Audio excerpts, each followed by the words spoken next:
Jane Eyre, An Autobiography by Charlotte Brontë. Read by Olivia Lane. Chapter 1. There was no possibility of taking a walk that day. We had been wandering, indeed, in the leafless shrubbery an hour in the morning, but since dinner, Mrs. Reed, when there was no company, dined early. The cold winter wind had brought with it clouds so sombre, and a rain so penetrating, that further outdoor exercise was now out of the question. I was glad of it. I never liked long walks, especially on chilly afternoons. Dreadful to me was the coming home in the raw twilight, with nipped fingers and toes, and a heart saddened by the chidings of Bessie, the nurse, and humbled by the consciousness of my physical inferiority to Eliza, John, and Georgiana Reed. The said Eliza, John, and Georgiana were now clustered around their mamma in the drawing-room. She lay reclined on a sofa by the fireside, and with her darlings about her, for the time neither quarrelling nor crying, looked perfectly happy. Me she had dispensed from joining the group, saying she regretted to be under the necessity of keeping me at a distance, but that until she heard from Bessie, and could discover by her own observation that I was endeavouring in good earnest to acquire a more sociable and childlike disposition, a more attractive and sprightly manner, something lighter, franker, more natural, as it were, she really must exclude me from privileges intended only for contented, happy little children. "What does Bessie say I have done?" I asked. "Jane, I don't like cavillers or questioners. Besides, there is something truly forbidding in a child, taking up her elders in that manner. Be seated somewhere, and until you can speak pleasantly, remain silent." A breakfast room adjoined the drawing-room. I slipped in there. It contained a bookcase. I soon possessed myself of a volume, taking care that it should be one stored with pictures. I mounted into the window seat. Gathering up my feet, I sat cross-legged like a Turk, and having drawn the red moreen curtain nearly close, I was shrined in double retirement. Folds of scarlet drapery shut in my view to the right hand. To the left were the clear panes of glass, protecting, but not separating me from the drear November day. At intervals, while turning over the leaves of my book, I studied the aspect of that winter afternoon. Afar, it offered a pale blank of mist and cloud, near a scene of wet lawn and storm-beat shrub, with ceaseless rain sweeping away wildly before a long and lamentable blast. I returned to my book, Bewick's History of British Birds. The letterpress thereof I cared little for, generally speaking, and yet there were certain introductory pages that, child as I was, I could not pass quite as a blank. They were those which treat of the haunts of seafowl, of the solitary rocks and promontories by them only inhabited, of the coast of Norway, studded with isles from its southern extremity, the Linderness or Naze to the North Cape, where the northern ocean, in vast whirls, boils round the naked melancholy isles of farthest Thule, and the Atlantic surge pours in among the stormy Hebrides. Nor could I pass unnoticed the suggestion of the bleak shores of Lapland, Siberia, Spitzbergen, Nova Zembla, Iceland, Greenland, with the vast sweep of the Arctic zone and those forlorn regions of dreary space, that reservoir of frost and snow, where firm fields of ice, the accumulation of centuries of winters, glazed in alpine heights above heights, surround the pole and concentrate the multiplied rigours of extreme cold. Of these death-white realms I formed an idea of my own, shadowy, like all the half-comprehended notions, that float dim through children's brains, but strangely impressive. The words in these introductory pages connected themselves with the succeeding vignettes and gave significance to the rock standing up alone in a sea of billow and spray, to the broken boat stranded on a desolate coast, to the cold and ghastly moon glancing through bars of cloud at a wreck just sinking. I cannot tell what sentiment haunted the quite solitary churchyard, with its inscribed headstone, its gate, its 2 trees, its low horizon, girdled by a broken wall, and its newly risen crescent, attesting the hour of eventide. The 2 ships becalmed on a torpid sea, I believed to be marine phantoms. The fiend pinning down the thief's pack behind him, I passed over quickly. It was an object of terror. So was the black-horned thing seated aloof on a rock, surveying a distant crowd surrounding a gallows. Each picture told a story, mysterious often to my undeveloped understanding and imperfect feelings, yet ever profoundly interesting. As interesting as the tales Bessie sometimes narrated on winter evenings, when she chanced to be in good humour, and when, having brought her ironing table to the nursery hearth, she allowed us to sit about it, and while she got up Mrs. Reed's lace frills and crimped her nightcap borders, fed our eager attention with passages of love and adventure taken from old fairy tales and other ballads, or, as at a later period I discovered, from the pages of Pamela and Henry, Earl of Morland. With Buick on my knee, I was then happy at least in my way. I feared nothing but interruption, and that came too soon. The breakfast-room door opened. "Bo! Madam Mope!" cried the voice of John Reed. Then he paused. He found the room apparently empty. "Where the dickens is she?" he continued. "Lizzie! Georgie!" calling to his sisters. "Joan is not here. Tell Mamma she is run out into the rain, bad animal." It is well I drew the curtain, thought I, and I wished fervently he might not discover my hiding place. Nor would John Reed have found it out himself. He was not quick either of vision or conception, but Eliza just put her head in at the door and said at once, "She is in the window seat, to be sure, Jack." And I came out immediately, for I trembled at the idea of being dragged forth by the said Jack. "What do you want?" I asked with awkward diffidence. "Say, what do you want, Master Reed?" was the answer. "I want you to come here." And seating himself in an armchair, he intimated by a gesture that I was to approach and stand before him. John Reed was a schoolboy of 14 years old, 4 years older than I, for I was but 10, large and stout for his age, with a dingy and unwholesome skin, thick lineaments in a spacious visage, heavy limbs and large extremities. He gorged himself habitually at table, which made him bilious, and gave him a dim and bleared eye and flabby cheeks. He ought now to have been at school, but his mamma had taken him home for a month or 2, on account of his delicate health. Mr. Miles, the master, affirmed that he would do very well if he had fewer cakes and sweetmeats sent him from home.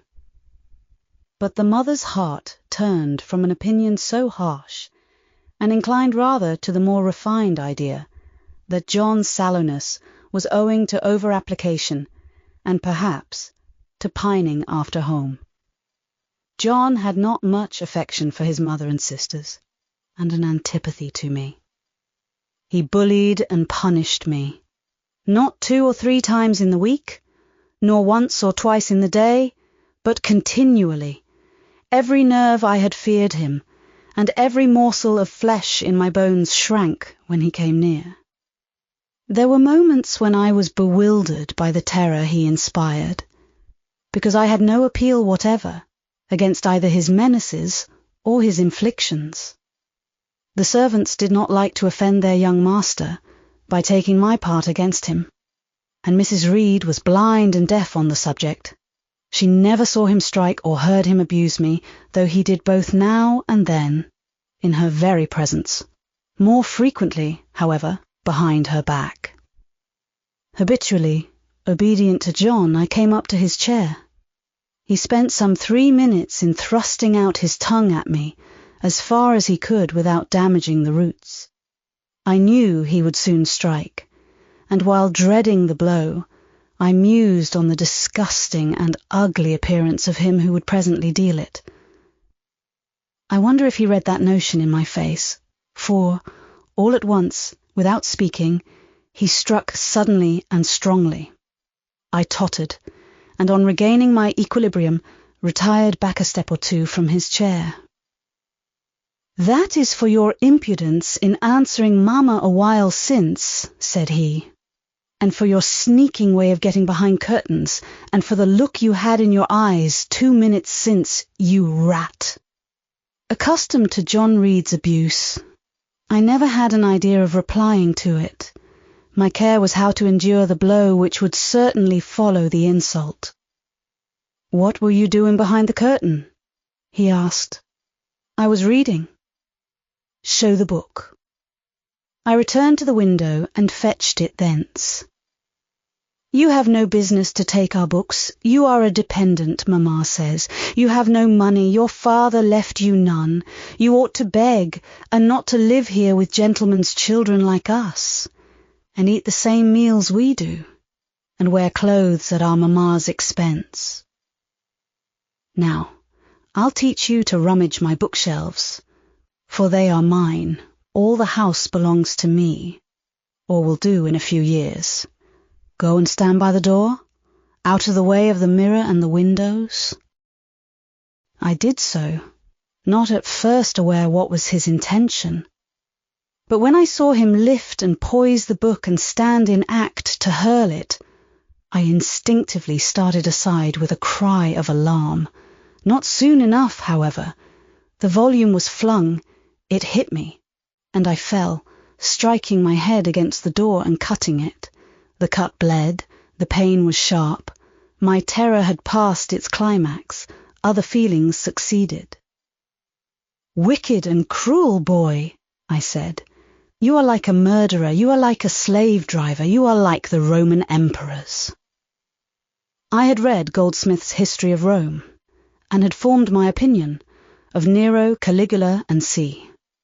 Also, I had drawn parallels in silence, which I never thought thus to have declared aloud.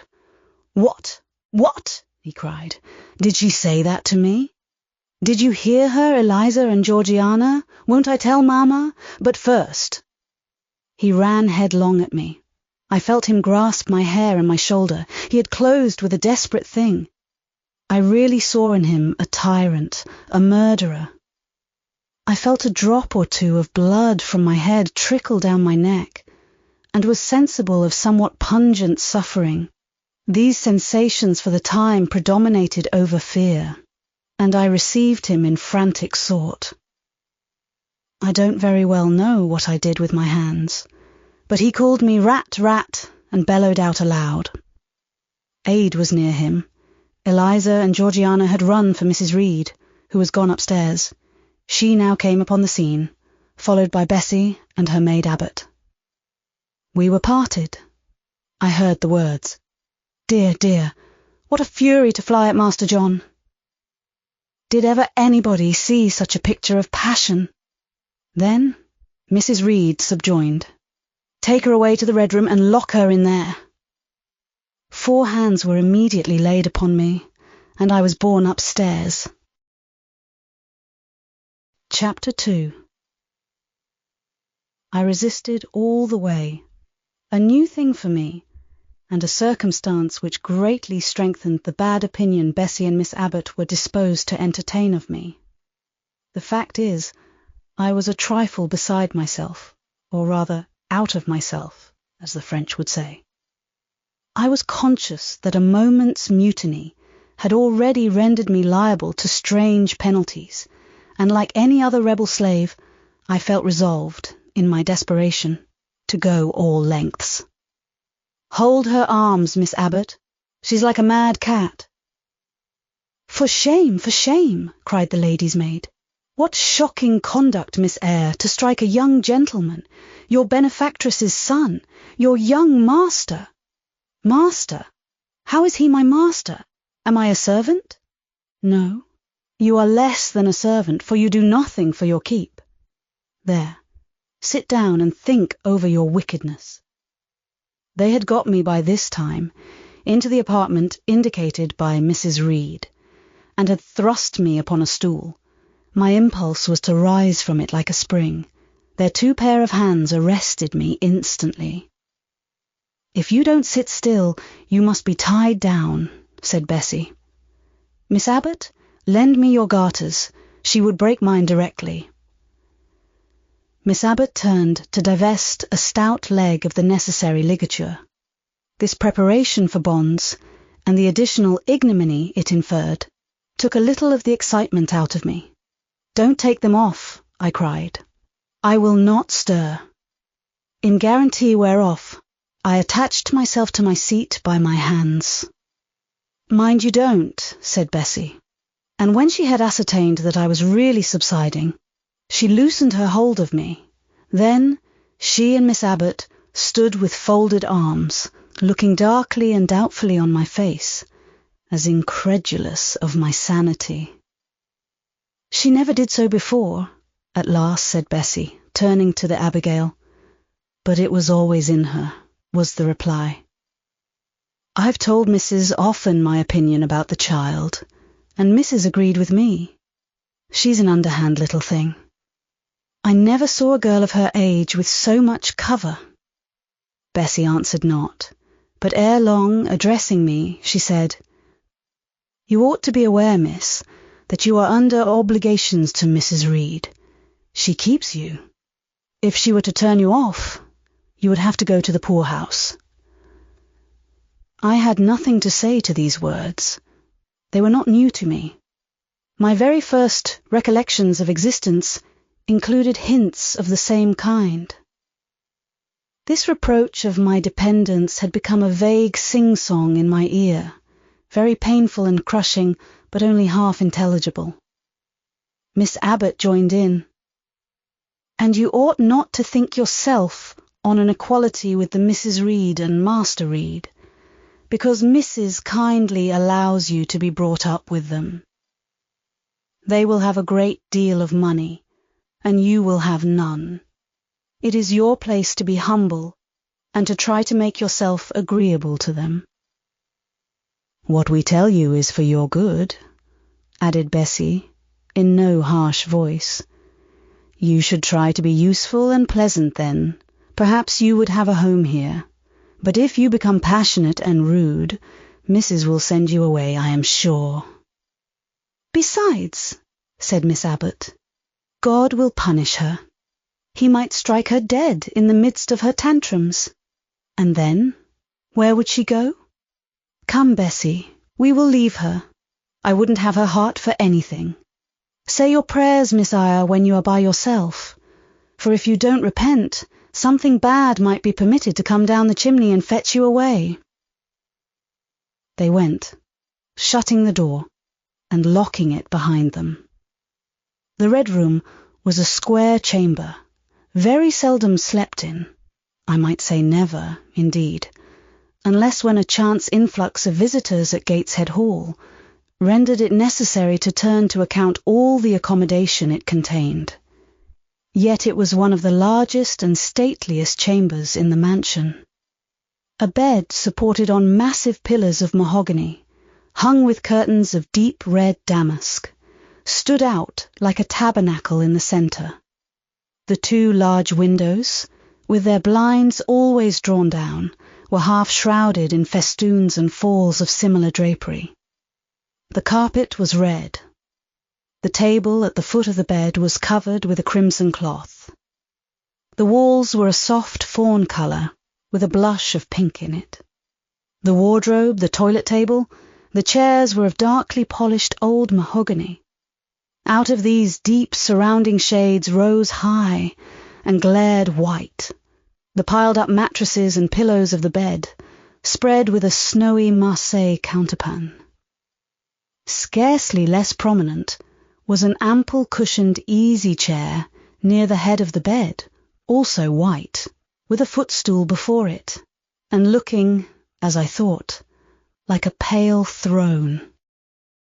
This room was chill, because it seldom had a fire. It was silent, because remote from the nursery and kitchen. Solemn, because it was known to be so seldom entered. The housemaid alone came here on Saturdays, to wipe from the mirrors and the furniture a week's quiet dust. And Mrs. Reed herself, at far intervals, visited it to review the contents of a certain secret drawer in the wardrobe, where were stored divers parchments, her jewel casket, and a miniature of her deceased husband. And in those last words lies the secret of the Red Room, the spell which kept it so lonely in spite of its grandeur. Mr. Reed had been dead 9 years. It was in this chamber he breathed his last. Here he lay in state. Hence his coffin was borne by the undertaker's men. And since that day, a sense of dreary consecration had guarded it from frequent intrusion. My seat, to which Bessie and the bitter Miss Abbott had left me riveted, was a low ottoman near the marble chimney-piece. The bed rose before me. To my right hand there was the high, dark wardrobe, with subdued, broken reflections varying the gloss of its panels. To my left were the muffled windows. A great looking-glass between them repeated the vacant majesty of the bed and room. I was not quite sure whether they had locked the door, and when I dared move, I got up and went to see. Alas, yes, no jail was ever more secure. Returning, I had to cross before the looking-glass.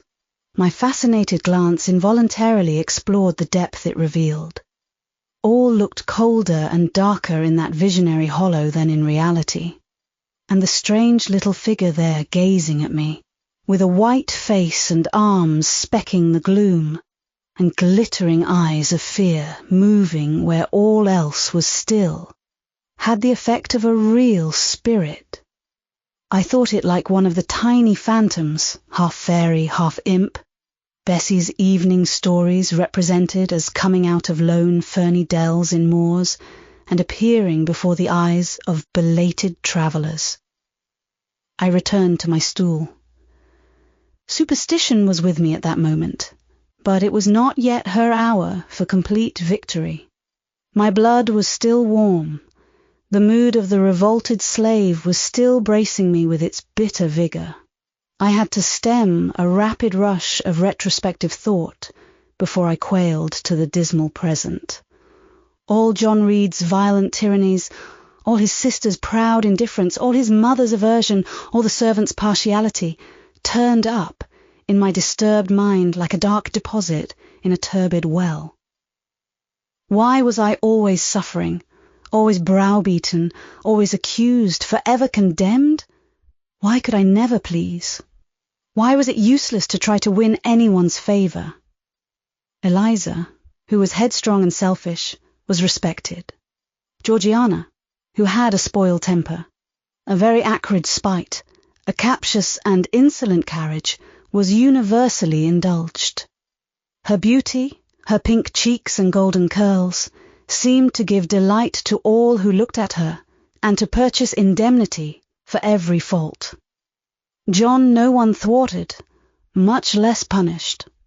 Though he twisted the necks of the pigeons, killed the little pea-chicks, set the dogs at the sheep, stripped the hothouse vines of their fruit, and broke the buds off the choicest plants in the conservatory.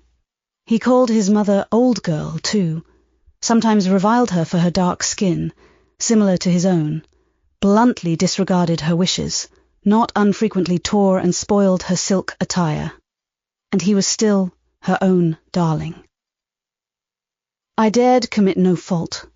I strove to fulfill every duty, and I was termed naughty and tiresome, sullen and sneaking, from morning to noon, and from noon to night.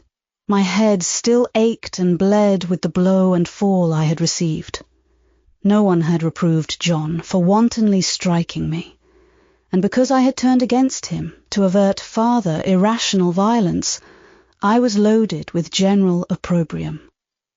Unjust, unjust, said my reason, forced by the agonizing stimulus into precocious though transitory power, and resolve, equally wrought up, instigated some strange expedient to achieve escape from insupportable oppression, as running away, or, if that could not be effected, never eating or drinking more, and letting myself die. What a consternation of soul was mine that dreary afternoon! How all my brain was in tumult, and all my heart in insurrection! Yet in what darkness, what dense ignorance, was the mental battle fought! I could not answer the ceaseless inward question, why I thus suffered, now at the distance of, I will not say how many years, I see it clearly. I was a discord in Gateshead Hall. I was like nobody there. I had nothing in harmony with Mrs. Reed or her children, or her chosen vassalage.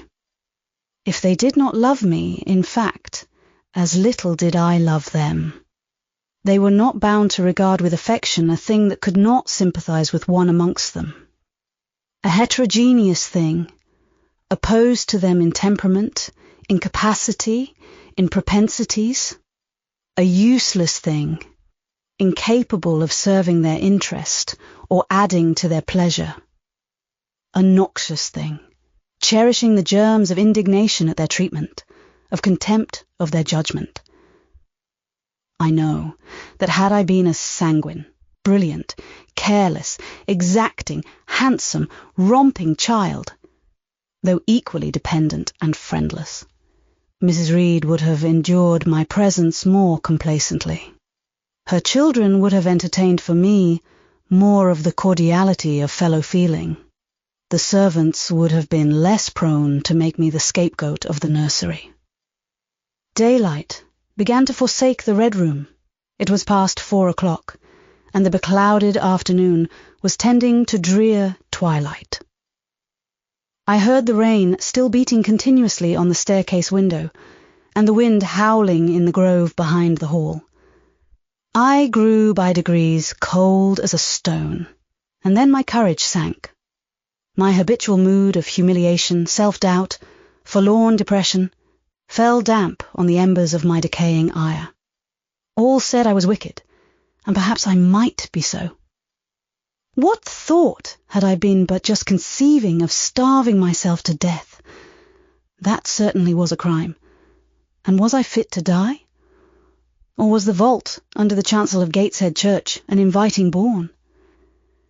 In such vault, I had been told, did Mr. Reed lie buried, and led by this thought to recall his idea, I dwelt on it with gathering dread. I could not remember him, but I knew that he was my own uncle, my mother's brother, that he had taken me when a parentless infant to his house, and that in his last moments he had required a promise of Mrs. Reed that she would rear and maintain me as one of her own children. Mrs. Reed probably considered she had kept this promise. And so she had, I dare say, as well as her nature would permit her. But how could she really like an interloper not of her race and unconnected with her, after her husband's death, by any tie? It must have been most irksome to find herself bound by a hard-wrung pledge to stand in the stead of a parent to a strange child she could not love, and to see an uncongenial alien permanently intruded on her own family group.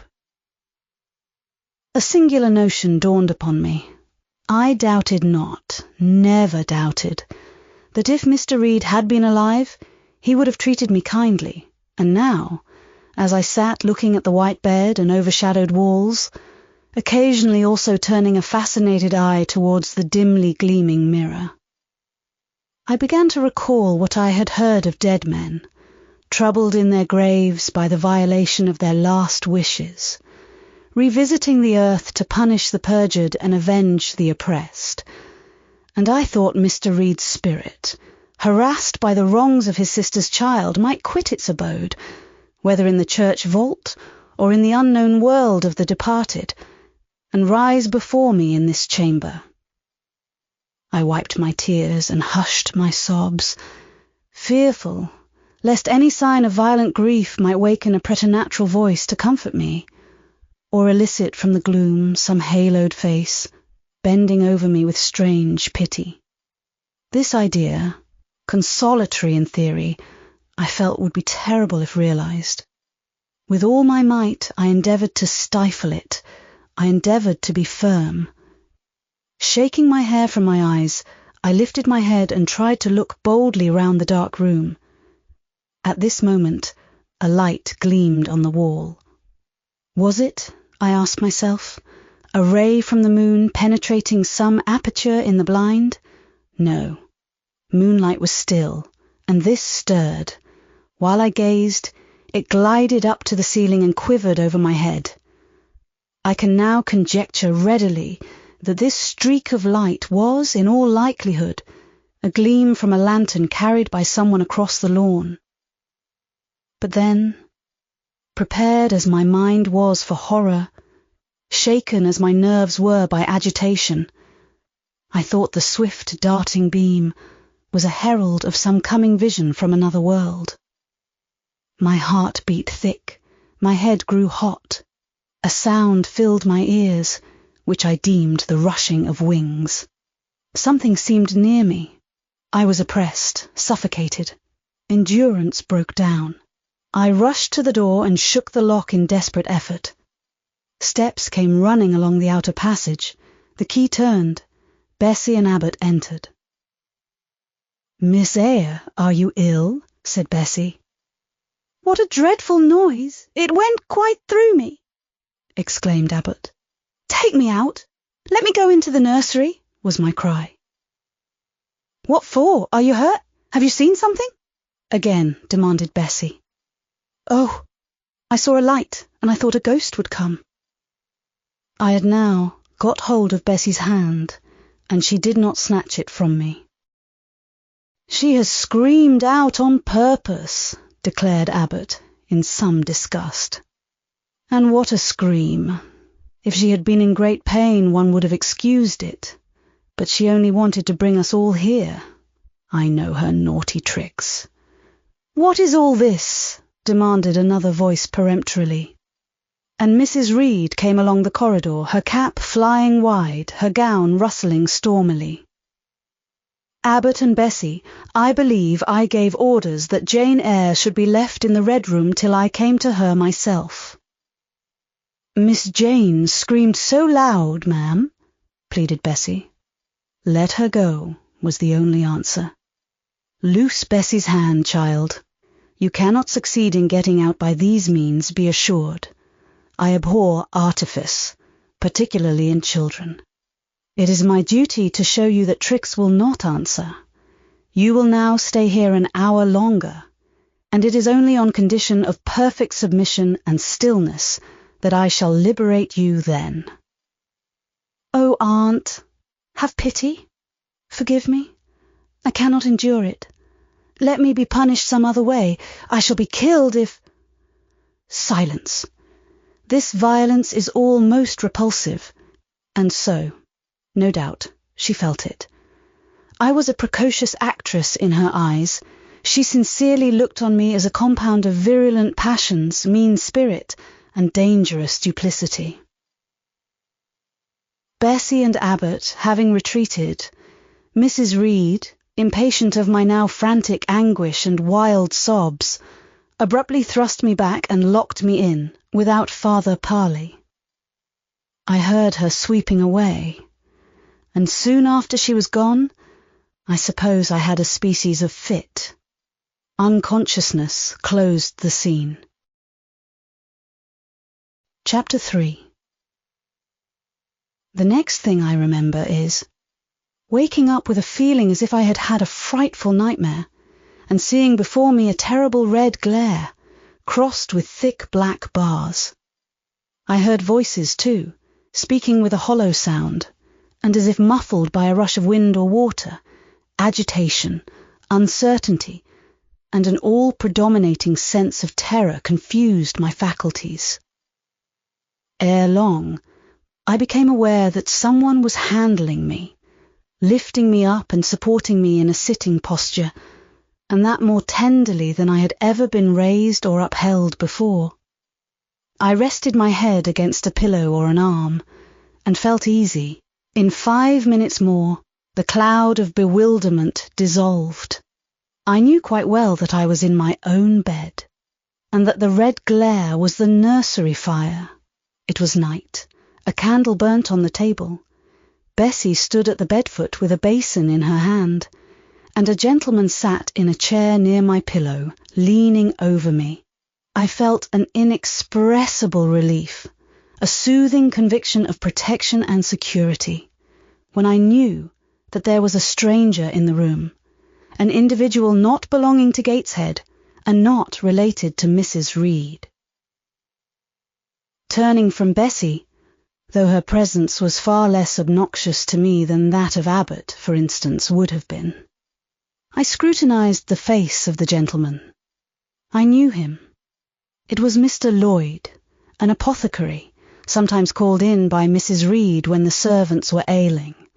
For herself and the children she employed a physician. "Well, who am I?" he asked.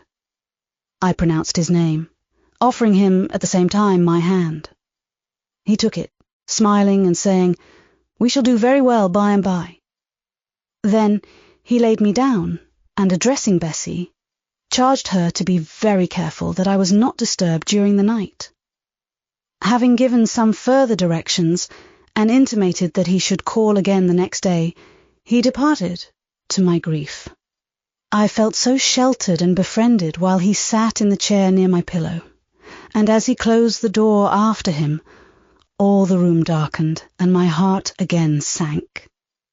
Inexpressible sadness weighed it down. "Do you feel as if you should sleep, miss?" asked Bessie, rather softly. Scarcely dared I answer her, for I feared the next sentence might be rough. "I will try. Would you like to drink, or could you eat anything?" "No, thank you, Bessie." "Then I think I shall go to bed, for it is past 12 o'clock. But you may call me if you want anything in the night." Wonderful civility, this. It emboldened me to ask a question. "Bessie, what is the matter with me? Am I ill? You fell sick, I suppose, in the Red Room with crying. You'll be better soon, no doubt." Bessie went into the housemaid's apartment, which was near. I heard her say, "Sarah, come and sleep with me in the nursery. I daren't for my life be alone with that poor child tonight. She might die. It's such a strange thing she should have that fit. I wonder if she saw anything. Mrs. was rather too hard." Sarah came back with her. They both went to bed. They were whispering together for half an hour before they fell asleep. I caught scraps of their conversation, from which I was able only too distinctly to infer the main subject discussed. Something passed her, all dressed in white, and vanished. A great black dog behind him. 3 loud raps on the chamber door. A light in the churchyard just over his grave, etc., etc. At last, both slept. The fire and the candle went out. For me, the watches of that long night passed in ghastly wakefulness. Ear, eye, and mind were alike strained by dread, such dread as children only can feel. No severe or prolonged bodily illness followed this incident of the Red Room. It only gave my nerves a shock of which I feel the reverberation to this day. Yes, Mrs. Reed, to you I owe some fearful pangs of mental suffering. But I ought to forgive you, for you knew not what you did. While rending my heartstrings, You thought you were only uprooting my bad propensities. Next day, by noon, I was up and dressed, and sat wrapped in a shawl by the nursery hearth. I felt physically weak and broken down. But my worse ailment was an unutterable wretchedness of mind, a wretchedness which kept drawing from me silent tears. No sooner had I wiped one salt drop from my cheek than another followed. Yet, I thought, I ought to have been happy, for none of the Reeds were there. They were all gone out in the carriage with their mamma. Abbot, too, was sewing in another room, and Bessie, as she moved hither and thither, putting away toys and arranging drawers, addressed to me every now and then a word of unwonted kindness. This state of things should have been to me a paradise of peace, accustomed as I was to a life of ceaseless reprimand and thankless fagging. But in fact, my racked nerves were now in such a state that no calm could soothe, and no pleasure excite them agreeably. Bessie had been down into the kitchen, and she brought up with her a tart on a certain brightly painted china plate, whose bird of paradise, nestling in a wreath of convolvuli and rosebuds, had been wont to stir in me a most enthusiastic sense of admiration, and which plate I had often petitioned to be allowed to take in my hand, in order to examine it more closely, but had always hitherto been deemed unworthy of such a privilege. This precious vessel was now placed on my knee, and I was cordially invited to eat the circlet of delicate pastry upon it. Vain favour, coming, like most other favours long deferred and often wished for, too late. I could not eat the tart, and the plumage of the bird, the tints of the flowers, seemed strangely faded. I put both plate and tart away. Bessie asked if I would have a book. The word book acted as a transient stimulus, and I begged her to fetch Gulliver's Travels from the library. This book I had again and again perused with delight. I considered it a narrative of facts, and discovered in it a vein of interest deeper than what I found in fairy tales.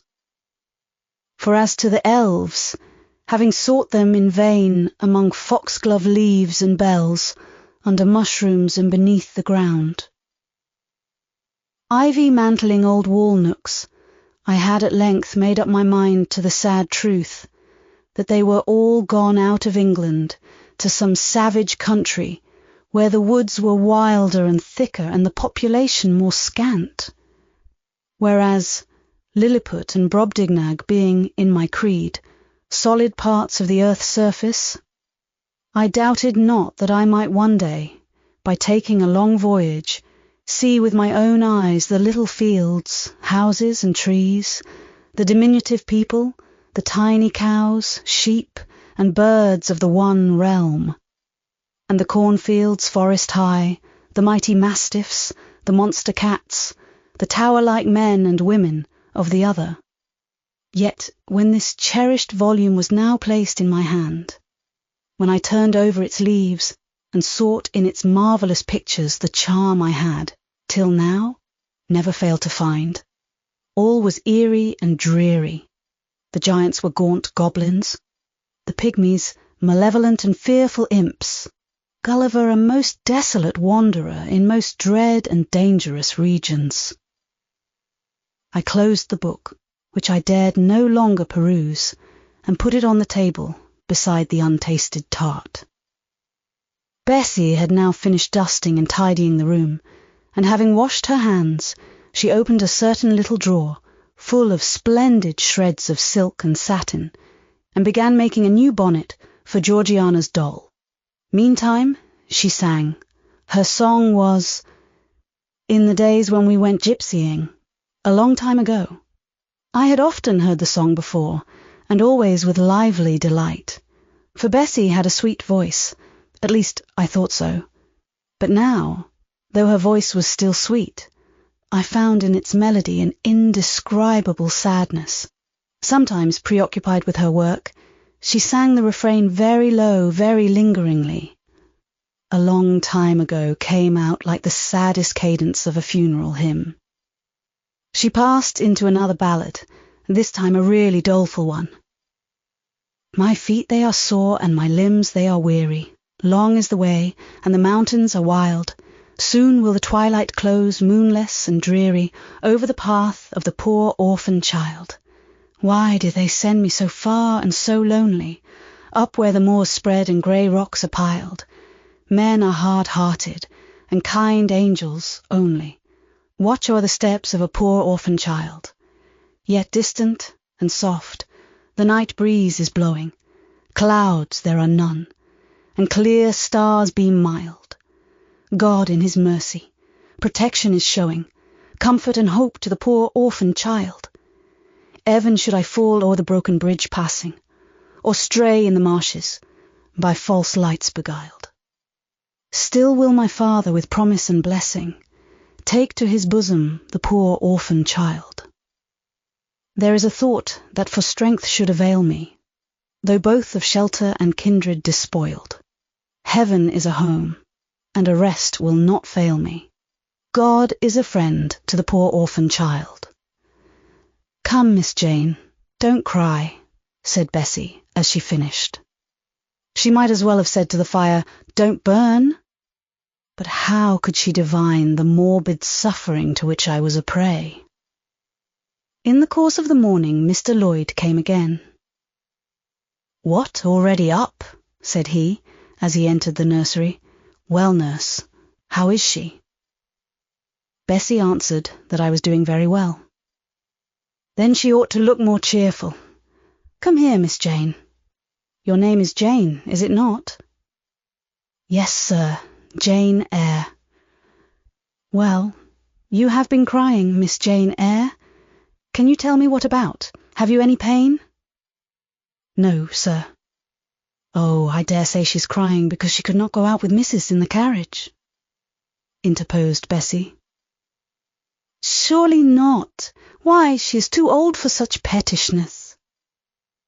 I thought so too, and my self-esteem being wounded by the false charge, I answered promptly, I never cried for such a thing in my life. I hate going out in the carriage. I cry because I am miserable. Oh, fie, miss, said Bessie. The good apothecary appeared a little puzzled. I was standing before him. He fixed his eyes on me very steadily. His eyes were small and grey, not very bright, but I dare say I should think them shrewd now. He had a hard-featured yet good-natured looking face. Having considered me at leisure, he said, What made you ill yesterday? She had a fall, said Bessie, again putting in her word. Fall? Why, that is like a baby again. Can't she manage to walk at her age? She must be 8 or 9 years old. I was knocked down, was the blunt explanation, jerked out of me by another pang of mortified pride. But that did not make me ill, I added, while Mr. Lloyd helped himself to a pinch of snuff. As he was returning the box to his waistcoat pocket, a loud bell rang for the servants' dinner. He knew what it was. That's for you, nurse, said he. You can go down. I'll give Miss Jane a lecture till you come back. Bessie would rather have stayed, but she was obliged to go, because punctuality at meals was rigidly enforced at Gateshead Hall. The fall did not make you ill. What did then? Pursued Mr. Lloyd, when Bessie was gone. I was shut up in a room where there is a ghost till after dark. I saw Mr. Lloyd smile and frown at the same time. Ghost? What, you are a baby after all? You are afraid of ghosts? Of Mr. Reed's ghost I am. He died in that room, and was laid out there. Neither Bessie nor anyone else will go into it at night, if they can help it. And it was cruel to shut me up alone without a candle. So cruel that I think I shall never forget it. Nonsense! And is it that makes you so miserable? Are you afraid now in daylight?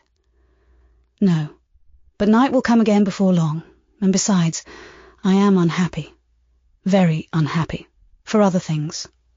What other things? Can you tell me some of them? How much I wished to reply fully to this question. How difficult it was to frame any answer. Children can feel, but they cannot analyze their feelings. And if the analysis is partially effected in thought, they know not how to express the result of the process in words. Fearful, however, of losing this first and only opportunity of relieving my grief by imparting it, I, after a disturbed pause, contrived to frame a meagre, though, as far as it went, true response. For one thing, I have no father or mother, brothers or sisters. You have a kind aunt and cousins. Again I paused, then bunglingly announced, But John Reed knocked me down and my aunt shut me up in the Red Room. Mr. Lloyd a second time produced his snuff-box. Don't you think Gateshead Hall a very beautiful house? Asked he. Are you not very thankful to have such a fine place to live at? It is not my house, sir. An abbot says I have less right to be here than a servant. Pooh. You can't be silly enough to wish to leave such a splendid place. If I had anywhere else to go, I should be glad to leave it, but I can never get away from Gateshead till I am a woman. Perhaps you may, who knows? Have you any relations besides Mrs. Reed? I think not, sir. None belonging to your father? I don't know. I asked Aunt Reed once, and she said possibly I might have some poor, low relations called Eyre, but she knew nothing about them. If you had such, would you like to go to them? I reflected. Poverty looks grim to grown people, still more so to children. They have not much idea of industrious, working, respectable poverty. They think of the word only as connected with ragged clothes, scanty food, fireless grates, rude manners, and debasing vices. Poverty for me was synonymous with degradation. No, I should not like to belong to poor people, was my reply. Not even if they were kind to you. I shook my head. I could not see how poor people had the means of being kind. And then to learn to speak like them, to adopt their manners, to be uneducated, to grow up like one of the poor women I saw sometimes, nursing their children or washing their clothes at the cottage doors of the village of Gateshead. No, I was not heroic enough to purchase liberty at the price of caste. But are your relatives so very poor? Are they working people? I cannot tell. Aunt Reed says if I have any, they must be a beggarly set. I should not like to go a-begging. Would you like to go to school? Again, I reflected. I scarcely knew what school was. Bessie sometimes spoke of it as a place where young ladies sat in the stocks, wore backboards, and were expected to be exceedingly genteel and precise. John Reed hated his school and abused his master. But John Reed's tastes were no rule for mine, and if Bessie's accounts of school discipline, gathered from the young ladies of a family where she had lived before coming to Gateshead, were somewhat appalling. Her details of certain accomplishments attained by these same young ladies were, I thought, equally attractive. She boasted of beautiful paintings of landscapes and flowers by them executed, of songs they could sing and pieces they could play, of purses they could net, of French books they could translate, till my spirit was moved to emulation as I listened. Besides, school would be a complete change. It implied a long journey, an entire separation from Gateshead, an entrance into a new life. I should indeed like to go to school, was the audible conclusion of my musings. Well, well, "Who knows what may happen," said Mr. Lloyd as he got up. "The child ought to have change of air and scene," he added, speaking to himself. "Nerves not in a good state." Bessie now returned. At the same moment, the carriage was heard rolling up the gravel walk. "Is that your mistress, nurse?" asked Mr. Lloyd. "I should like to speak to her before I go." Bessie invited him to walk into the breakfast room and led the way out. In the interview which followed between him and Mrs. Reed, I presume, from after occurrences, that the apothecary ventured to recommend my being sent to school, and the recommendation was, no doubt, readily enough adopted, for as Abbot said, in discussing the subject with Bessie, when both sat sewing in the nursery one night, after I was in bed, and, as they thought, asleep, Mrs. was, she dared say, glad enough to get rid of such a tiresome, ill-conditioned child, who always looked as if she were watching everybody and scheming plots underhand. Abbot, I think, gave me credit for being a sort of infantine Guy Fawkes. On that same occasion I learned, for the first time, from Miss Abbot's communications to Bessie, that my father had been a poor clergyman, that my mother had married him against the wishes of her friends, who considered the match beneath her, that my grandfather Reed was so irritated at her disobedience he cut her off without a shilling, that after my mother and father had been married a year, the latter caught the typhus fever while visiting among the poor of a large manufacturing town where his curacy was situated and where that disease was then prevalent, that my mother took the infection from him, and both died within a month of each other. Bessie, when she heard this narrative, sighed and said, "Poor Miss Jane is to be pitied too, Abbot?" "Yes," responded Abbot. "If she were a nice, pretty child, one might compassionate her forlornness, but one really cannot care for such a little toad as that." "Not a great deal, to be sure," agreed Bessie. "At any rate, a beauty like Miss Georgiana would be more moving in the same condition." "Yes, I dote on Miss Georgiana," cried the fervent Abbot. "Little darling, with her long curls and her blue eyes, and such a sweet colour as she has, just as if she were painted. Bessie, I could fancy a Welsh rabbit for supper." "So could I, with a roast onion. Come, we'll go down." They went. Chapter 4. From my discourse with Mr. Lloyd, and from the above reported conference between Bessie and Abbot, I gathered enough of hope to suffice as a motive for wishing to get well. A change seemed near.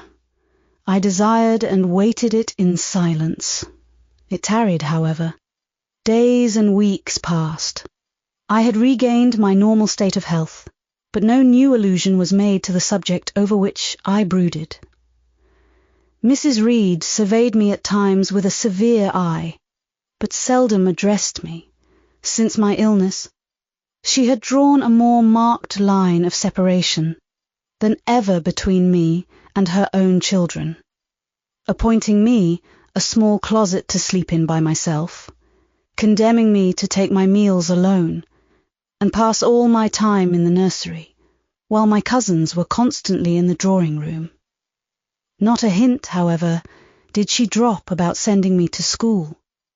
Still, I felt an instinctive certainty that she would not long endure me under the same roof with her, for her glance, now more than ever, when turned on me, expressed an insuperable and rooted aversion. Eliza and Georgiana, evidently acting according to orders, spoke to me as little as possible. John thrust his tongue in his cheek whenever he saw me, and once attempted chastisement, but as I instantly turned against him, roused by the same sentiment of deep ire and desperate revolt which had stirred my corruption before, he thought it better to desist, and ran from me uttering execrations, and vowing I had burst his nose. I had indeed levelled at that prominent feature, as hard a blow as my knuckles could inflict. And when I saw that either that or my look daunted him, I had the greatest inclination to follow up my advantage to purpose. But he was already with his mamma. I heard him, in a blubbering tone, commence the tale of how that nasty Jane Eyre had flown at him like a mad cat. He was stopped rather harshly. "Don't talk to me about her, John. I told you not to go near her. She is not worthy of notice. I do not choose that either you or your sisters should associate with her." Here, leaning over the banister, I cried out suddenly, and without at all deliberating on my words, "They are not fit to associate with me." Mrs. Reed was rather a stout woman, but on hearing this strange and audacious declaration, she ran nimbly up the stair, swept me like a whirlwind into the nursery, and crushing me down on the edge of my crib, dared me in an emphatic voice to rise from that place, or utter one syllable during the remainder of the day. "What would Uncle Reed say to you if he were alive?" was my scarcely voluntary demand. I say scarcely voluntary, for it seemed as if my tongue pronounced words without my will consenting to their utterance. Something spoke out of me over which I had no control. "What?" said Mrs. Reed under her breath. Her usually cold, composed grey eye became troubled with a look like fear. She took her hand from my arm and gazed at me as if she really did not know whether I were child or fiend. I was now in for it. "My Uncle Reed is in heaven and can see all you do and think, and so can Papa and Mamma. They know how you shut me up all day long, and how you wish me dead." Mrs. Reed soon rallied her spirits. She shook me most soundly. She boxed both my ears, and then left me without a word. Bessie supplied the hiatus by a homily of an hour's length, in which she proved beyond a doubt that I was the most wicked and abandoned child ever reared under a roof. I half believed her, for I felt indeed only bad feelings surging in my breast. November, December, and half of January passed away. Christmas and the New Year had been celebrated at Gateshead with the usual festive cheer. Presents had been interchanged, dinners and evening parties given. From every enjoyment I was, of course, excluded.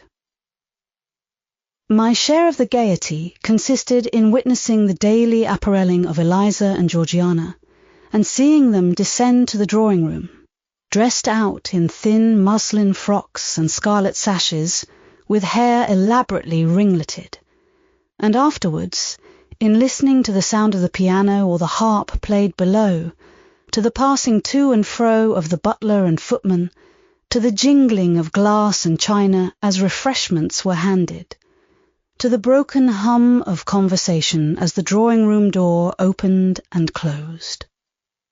When tired of this occupation, I would retire from the stairhead to the solitary and silent nursery. There, though somewhat sad, I was not miserable.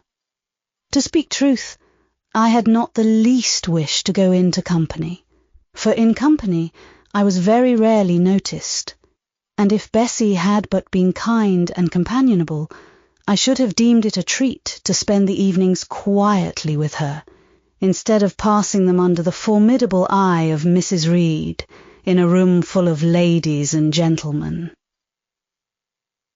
But Bessie, as soon as she had dressed her young ladies, used to take herself off to the lively regions of the kitchen and housekeeper's room, generally bearing the candle along with her.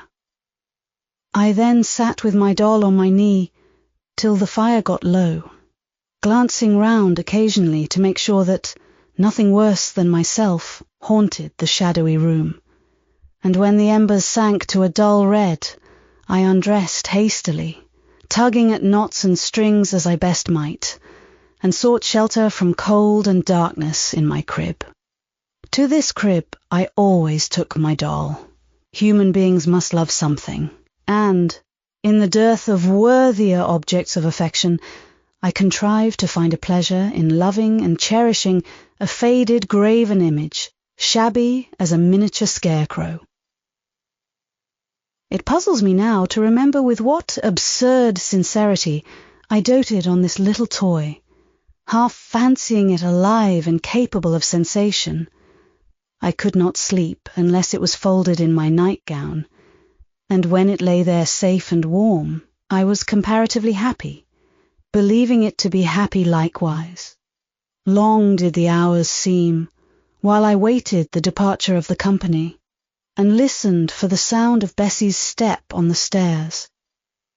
Sometimes she would come up in the interval to seek her thimble or her scissors, or perhaps to bring me something by way of supper, a bun or a cheesecake. Then she would sit on the bed while I ate it, and when I had finished, she would tuck the clothes round me, and twice she kissed me and said, "Good night, Miss Jane." When thus gentle, Bessie seemed to me the best, prettiest, kindest being in the world, and I wished most intensely that she would always be so pleasant and amiable, and never push me about, or scold, or task me unreasonably, as she was too often wont to do. Bessie Lee must, I think, have been a girl of good natural capacity, for she was smart in all she did, and had a remarkable knack of narrative. So, at least, I judge from the impression made on me by her nursery tales. She was pretty too. If my recollections of her face and person are correct, I remember her as a slim young woman, with black hair, dark eyes, very nice features, and good, clear complexion, but she had a capricious and hasty temper, and indifferent ideas of principle or justice. Still, such as she was, I preferred her to anyone else at Gateshead Hall. It was the 15th of January, about 9 o'clock in the morning. Bessie was gone down to breakfast. My cousins had not yet been summoned to their mamma. Eliza was putting on her bonnet and warm garden coat to go and feed her poultry, an occupation of which she was fond, and not less so of selling the eggs to the housekeeper, and hoarding up the money she thus obtained. She had a turn for traffic, and a marked propensity for saving, shown not only in the vending of eggs and chickens, but also in driving hard bargains with the gardener about flower roots, seeds, and slips of plants. That functionary, having orders from Mrs. Reed to buy of his young lady all the products of her parterre she wished to sell, and Eliza would have sold the hair off her head if she could have made a handsome profit thereby. As to her money, she first secreted it in odd corners, wrapped in a rag or an old curl paper. But some of these hoards having been discovered by the housemaid, Eliza, fearful of one day losing her valued treasure, consented to entrust it to her mother at a usurious rate of interest, 50 or 60%, which interest she exacted every quarter, keeping her accounts in a little book with anxious accuracy. Georgiana sat on a high stool, dressing her hair at the glass, and interweaving her curls with artificial flowers and faded feathers, of which she had found a store in a drawer in the attic. I was making my bed, having received strict orders from Bessie to get it arranged before she returned, for Bessie now frequently employed me as a sort of under-nursery maid, to tidy the room, dust the chairs, etc. Having spread the quilt and folded my nightdress, I went to the window seat to put in order some picture books and doll's house furniture scattered there. An abrupt command from Georgiana to let her playthings alone, for the tiny chairs and mirrors, the fairy plates and cups, were her property, stopped my proceedings, and then, for lack of other occupation, I fell to breathing on the frost flowers with which the window was fretted, and thus clearing a space in the glass through which I might look out on the grounds, where all was still and petrified under the influence of a hard frost. From this window were visible the porter's lodge and the carriage road, and just as I had dissolved so much of the silver-white foliage veiling the panes as left room to look out, I saw the gates thrown open and a carriage roll through. I watched it ascending the drive with indifference. Carriages often came to Gateshead, but none ever brought visitors in whom I was interested. It stopped in front of the house. The doorbell rang loudly. The newcomer was admitted. All this being nothing to me, my vacant attention soon found livelier attraction in the spectacle of a little hungry robin, which came and chirruped on the twigs of the leafless cherry tree nailed against the wall near the casement. The remains of my breakfast of bread and milk stood on the table, and having crumbled a morsel of roll, I was tugging at the sash to put out the crumbs on the window-sill, when Bessie came running upstairs into the nursery. "Miss Jane, take off your pinafore. What are you doing there? Have you washed your hands and face this morning?" I gave another tug before I answered, for I wanted the bird to be secure of its bread. The sash yielded. I scattered the crumbs, some on the stone sill, some on the cherry tree bough, then, closing the window, I replied, "No, Bessie, I have only just finished dusting." "Troublesome, careless child, and what are you doing now? You look quite red, as if you had been about some mischief. What were you opening the window for?" I was spared the trouble of answering, for Bessie seemed in too great a hurry to listen to explanations. She hauled me to the washstand, inflicted a merciless but happily brief scrub on my face and hands, with soap, water, and a coarse towel, disciplined my head with a bristly brush, denuded me of my pinafore, and then, hurrying me to the top of the stairs, bid me go down directly, as I was wanted in the breakfast room. I would have asked who wanted me. I would have demanded if Mrs. Reed was there, but Bessie was already gone, and had closed the nursery door upon me. I slowly descended. For nearly 3 months, I had never been called to Mrs. Reed's presence, restricted so long to the nursery, the breakfast, dining, and drawing rooms were become for me awful regions on which it dismayed me to intrude. I now stood in the empty hall. Before me was the breakfast room door, and I stopped, intimidated and trembling. What a miserable little poltroon had fear, engendered of unjust punishment, made of me in those days. I feared to return to the nursery, and feared to go forward to the parlour. 10 minutes I stood in agitated hesitation. The vehement ringing of the breakfast-room bell decided me. I must enter. "Who could want me?" I asked inwardly, as with both hands I turned the stiff door-handle which, for a second or two, resisted my efforts. What should I see besides Aunt Reed in the apartment? A man or a woman? The handle turned, the door unclosed, and passing through and curtsying low, I looked up at a black pillar. Such, at least, appeared to me at first sight, the straight, narrow, sable-clad shape standing erect on the rug. The grim face at the top was like a carved mask, placed above the shaft by way of capital. Mrs. Reed occupied her usual seat by the fireside. She made a signal to me to approach. I did so, and she introduced me to the stony stranger with the words, "This is the little girl respecting whom I applied to you." He, for it was a man, turned his head slowly towards where I stood, and having examined me with the two inquisitive-looking grey eyes, which twinkled under a pair of bushy brows, said solemnly, and in a bass voice, "Her size is small. What is her age?" 10 years. So much, was the doubtful answer, and he prolonged his scrutiny for some minutes. Presently he addressed me. "Your name, little girl?" "Jane Eyre, sir." In uttering these words I looked up. He seemed to me a tall gentleman. But then I was very little. His features were large, and they and all the lines of his frame were equally harsh and prim.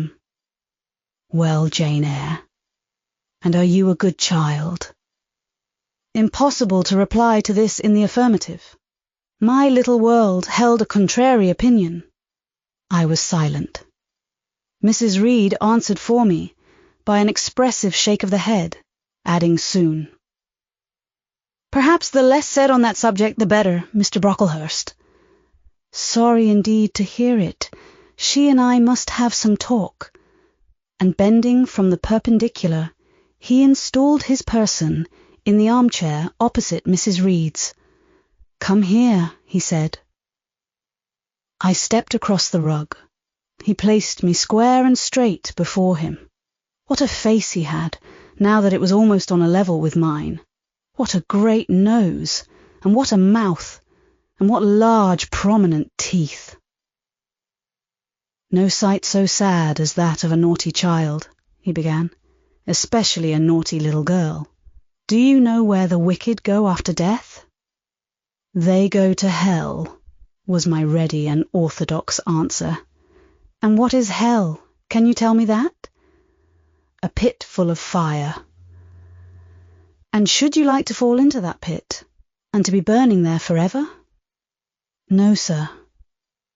"What must you do to avoid it?" I deliberated a moment.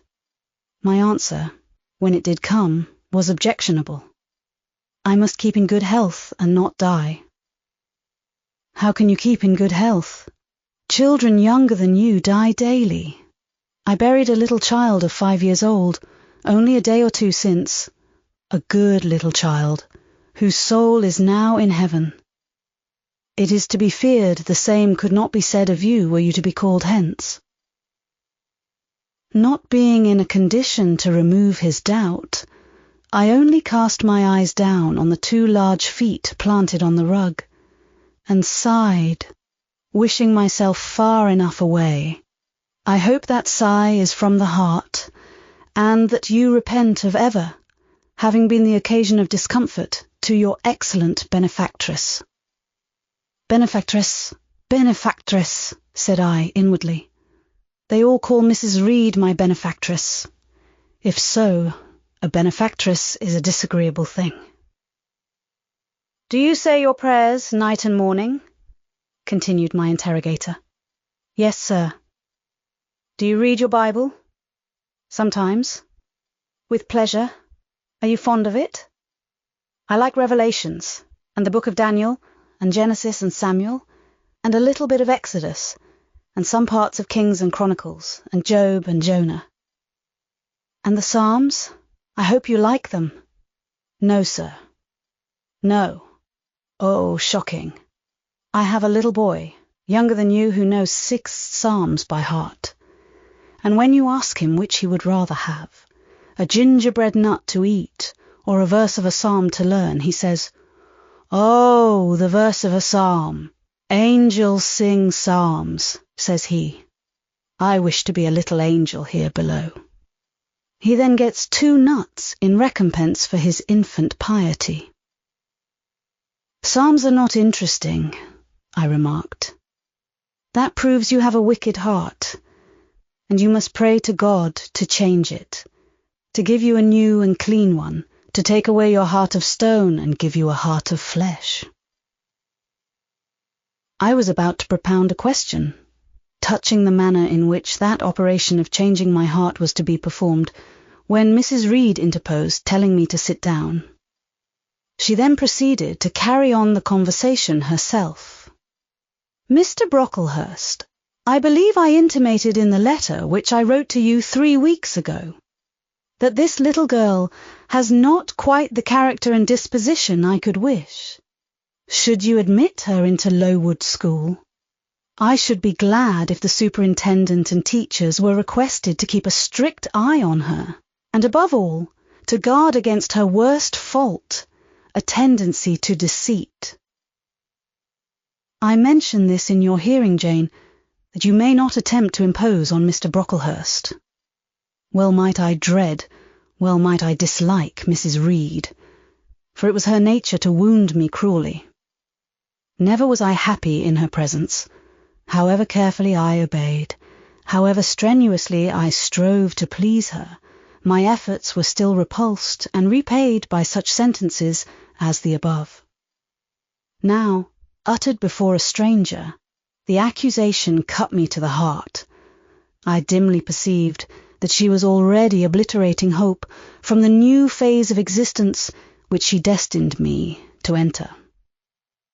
I felt, though I could not have expressed the feeling, that she was sowing aversion and unkindness along my future path. I saw myself transformed under Mr. Brocklehurst's eye into an artful, noxious child, and what could I do to remedy the injury? Nothing, indeed, thought I, as I struggled to repress a sob, and hastily wiped away some tears, the impotent evidences of my anguish. Deceit is, indeed, a sad fault in a child, said Mr. Brocklehurst. It is akin to falsehood, and all liars will have their portion in the lake burning with fire and brimstone. She shall, however, be watched, Mrs. Reed. I will speak to Miss Temple and the teachers. I should wish her to be brought up in a manner suiting her prospects, continued my benefactress, to be made useful, to be kept humble. As for the vacations, she will, with your permission, spend them always at Lowood. Your decisions are perfectly judicious, madam, returned Mr. Brocklehurst. Humility is a Christian grace, and one peculiarly appropriate to the pupils of Lowood. I, therefore, direct that especial care shall be bestowed on its cultivation amongst them. I have studied how best to mortify in them the worldly sentiment of pride, and only the other day I had a pleasing proof of my success. My second daughter, Augusta, went with her mamma to visit the school, and on her return she exclaimed, "Oh, dear papa, how quiet and plain all the girls at Lowood look, with their hair combed behind their ears and their long pinafores, and those little holland pockets outside their frocks. They are almost like poor people's children. And," said she, "they looked at my dress and mamma's, as if they had never seen a silk gown before."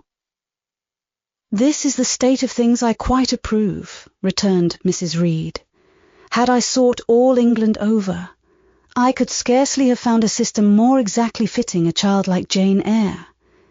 Consistency, my dear Mr. Brocklehurst, I advocate consistency in all things."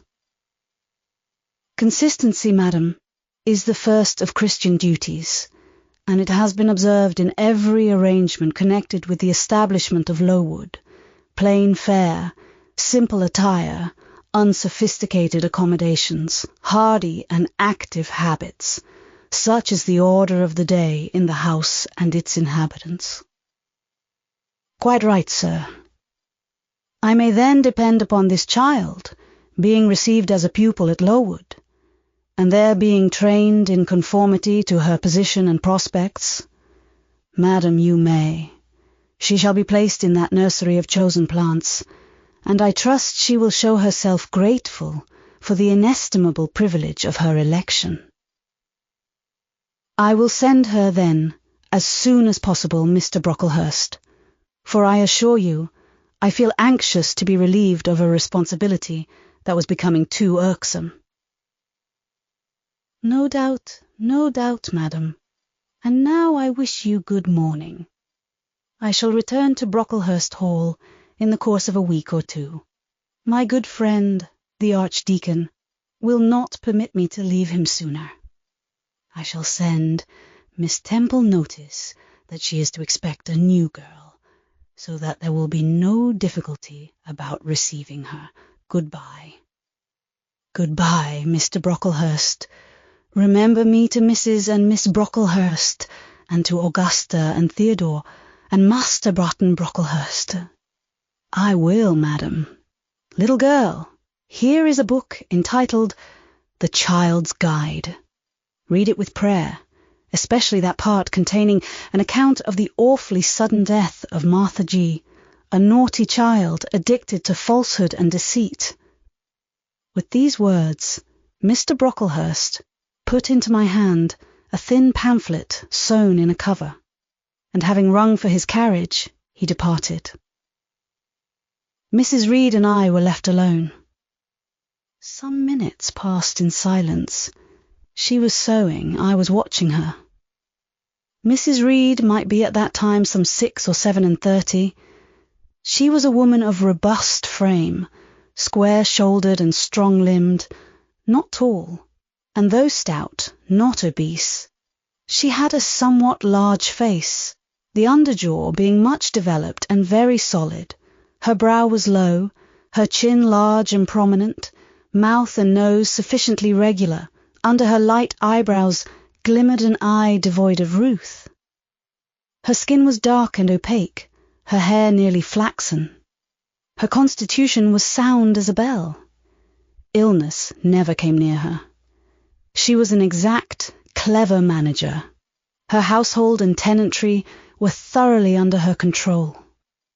Her children only at times defied her authority and laughed it to scorn. She dressed well, and had a presence and port calculated to set off handsome attire. Sitting on a low stool, a few yards from her armchair, I examined her figure. I perused her features. In my hand, I held the tract containing the sudden death of the liar, to which narrative my attention had been pointed as to an appropriate warning.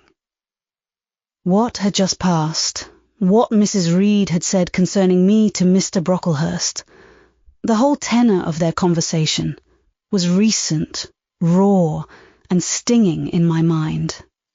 I had felt every word as acutely as I had heard it plainly, and a passion of resentment fermented now within me. Mrs. Reed looked up from her work. Her eyes settled on mine. Her fingers at the same time suspended their nimble movements. Go out of the room, return to the nursery, was her mandate. My look, or something else, must have struck her as offensive, for she spoke with extreme though suppressed irritation. I got up. I went to the door. I came back again. I walked to the window, across the room, then close up to her. Speak I must. I had been trodden on severely and must turn. But how? What strength had I to dart retaliation at my antagonist? I gathered my energies and launched them in this blunt sentence. I am not deceitful. If I were, I should say I loved you, but I declare I do not love you. I dislike you the worst of anybody in the world except John Reed. And this book about the liar you may give to your girl Georgiana, for it is she who tells lies and not I. Mrs. Reed's hands still lay on her work inactive. Her eye of ice continued to dwell freezingly on mine. What more have you to say? She asked, rather in the tone in which a person might address an opponent of adult age, than such as is ordinarily used to a child. That eye of hers, that voice stirred every antipathy I had. Shaking from head to foot, thrilled with ungovernable excitement, I continued, I am glad you are no relation of mine. I will never call you aunt again as long as I live. I will never come to see you when I'm grown up. And if anyone asks me how I liked you, and how you treated me, I will say the very thought of you makes me sick, and that you treated me with miserable cruelty. How dare you affirm that, Jane Eyre? How dare I, Mrs. Reed? How dare I? Because it is the truth. You think I have no feelings, and that I can do without one bit of love or kindness. But I cannot live so, and you have no pity. I shall remember how you thrust me back, roughly and violently thrust me back, into the Red Room, and locked me up there to my dying day. Though I was in agony, though I cried out, while suffocating with distress, have mercy, Aunt Reed. And that punishment you made me suffer because your wicked boy struck me, knocked me down for nothing. I will tell anybody who asks me questions this exact tale. People think you a good woman, but you are bad, hard-hearted, you are deceitful. Ere I had finished this reply, my soul began to expand, to exult, with the strangest sense of freedom, of triumph I ever felt. It seemed as if an invisible bond had burst, and that I had struggled out into unhoped-for liberty. Not without cause was this sentiment. Mrs. Reed looked frightened. Her work had slipped from her knee. She was lifting up her hands, rocking herself to and fro, and even twisting her face as if she would cry. Jane, you are under a mistake. What is the matter with you? Why do you tremble so violently? Would you like to drink some water? No, Mrs. Reed. Is there anything else you wish for, Jane? I assure you I desire to be your friend. Not you.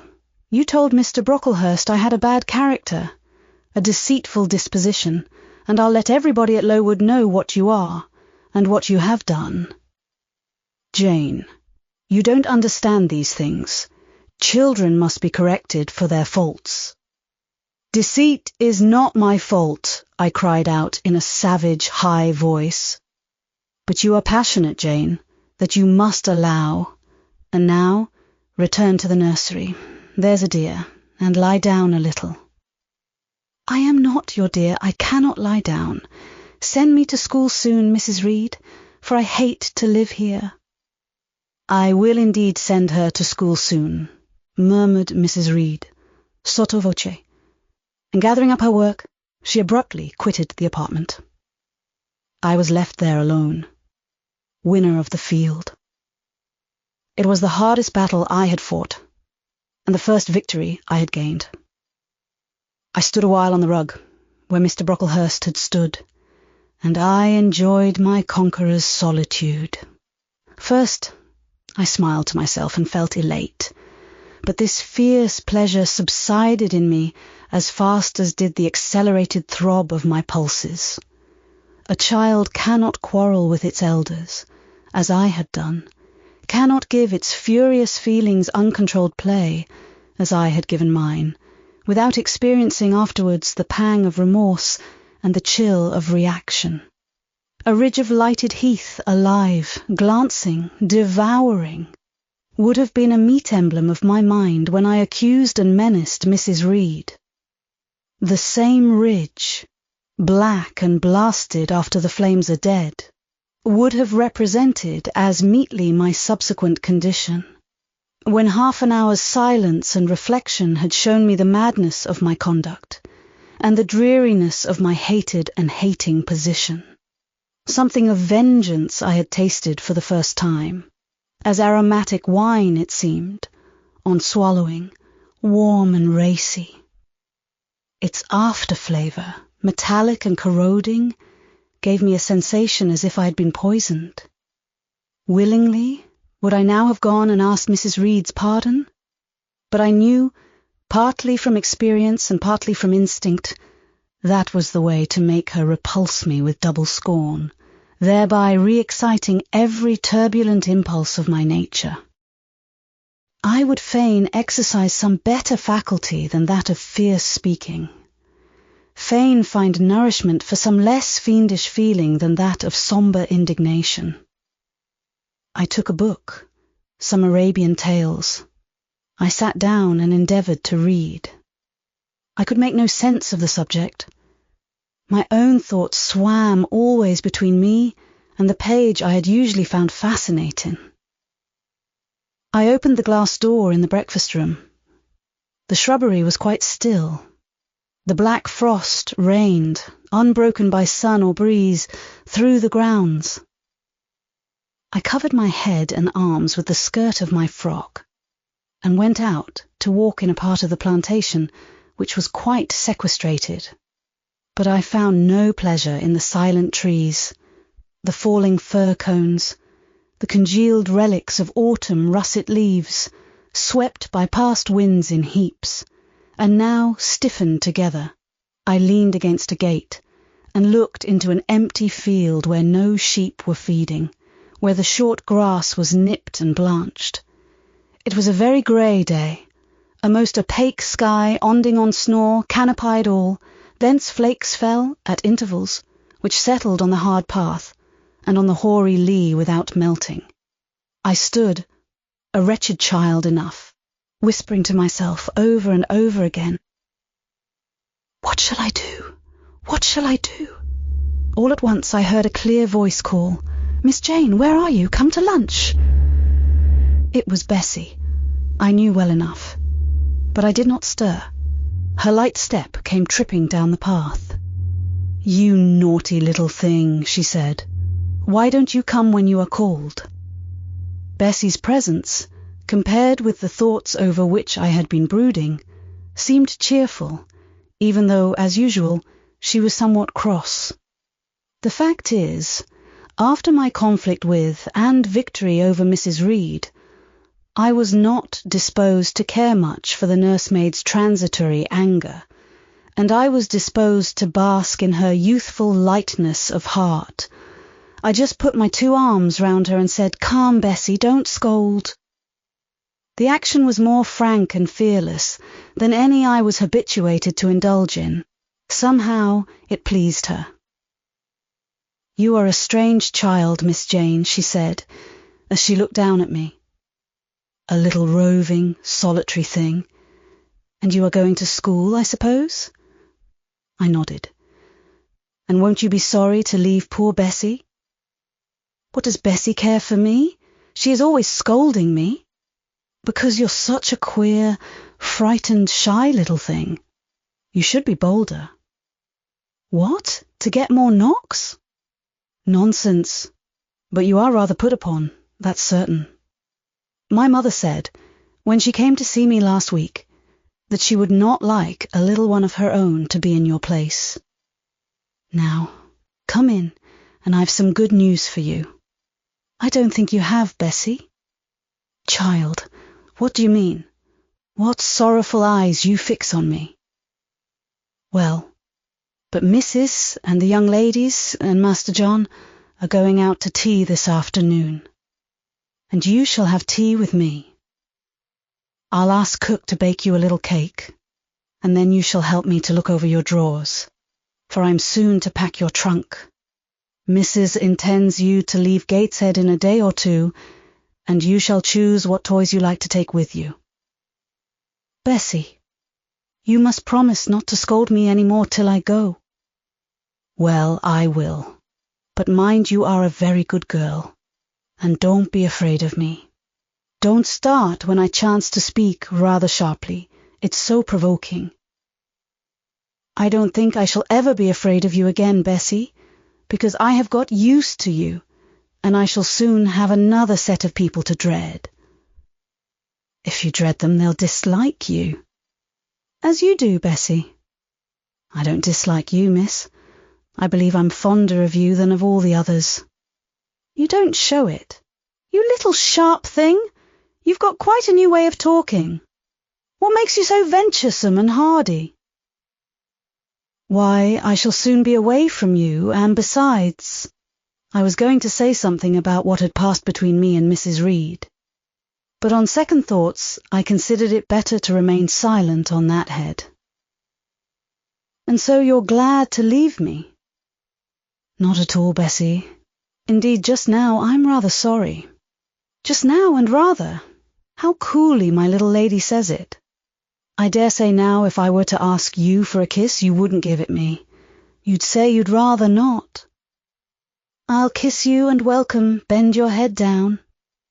Bessie stooped. We mutually embraced, and I followed her into the house, quite comforted. That afternoon lapsed in peace and harmony, and in the evening Bessie told me some of her most enchanting stories and sang me some of her sweetest songs. Even for me, life had its gleams of sunshine. Chapter 5. 5 o'clock had hardly struck on the morning of the 19th of January, when Bessie brought a candle into my closet and found me already up and nearly dressed. I had risen half an hour before her entrance, and had washed my face and put on my clothes by the light of a half-moon just setting, whose rays streamed through the narrow window near my crib. I was to leave Gateshead that day by a coach, which passed the lodge gates at 6 a.m. Bessie was the only person yet risen.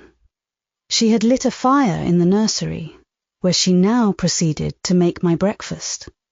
Few children can eat when excited with the thoughts of a journey, nor could I. Bessie, having pressed me in vain to take a few spoonfuls of the boiled milk and bread she had prepared for me, wrapped up some biscuits in a paper and put them into my bag. Then she helped me on with my pelisse and bonnet, and wrapping herself in a shawl, she and I left the nursery. As we passed Mrs. Reed's bedroom, she said, "Will you go in and bid Mrs. goodbye?" "No, Bessie. She came to my crib last night when you were gone down to supper, and said I need not disturb her in the morning, or my cousins either. And she told me to remember that she had always been my best friend, and to speak of her and be grateful to her accordingly." "What did you say, miss?" "Nothing. I covered my face with the bedclothes and turned from her to the wall." "That was wrong, Miss Jane." "It was quite right, Bessie. Your missus has not been my friend. She has been my foe." "Oh, Miss Jane, don't say so." "Goodbye to Gateshead," cried I, as we passed through the hall and went out at the front door. The moon was set, and it was very dark. Bessie carried a lantern, whose light glanced on wet steps and gravel roads sodden by a recent thaw. Raw and chill was the winter morning. My teeth chattered as I hastened down the drive. There was a light in the porter's lodge. When we reached it, we found the porter's wife just kindling her fire. My trunk, which had been carried down the evening before, stood corded at the door. It wanted but a few minutes of 6, and shortly after that hour had struck, the distant roll of wheels announced the coming coach. I went to the door and watched its lamps approach rapidly through the gloom. "Is she going by herself?" asked the porter's wife. "Yes." "And how far is it?" 50 miles. What a long way. I wonder Mrs. Reed is not afraid to trust her so far alone. The coach drew up. There it was at the gates, with its 4 horses and its top laden with passengers. The guard and coachman loudly urged haste. My trunk was hoisted up. I was taken from Bessie's neck, to which I clung with kisses. "Be sure and take good care of her," cried she to the guard, as he lifted me into the inside. "Aye, aye," was the answer. The door was slapped to. A voice exclaimed, "All right," and on we drove. Thus was I severed from Bessie and Gateshead, thus whirled away to unknown, and, as I then deemed, remote and mysterious regions. I remember but little of the journey. I only know that the day seemed to me of a preternatural length, and that we appeared to travel over hundreds of miles of road. We passed through several towns, and in one, a very large one, the coach stopped.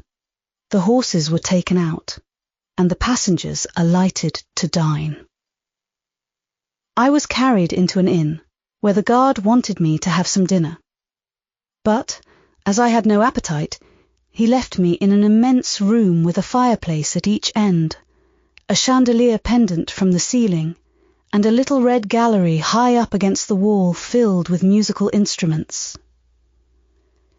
Here I walked about for a long time, feeling very strange, and mortally apprehensive of someone coming in and kidnapping me. For I believed in kidnappers, their exploits having frequently figured in Bessie's fireside chronicles. At last the guard returned. Once more, I was stowed away in the coach. My protector mounted his own seat, sounded his hollow horn, and away we rattled over the stony street of L. The afternoon came on wet and somewhat misty. As it waned into dusk, I began to feel that we were getting very far indeed from Gateshead. We ceased to pass through towns. The country changed. Great grey hills heaved up round the horizon. As twilight deepened, we descended a valley, dark with wood, and long after night had overclouded the prospect, I heard a wild wind rushing amongst trees. Lulled by the sound, I at last dropped asleep. I had not long slumbered when the sudden cessation of motion awoke me. The coach door was open, and a person like a servant was standing at it. I saw her face and dress by the light of the lamps. "Is there a little girl called Jane Eyre here?" she asked. I answered yes, and was then lifted out. My trunk was handed down, and the coach instantly drove away. I was stiff with long sitting, and bewildered with the noise and motion of the coach. Gathering my faculties, I looked about me. Rain, wind, and darkness filled the air. Nevertheless, I dimly discerned a wall before me, and a door open in it. Through this door I passed with my new guide. She shut and locked it behind her. There was now visible a house or houses, for the building spread far, with many windows and lights burning in some. We went up a broad, pebbly path, splashing wet, and were admitted at a door. Then the servant led me through a passage into a room with a fire, where she left me alone. I stood and warmed my numbed fingers over the blaze. Then I looked round. There was no candle, but the uncertain light from the hearth showed by intervals papered walls, carpet, curtains, shining mahogany furniture. It was a parlour, not so spacious or splendid as the drawing-room at Gateshead, but comfortable enough. I was puzzling to make out the subject of a picture on the wall, when the door opened, and an individual carrying a light entered. Another followed close behind. The first was a tall lady with dark hair, dark eyes, and a pale and large forehead. Her figure was partly enveloped in a shawl, her countenance was grave, her bearing erect. "The child is very young to be sent alone," said she, putting her candle down on the table. She considered me attentively for a minute or two, then further added, "She had better be put to bed soon. She looks tired." "Are you tired?" she asked, placing her hand on my shoulder. "A little, ma'am. And hungry too, no doubt. Let her have some supper before she goes to bed, Miss Miller." "Is this the first time you have left your parents to come to school, my little girl?" I explained to her that I had no parents. She inquired how long they had been dead, then how old I was, what was my name, whether I could read, write, and sew a little. Then she touched my cheek gently with her forefinger, and saying, "She hoped I should be a good child," dismissed me along with Miss Miller. The lady I had left might be about 29. The one who went with me appeared some years younger. The first impressed me by her voice, look, and air.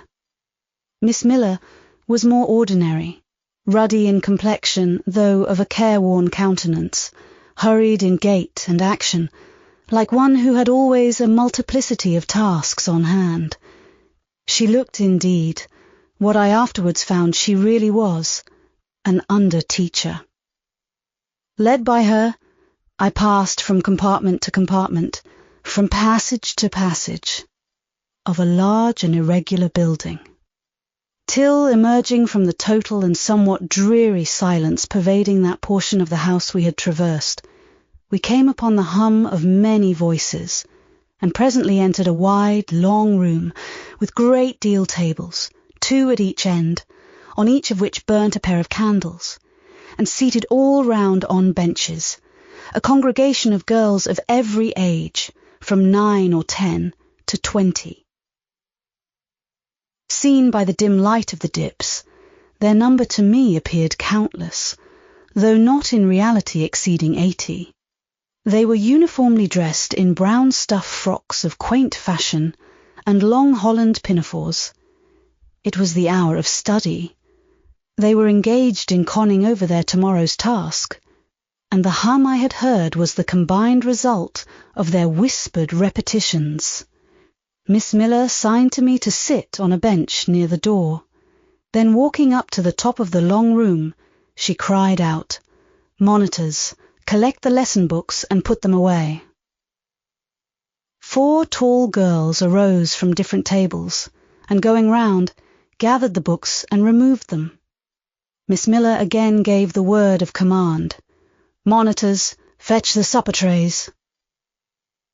The tall girls went out and returned presently, each bearing a tray, with portions of something, I knew not what, arranged thereon, and a pitcher of water and mug in the middle of each tray. The portions were handed round. Those who liked took a draught of the water, the mug being common to all. When it came to my turn, I drank, for I was thirsty, but did not touch the food, excitement and fatigue rendering me incapable of eating. I now saw, however, that it was a thin oaten cake shared into fragments. The meal over, prayers were read by Miss Miller, and the classes filed off, 2 and 2, upstairs. Overpowered by this time with weariness, I scarcely noticed what sort of a place the bedroom was, except that, like the schoolroom, I saw it was very long. Tonight, I was to be Miss Miller's bedfellow. She helped me to undress. When laid down, I glanced at the long rows of beds, each of which was quickly filled with 2 occupants. In 10 minutes the single light was extinguished, and amidst silence and complete darkness, I fell asleep. The night passed rapidly. I was too tired even to dream. I only once awoke to hear the wind rave in furious gusts, and the rain fall in torrents, and to be sensible that Miss Miller had taken her place by my side. When I again unclosed my eyes, a loud bell was ringing. The girls were up and dressing. Day had not yet begun to dawn, and a rushlight or 2 burned in the room. I, too, rose reluctantly. It was bitter cold, and I dressed as well as I could for shivering, and washed when there was a basin at liberty, which did not occur soon, as there was but 1 basin to 6 girls, on the stands down the middle of the room. Again the bell rang. All formed in file, 2 and 2, and in that order descended the stairs and entered the cold and dimly lit schoolroom. Here prayers were read by Miss Miller. Afterwards she called out, "Form classes!" A great tumult succeeded for some minutes, during which Miss Miller repeatedly exclaimed, "Silence!" and "Order!"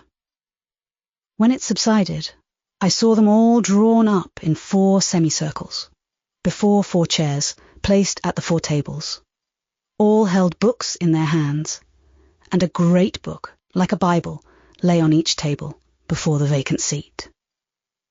A pause of some seconds succeeded, filled up by the low, vague hum of numbers. Miss Miller walked from class to class, hushing this indefinite sound. A distant bell tinkled. Immediately 3 ladies entered the room. Each walked to a table and took her seat. Miss Miller assumed the 4th vacant chair, which was that nearest the door, and around which the smallest of the children were assembled. To this inferior class I was called, and placed at the bottom of it. Business now began. The day's collect was repeated. Then certain texts of Scripture were said, and to these succeeded a protracted reading of chapters in the Bible which lasted an hour. By the time that exercise was terminated, day had fully dawned. The indefatigable bell now sounded for the 4th time. The classes were marshalled and marched into another room to breakfast. How glad I was to behold a prospect of getting something to eat. I was now nearly sick from inanition, having taken so little the day before. The refectory was a great, low-ceiled, gloomy room. On 2 long tables smoked basins of something hot, which, however, to my dismay, sent forth an odour far from inviting. I saw a universal manifestation of discontent when the fumes of the repast met the nostrils of those destined to swallow it. From the van of the procession, the tall girls of the 1st class, rose the whispered words, "Disgusting! The porridge is burnt again." "Silence!" ejaculated a voice, not that of Miss Miller, but one of the upper teachers, a little and dark personage, smartly dressed, but of somewhat morose aspect, who installed herself at the top of one table, while a more buxom lady presided at the other. I looked in vain for her I had first seen the night before. She was not visible. Miss Miller occupied the foot of the table where I sat, and a strange, foreign-looking, elderly lady, the French teacher, as I afterwards found, took the corresponding seat at the other board. A long grace was said and a hymn sung. Then a servant brought in some tea for the teachers, and the meal began. Ravenous, and now very faint, I devoured a spoonful or 2 of my portion without thinking of its taste. But the first edge of hunger blunted. I perceived I had got in hand a nauseous mess. Burnt porridge is almost as bad as rotten potatoes. Famine itself soon sickens over it. The spoons were moved slowly. I saw each girl taste her food and try to swallow it, but in most cases the effort was soon relinquished. Breakfast was over, and none had breakfasted. Thanks being returned for what we had not got, and a second hymn chanted, the refectory was evacuated for the schoolroom. I was one of the last to go out, and in passing the tables, I saw one teacher take a basin of the porridge and taste it. She looked at the others. All their countenances expressed displeasure, and one of them, the stout one, whispered, "Abominable stuff!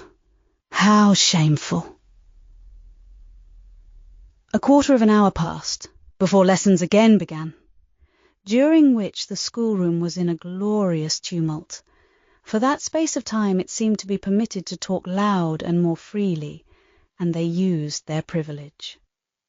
The whole conversation ran on the breakfast, which one and all abused roundly. Poor things! It was the sole consolation they had.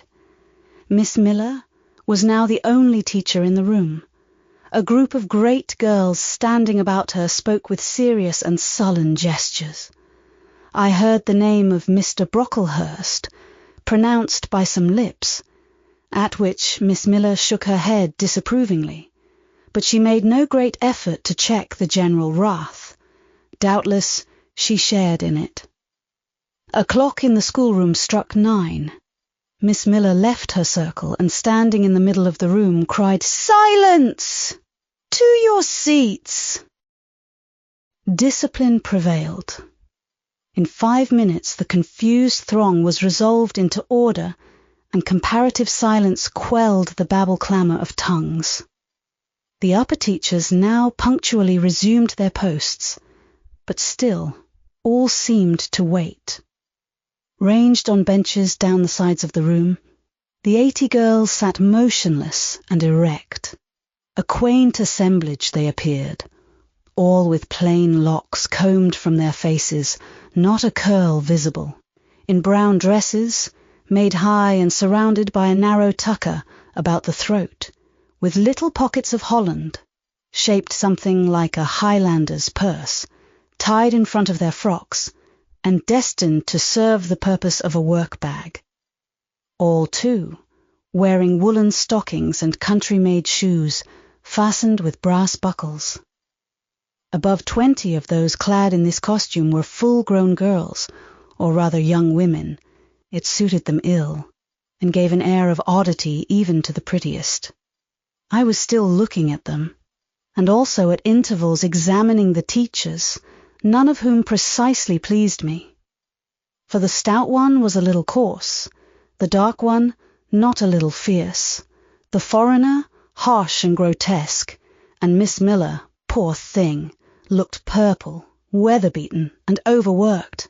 When, as my eye wandered from face to face, the whole school rose simultaneously, as if moved by a common spring. What was the matter? I had heard no order given. I was puzzled. Ere I had gathered my wits, the classes were again seated, but as all eyes were now turned to one point, mine followed the general direction and encountered the personage who had received me last night. She stood at the bottom of the long room, on the hearth, for there was a fire at each end. She surveyed the 2 rows of girls, silently and gravely. Miss Miller, approaching, seemed to ask her a question, and having received her answer, went back to her place, and said aloud, "Monitor of the first class, fetch the globes." While the direction was being executed, the lady consulted moved slowly up the room. I suppose I have a considerable organ of veneration, for I retain yet the sense of admiring awe with which my eyes traced her steps. Seen now, in broad daylight, she looked tall, fair, and shapely. Brown eyes with a benignant light in their irids, and a fine penciling of long lashes round, relieved the whiteness of her large front. On each of her temples, her hair, of a very dark brown, was clustered in round curls, according to the fashion of those times, when neither smooth bands nor long ringlets were in vogue. Her dress, also in the mode of the day, was of purple cloth, relieved by a sort of Spanish trimming of black velvet. A gold watch, watches were not so common then as now, shone at her girdle. Let the reader add, to complete the picture, refined features, a complexion, if pale, clear, and a stately air and carriage, and he will have, at least, as clearly as words can give it, a correct idea of the exterior of Miss Temple. Maria Temple, as I afterwards saw the name written in a prayer book entrusted to me to carry to church. The superintendent of Lowood, for such was this lady, having taken her seat before a pair of globes placed on one of the tables, summoned the first class round her, and commenced giving a lesson on geography. The lower classes were called by the teachers, repetitions in history, grammar, etc., went on for an hour, writing and arithmetic succeeded, and music lessons were given by Miss Temple to some of the elder girls. The duration of each lesson was measured by the clock, which at last struck 12. The superintendent rose. "I have a word to address to the pupils," said she. The tumult of cessation from lessons was already breaking forth, but it sank at her voice. She went on. "You had this morning a breakfast which you could not eat. You must be hungry. I have ordered that a lunch of bread and cheese shall be served to all." The teachers looked at her with a sort of surprise. "It is to be done on my responsibility," she added, in an explanatory tone to them, and immediately afterwards left the room. The bread and cheese was presently brought in and distributed, to the high delight and refreshment of the whole school. The order was now given, "To the garden."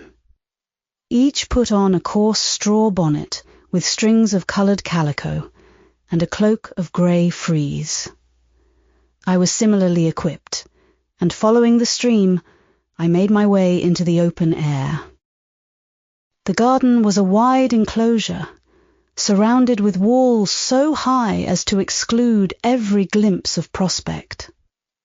A covered veranda ran down one side, and broad walks bordered a middle space divided into scores of little beds. These beds were assigned as gardens for the pupils to cultivate, and each bed had an owner.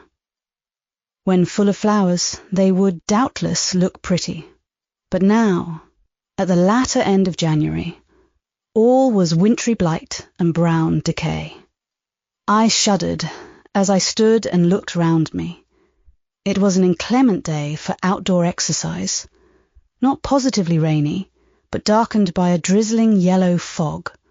All underfoot was still soaking wet with the floods of yesterday. The stronger among the girls ran about and engaged in active games, but sundry pale and thin ones herded together for shelter and warmth in the veranda. And amongst these, as the dense mist penetrated to their shivering frames, I heard frequently the sound of a hollow cough. As yet, I had spoken to no one, nor did anybody seem to take notice of me. I stood lonely enough. But to that feeling of isolation I was accustomed. It did not oppress me much. I leant against a pillar of the veranda, drew my grey mantle close about me, and, trying to forget the cold which nipped me without, and the unsatisfied hunger which gnawed me within, delivered myself up to the employment of watching and thinking. My reflections were too undefined and fragmentary to merit record. I hardly yet knew where I was. Gateshead and my past life seemed floated away to an immeasurable distance. The present was vague and strange, and of the future I could form no conjecture. I looked round the convent-like garden, and then up at the house, a large building, half of which seemed grey and old, the other half quite new. The new part, containing the schoolroom and dormitory, was lit by mullioned and latticed windows, which gave it a church-like aspect.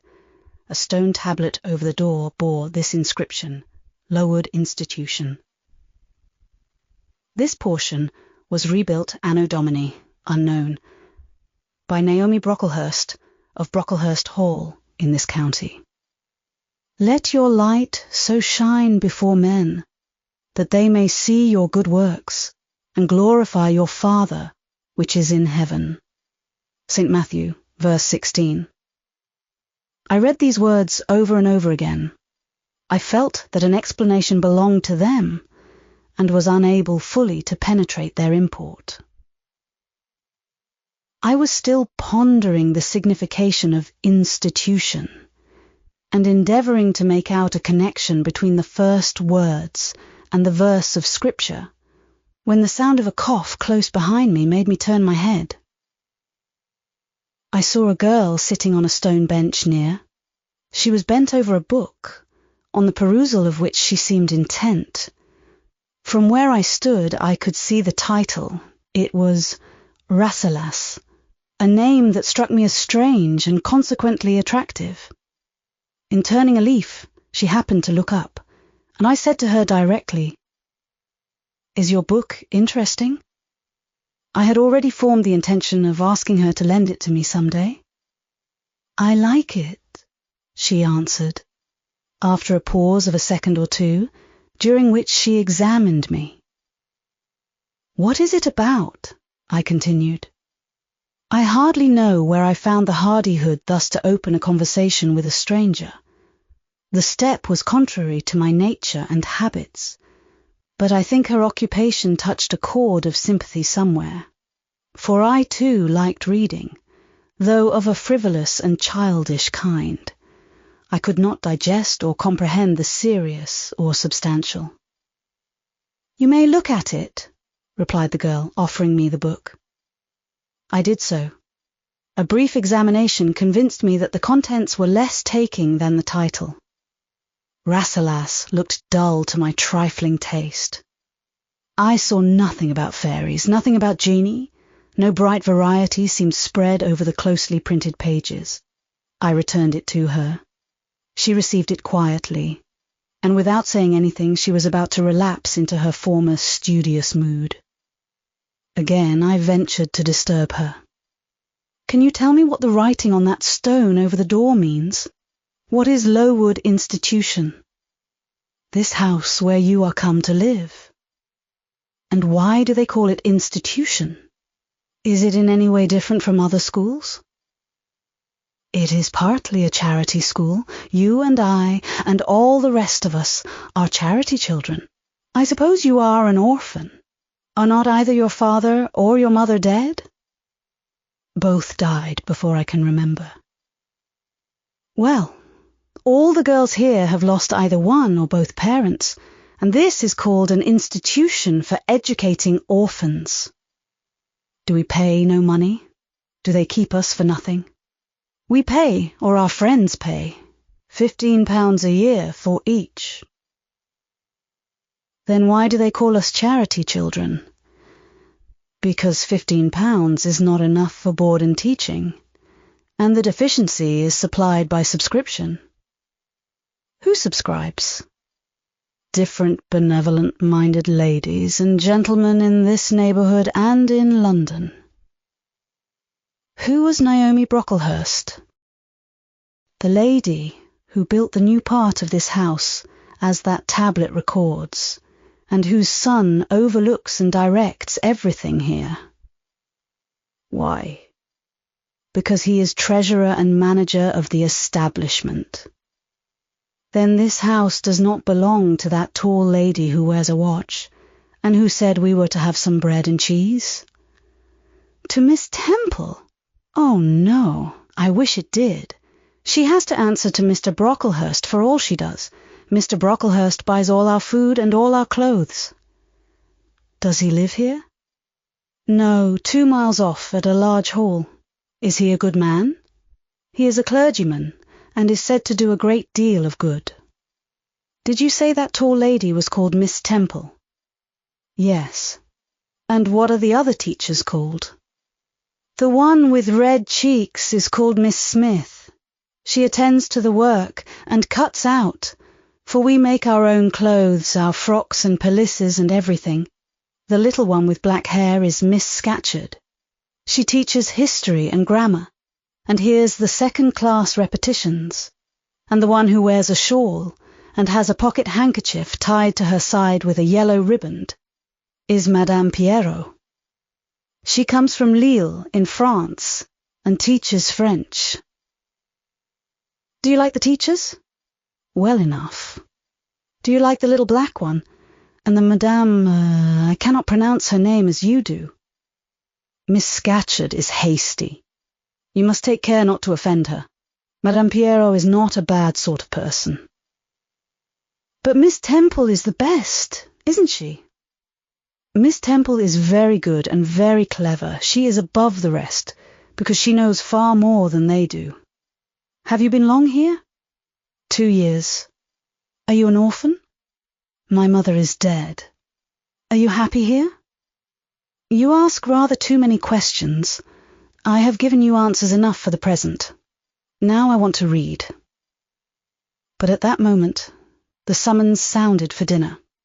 All re-entered the house. The odour which now filled the refectory was scarcely more appetizing than that which had regaled our nostrils at breakfast. The dinner was served in 2 huge tin-plated vessels, whence rose a strong steam redolent of rancid fat. I found the mess to consist of indifferent potatoes and strange shreds of rusty meat, mixed and cooked together. Of this preparation, a tolerably abundant plateful was apportioned to each pupil. I ate what I could, and wondered within myself whether every day's fare would be like this. After dinner, we immediately adjourned to the schoolroom. Lessons recommenced and were continued till 5 o'clock. The only marked event of the afternoon was that I saw the girl with whom I had conversed in the veranda dismissed in disgrace by Miss Scatcherd from a history class and sent to stand in the middle of the large schoolroom. The punishment seemed to me, in a high degree, ignominious, especially for so great a girl. She looked 13 or upwards. I expected she would show signs of great distress and shame. But to my surprise, she neither wept nor blushed. Composed, though grave, she stood, the central mark of all eyes. How can she bear it so quietly, so firmly? I asked of myself. Were I in her place, it seems to me I should wish the earth to open and swallow me up. She looks as if she were thinking of something beyond her punishment, beyond her situation, of something not round her, nor before her. I have heard of daydreams. Is she in a daydream now? Her eyes are fixed on the floor, but I am sure they do not see it. Her sight seems turned in, gone down into her heart. She is looking at what she can remember, I believe, not at what is really present. I wonder what sort of a girl she is, whether good or naughty. Soon after 5 p.m., we had another meal, consisting of a small mug of coffee and half a slice of brown bread. I devoured my bread and drank my coffee with relish. But I should have been glad of as much more. I was still hungry. Half an hour's recreation succeeded, then study. Then the glass of water and the piece of oatcake, prayers, and bed. Such was my first day at Lowood. Chapter 6. The next day commenced as before, getting up and dressing by rushlight. But this morning we were obliged to dispense with the ceremony of washing. The water in the pitchers was frozen. A change had taken place in the weather the preceding evening, and a keen northeast wind, whistling through the crevices of our bedroom windows all night long, had made us shiver in our beds and turned the contents of the ewers to ice. Before the long hour and a half of prayers and Bible reading was over, I felt ready to perish with cold. Breakfast time came at last, and this morning the porridge was not burnt. The quality was eatable, the quantity small. How small my portion seemed. I wished it had been doubled. In the course of the day I was enrolled a member of the 4th class, and regular tasks and occupations were assigned me. Hitherto, I had only been a spectator of the proceedings at Lowood. I was now to become an actor therein. At first, being little accustomed to learn by heart, the lessons appeared to me both long and difficult. The frequent change from task to task, too, bewildered me, and I was glad when, about 3 o'clock in the afternoon, Miss Smith put into my hands a border of muslin 2 yards long, together with needle, thimble, etc., and sent me to sit in a quiet corner of the schoolroom, with directions to hem the same. At that hour, most of the others were sewing likewise, but one class still stood round Miss Scatcherd's chair reading, and as all was quiet, the subject of their lessons could be heard, together with the manner in which each girl acquitted herself, and the animadversions or commendations of Miss Scatcherd on the performance. It was English history. Among the readers, I observed my acquaintance of the veranda. At the commencement of the lesson, her place had been at the top of the class, but for some error of pronunciation, or some inattention to stops, she was suddenly sent to the very bottom. Even in that obscure position, Miss Scatcherd continued to make her an object of constant notice. She was continually addressing to her such phrases as the following: Burns. Such, it seems, was her name. The girls here were all called by their surnames, as boys are elsewhere. Burns, you are standing on the side of your shoe. Turn your toes out immediately. Burns, you poke your chin most unpleasantly. Draw it in. Burns, I insist on your holding your head up. I will not have you before me in that attitude, etc., etc. A chapter having been read through twice, the books were closed and the girls examined.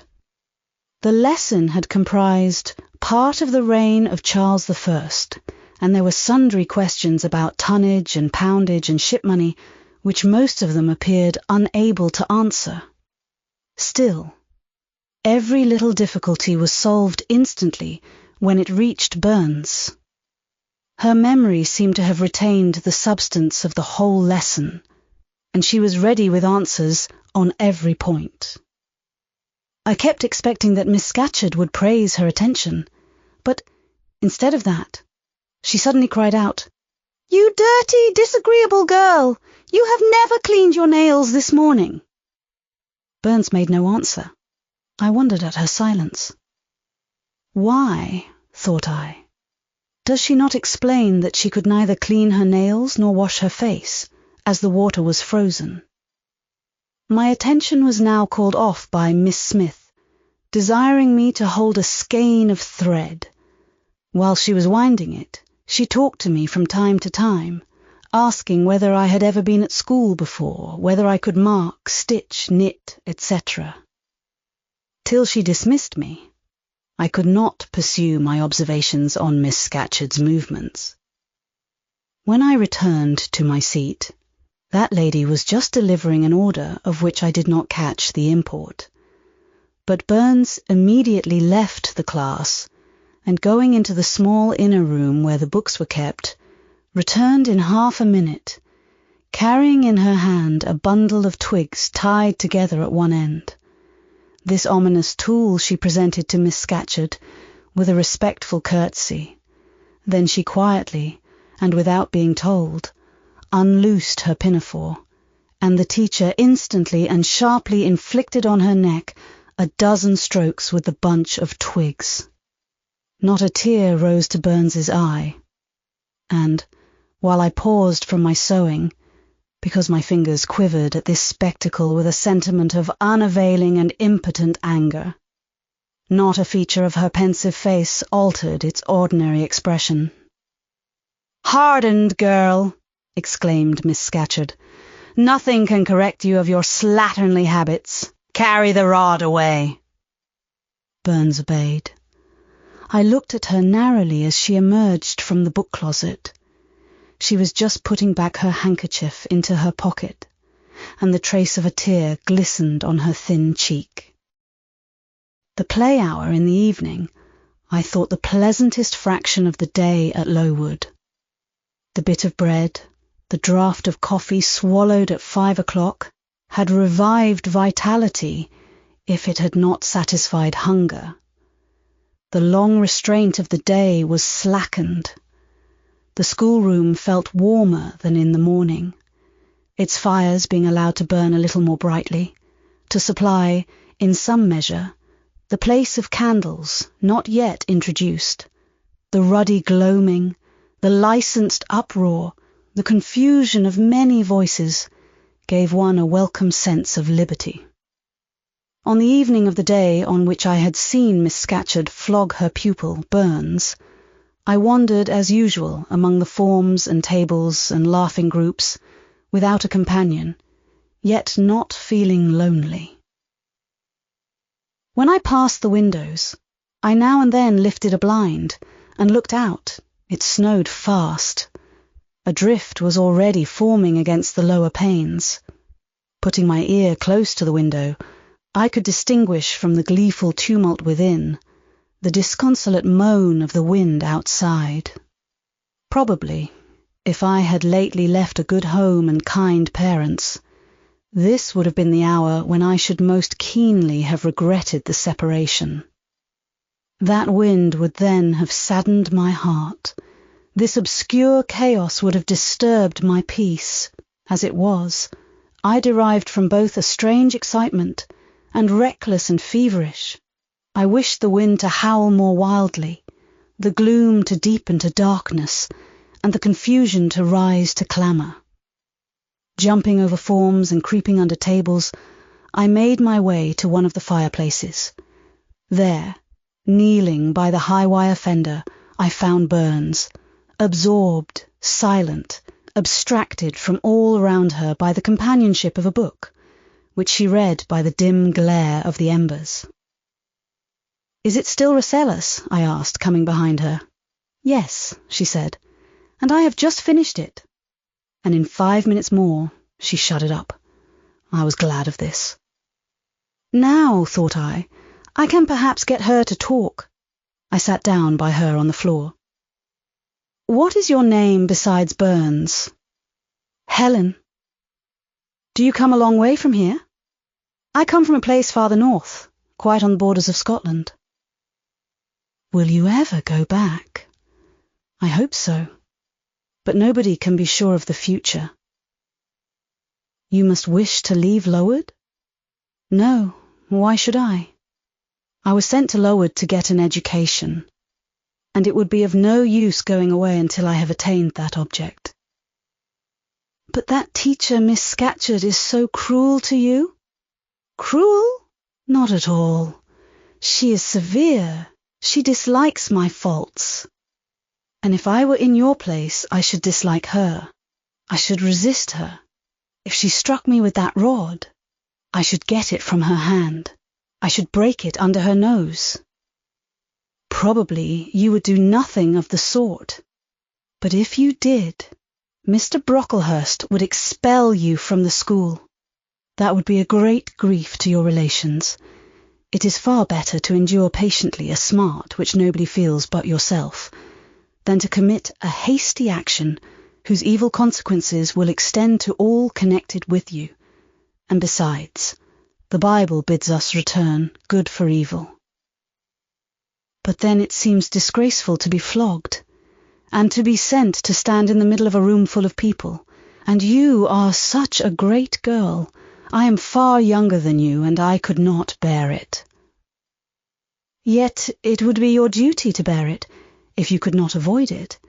It is weak and silly to say you cannot bear what it is your fate to be required to bear." I heard her with wonder. I could not comprehend this doctrine of endurance, and still less could I understand or sympathize with the forbearance she expressed for her chastiser. Still I felt that Helen Burns considered things by a light invisible to my eyes. I suspected she might be right, and I wrong.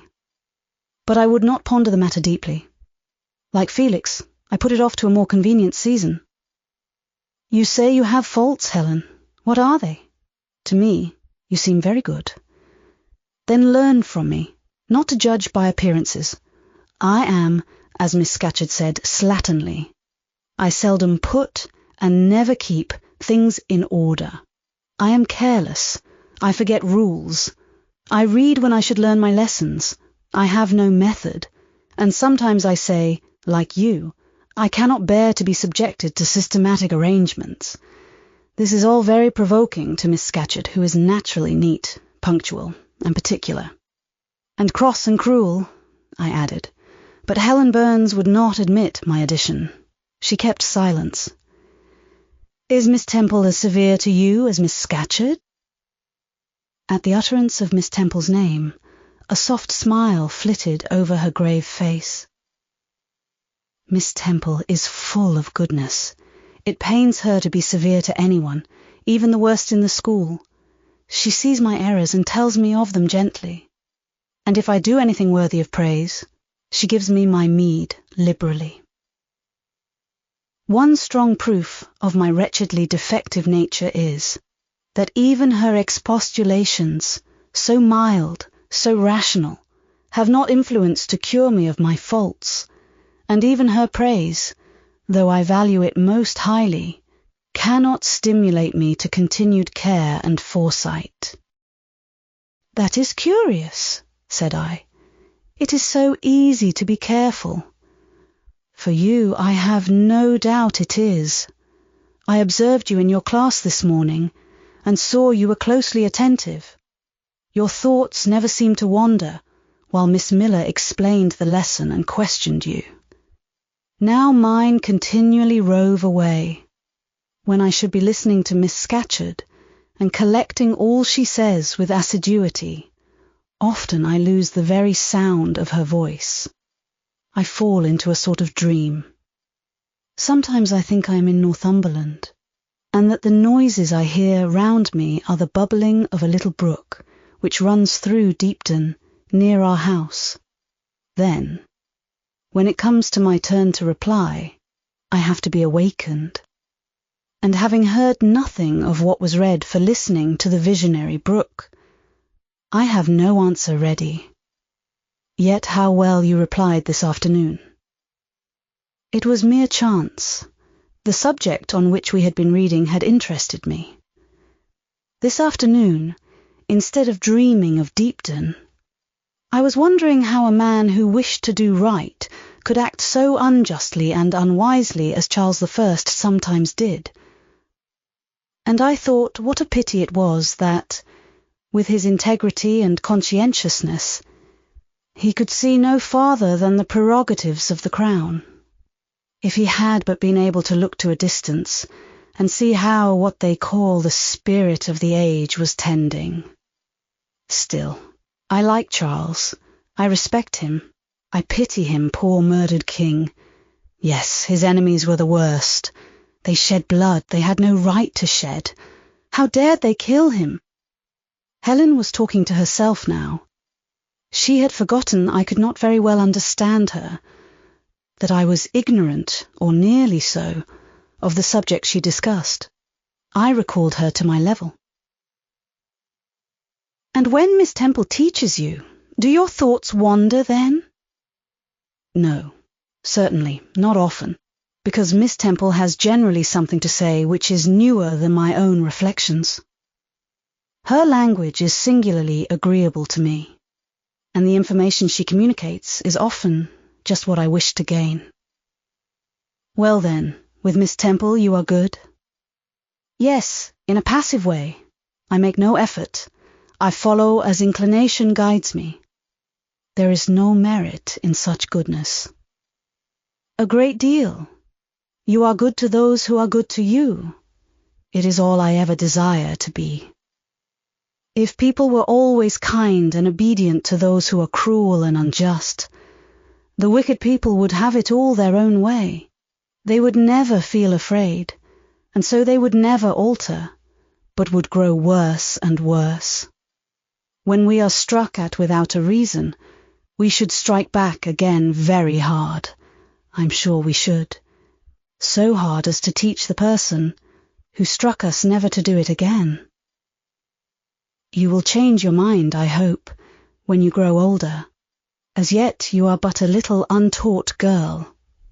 But I feel this, Helen. I must dislike those who, whatever I do to please them, persist in disliking me.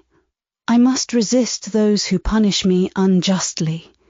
It is as natural as that I should love those who show me affection, or submit to punishment when I feel it is deserved. Heathens and savage tribes hold that doctrine, but Christians and civilized nations disown it. How? I don't understand. It is not violence that best overcomes hate, nor vengeance that most certainly heals injury. What then? Read the New Testament, and observe what Christ says and how he acts. Make his word your rule, and his conduct your example. What does he say? Love your enemies, bless them that curse you, do good to them that hate you and despitefully use you. Then I should love Mrs. Reed, which I cannot do. I should bless her son John, which is impossible. In her turn, Helen Burns asked me to explain, and I proceeded, forthwith, to pour out, in my own way, the tale of my sufferings and resentments. Bitter and truculent when excited, I spoke as I felt, without reserve or softening. Helen heard me patiently to the end. I expected she would then make a remark, but she said nothing. "Well," I asked impatiently, "is not Mrs. Reed a hard-hearted bad woman?" "She has been unkind to you, no doubt, because, you see, she dislikes your cast of character, as Miss Scatcherd does mine. But how minutely you remember all she has done and said to you! What a singularly deep impression her injustice seems to have made on your heart.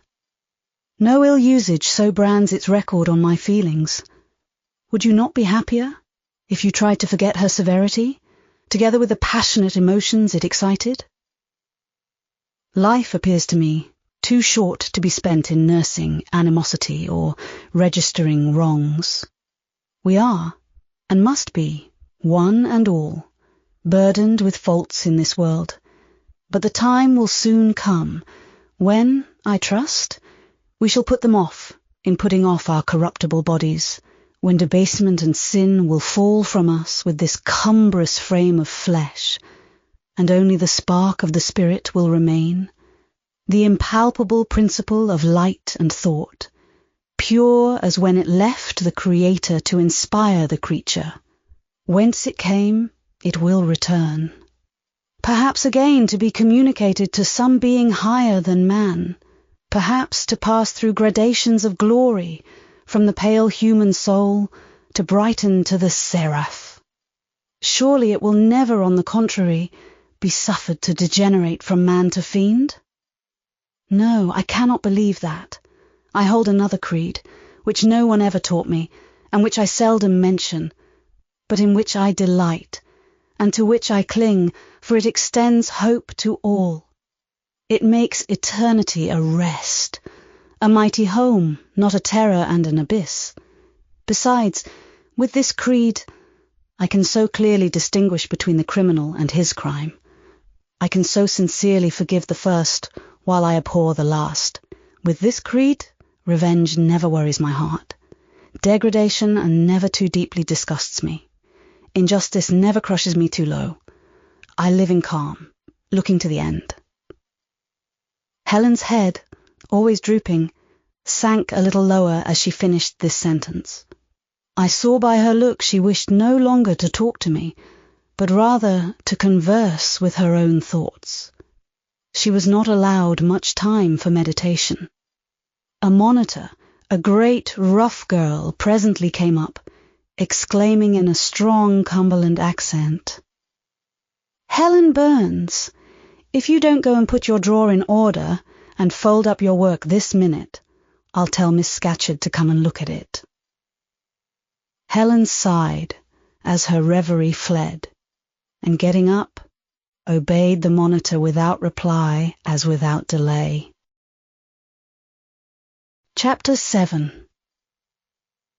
My first quarter at Lowood seemed an age, and not the golden age either. It comprised an irksome struggle with difficulties in habituating myself to new rules and unwanted tasks. The fear of failure in these points harassed me worse than the physical hardships of my lot, though these were no trifles. During January, February, and part of March, the deep snows and, after their melting, the almost impassable roads prevented our stirring beyond the garden walls, except to go to church. But within these limits we had to pass an hour every day in the open air. Our clothing was insufficient to protect us from the severe cold. We had no boots. The snow got into our shoes and melted there.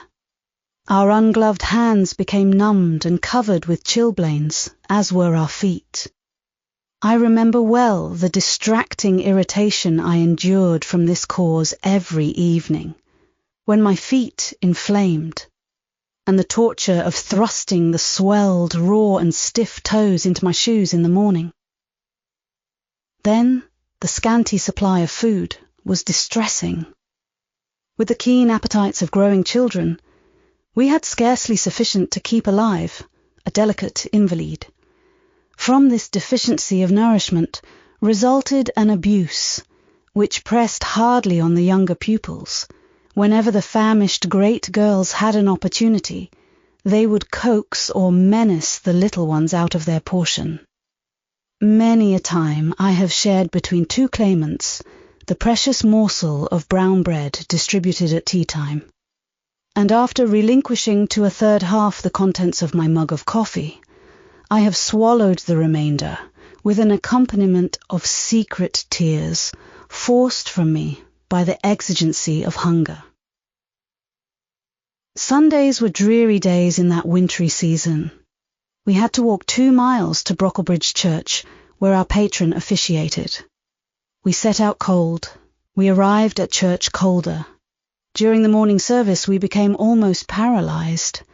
It was too far to return to dinner, and an allowance of cold meat and bread, in the same penurious proportion observed in our ordinary meals, was served round between the services.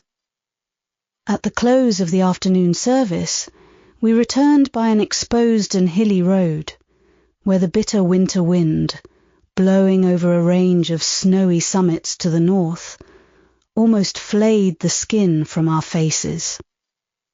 I can remember Miss Temple walking lightly and rapidly along our drooping line, her plaid cloak, which the frosty wind fluttered, gathered close about her, and encouraging us by precept and example to keep up our spirits and march forward, as she said, like stalwart soldiers. The other teachers, poor things, were generally themselves too much dejected to attempt the task of cheering others.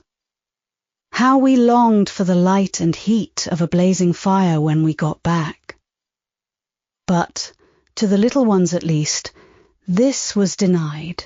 Each hearth in the schoolroom was immediately surrounded by a double row of great girls, and behind them the younger children crouched in groups, wrapping their starved arms in their pinafores. A little solace came at tea time, in the shape of a double ration of bread, a whole instead of a half slice, with the delicious addition of a thin scrape of butter. It was the hebdomadal treat to which we all looked forward from Sabbath to Sabbath. I generally contrived to reserve a moiety of this bounteous repast for myself, but the remainder I was invariably obliged to part with. The Sunday evening was spent in repeating, by heart, the Church Catechism, and the 5th, 6th, and 7th chapters of St. Matthew, and in listening to a long sermon read by Miss Miller, whose irrepressible yawns attested her weariness. A frequent interlude of these performances was the enactment of the part of Eutychus by some half-dozen of little girls who, overpowered with sleep, would fall down, if not out of the 3rd loft, yet off the 4th form, and be taken up half dead. The remedy was to thrust them forward into the centre of the schoolroom, and oblige them to stand there till the sermon was finished. Sometimes their feet failed them, and they sank together in a heap. They were then propped up with the monitor's high stools. I have not yet alluded to the visits of Mr. Brocklehurst, and indeed that gentleman was from home during the greater part of the first month after my arrival, perhaps prolonging his stay with his friend the Archdeacon. His absence was a relief to me. I need not say that I had my own reasons for dreading his coming, but come he did at last. One afternoon, I had then been 3 weeks at Lowood, as I was sitting with a slate in my hand, puzzling over a sum in long division, my eyes, raised in abstraction to the window, caught sight of a figure just passing. I recognized almost instinctively that gaunt outline, and when, 2 minutes after, all the school, teachers included, rose en masse, it was not necessary for me to look up in order to ascertain whose entrance they thus greeted. A long stride measured the schoolroom, and presently beside Miss Temple, who herself had risen, stood the same black column which had frowned on me so ominously from the hearthrug of Gateshead. I now glanced sideways at this piece of architecture. Yes, I was right. It was Mr. Brocklehurst, buttoned up in a surtout and looking longer, narrower, and more rigid than ever. I had my own reasons for being dismayed at this apparition. Too well I remembered the perfidious hints given by Mrs. Reed about my disposition, etc. The promise pledged by Mr. Brocklehurst to apprise Miss Temple and the teachers of my vicious nature. All along I had been dreading the fulfillment of this promise. I had been looking out daily for the coming man, whose information respecting my past life and conversation was to brand me as a bad child forever. Now there he was. He stood at Miss Temple's side.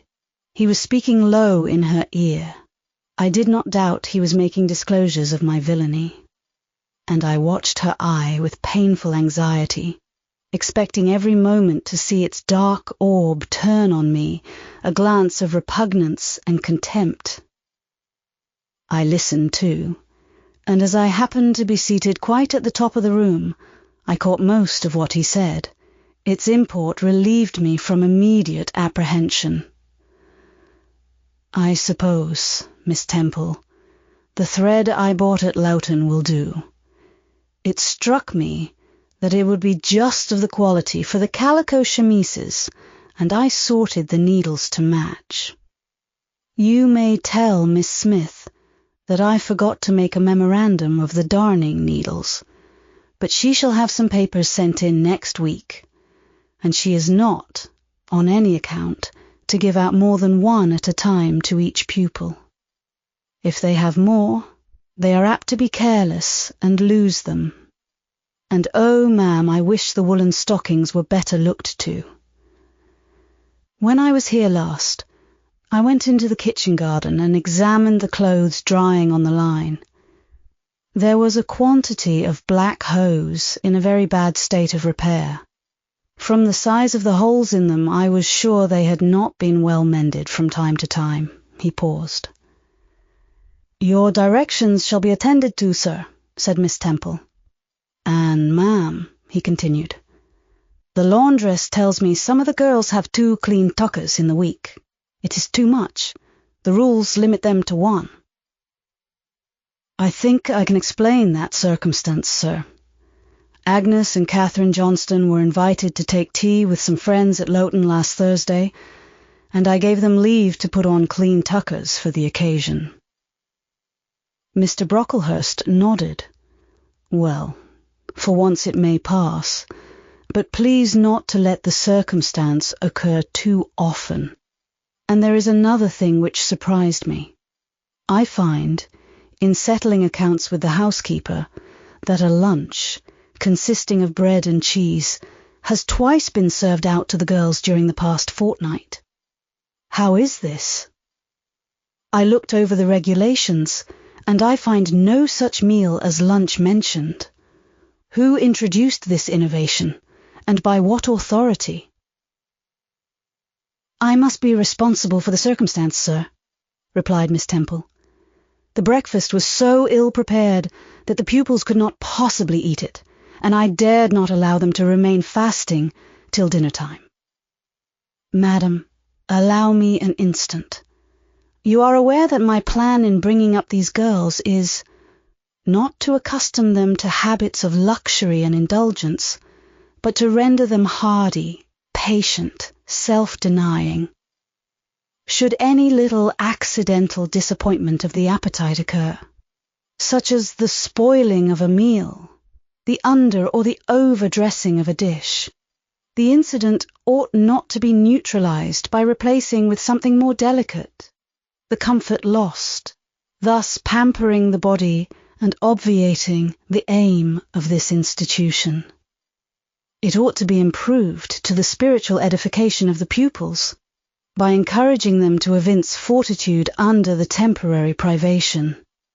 A brief address on those occasions would not be mistimed, wherein a judicious instructor would take the opportunity of referring to the sufferings of the primitive Christians, to the torments of martyrs, to the exhortations of our blessed Lord himself, calling upon his disciples to take up their cross and follow him, to his warnings that man shall not live by bread alone, but by every word that proceedeth out of the mouth of God, to his divine consolations.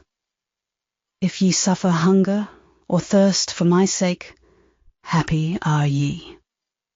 Oh, madam, when you put bread and cheese instead of burnt porridge into these children's mouths, you may indeed feed their vile bodies, but you little think how you starve their immortal souls. Mr. Brocklehurst again paused, perhaps overcome by his feelings. Miss Temple had looked down when he first began to speak to her, but she now gazed straight before her, and her face, naturally pale as marble, appeared to be assuming also the coldness and fixity of that material. Especially her mouth, closed, as if it would have required a sculptor's chisel to open it, and her brow settled gradually into petrified severity. Meantime, Mr. Brocklehurst, standing on the hearth with his hands behind his back, majestically surveyed the whole school. Suddenly, his eye gave a blink, as if it had met something that either dazzled or shocked its pupil. Turning, he said in more rapid accents than he had hitherto used, Miss Temple, what is that girl with curled hair? Red hair, ma'am, curled all over?" And extending his cane, he pointed to the awful object, his hand shaking as he did so. "It is Julia Severn," replied Miss Temple very quietly. "Julia Severn, ma'am? And why has she or any other curled hair? Why, in defiance of every precept and principle of this house, does she conform to the world so openly, here in an evangelical charitable establishment, as to wear her hair one mass of curls?" "Julia's hair curls naturally," returned Miss Temple, still more quietly.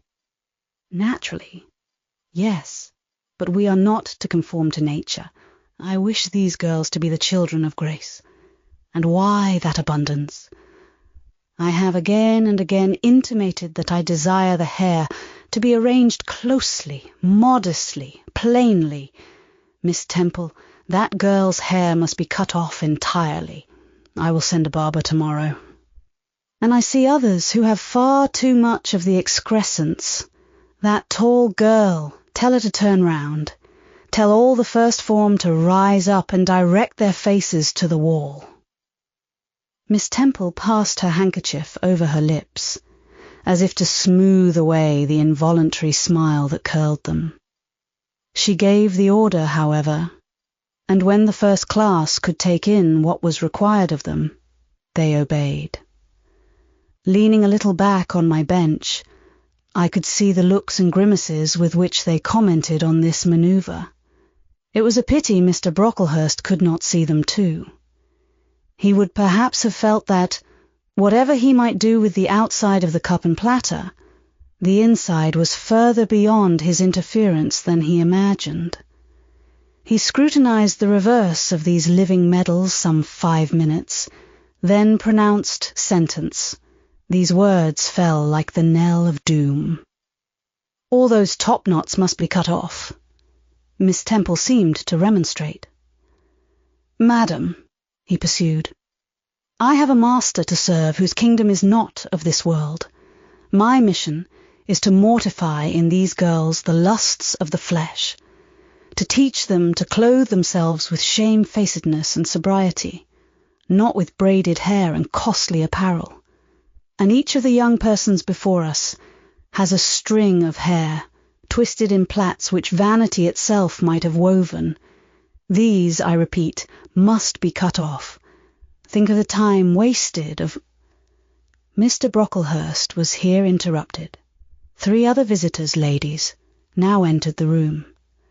They ought to have come a little sooner, to have heard his lecture on dress, for they were splendidly attired in velvet, silk, and furs. The two younger of the trio, fine girls of 16 and 17, had grey beaver hats, then in fashion, shaded with ostrich plumes, and from under the brim of this graceful headdress fell a profusion of light tresses, elaborately curled. The elder lady was enveloped in a costly velvet shawl, trimmed with ermine, and she wore a false front of French curls. These ladies were deferentially received by Miss Temple as Mrs. and the Misses Brocklehurst, and conducted to seats of honour at the top of the room. It seems they had come in the carriage with their reverend relative, and had been conducting a rummaging scrutiny of the room upstairs, while he transacted business with the housekeeper, questioned the laundress, and lectured the superintendent. They now proceeded to address divers remarks and reproofs to Miss Smith, who was charged with the care of the linen and the inspection of the dormitories. But I had no time to listen to what they said. Other matters called off and enchanted my attention. Hitherto, while gathering up the discourse of Mr. Brocklehurst and Miss Temple, I had not, at the same time, neglected precautions to secure my personal safety, which I thought would be effected if I could only elude observation.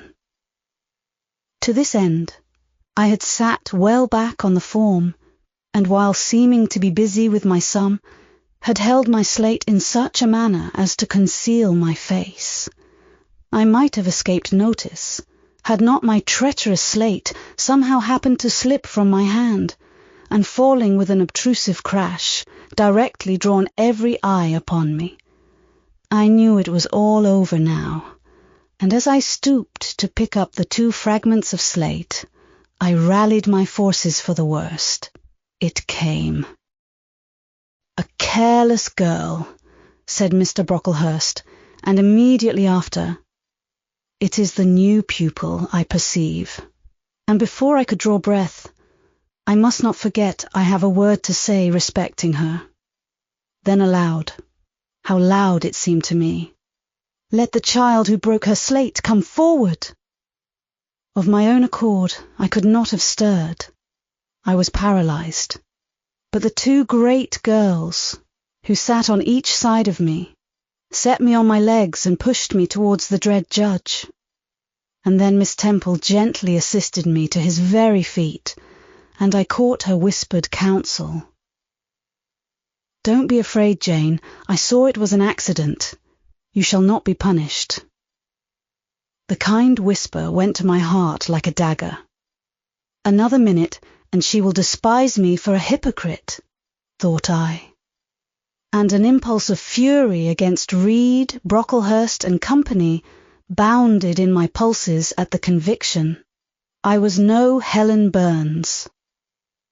"Fetch that stool," said Mr. Brocklehurst, pointing to a very high one from which a monitor had just risen. It was brought. "Place the child upon it." And I was placed there, by whom I don't know. I was in no condition to note particulars. I was only aware that they had hoisted me up to the height of Mr. Brocklehurst's nose, that he was within a yard of me, and that a spread of shot orange and purple silk pelisses and a cloud of silvery plumage extended and waved below me. Mr. Brocklehurst hemmed. "Ladies," said he, turning to his family, "Miss Temple, teachers, and children, you all see this girl?" Of course they did, for I felt their eyes directed like burning glasses against my scorched skin. "You see she is yet young. You observe she possesses the ordinary form of childhood. God has graciously given her the shape that He has given to all of us. No signal deformity points her out as a marked character. Who would think that the evil one had already found a servant and agent in her? Yet such, I grieve to say, is the case." A pause, in which I began to steady the palsy of my nerves, and to feel that the Rubicon was passed, and that the trial, no longer to be shirked, must be firmly sustained. "My dear children," pursued the black marble clergyman with pathos, "this is a sad, a melancholy occasion, for it becomes my duty to warn you that this girl, who might be one of God's own lambs, is a little castaway, not a member of the true flock, but evidently an interloper and an alien. You must be on your guard against her. You must shun her example. If necessary, avoid her company, exclude her from your sports, and shut her out from your converse. Teachers, you must watch her. Keep your eyes on her movements, weigh well her words, scrutinize her actions, punish her body to save her soul. If, indeed, such salvation be possible, for my tongue falters while I tell it. This girl, this child, the native of a Christian land, worse than many a little heathen who says its prayers to Brahma and kneels before Juggernaut, this girl is a liar." Now came a pause of 10 minutes, during which I, by this time in perfect possession of my wits, observed all the female Brocklehursts produce their pocket handkerchiefs and apply them to their optics, while the elderly lady swayed herself to and fro, and the 2 younger ones whispered. "How shocking!" Mr. Brocklehurst resumed. This I learned from her benefactress, from the pious and charitable lady who adopted her in her orphan state, reared her as her own daughter, and whose kindness, whose generosity, the unhappy girl repaid by an ingratitude so bad, so dreadful, that at last her excellent patroness was obliged to separate her from her own young ones, fearful lest her vicious example should contaminate their purity.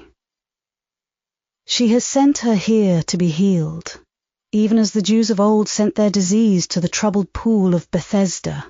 And teachers, superintendent, I beg of you not to allow the waters to stagnate round her." With this sublime conclusion, Mr. Brocklehurst adjusted the top button of his surtout, muttered something to his family, who rose, bowed to Miss Temple, and then all the great people sailed in state from the room. Turning at the door, my judge said, "Let her stand half an hour longer on that stool, and let no one speak to her during the remainder of the day." There was I, then, mounted aloft, I who had said I could not bear the shame of standing on my natural feet in the middle of the room, was now exposed to general view on a pedestal of infamy. What my sensations were, no language can describe, but just as they all rose, stifling my breath and constricting my throat, a girl came up and passed me. In passing, she lifted her eyes. What a strange light inspired them! What an extraordinary sensation that ray sent through me! How the new feeling bore me up! It was as if a martyr, a hero, had passed a slave or victim, and imparted strength in the transit. I mastered the rising hysteria, lifted up my head, and took a firm stand on the stool. Helen Burns asked some slight question about her work of Miss Smith, was chidden for the triviality of the inquiry, returned to her place, and smiled at me as she again went by. What a smile! I remember it now, and I know that it was the effluence of fine intellect, of true courage. It lit up her marked lineaments, her thin face, her sunken grey eye, like a reflection from the aspect of an angel. Yet, at that moment, Helen Burns wore on her arm the untidy badge. Scarcely an hour ago I had heard her condemned by Miss Scatcherd to a dinner of bread and water on the morrow, because she had blotted an exercise in copying it out. Such is the imperfect nature of man. Such spots are there on the disk of the clearest planet, and eyes like Miss Scatcherd's can only see those minute defects, and are blind to the full brightness of the orb. Chapter 8. Ere the half-hour ended, 5 o'clock struck, school was dismissed, and all were gone into the refectory to tea. I now ventured to descend. It was deep dusk. I retired into a corner and sat down on the floor. The spell by which I had been so far supported began to dissolve. Reaction took place, and soon, so overwhelming was the grief that seized me, I sank, prostrate, with my face to the ground. Now I wept. Helen Burns was not here. Nothing sustained me. Left to myself, I abandoned myself, and my tears watered the boards. I had meant to be so good, and to do so much at Lowood, to make so many friends, to earn respect and win affection. Already I had made visible progress. That very morning I had reached the head of my class. Miss Miller had praised me warmly. Miss Temple had smiled approbation. She had promised to teach me drawing and to let me learn French if I continued to make similar improvement 2 months longer. And then I was well received by my fellow pupils, treated as an equal by those of my own age, and not molested by any. Now, here I lay again, crushed and trodden on, and could I ever rise more? Never, I thought, and ardently I wished to die. While sobbing out this wish in broken accents, someone approached. I started up. Again, Helen Burns was near me. The fading fires just showed her coming up the long vacant room. She brought my coffee and bread. "Come, eat something," she said, but I put both away from me, feeling as if a drop or a crumb would have choked me in my present condition. Helen regarded me, probably with surprise. I could not now abate my agitation, though I tried hard. I continued to weep aloud. She sat down on the ground near me, embraced her knees with her arms, and rested her head upon them. In that attitude, she remained silent as an Indian. I was the first who spoke. "Helen, why do you stay with a girl whom everybody believes to be a liar?" "Everybody, Jane." "Why, there are only 80 people who have heard you called so, and the world contains hundreds of millions." "But what have I to do with millions? The 80 I know despise me." "Jane, you are mistaken. Probably not one in the school either despises or dislikes you. Many, I am sure, pity you much." "How can they pity me after what Mr. Brocklehurst has said?" "Mr. Brocklehurst is not a god, nor is he even a great and admired man. He is little liked here. He never took steps to make himself liked. Had he treated you as an especial favourite, you would have found enemies, declared or covert, all around you. As it is, the greater number would offer you sympathy if they dared. Teachers and pupils may look coldly on you for a day or two, but friendly feelings are concealed in their hearts, and if you persevere in doing well, these feelings will ere long appear so much the more evidently for their temporary suppression. Besides, Jane," she paused. "Well, Helen," said I, putting my hand into hers. She chafed my fingers gently to warm them, and went on. "If all the world hated you and believed you wicked, while your own conscience approved you and absolved you from guilt, you would not be without friends. No, I know I should think well of myself, but that is not enough. If others don't love me, I would rather die than live. I cannot bear to be solitary and hated, Helen. Look here. To gain some real affection from you, or Miss Temple, or any other whom I truly love, I would willingly submit to have the bone of my arm broken, or to let a bull toss me, or to stand behind a kicking horse, and let it dash its hoof at my chest. Hush, Jane. You think too much of the love of human beings. You are too impulsive, too vehement. the sovereign hand that created your frame and put life into it, has provided you with other resources than your feeble self, or than creatures feeble as you. Besides this earth, and besides the race of men, there is an invisible world and a kingdom of spirits. That world is round us, for it is everywhere, and those spirits watch us, for they are commissioned to guard us. And if we were dying in pain and shame, if scorn smote us on all sides, and hatred crushed us, angels see our tortures, recognize our innocence, if innocent we be, as I know you are of this charge, which Mr. Brocklehurst has weakly and pompously repeated at second hand from Mrs. Reed. For I read a sincere nature in your ardent eyes and on your clear front. And God waits only the separation of spirit from flesh to crown us with a full reward. Why then should we ever sink overwhelmed with distress, when life is so soon over and death is so certain an entrance to happiness, to glory? I was silent. Helen had calmed me, but in the tranquillity she imparted, there was an alloy of inexpressible sadness. I felt the impression of woe as she spoke, but I could not tell whence it came. And when, having done speaking, she breathed a little fast and coughed a short cough, I momentarily forgot my own sorrows, to yield to a vague concern for her. Resting my head on Helen's shoulder, I put my arms around her waist. She drew me to her, and we reposed in silence. We had not sat long thus when another person came in. Some heavy clouds swept from the sky by a rising wind had left the moon bare, and her light, streaming in through a window near, shone full both on us and on the approaching figure, which we at once recognized as Miss Temple.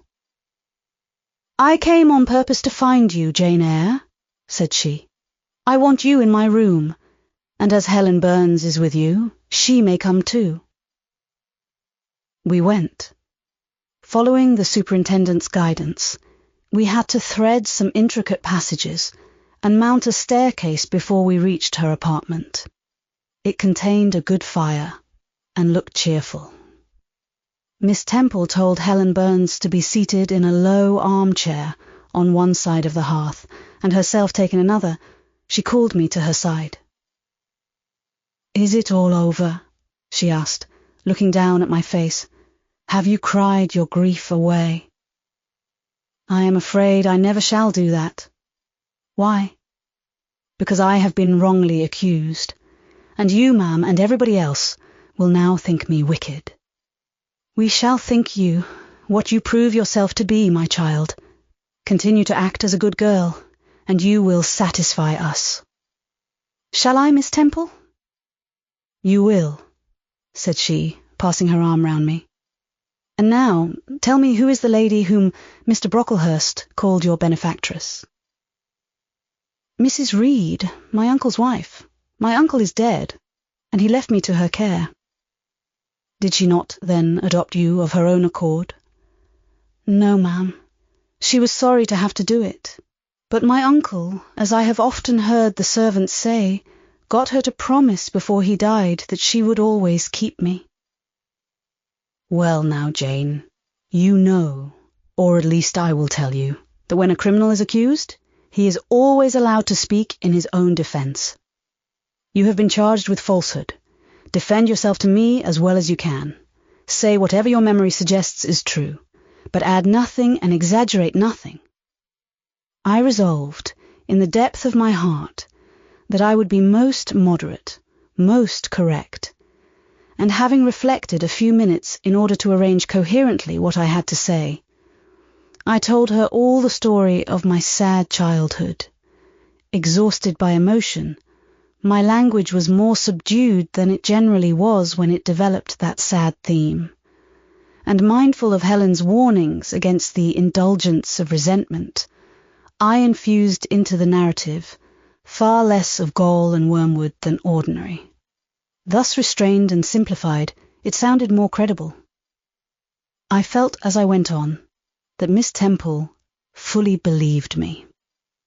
In the course of the tale, I had mentioned Mr. Lloyd as having come to see me after the fit, for I never forgot the, to me, frightful episode of the Red Room, in detailing which my excitement was sure, in some degree, to break bounds, for nothing could soften in my recollection the spasm of agony which clutched my heart when Mrs. Reed spurned my wild supplication for pardon and locked me a second time in the dark and haunted chamber. I had finished. Miss Temple regarded me a few minutes in silence. She then said, "I know something of Mr. Lloyd. I shall write to him. If his reply agrees with your statement, you shall be publicly cleared from every imputation. To me, Jane, you are clear now." She kissed me, and still keeping me at her side, where I was well contented to stand, for I derived a child's pleasure from the contemplation of her face, her dress, her one or two ornaments, her white forehead, her clustered and shining curls, and beaming dark eyes. She proceeded to address Helen Burns. "How are you tonight, Helen? Have you coughed much today?" "Not quite so much, I think, ma'am." "And the pain in your chest?" "It is a little better." Miss Temple got up, took her hand, and examined her pulse. Then she returned to her own seat. As she resumed it, I heard her sigh low. She was pensive a few minutes. Then, rousing herself, she said cheerfully, "But you two are my visitors tonight. I must treat you as such." She rang her bell. "Barbara," she said to the servant who answered it, "I have not yet had tea. Bring the tray and place cups for these two young ladies." And a tray was soon brought. How pretty, to my eyes, did the china cups and bright teapot look, placed on the little round table near the fire. How fragrant was the steam of the beverage and the scent of the toast, of which, however, I, to my dismay, for I was beginning to be hungry, discerned only a very small portion. Miss Temple discerned it too. "Barbara," said she, "can you not bring a little more bread and butter? There is not enough for 3. Barbara went out. She returned soon. "Madam, Mrs. Harden says she has sent up the usual quantity." Mrs. Harden, be it observed, was the housekeeper, a woman after Mr. Brocklehurst's own heart, made up of equal parts of whalebone and iron. "Oh, very well," returned Miss Temple. "We must make it do, Barbara, I suppose." And as the girl withdrew, she added, smiling, "Fortunately, I have it in my power to supply deficiencies for this once." Having invited Helen and me to approach the table, and placed before each of us a cup of tea with one delicious but thin morsel of toast, she got up, unlocked a drawer, and taking from it a parcel wrapped in paper, disclosed presently to our eyes a good-sized seed cake. "I meant to give each of you some of this to take with you," said she, "but as there is so little toast, you must have it now." And she proceeded to cut slices with a generous hand. We feasted that evening as on nectar and ambrosia. And not the least delight of the entertainment was the smile of gratification with which our hostess regarded us as we satisfied our famished appetites on the delicate fare she liberally supplied. Tea over and the tray removed, she again summoned us to the fire. We sat one on each side of her, and now a conversation followed between her and Helen, which it was indeed a privilege to be admitted to hear. Miss Temple had always something of serenity in her air, of state in her mien, of refined propriety in her language, which precluded deviation into the ardent, the excited, the eager, something which chastened the pleasure of those who looked on her and listened to her by a controlling sense of awe. And such was my feeling now. But as to Helen Burns, I was struck with wonder. The refreshing meal, the brilliant fire, the presence and kindness of her beloved instructress, or perhaps more than all these, something in her own unique mind had roused her powers within her. They woke, they kindled. First, they glowed in the bright tint of her cheek, which till this hour I had never seen but pale and bloodless. Then they shone in the liquid lustre of her eyes, which had suddenly acquired a beauty more singular than that of Miss Temple's, a beauty neither of fine colour, nor long eyelash, nor pencilled brow, but of meaning, of movement, of radiance. Then her soul sat on her lips, and language flowed, from what source I cannot tell. Has a girl of 14 a heart large enough, vigorous enough, to hold the swelling spring of pure, full, fervid eloquence? Such was the characteristic of Helen's discourse on that, to me, memorable evening. Her spirit seemed hastening to live within a very brief span, as much as many live during a protracted existence. They conversed of things I had never heard of nations in times past, of countries far away, of secrets of nature discovered or guessed at. They spoke of books, how many they had read, what stores of knowledge they possessed. Then they seemed so familiar with French names and French authors. But my amazement reached its climax when Miss Temple asked Helen if she sometimes snatched a moment to recall the Latin her father had taught her, and taking a book from a shelf, bade her read and construe a page of Virgil, and Helen obeyed, my organ of veneration expanding at every sounding line. She had scarcely finished ere the bell announced bedtime. No delay could be admitted. Miss Temple embraced us both, saying, as she drew us to her heart, "God bless you, my children." Helen, she held a little longer than me. She let her go more reluctantly. It was Helen her eye followed to the door. It was for her she a second time breathed a sad sigh. For her she wiped a tear from her cheek. On reaching the bedroom, we heard the voice of Miss Scatcherd. She was examining drawers. She had just pulled out Helen Burns's, and when we entered, Helen was greeted with a sharp reprimand, and told that tomorrow she should have half a dozen of untidily folded articles pinned to her shoulder. My things were indeed in shameful disorder, murmured Helen to me in a low voice. I intended to have arranged them, but I forgot. Next morning, Miss Scatcherd wrote in conspicuous characters on a piece of pasteboard the word slattern, and bound it, like a phylactery, round Helen's large, mild, intelligent and benign-looking forehead. She wore it till evening, patient, unresentful, regarding it as a deserved punishment. The moment Miss Scatcherd withdrew after afternoon school, I ran to Helen, tore it off, and thrust it into the fire.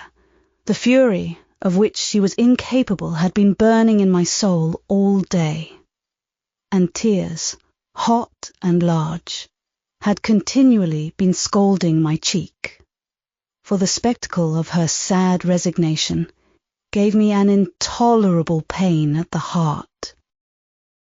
About a week subsequently to the incidents above narrated, Miss Temple, who had written to Mr. Lloyd, received his answer.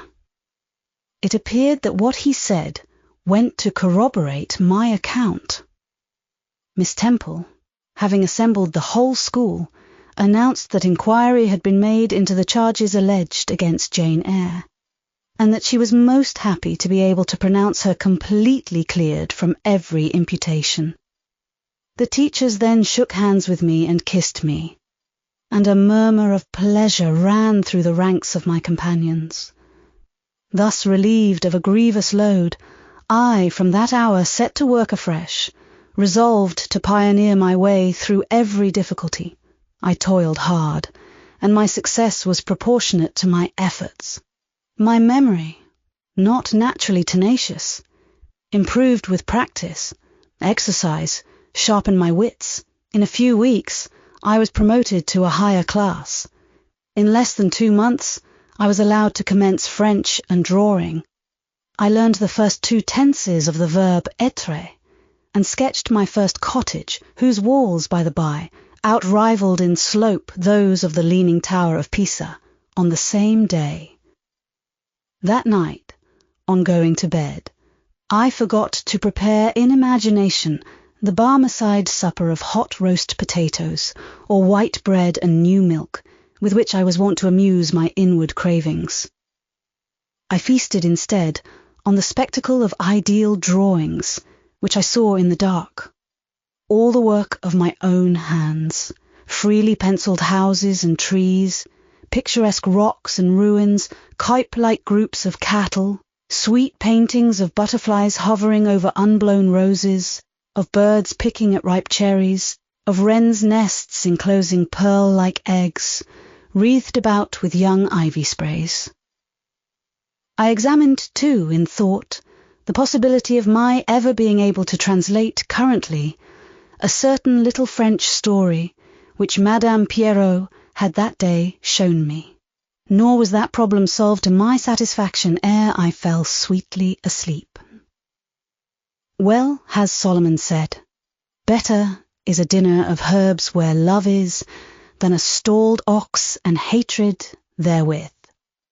I would not now have exchanged Lowood with all its privations for Gateshead and its daily luxuries.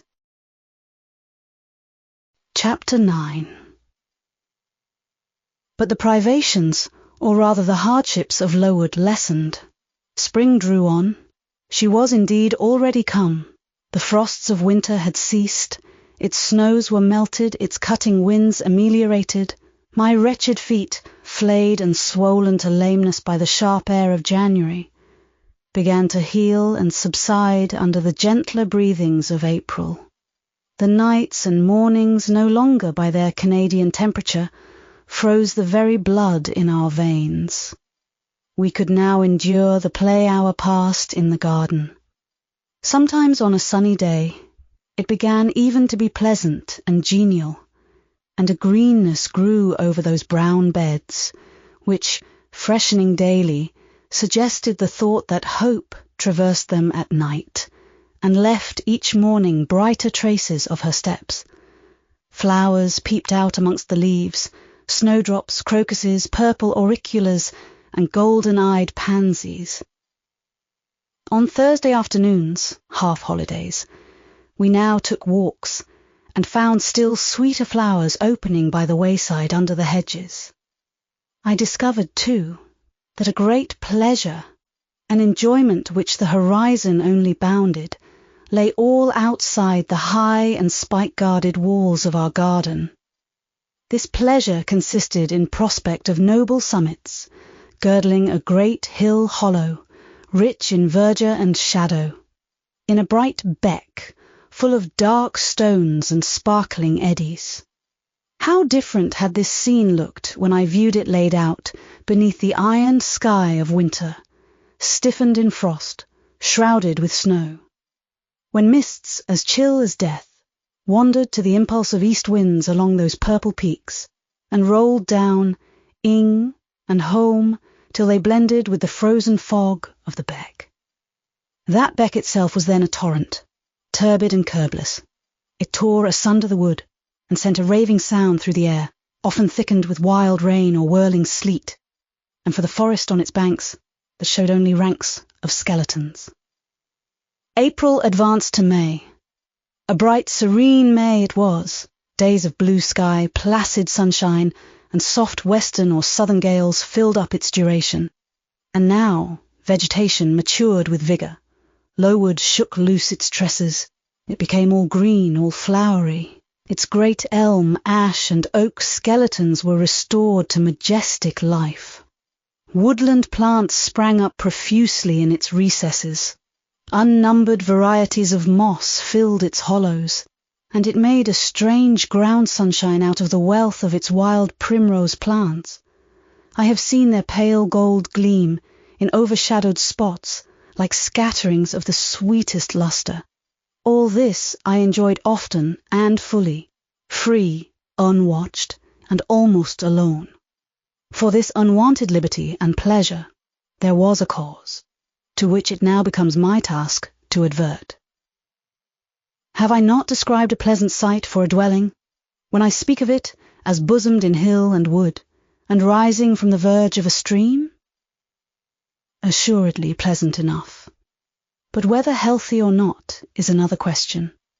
That forest dell, where Lowood lay, was the cradle of fog and fog-bred pestilence, which, quickening with the quickening spring, crept into the orphan asylum, breathed typhus through its crowded schoolroom and dormitory, and, ere May arrived, transformed the seminary into an hospital.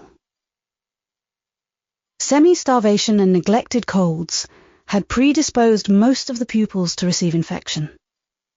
45 out of the 80 girls lay ill at one time. Classes were broken up, rules relaxed. The few who continued well were allowed almost unlimited license, because the medical attendant insisted on the necessity of frequent exercise to keep them in health. And had it been otherwise, no one had leisure to watch or restrain them. Miss Temple's whole attention was absorbed by the patients. She lived in the sick room, never quitting it, except to snatch a few hours' rest at night. The teachers were fully occupied with packing up and making other necessary preparations for the departure of those girls who were fortunate enough to have friends and relations able and willing to remove them from the seat of contagion. Many, already smitten, went home only to die. Some died at the school and were buried quietly and quickly, the nature of the malady forbidding delay. While disease had thus become an inhabitant of Lowood, and death its frequent visitor, while there was gloom and fear within its walls, while its rooms and passages steamed with hospital smells, the drug and the pastille striving vainly to overcome the effluvia of mortality, that bright May shone unclouded over the bold hills and beautiful woodland out of doors. Its garden, too, glowed with flowers. Hollyhocks had sprung up tall as trees, lilies had opened, tulips and roses were in bloom. The borders of the little beds were gay with pink thrift and crimson double daisies. The sweetbriars gave out, morning and evening, their scent of spice and apples, and these fragrant treasures were all useless for most of the inmates of Lowood, except to furnish now and then a handful of herbs and blossoms to put in a coffin. But I, and the rest who continued well, enjoyed fully the beauties of the scene and season. They let us ramble in the wood, like gypsies, from morning till night. We did what we liked, went where we liked. We lived better, too. Mr. Brocklehurst and his family never came near Lowood now. Household matters were not scrutinized into. The cross housekeeper was gone, driven away by the fear of infection. Her successor, who had been matron at the Loughton dispensary, unused to the ways of her new abode, provided with comparative liberality. Besides, there were fewer to feed. The sick could eat little. Our breakfast basins were better filled. When there was no time to prepare a regular dinner, which often happened, she would give us a large piece of cold pie, or a thick slice of bread and cheese, and this we carried away with us to the wood, where we each chose the spot we liked best, and dined sumptuously.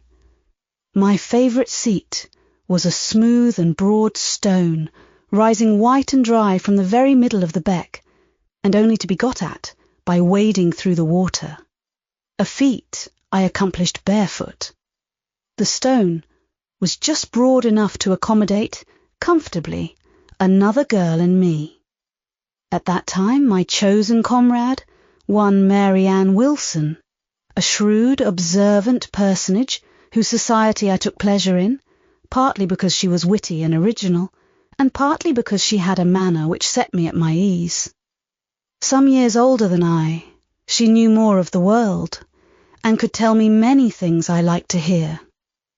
With her, my curiosity found gratification. To my faults also she gave ample indulgence, never imposing curb or rein on anything I said.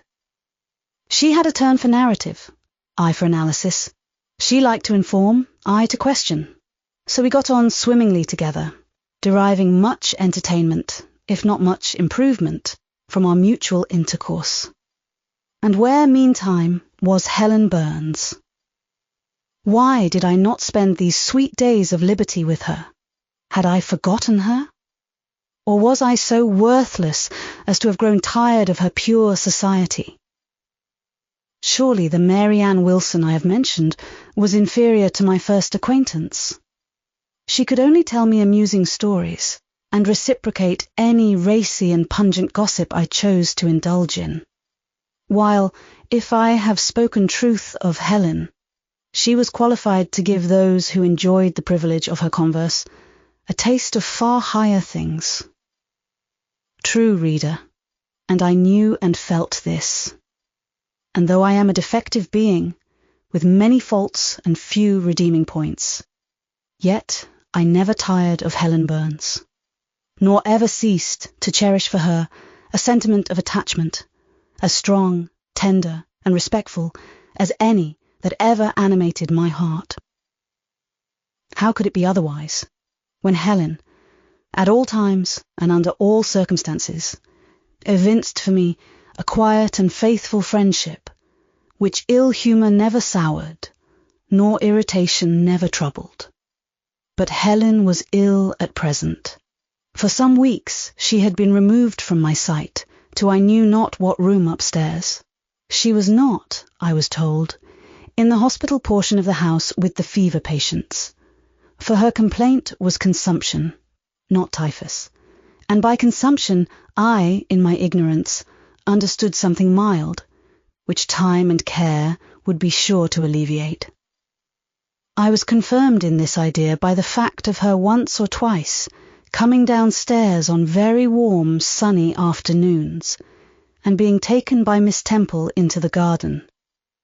But, on these occasions, I was not allowed to go and speak to her. I only saw her from the schoolroom window, and then, not distinctly, for she was much wrapped up, and sat at a distance under the veranda. One evening, in the beginning of June, I had stayed out very late with Mary Ann in the wood. We had, as usual, separated ourselves from the others, and had wandered far, so far that we lost our way, and had to ask it at a lonely cottage, where a man and woman lived, who looked after a herd of half-wild swine that fed on the mast in the wood. When we got back, it was after moonrise. A pony, which we knew to be the surgeon's, was standing at the garden door. Mary Ann remarked that she supposed someone must be very ill, as Mr. Bates had been sent for at that time of the evening. She went into the house. I stayed behind a few minutes to plant in my garden a handful of roots I had dug up in the forest, and which I feared would wither if I left them till the morning. This done, I lingered yet a little longer. The flowers smelt so sweet as the dew fell. It was such a pleasant evening, so serene, so warm. The still glowing west promised so fairly another fine day on the morrow. The moon rose with such majesty in the grave east. I was noting these things and enjoying them as a child might, when it entered my mind as it had never done before. How sad to be lying now on a sick bed, and to be in danger of dying. This world is pleasant. It would be dreary to be called from it, and to have to go who knows where. And then my mind made its first earnest effort to comprehend what had been infused into it concerning heaven and hell, and for the first time it recoiled, baffled, and for the first time glancing behind, on each side and before it, it saw all round an unfathomed gulf. It felt the one point where it stood, the present, all the rest was formless cloud and vacant depth, and it shuddered at the thought of tottering and plunging amid that chaos. While pondering this new idea, I heard the front door open. Mr. Bates came out, and with him was a nurse. After she had seen him mount his horse and depart, she was about to close the door, but I ran up to her. "How is Helen Burns?" "Very poorly," was the answer. "Is it her Mr. Bates has been to see?" "Yes." "And what does he say about her?" "He says she'll not be here long." This phrase, uttered in my hearing yesterday, would have only conveyed the notion that she was about to be removed to Northumberland, to her own home. I should not have suspected that it meant she was dying, but I knew instantly now. It opened clear on my comprehension that Helen Burns was numbering her last days in this world, and that she was going to be taken to the region of spirits, if such region there were. I experienced a shock of horror, then a strong thrill of grief, then a desire, a necessity to see her, and I asked in what room she lay. "She is in Miss Temple's room," said the nurse. "May I go up and speak to her?" "Oh no, child, it is not likely, and now it is time for you to come in. You'll catch the fever if you stop out when the dew is falling." The nurse closed the front door. I went in by the side entrance which led to the schoolroom. I was just in time. It was 9 o'clock, and Miss Miller was calling the pupils to go to bed. It might be 2 hours later, probably near 11, when I, not having been able to fall asleep, and deeming from the perfect silence of the dormitory that my companions were all wrapped in profound repose, rose softly, put on my frock over my nightdress, and, without shoes, crept from the apartment, and set off in quest of Miss Temple's room. It was quite at the other end of the house, but I knew my way, and the light of the unclouded summer moon, entering here and there at passage windows, enabled me to find it without difficulty. An odour of camphor and burnt vinegar warned me when I came near the fever room, and I passed its door quickly, fearful lest the nurse who sat up all night should hear me. I dreaded being discovered and sent back, for I must see Helen. I must embrace her before she died. I must give her one last kiss, exchange with her one last word. Having descended a staircase, traversed a portion of the house below, and succeeded in opening and shutting, without noise, 2 doors, I reached another flight of steps. These I mounted, and then just opposite to me was Miss Temple's room. A light shone through the keyhole and from under the door. A profound stillness pervaded the vicinity. Coming near, I found the door slightly ajar, probably to admit some fresh air into the close abode of sickness.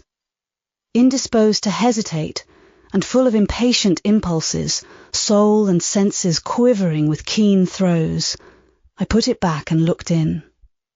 My eye sought Helen, and feared to find death. Close by Miss Temple's bed, and half covered with its white curtains, there stood a little crib. I saw the outline of a form under the clothes, but the face was hid by the hangings. The nurse I had spoken to in the garden sat in an easy-chair asleep. An unsnuffed candle burnt dimly on the table. Miss Temple was not to be seen. I knew afterwards that she had been called to a delirious patient in the fever room. I advanced, then paused by the crib-side. My hand was on the curtain. But I preferred speaking before I withdrew it. I still recoiled at the dread of seeing a corpse. "Helen?" I whispered softly. "Are you awake?" She stirred herself, put back the curtain, and I saw her face, pale, wasted, but quite composed. She looked so little changed that my fear was instantly dissipated. "Can it be you, Jane?" she asked, in her own gentle voice. Oh, I thought, she's not going to die. They are mistaken. She could not speak and look so calmly if she were. I got onto her crib and kissed her. Her forehead was cold, and her cheek both cold and thin, and so were her hand and wrist. But she smiled as of old. "Why are you come here, Jane? It is past 11 o'clock.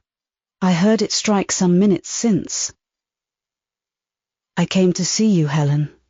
I heard you were very ill, and I could not sleep till I had spoken to you." "You came to bid me goodbye, then? You are just in time, probably. Are you going somewhere, Helen? Are you going home?" "Yes, to my long home, my last home." No, Helen." I stopped, distressed. While I tried to devour my tears, a fit of coughing seized Helen. It did not, however, wake the nurse.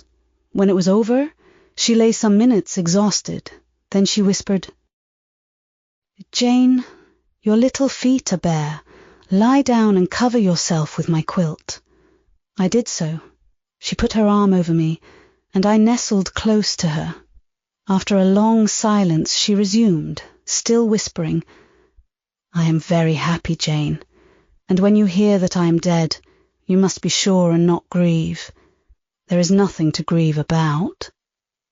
We all must die one day, and the illness which is removing me is not painful. It is gentle and gradual. My mind is at rest. I leave no one to regret me much. I have only a father, and he is lately married and will not miss me. By dying young, I shall escape great sufferings. I had not qualities or talents to make my way very well in the world. I should have been continually at fault."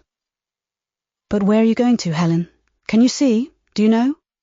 "I believe, I have faith, I am going to God." "Where is God? What is God?" "My Maker and yours, who will never destroy what he created. I rely implicitly on his power, and confide wholly in his goodness. I count the hours till that eventful one arrives which shall restore me to him, reveal him to me." "You are sure then, Helen, that there is such a place as heaven, and that our souls can get to it when we die?" "I am sure there is a future state. I believe God is good. I can resign my immortal part to him without any misgiving. God is my Father. God is my friend. I love him. I believe he loves me." "And shall I see you again, Helen, when I die?" "You will come to the same region of happiness, be received by the same mighty universal parent, no doubt, dear Jane." Again I questioned, but this time only in thought. "Where is that region? Does it exist?" And I clasped my arms closer round Helen.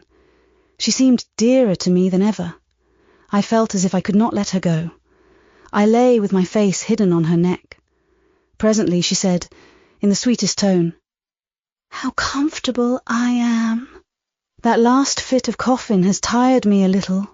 I feel as if I could sleep, but don't leave me, Jane. I like to have you near me." "I'll stay with you, dear Helen. No one shall take me away." "Are you warm, darling?" "Yes." "Good night, Jane." "Good night, Helen." She kissed me, and I her, and we both soon slumbered. When I awoke it was day. An unusual movement roused me. I looked up. I was in somebody's arms. The nurse held me. She was carrying me through the passage back to the dormitory. I was not reprimanded for leaving my bed. People had something else to think about. No explanation was afforded then to my many questions. But a day or two afterwards, I learned that Miss Temple, on returning to her own room at dawn, had found me laid in the little crib, my face against Helen Burns's shoulder, my arms around her neck. I was asleep, and Helen was dead. Her grave is in Brocklebridge churchyard. For 15 years after her death, it was only covered by a grassy mound. But now, a grey marble tablet marks the spot, inscribed with her name and the word Resurgam. Chapter 10. Hitherto, I have recorded in detail the events of my insignificant existence. To the first 10 years of my life, I have given almost as many chapters. But this is not to be a regular autobiography. I am only bound to invoke memory, where I know her responses will possess some degree of interest. Therefore, I now pass a space of 8 years, almost in silence. A few lines only are necessary to keep up the links of connection. When the typhus fever had fulfilled its mission of devastation at Lowood, it gradually disappeared from thence, but not till its virulence and the number of its victims had drawn public attention on the school. Inquiry was made into the origin of the scourge, and by degrees various facts came out which excited public indignation in a high degree. The unhealthy nature of the site, the quantity and quality of the children's food, the brackish, fetid water used in its preparation, the pupils' wretched clothing and accommodations, all these things were discovered, and the discovery produced a result mortifying to Mr. Brocklehurst, but beneficial to the institution. Several wealthy and benevolent individuals in the county subscribed, largely for the erection of a more convenient building in a better situation. New regulations were made, improvements in diet and clothing introduced. The funds of the school were entrusted to the management of a committee. Mr. Brocklehurst, who, from his wealth and family connections, could not be overlooked, still retained the post of treasurer, but he was aided in the discharge of his duties by gentlemen of rather more enlarged and sympathizing minds. His office of inspector, too, was shared by those who knew how to combine reason with strictness, comfort with economy, compassion with uprightness. The school, thus improved, became in time a truly useful and noble institution. I remained an inmate of its walls, after its regeneration, for 8 years, 6 as pupil and 2 as teacher, and in both capacities I bear my testimony to its value and importance. During these 8 years my life was uniform, but not unhappy, because it was not inactive. I had the means of an excellent education placed within my reach, a fondness for some of my studies, and a desire to excel in all, together with a great delight in pleasing my teachers, especially such as I loved, urged me on. I availed myself fully of the advantages offered me. In time, I rose to be the first girl of the first class. Then I was invested with the office of teacher, which I discharged with zeal for 2 years, but at the end of that time I altered. Miss Temple, through all changes, had thus far continued superintendent of the seminary. To her instruction I owed the best part of my acquirements. Her friendship and society had been my continual solace. She had stood me in the stead of mother, governess, and, latterly, companion. At this period she married, removed with her husband, a clergyman, an excellent man, almost worthy of such a wife, to a distant county, and consequently was lost to me. From the day she left, I was no longer the same. With her was gone every settled feeling, every association that had made Lowood in some degree a home to me. I had imbibed from her something of her nature and much of her habits, more harmonious thoughts. What seemed better regulated feelings had become the inmates of my mind. I had given in allegiance to duty and order. I was quiet. I believed I was content.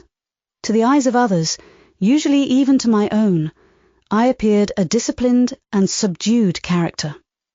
But destiny, in the shape of the Reverend Meester Nasmyth, came between me and Miss Temple.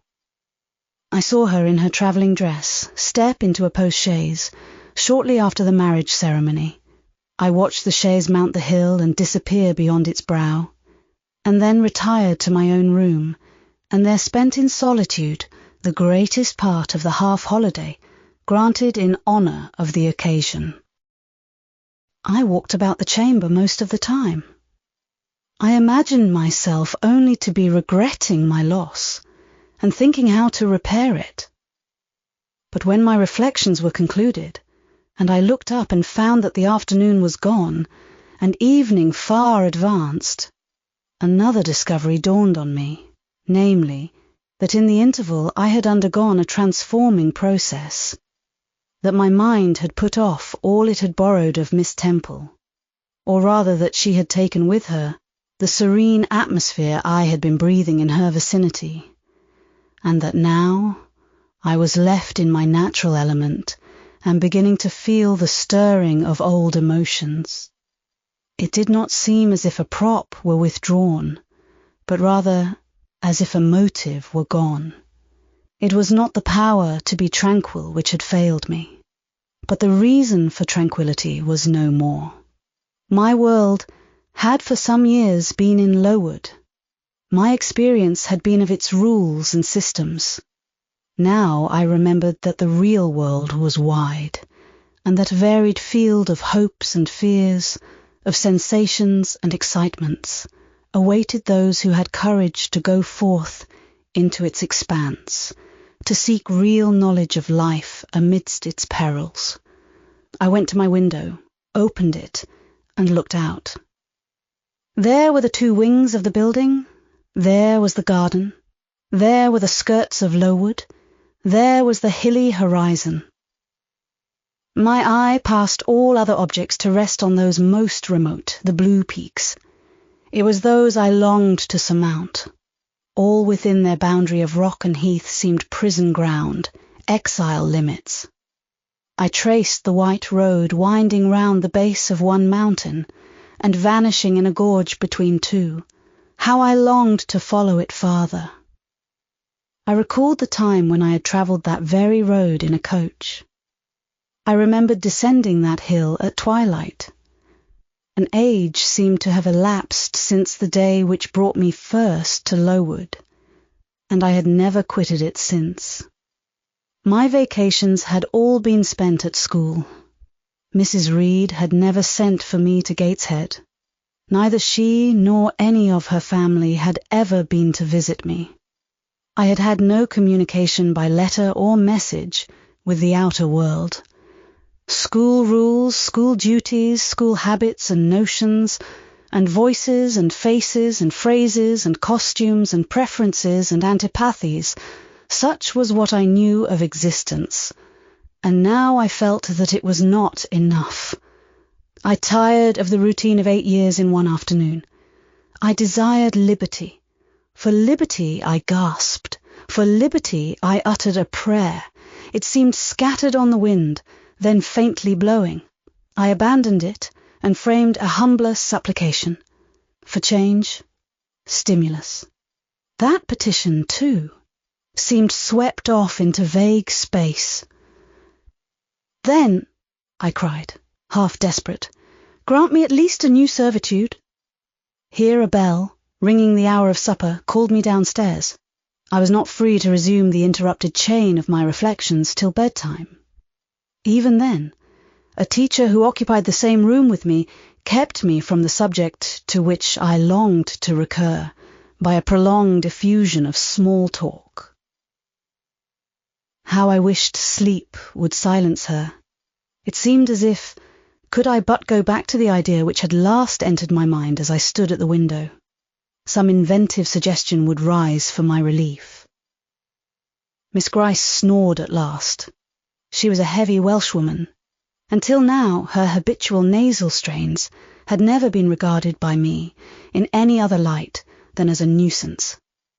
Tonight, I hailed the first deep notes with satisfaction. I was debarrassed of interruption. My half-effaced thought instantly revived. A new servitude. There is something in that, I soliloquized. Mentally, be it understood, I did not talk aloud. I know there is, because it does not sound too sweet. It is not like such words as liberty, excitement, enjoyment. Delightful sounds, truly, but no more than sounds for me, and so hollow and fleeting that it is mere waste of time to listen to them. But servitude, that must be matter of fact. Anyone may serve. I have served here 8 years. Now all I want is to serve elsewhere. Can I not get so much of my own will? Is not the thing feasible? Yes. Yes. The end is not so difficult. If I had only a brain active enough to ferret out the means of attaining it. I sat up in bed by way of arousing this said brain. It was a chilly night. I covered my shoulders with a shawl, and then I proceeded to think again with all my might. What do I want? A new place, in a new house, amongst new faces, under new circumstances. I want this because it is of no use wanting anything better. How do people do to get a new place? They apply to friends, I suppose. I have no friends. There are many others who have no friends, who must look about for themselves and be their own helpers. And what is their resource? I could not tell. Nothing answered me. I then ordered my brain to find a response, and quickly. It worked and worked faster. I felt the pulses throb in my head and temples, but for nearly an hour it worked in chaos, and no result came of its efforts. Feverish with vain labour, I got up and took a turn in the room, undrew the curtain, noted a star or two, shivered with cold, and again crept to bed. A kind fairy, in my absence, had surely dropped the required suggestion on my pillow. For as I lay down, it came quietly and naturally to my mind. Those who want situations advertise. You must advertise in the Shire Herald. How? I know nothing about advertising. Replies rose smooth and prompt now. You must enclose the advertisement and the money to pay for it. Under a cover directed to the editor of the Herald, you must put it, the first opportunity you have, into the post at Loughton. Answers must be addressed to J.E. at the post office there. You can go and inquire in about a week after you send your letter, if any are come, and act accordingly. This scheme I went over twice, thrice. It was then digested in my mind. I had it in a clear, practical form. I felt satisfied and fell asleep. With earliest day, I was up. I had my advertisement written, enclosed, and directed before the bell rang to rouse the school. It ran thus. A young lady accustomed to tuition. Had I not been a teacher 2 years? Is desirous of meeting with a situation in a private family where the children are under 14. I thought that, as I was barely 18, it would not do to undertake the guidance of pupils nearer my own age. She is qualified to teach the usual branches of a good English education, together with French, drawing, and music. In those days, reader, this now narrow catalogue of accomplishments would have been held tolerably comprehensive. Address, J.E., Post Office, Loughton, Shire. This document remained locked in my drawer all day. After tea, I asked leave of the new superintendent to go to Loughton, in order to perform some small commissions for myself and 1 or 2 of my fellow teachers. Permission was readily granted. I went. It was a walk of 2 miles, and the evening was wet, but the days were still long. I visited a shop or 2, slipped the letter into the post office, and came back through heavy rain, with streaming garments, but with a relieved heart. The succeeding week seemed long.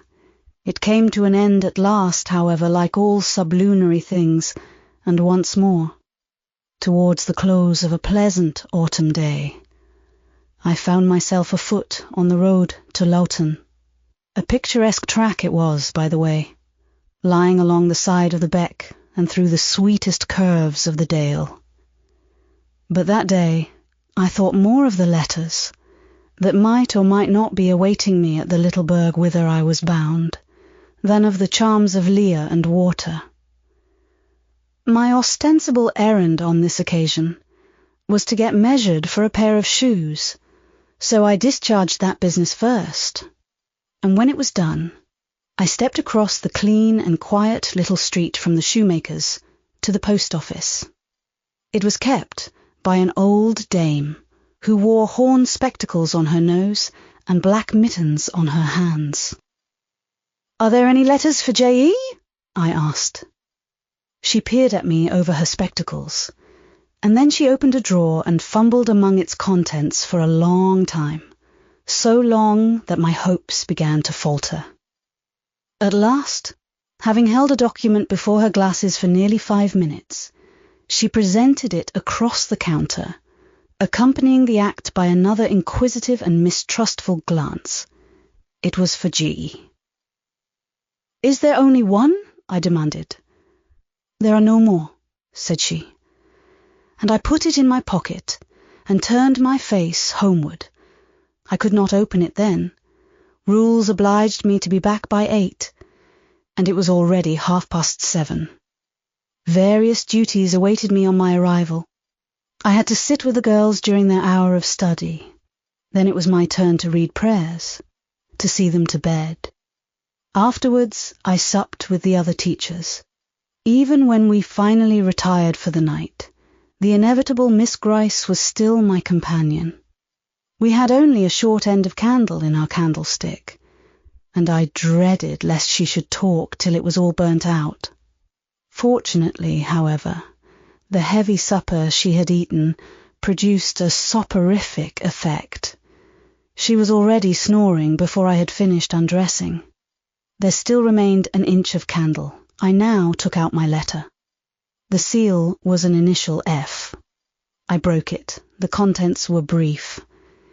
If G.E., who advertised in the Shire Herald of last Thursday, possesses the acquirements mentioned, and if she is in a position to give satisfactory references as to character and competency, a situation can be offered her where there is but one pupil, a little girl under 10 years of age, and where the salary is £30 per annum. J.E. is requested to send references, name, address, and all particulars to the direction: Mrs. Fairfax, Thornfield, near Millcote, Shire. I examined the document long. The writing was old-fashioned and rather uncertain, like that of an elderly lady. This circumstance was satisfactory. A private fear had haunted me, that in thus acting for myself, and by my own guidance, I ran the risk of getting into some scrape. And above all things, I wished the result of my endeavours to be respectable, proper, en règle. I now felt that an elderly lady was no bad ingredient in the business I had on hand. Mrs. Fairfax. I saw her in a black gown and widow's cap, frigid perhaps, but not uncivil, a model of elderly English respectability. Thornfield. That doubtless was the name of her house. A neat, orderly spot, I was sure, though I failed in my efforts to conceive a correct plan of the premises. Millcote, Shire. I brushed up my recollections of the map of England. Yes, I saw it, both the Shire and the town. Shire was 70 miles nearer London than the remote county where I now resided. That was a recommendation to me. I longed to go where there was life and movement. Millcote was a large manufacturing town on the banks of the A busy place enough, doubtless, so much the better. It would be a complete change, at least. Not that my fancy was much captivated by the idea of long chimneys and clouds of smoke. But, I argued, Thornfield will probably be a good way from the town. Here, the socket of the candle dropped and the wick went out. Next day, new steps were to be taken. My plans could no longer be confined to my own breast. I must impart them in order to achieve their success. Having sought and obtained an audience of the superintendent during the noontide recreation, I told her I had a prospect of getting a new situation where the salary would be double what I now received, for at Lowood I only got £15 per annum, and requested she would break the matter for me to Mr. Brocklehurst or some of the committee, and ascertain whether they would permit me to mention them as references. She obligingly consented to act as mediatrix in the matter. The next day she laid the affair before Mr. Brocklehurst, who said that Mrs. Reed must be written to, as she was my natural guardian. A note was accordingly addressed to that lady, who returned for answer that I might do as I pleased. She had long relinquished all interference in my affairs.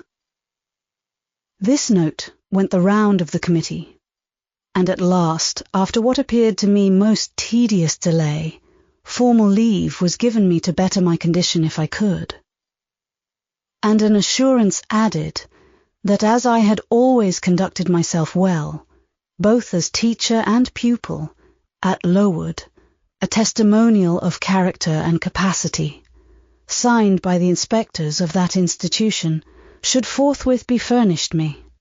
This testimonial I accordingly received in about a month, forwarded a copy of it to Mrs. Fairfax, and got that lady's reply, stating that she was satisfied, and fixing that day fortnight as the period for my assuming the post of governess in her house. I now busied myself in preparations. The fortnight passed rapidly. I had not a very large wardrobe, though it was adequate to my wants, and the last day sufficed to pack my trunk, the same I had brought with me 8 years ago from Gateshead. The box was corded, the card nailed on. In half an hour, the carrier was to call for it, to take it to Loughton, whither I myself was to repair at an early hour the next morning to meet the coach. I had brushed my black stuff travelling dress, prepared my bonnet, gloves, and muff, sought in all my drawers to see that no article was left behind, and now, having nothing more to do, I sat down and tried to rest. I could not. Though I had been on foot all day, I could not now repose an instant. I was too much excited. A phase of my life was closing tonight, a new one opening tomorrow. Impossible to slumber in the interval. I must watch feverishly while the change was being accomplished. "Miss," said a servant who met me in the lobby, where I was wandering like a troubled spirit, "a person below wishes to see you." The carrier, no doubt, I thought, and ran downstairs without inquiry. I was passing the back parlour or teacher's sitting room, the door of which was half open, to go to the kitchen, when someone ran out. "It's her, I'm sure. I could have told her anywhere," cried the individual who stopped my progress and took my hand. I looked. I saw a woman attired like a well-dressed servant, matronly, yet still young, very good-looking, with black hair and eyes and lively complexion. "Well, who is it?" she asked, in a voice and with a smile I half recognized. "You've not quite forgotten me, I think, Miss Jane." In another second I was embracing and kissing her rapturously. "Bessie, Bessie, Bessie." That was all I said, whereat she half laughed, half cried, and we both went into the parlour. By the fire stood a little fellow of 3 years old, in plaid frock and trousers. "That is my little boy," said Bessie directly. "Then you are married, Bessie?" "Yes, nearly 5 years since, to Robert Leaven, the coachman. And I've a little girl besides Bobby there that I've christened Jane." "And you don't live at Gateshead?" "I live at the lodge. The old porter has left." "Well, and how do they all get on? Tell me everything about them, Bessie, but sit down first. And Bobby, come and sit on my knee, will you?" But Bobby preferred sidling over to his mother. "You're not grown so very tall, Miss Jane, nor so very stout," continued Mrs. Leaven. "I dare say they've not kept you too well at school. Miss Reed is the head and shoulders taller than you are, and Miss Georgiana would make 2 of you in breadth." "Georgiana is handsome, I suppose, Bessie?" "Very. She went up to London last winter with her mamma, and there everybody admired her, and a young lord fell in love with her. But his relations were against the match. And, what do you think? He and Miss Georgiana made it up to run away, but they were found out and stopped. It was Miss Reed that found them out. I believe she was envious, and now she and her sister led a cat and dog life together. They are always quarrelling." "Well, and what of John Reed?" "Oh, he is not doing so well as his mamma could wish. He went to college, and he got plucked, I think they call it, and then his uncles wanted him to be a barrister and study the law. But he is such a dissipated young man. They will never make much of him, I think." "What does he look like?" "He is very tall. Some people call him a fine-looking young man, but he has such thick lips." "And Mrs. Reed?" "Mrs. looks stout and well enough in the face, but I think she's not quite easy in her mind. Mr. John's conduct does not please her. He spends a deal of money." "Did she send you here, Bessie?" "No, indeed. But I have long wanted to see you, and when I heard that there had been a letter from you, and that you were going to another part of the country, I thought I'd just set off and get a look at you before you were quite out of my reach." "I am afraid you are disappointed in me, Bessie." I said this laughing. I perceived that Bessie's glance, though it expressed regard, did in no shape denote admiration. "No, Miss Jane, not exactly. You are genteel enough. You look like a lady, and it is as much as ever I expected of you. You were no beauty as a child." I smiled at Bessie's frank answer. I felt that it was correct, but I confess I was not quite indifferent to its import. At 18, most people wish to please, and the conviction that they have not an exterior likely to second that desire brings anything but gratification. "I dare say you are clever, though," continued Bessie, by way of solace. "What can you do?" "Can you play on the piano?" "A little." There was one in the room. Bessie went and opened it, and then asked me to sit down and give her a tune. I played a waltz or 2, and she was charmed. "The Miss Reeds could not play as well," said she exultingly. "I always said you would surpass them in learning. And can you draw?" "That is one of my paintings over the chimney-piece."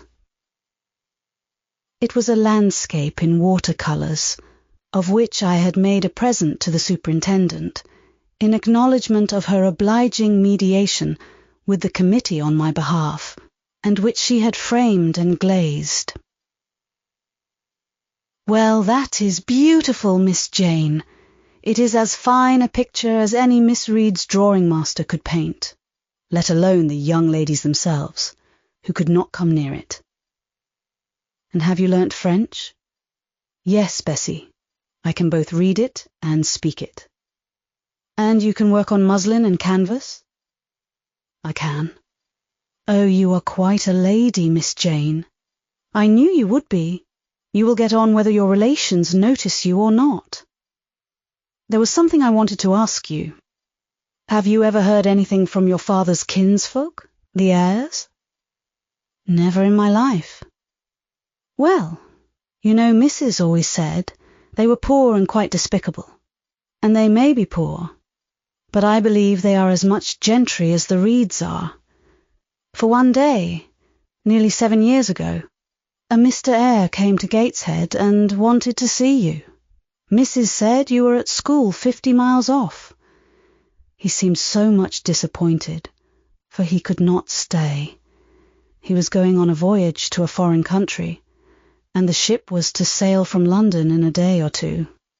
He looked quite a gentleman, and I believe he was your father's brother.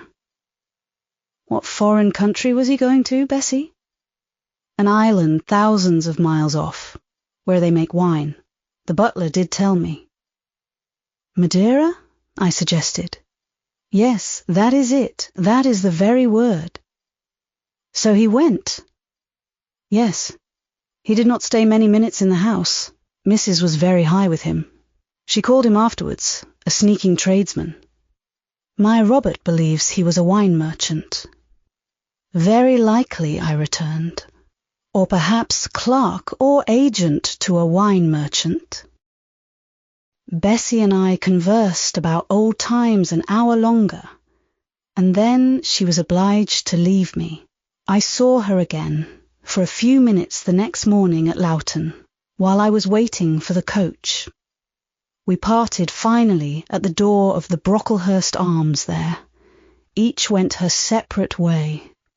She set off for the brow of Lowered Fell to meet the conveyance which was to take her back to Gateshead. I mounted the vehicle which was to bear me to new duties and a new life in the unknown environs of Millcote. Chapter 11. A new chapter in a novel is something like a new scene in a play.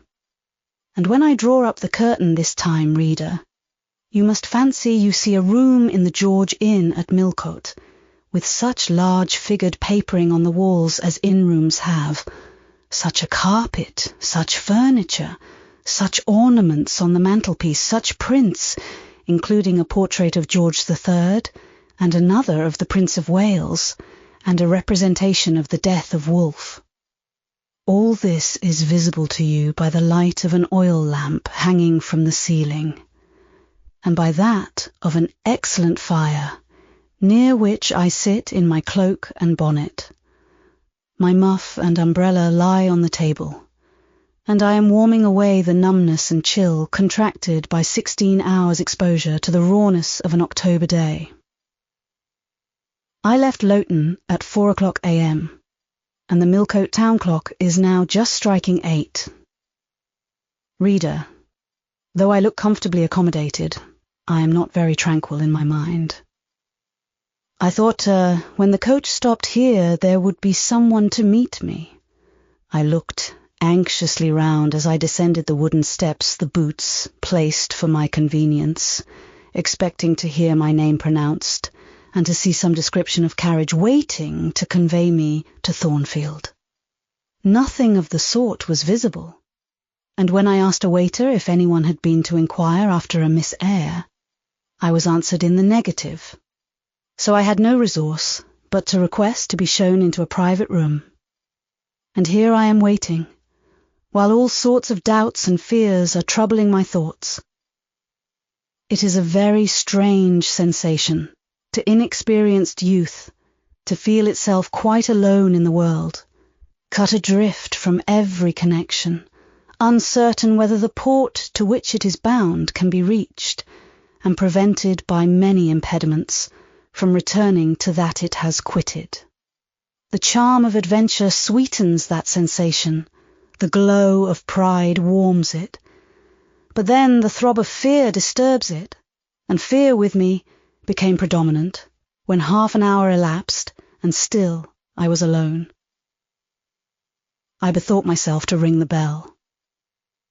"Is there a place in this neighbourhood called Thornfield?" I asked, of the waiter who answered the summons.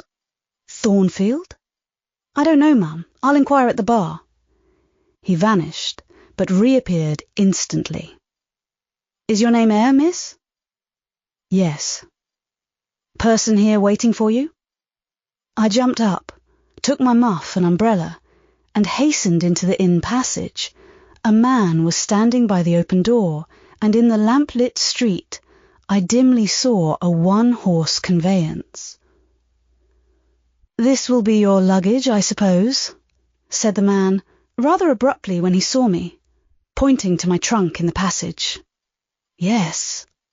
He hoisted it on to the vehicle, which was a sort of car, and then I got in. Before he shut me up, I asked him how far it was to Thornfield. "A matter of 6 miles. How long shall we be before we get there?" "Happen an hour and a half."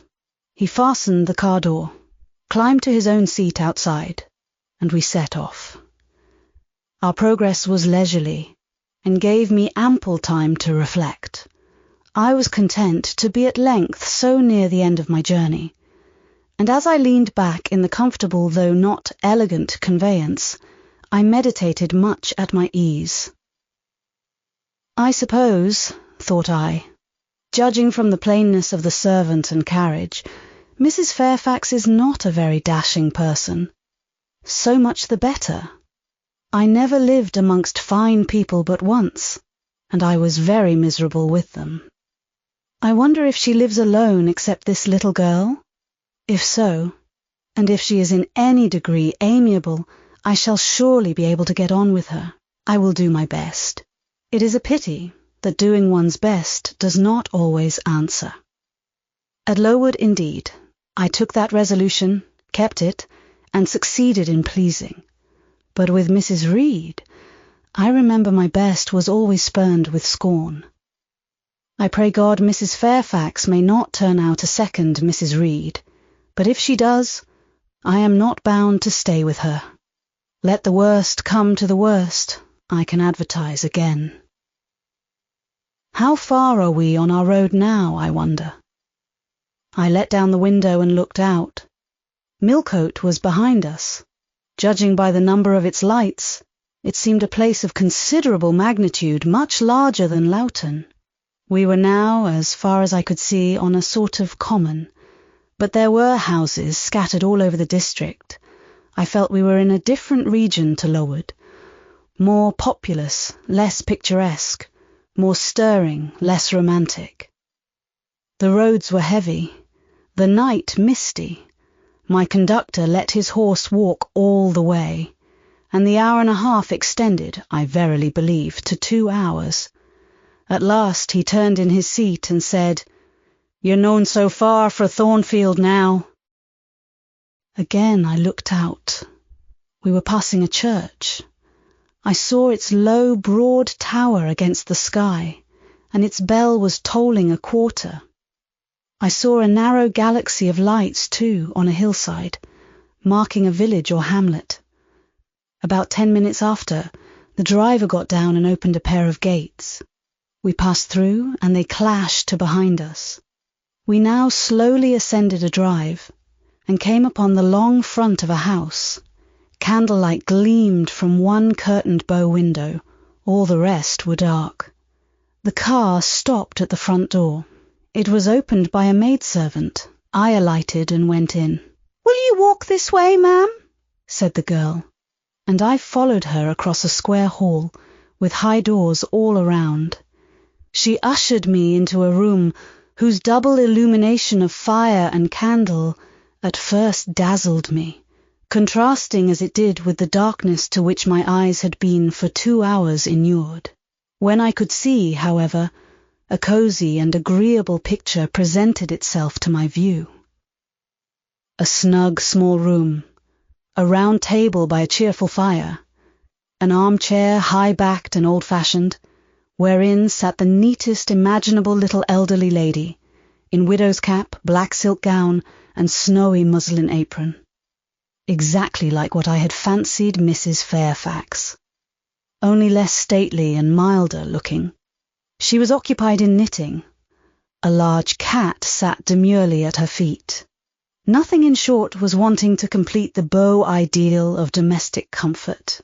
A more reassuring introduction for a new governess could scarcely be conceived, There was no grandeur to overwhelm, no stateliness to embarrass. And then, as I entered, the old lady got up and promptly and kindly came forward to meet me. "How do you do, my dear? I am afraid you have had a tedious ride. John drives so slowly. You must be cold. Come to the fire." "Mrs. Fairfax, I suppose?" said I. "Yes, you are right. Do sit down." She conducted me to her own chair, and then began to remove my shawl and untie my bonnet strings. I begged she would not give herself so much trouble. "Oh, it is no trouble. I dare say your own hands are almost numbed with cold. Leah, make a little hot negus and cut a sandwich or two. Here are the keys of the storeroom." And she produced from her pocket a most housewifely bunch of keys and delivered them to the servant. "Now then, draw nearer to the fire," she continued. "You've brought your luggage with you, haven't you, my dear?" "Yes, ma'am." "I'll see it carried into your room," she said, and bustled out. She treats me like a visitor, thought I. I little expected such a reception. I anticipated only coldness and stiffness. This is not like what I have heard of the treatment of governesses, but I must not exult too soon. She returned. With her own hands cleared her knitting apparatus and a book or two from the table, to make room for the tray which Leah now brought, and then herself handed me the refreshments. I felt rather confused at being the object of more attention than I had ever before received, and that too shown by my employer and superior. But as she did not herself seem to consider she was doing anything out of her place, I thought it better to take her civilities quietly. "Shall I have the pleasure of seeing Miss Fairfax tonight?" I asked, when I had partaken of what she offered me. "What did you say, my dear?" "I am a little deaf," returned the good lady, approaching her ear to my mouth. I repeated the question more distinctly. "Miss Fairfax? Oh, you mean Miss Varens? Varens is the name of your future pupil." "Indeed. Then she is not your daughter?" "No, I have no family." I should have followed up my first inquiry by asking in what way Miss Varens was connected with her, but I recollected it was not polite to ask too many questions. Besides, I was sure to hear in time. "I am so glad," she continued, as she sat down opposite to me and took the cat on her knee. "I am so glad you are come. It will be quite pleasant living here now with a companion. To be sure, it is pleasant at any time, for Thornfield is a fine old hall, rather neglected of late years perhaps, but still it is a respectable place. Yet you know in winter time one feels dreary quite alone in the best quarters. I say alone. Leah is a nice girl to be sure, and John and his wife are very decent people. But then you see they are only servants, and one can't converse with them on terms of equality. One must keep them at due distance, for fear of losing one's authority. I'm sure last winter, it was a very severe one, if you recollect, and when it did not snow, it rained and blew. Not a creature but the butcher and postman came to the house from November till February, and I really got quite melancholy with sitting night after night alone. I had Leah in to read to me sometimes, but I don't think the poor girl liked the task much. She felt it confining. In spring and summer one got on better. Sunshine and long days make such a difference. And then, just at the commencement of this autumn, little Adela Varens came and her nurse. A child makes a house alive all at once, and now you are here, I shall be quite gay. My heart really warmed to the worthy lady as I heard her talk, and I drew my chair a little nearer to her, and expressed my sincere wish that she might find my company as agreeable as she anticipated. "But I'll not keep you sitting up late tonight," said she. "It is on the stroke of 12 now, and you have been travelling all day. You must feel tired. If you have got your feet well warmed, I'll show you your bedroom. I've had the room next to mine prepared for you. It is only a small apartment, but I thought you would like it better than one of the large front chambers. To be sure, they have finer furniture, but they are so dreary and solitary I never sleep in them myself." I thanked her for her considerate choice, and as I really felt fatigued with my long journey, expressed my readiness to retire. She took her candle, and I followed her from the room. First she went to see if the hall door was fastened. Having taken the key from the lock, she led the way upstairs. The steps and banisters were of oak. The staircase window was high and latticed. Both it and the long gallery into which the bedroom doors opened looked as if they belonged to a church rather than a house. A very chill and vault-like air pervaded the stairs and gallery, suggesting cheerless ideas of space and solitude, and I was glad, when finally ushered into my chamber, to find it of small dimensions and furnished in ordinary modern style. When Mrs. Fairfax had bidden me a kind good night, and I had fastened my door, gazed leisurely round, and in some measure effaced the eerie impression made by that wide hall, that dark and spacious staircase, and that long, cold gallery, by the livelier aspect of my little room, I remembered that, after a day of bodily fatigue and mental anxiety, I was now at last in safe haven. The impulse of gratitude swelled my heart, and I knelt down at the bedside and offered up thanks where thanks were due, not forgetting, ere I rose, to implore aid on my further path, and the power of meriting the kindness which seemed so frankly offered me before it was earned. My couch had no thorns in it that night, my solitary room no fears.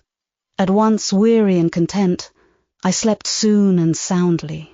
When I awoke, it was broad day.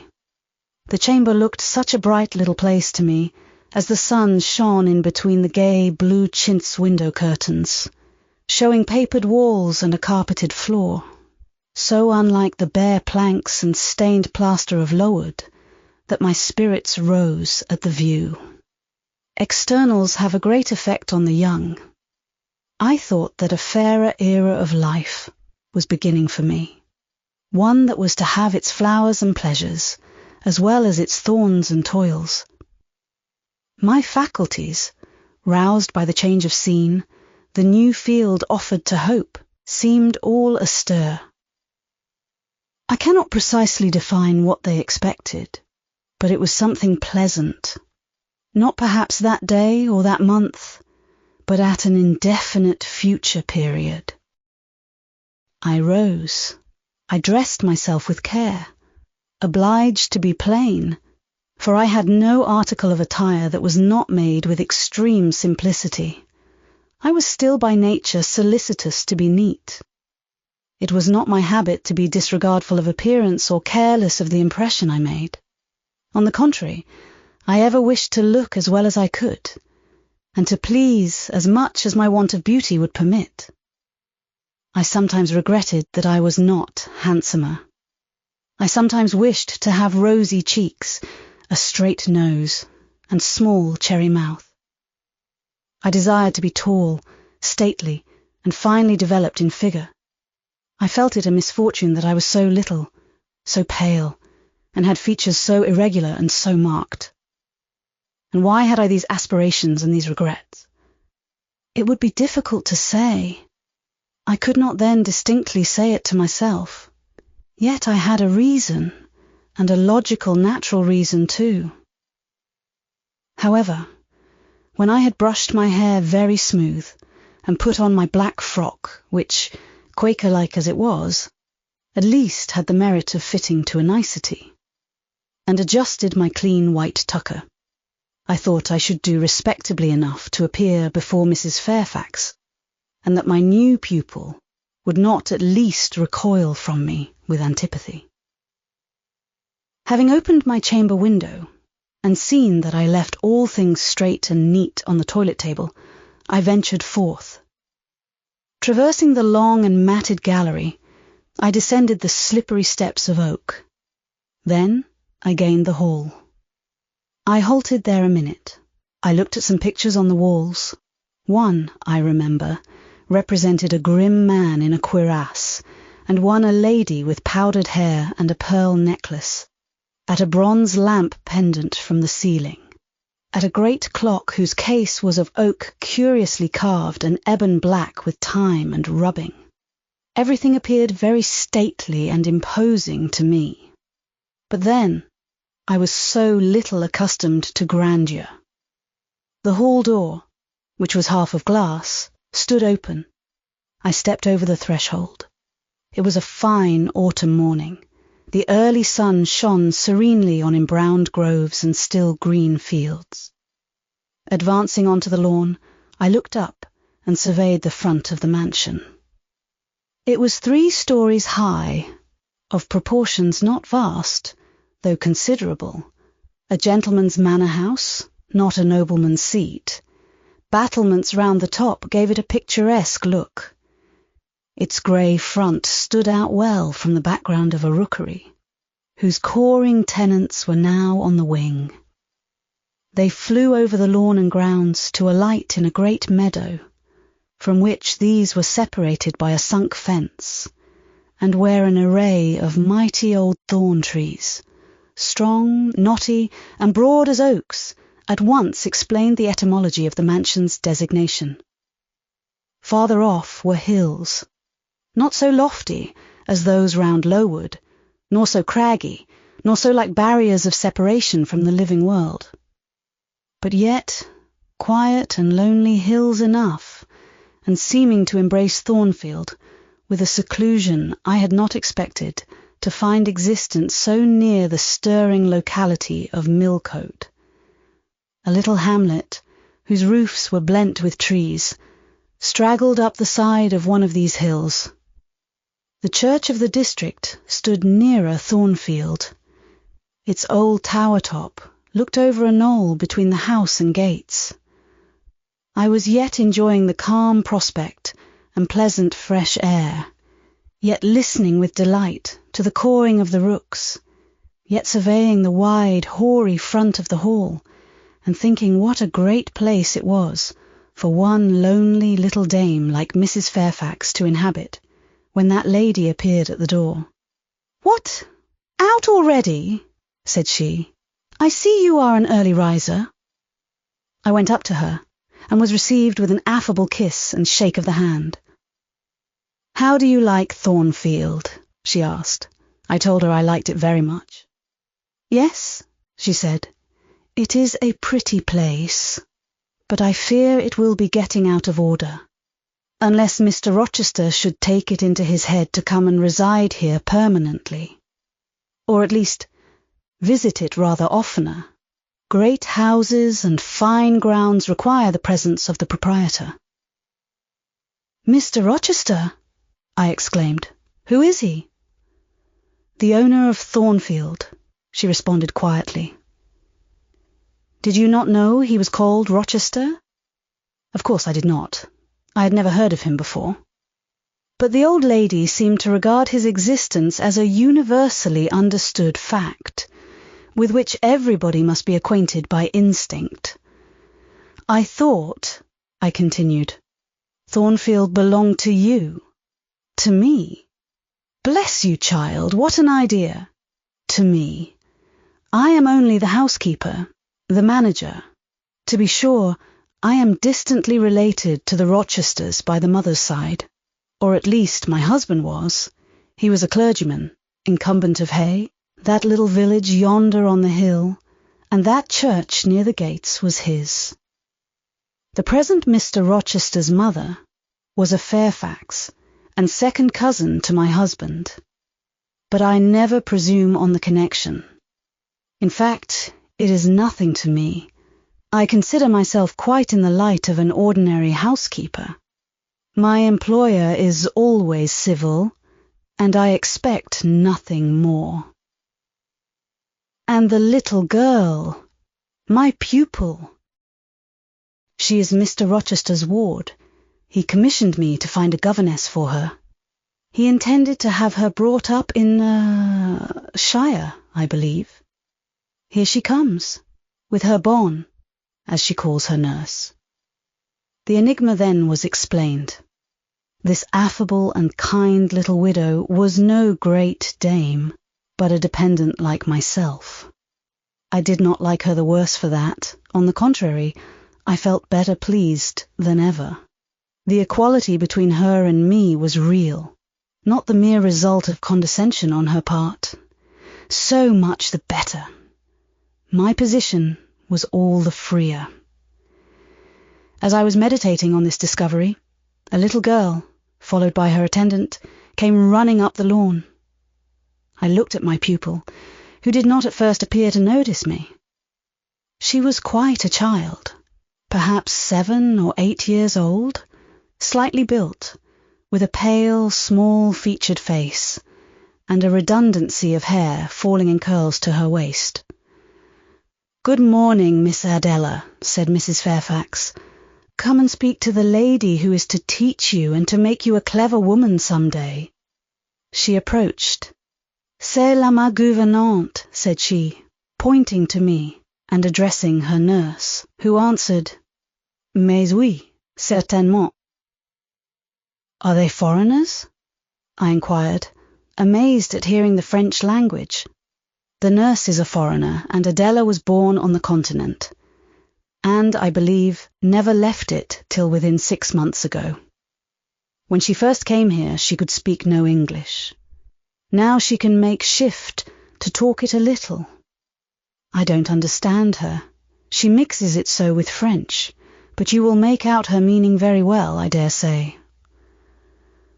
Fortunately, I had had the advantage of being taught French by a French lady, and as I had always made a point of conversing with Madame Pierrot as often as I could, and had besides, during the last 7 years, learnt a portion of French by heart daily, applying myself to take pains with my accent, and imitating as closely as possible the pronunciation of my teacher, I had acquired a certain degree of readiness and correctness in the language, and was not likely to be much at a loss with Mademoiselle Adela.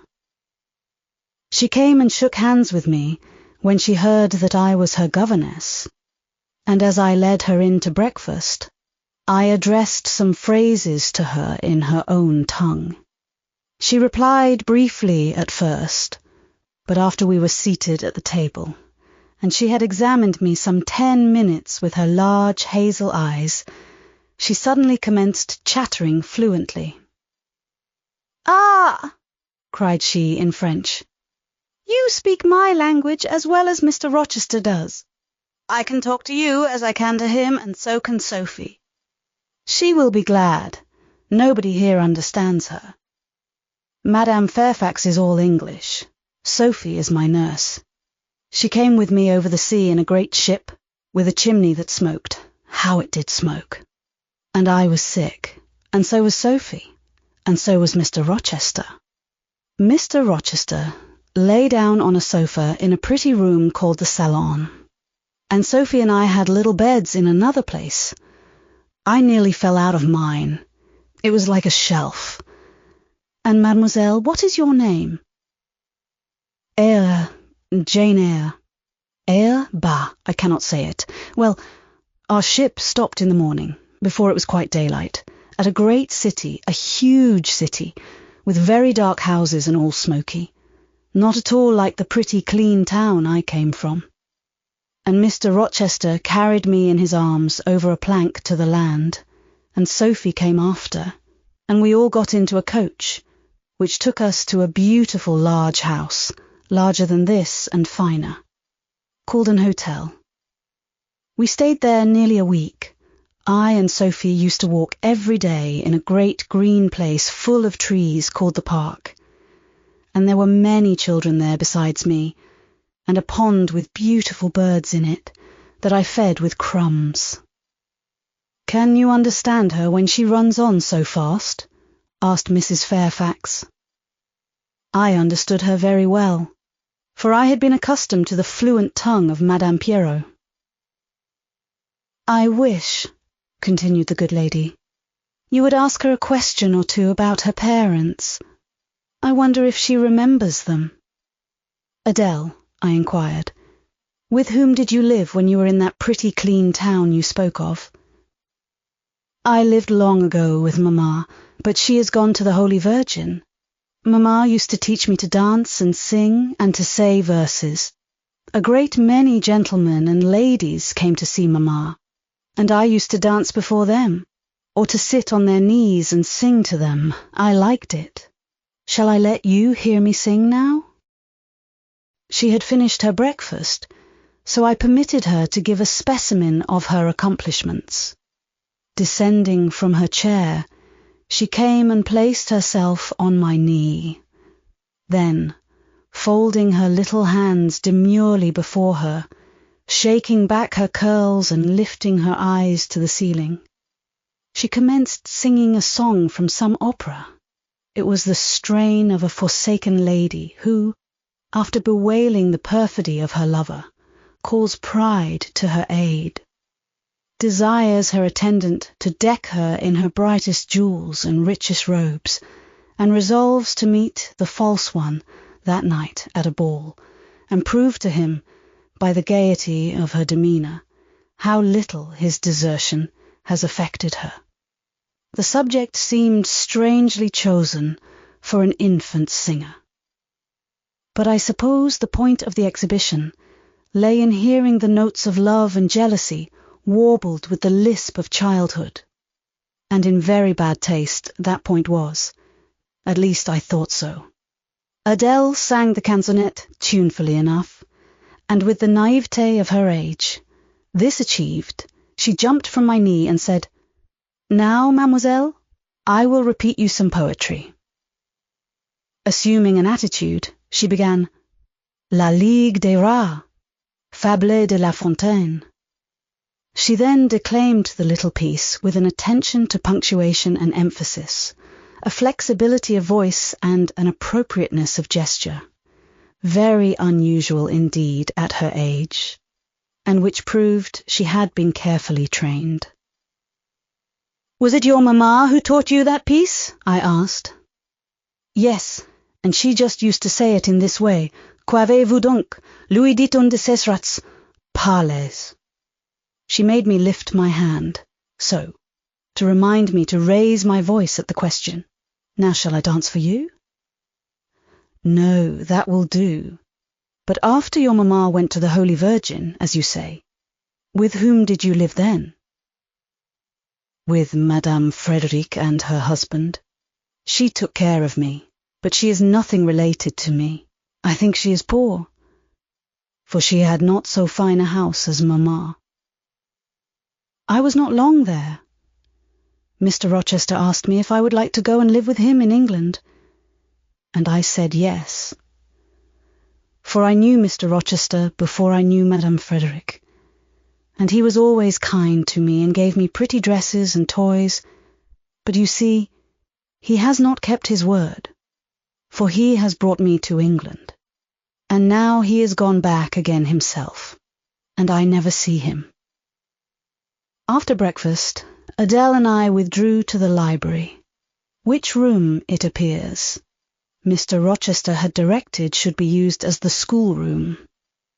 Most of the books were locked up behind glass doors, but there was one bookcase left open, containing everything that could be needed in the way of elementary works, and several volumes of light literature, poetry, biography, travels, a few romances, etc. I suppose he had considered that these were all the governess would require for her private perusal. And indeed, they contented me amply for the present. Compared with the scanty pickings I had now and then been able to glean at Lowood, they seemed to offer an abundant harvest of entertainment and information. In this room, too, there was a cabinet piano, quite new and of superior tone, also an easel for painting and a pair of globes. I found my pupil sufficiently docile, though disinclined to apply. She had not been used to regular occupation of any kind. I felt it would be injudicious to confine her too much at first. So, when I had talked to her a great deal, and got her to learn a little, and when the morning had advanced to noon, I allowed her to return to her nurse. I then proposed to occupy myself till dinner-time in drawing some little sketches for her use. As I was going upstairs to fetch my portfolio and pencils, Mrs. Fairfax called to me. "Your morning school hours are over now, I suppose," said she. She was in a room, the folding doors of which stood open. I went in when she addressed me.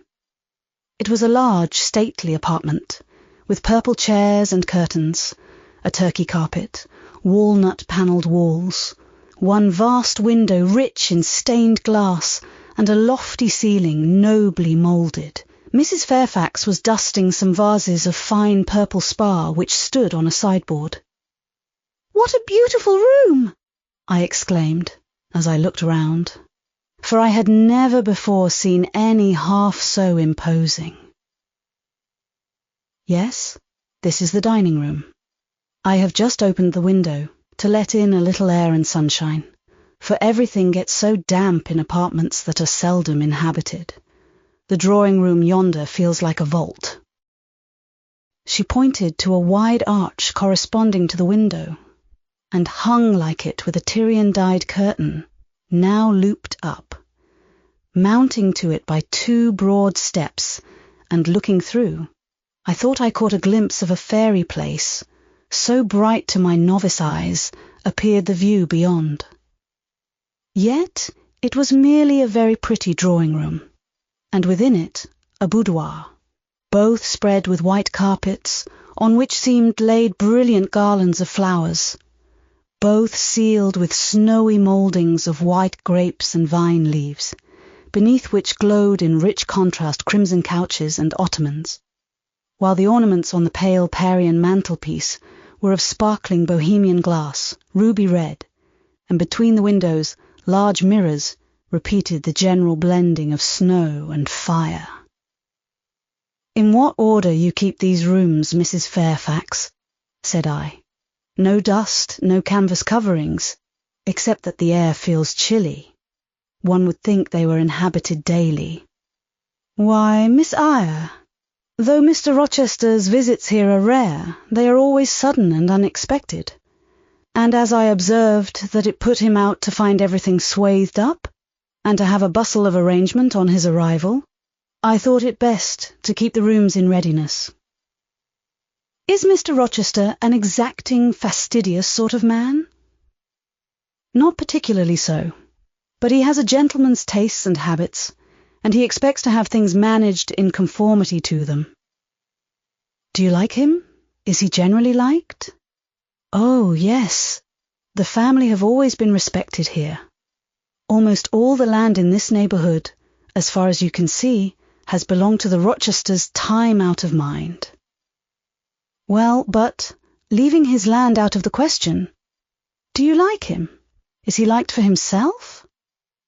"I have no cause to do otherwise than like him, and I believe he is considered a just and liberal landlord by his tenants, but he has never lived much amongst them." "But has he no peculiarities? What, in short, is his character?" "Oh, his character is unimpeachable, I suppose. He is rather peculiar, perhaps. He has travelled a great deal, and seen a great deal of the world, I should think. I dare say he is clever, but I never had much conversation with him. In what way is he peculiar?" "I don't know. It is not easy to describe, nothing striking, but you feel it when he speaks to you. You cannot be always sure whether he is in jest or earnest, whether he is pleased or the contrary. You don't thoroughly understand him, in short, at least I don't. But it is of no consequence. He is a very good master." This was all the account I got from Mrs. Fairfax of her employer and mine. There are people who seem to have no notion of sketching a character, or observing and describing salient points, either in persons or things. The good lady evidently belonged to this class. My queries puzzled, but did not draw her out. Mr. Rochester was Mr. Rochester in her eyes. A gentleman, a landed proprietor, nothing more. She inquired and searched no further, and evidently wondered at my wish to gain a more definite notion of his identity.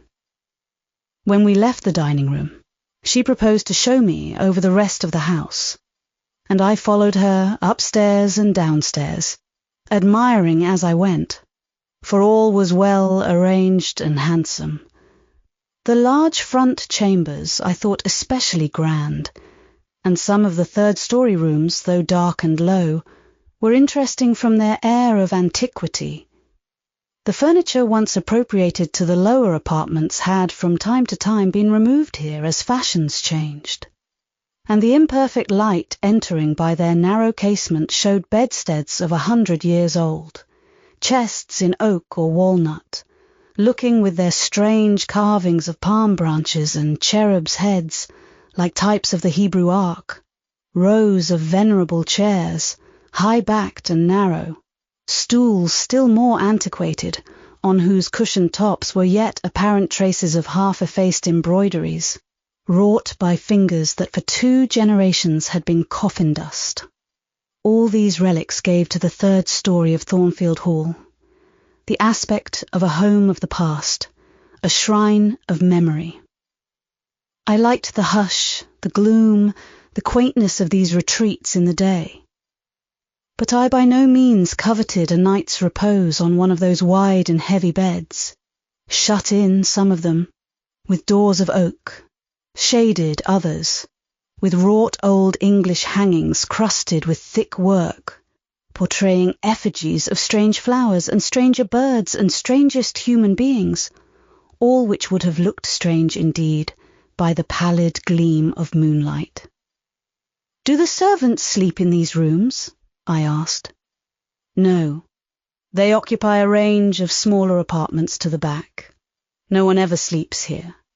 One would almost say that, if there were a ghost at Thornfield Hall, this would be its haunt." "So I think you have no ghost, then?" "None that I ever heard of," returned Mrs. Fairfax, smiling. "Nor any traditions of one, no legends or ghost stories." "I believe not. And yet, it is said the Rochesters have been rather a violent than a quiet race in their time. Perhaps, though, that is the reason they rest tranquilly in their graves now. Yes, after life's fitful fever they sleep well," I muttered. "Where are you going now, Mrs. Fairfax?" For she was moving away. "On to the Leads. Will you come and see the view from thence?" I followed still, up a very narrow staircase to the attics, and thence by a ladder and through a trap door to the roof of the hall. I was now on a level with the crow colony, and could see into their nests. Leaning over the battlements and looking far down, I surveyed the grounds laid out like a map, the bright and velvet lawn closely girdling the grey base of the mansion, the field, wide as a park, dotted with its ancient timber, the wood, dun and sere, divided by a path visibly overgrown, greener with moss than the trees were with foliage, the church at the gates, the road, the tranquil hills, all reposing in the autumn day's sun, the horizon bounded by a propitious sky, azure, marbled with pearly white. No feature in the scene was extraordinary, but all was pleasing. When I turned from it and repassed the trap door, I could scarcely see my way down the ladder. The attic seemed black as a vault compared with that arch of blue air to which I had been looking up, and to that sunlit scene of grove, pasture, and green hill, of which the hall was the centre, and over which I had been gazing with delight. Mrs. Fairfax stayed behind a moment to fasten the trap-door. I, by dint of groping, found the outlet from the attic, and proceeded to descend the narrow garret staircase. I lingered in the long passage to which this led, separating the front and back rooms of the third story, narrow, low, and dim, with only one little window at the far end, and looking, with its 2 rows of small black doors all shut, like a corridor in some Bluebeard's castle. While I paced softly on, the last sound I expected to hear in so still a region, a laugh, struck my ear. It was a curious laugh, distinct, formal, mirthless. I stopped. The sound ceased, only for an instant. It began again, louder. For at first, though distinct, it was very low. It passed off in a clamorous peal that seemed to wake an echo in every lonely chamber, though it originated but in one, and I could have pointed out the door whence the accents issued. "Mrs. Fairfax!" I called out, for I now heard her descending the great stairs. "Did you hear that loud laugh? Who is it?" "Some of the servants, very likely," she answered. "Perhaps Grace Poole." "Did you hear it?" I again inquired. "Yes, plainly. I often hear her. She sews in one of these rooms. Sometimes Leah is with her. They are frequently noisy together." The laugh was repeated in its low, syllabic tone, and terminated in an odd murmur. "Grace!" exclaimed Mrs. Fairfax. I really did not expect any Grace to answer, for the laugh was as tragic, as preternatural a laugh as any I ever heard. But that it was high noon, and that no circumstance of ghostliness accompanied the curious cachinnation, but that neither scene nor season favoured fear, I should have been superstitiously afraid. However, the event showed me I was a fool for entertaining a sense even of surprise. The door nearest me opened, and a servant came out, a woman of between 30 and 40, a set, square-made figure, red-haired, and with a hard, plain face. Any apparition less romantic or less ghostly could scarcely be conceived. "Too much noise, Grace," said Mrs. Fairfax. "Remember, directions." Grace curtsied silently and went in. "She is a person we have to sew and assist Leah in her housemaid's work," continued the widow. "Not altogether unobjectionable in some points, but she does well enough. By the by, how have you got on with your new pupil this morning?" The conversation, thus turned on Adele, continued till we reached the light and cheerful region below. Adele came running to meet us in the hall, exclaiming, "Mesdames, vous êtes servies," adding, "J'ai bien faim, moi." We found dinner ready and waiting for us in Mrs. Fairfax's room. Chapter 12. The promise of a smooth career, which my first calm introduction to Thornfield Hall seemed to pledge, was not belied on a longer acquaintance with the place and its inmates. Mrs. Fairfax turned out to be what she appeared, a placid-tempered, kind-natured woman of competent education and average intelligence. My pupil was a lively child, who had been spoilt and indulged, and therefore was sometimes wayward. But as she was committed entirely to my care, and no injudicious interference from any quarter ever thwarted my plans for her improvement, she soon forgot her little freaks, and became obedient and teachable. She had no great talents, no marked traits of character, no peculiar development of feeling or taste which raised her 1 inch above the ordinary level of childhood. but neither had she any deficiency or vice which sunk her below it. She made reasonable progress, entertained for me a vivacious, though perhaps not very profound, affection. And by her simplicity, gay prattle, and efforts to please, inspired me, in return, with a degree of attachment sufficient to make us both content in each other's society. This, par parenthèse, will be thought cool language by persons who entertain solemn doctrines about the angelic nature of children, and the duty of those charged with their education to conceive for them an idolatrous devotion. But I am not writing to flatter parental egotism, to echo cant or prop up humbug. I am merely telling the truth. I felt a conscientious solicitude for Adele's welfare and progress, and a quiet liking for her little self, just as I cherished towards Mrs. Fairfax a thankfulness for her kindness, and a pleasure in her society proportionate to the tranquil regard she had for me, and the moderation of her mind and character.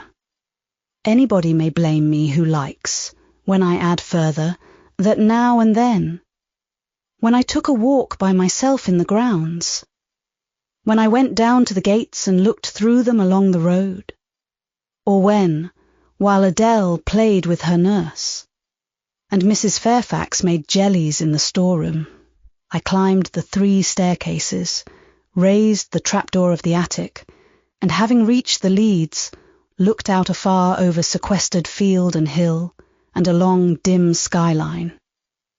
That then I longed for a power of vision, which might overpass that limit, which might reach the busy world, towns, regions full of life I had heard of, but never seen.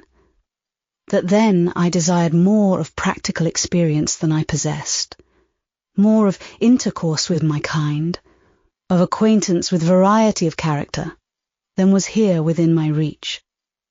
I valued what was good in Mrs. Fairfax, and what was good in Adele, but I believed in the existence of other and more vivid kinds of goodness, and what I believed in I wished to behold. Who blames me?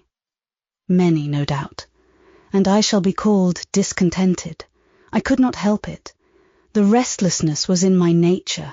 It agitated me to pain sometimes.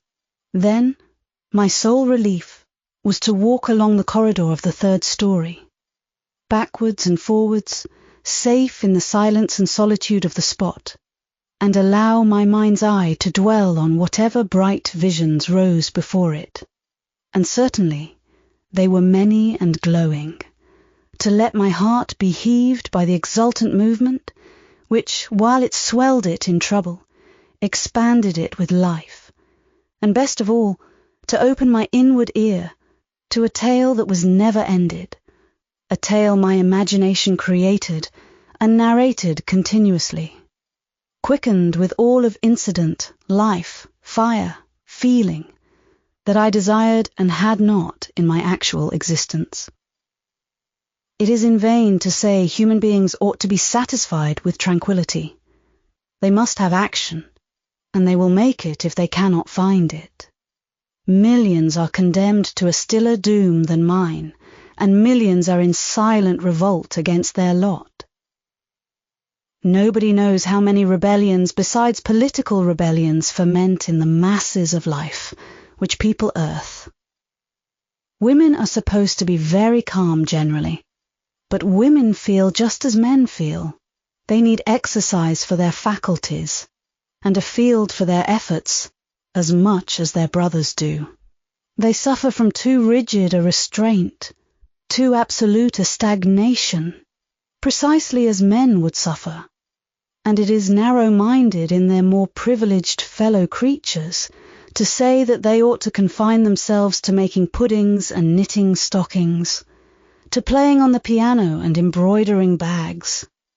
It is thoughtless to condemn them, or laugh at them, if they seek to do more or learn more than custom has pronounced necessary for their sex. When thus alone, I not unfrequently heard Grace Poole's laugh, the same peal, the same low, slow ha-ha, which, when first heard, had thrilled me. I heard, too, her eccentric murmurs, stranger than her laugh. There were days when she was quite silent, but there were others when I could not account for the sounds she made. Sometimes I saw her.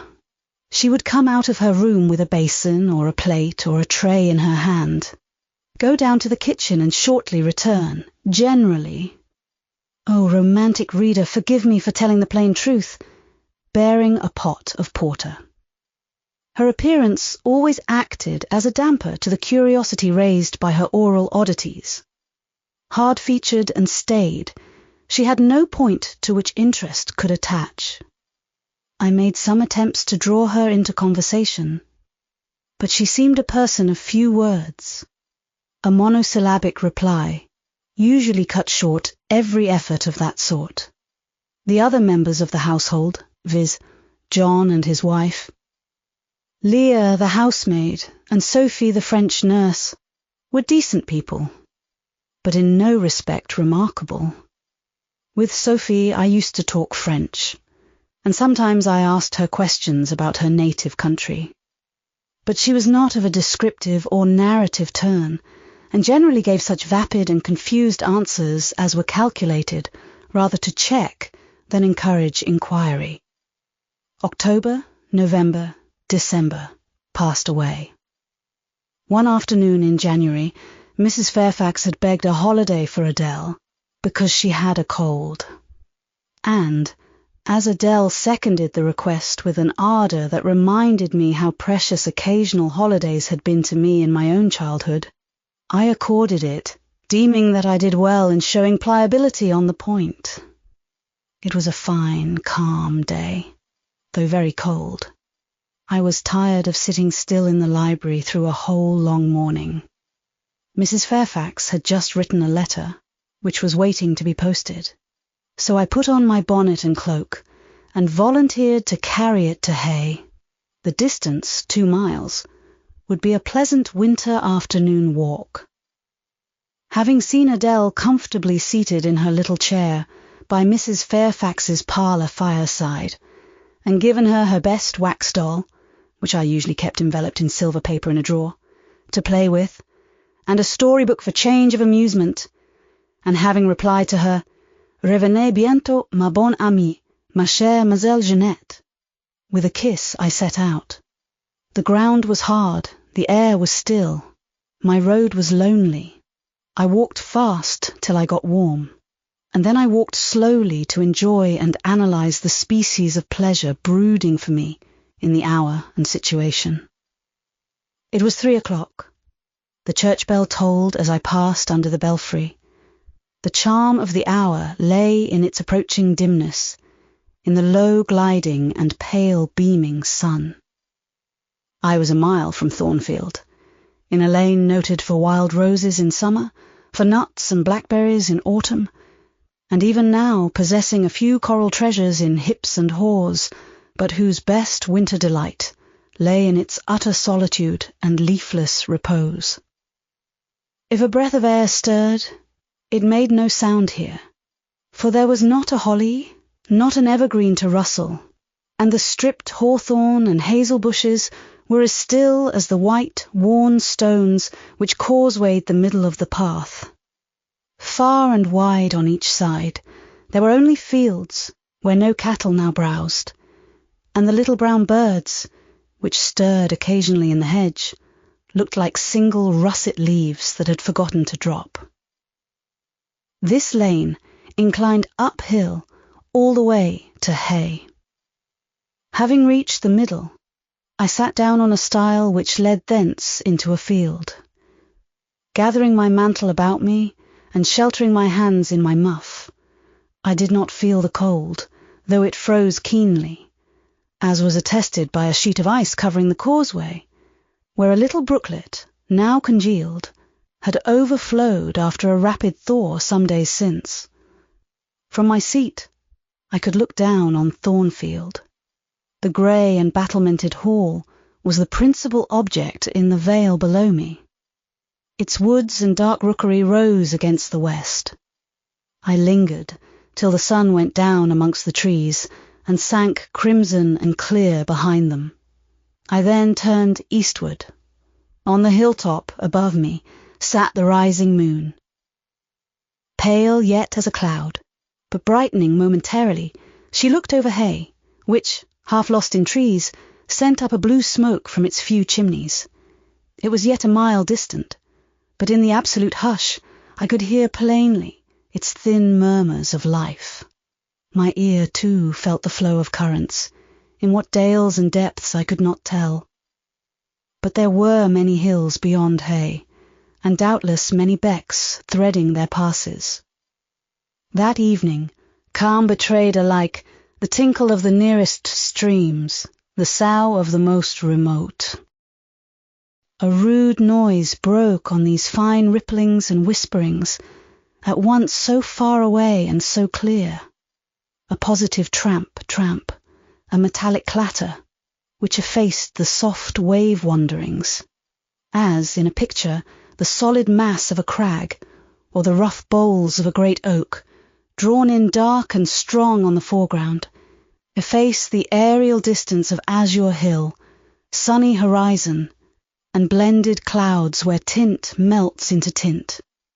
The din was on the causeway. A horse was coming. The windings of the lane yet hid it, but it approached. I was just leaving the stile. Yet, as the path was narrow, I sat still to let it go by. In those days I was young, and all sorts of fancies bright and dark tenanted my mind. The memories of nursery stories were there amongst other rubbish. And when they recurred, maturing youth added to them a vigour and vividness beyond what childhood could give. As this horse approached, and as I watched for it to appear through the dusk, I remembered certain of Bessie's tales, wherein figured a north of England spirit called a Gytrash, which, in the form of horse, mule, or large dog, haunted solitary ways, and sometimes came upon belated travellers, as this horse was now coming upon me. It was very near, but not yet in sight, when, in addition to the tramp, tramp, I heard a rush under the hedge, and close down by the hazel stems glided a great dog, whose black and white colour made him a distinct object against the trees. It was exactly one form of Bessie's Gytrash, a lion-like creature with long hair and a huge head. It passed me, however, quietly enough, not staying to look up with strange pretercanine eyes in my face, as I half expected it would. The horse followed, a tall steed, and on its back a rider. The man, the human being, broke the spell at once. Nothing ever rode the Gytrash. It was always alone, and goblins, to my notions, though they might tenant the dumb carcasses of beasts, could scarce covet shelter in the commonplace human form. No Gytrash was this, only a traveller taking the shortcut to Millcote. He passed, and I went on. A few steps, and I turned. A sliding sound, and an exclamation of "What the deuce is to do now?" and a clattering tumble arrested my attention. Man and horse were down. They had slipped on the sheet of ice which glazed the causeway. The dog came bounding back, and seeing his master in a predicament, and hearing the horse groan, barked till the evening hills echoed the sound, which was deep in proportion to his magnitude. He snuffed around the prostrate group, and then he ran up to me. It was all he could do. There was no other help at hand to summon. I obeyed him, and walked down to the traveller, by this time struggling himself free of his steed. His efforts were so vigorous, I thought he could not be much hurt, but I asked him the question. "Are you injured, sir?" I think he was swearing, but I'm not certain. However, he was pronouncing some formula which prevented him from replying to me directly. "Can I do anything?" I asked again. "You must just stand on one side," he answered as he rose, first to his knees and then to his feet. I did. Whereupon began a heaving, stamping, clattering process, accompanied by a barking and baying, which removed me effectually some yards' distance. But I would not be driven quite away till I saw the event. This was finally fortunate. The horse was re-established, and the dog was silenced with a "Down, pilot!" The traveller, now stooping, felt his foot and leg, as if trying whether they were sound. Apparently something ailed them, for he halted to the stile whence I had just risen, and sat down. I was in the mood for being useful, or at least officious, I think, for I now drew near him again. "If you are hurt and want help, sir, I can fetch someone either from Thornfield Hall or from Hay." "Thank you. I shall do. I have no broken bones, only a sprain." And again he stood up and tried his foot, but the result extorted an involuntary "Ugh!" Something of daylight still lingered, and the moon was waxing bright. I could see him plainly. His figure was enveloped in a riding cloak, fur-collared and steel-clasped. Its details were not apparent, but I traced the general points of middle height and considerable breadth of chest. He had a dark face, with stern features and a heavy brow. His eyes and gathered eyebrows looked ireful and thwarted just now. He was past youth, but had not reached middle age. Perhaps he might be 35. I felt no fear of him, and but little shyness. Had he been a handsome, heroic-looking young gentleman, I should not have dared to stand thus questioning him against his will and offering my services unasked. I had hardly ever seen a handsome youth, never in my life spoken to one. I had a theoretical reverence and homage for beauty, elegance, gallantry, fascination. But had I met those qualities incarnate in masculine shape, I should have known instinctively that they neither had nor could have sympathy with anything in me, and should have shunned them as one would fire, lightning, or anything else that is bright but antipathetic. If even this stranger had smiled and been good-humoured to me when I addressed him, if he had put off my offer of assistance gaily and with thanks, I should have gone on my way and not felt any vocation to renew inquiries. But the frown, the roughness of the traveller set me at my ease. I retained my station when he waved to me to go, and announced, "I cannot think of leaving you, sir, at so late an hour, in this solitary lane, till I see you are fit to mount your horse." He looked at me when I said this. He had hardly turned his eyes in my direction before. "I should think you ought to be at home yourself," said he, "if you have a home in this neighbourhood. Where do you come from?" "From just below." "And I am not at all afraid of being out late when it is moonlight. I will run over to Hay for you with pleasure, if you wish it. Indeed, I am going there to post a letter." "You live just below? Do you mean at that house with the battlements?" Pointing to Thornfield Hall, on which the moon cast a hoary gleam, bringing it out distinct and pale from the woods that, by contrast with the western sky, now seemed one mass of shadow. "Yes, sir." "Whose house is it?" "Mr. Rochester's." "Do you know Mr. Rochester?"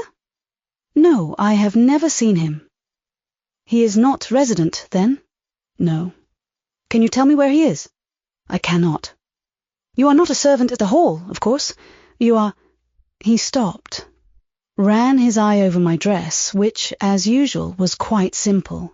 A black merino cloak, a black beaver bonnet, neither of them half fine enough for a lady's maid.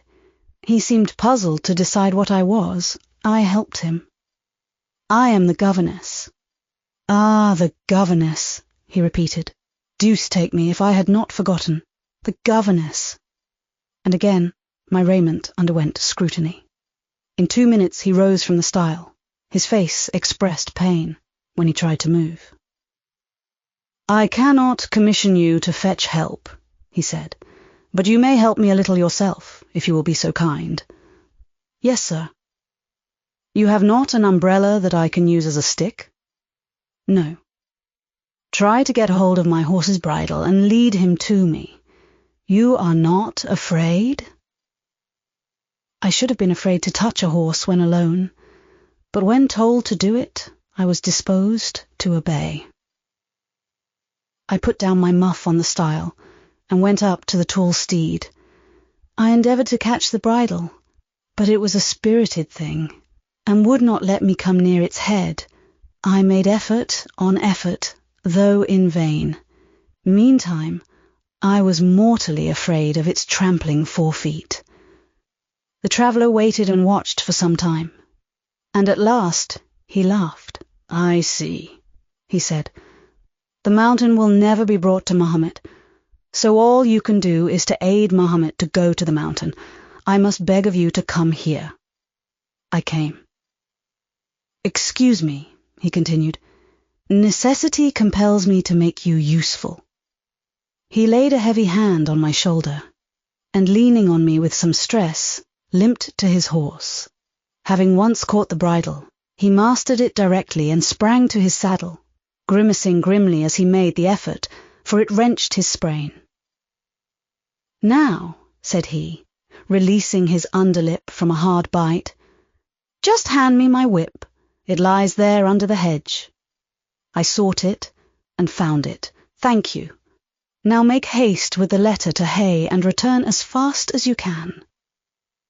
A touch of a spurred heel made his horse first start and rear, and then bound away.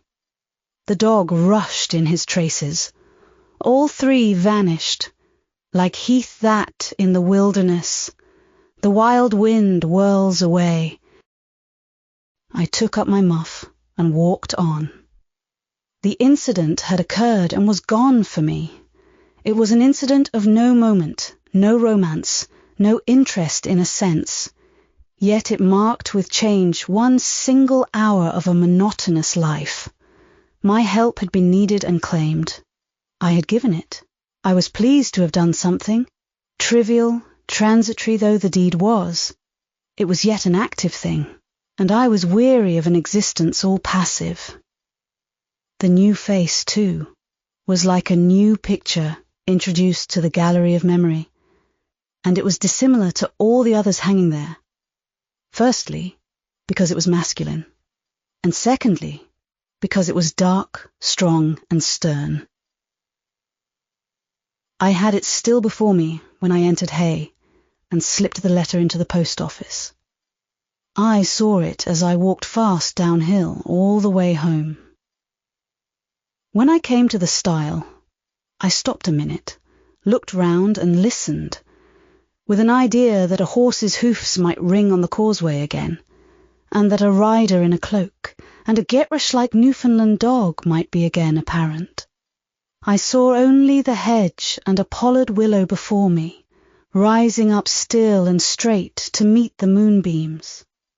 I heard only the faintest waft of wind roaming fitful among the trees round Thornfield, a mile distant. And when I glanced down in the direction of the murmur, my eye, traversing the hall front, caught a light kindling in a window. It reminded me that I was late, and I hurried on. I did not like re-entering Thornfield.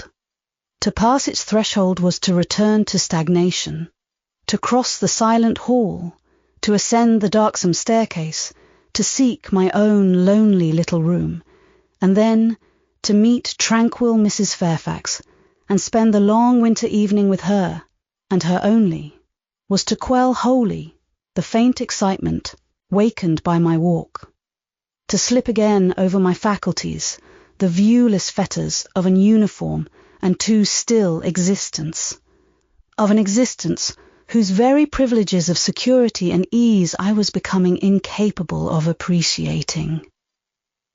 What good it would have done me at that time to have been tossed in the storms of an uncertain, struggling life, and to have been taught by rough and bitter experience to long for the calm amidst which I now repined. Yes, just as much good as it would do a man tired of sitting still in a too-easy chair to take a long walk, and just as natural was the wish to stir, under my circumstances, as it would be under his. I lingered at the gates. I lingered on the lawn. I paced backwards and forwards on the pavement. The shutters of the glass door were closed. I could not see into the interior, and both my eyes and spirit seemed drawn from the gloomy house, from the grey hollow filled with rayless cells, as it appeared to me, to that sky expanded before me, a blue sea absolved from taint of cloud, the moon ascending it in solemn march, her orb seeming to look up as she left the hilltops, from behind which she had come, far and farther below her, and aspired to the zenith, midnight dark in its fathomless depth and measureless distance. And for those trembling stars that followed her course, they made my heart tremble, my veins glow when I viewed them.